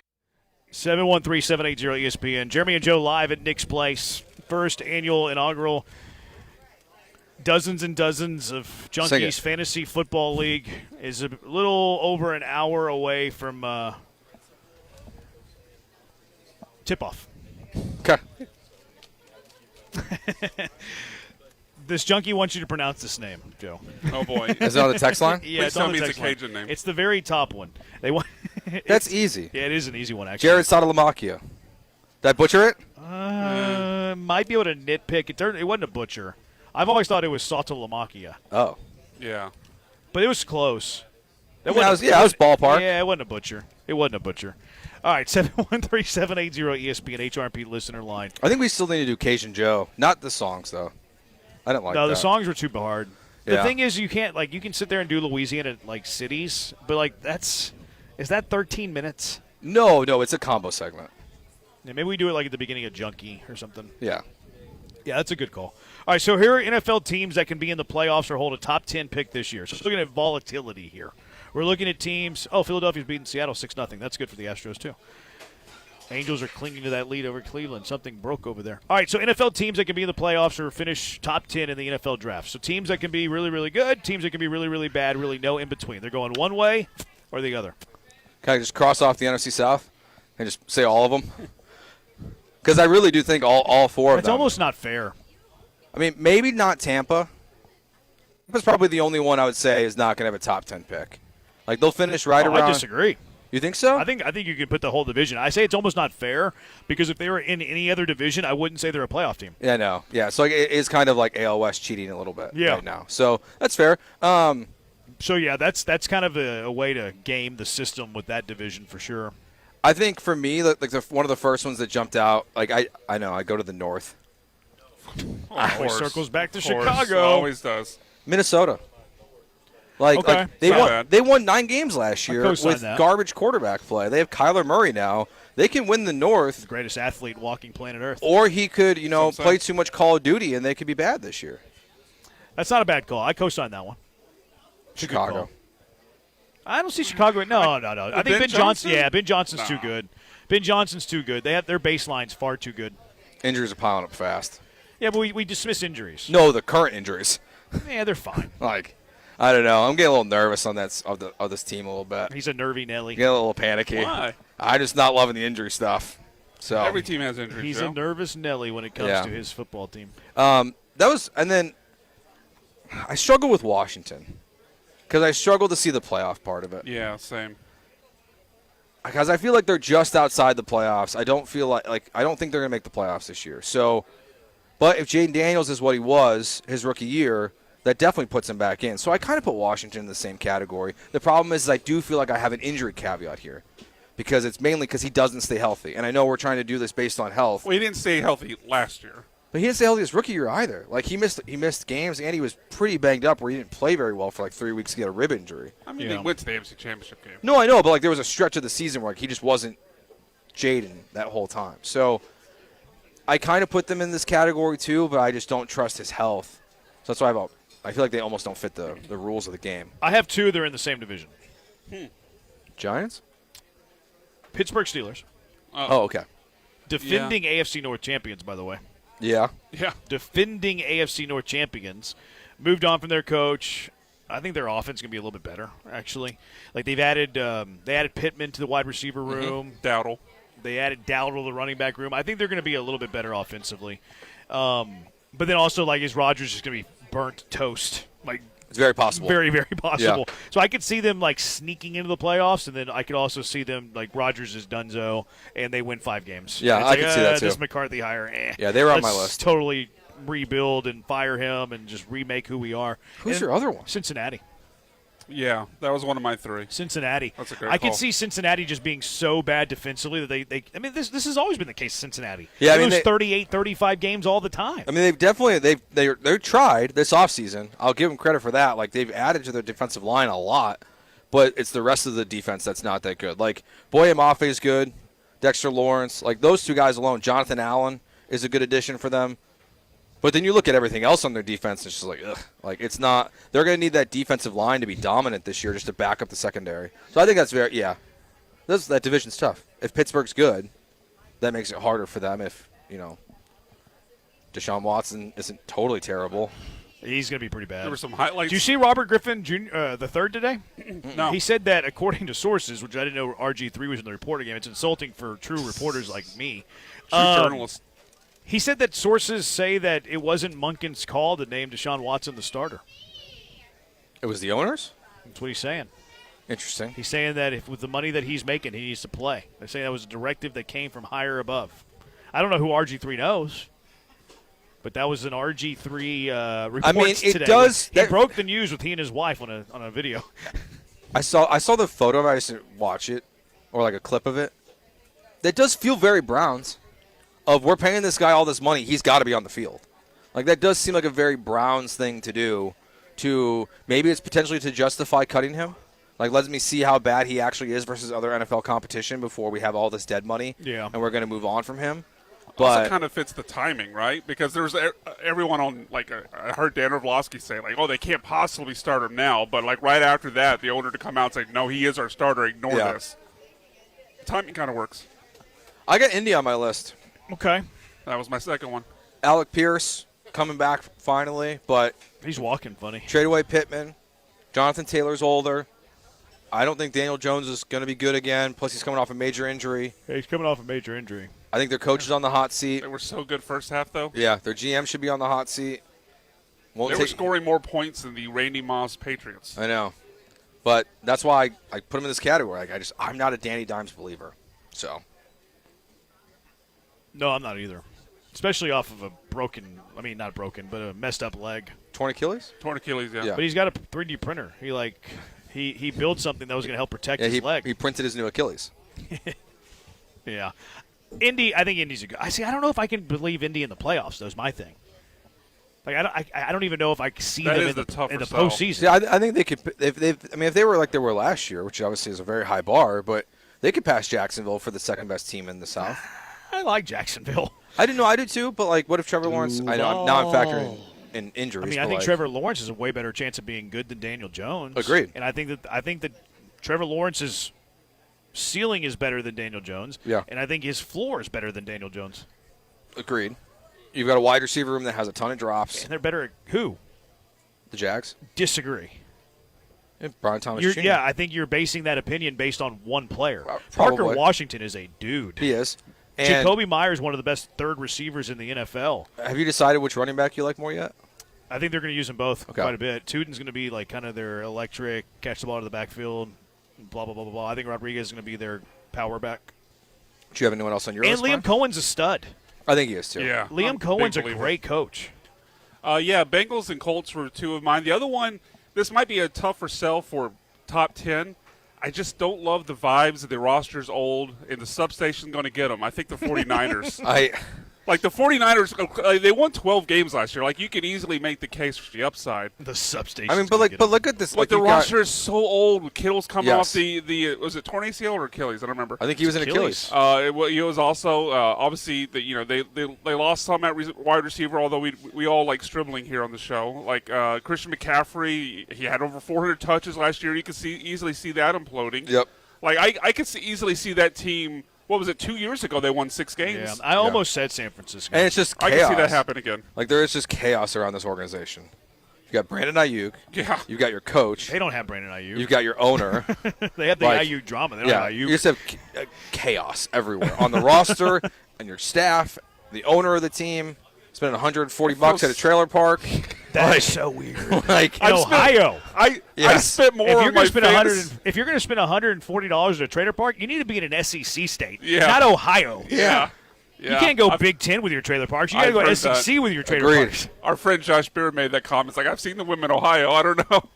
Yeah, I spent more money on my fantasy leagues this year than he spent at the trailer park. That's facts. Facts. I have one that's cost $200. That's facts. Yeah.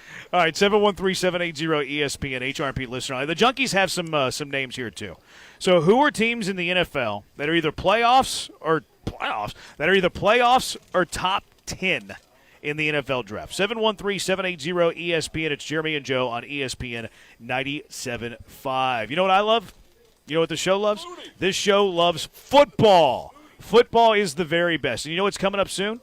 Houston Cougar football, baby. September 5th, 11 a.m. kick. University of Houston taking on the Oregon State Beavers. Rematch from last year's game in Corvallis. TD-ECU Stadium, the site, the H-Town kickoff. The vibes are incredible coming into the season. It's going to be awesome. New game day experience there at TD-ECU Stadium as well. It's going to be like a party from kickoff until the final whistle. So you're going to want to be there. Your opportunity to see the new in-house game day experience, to see college football. We've been jonesing all offseason about it, and this is your very first chance in the city of Houston to see some college football. Don't miss the H-Town kickoff.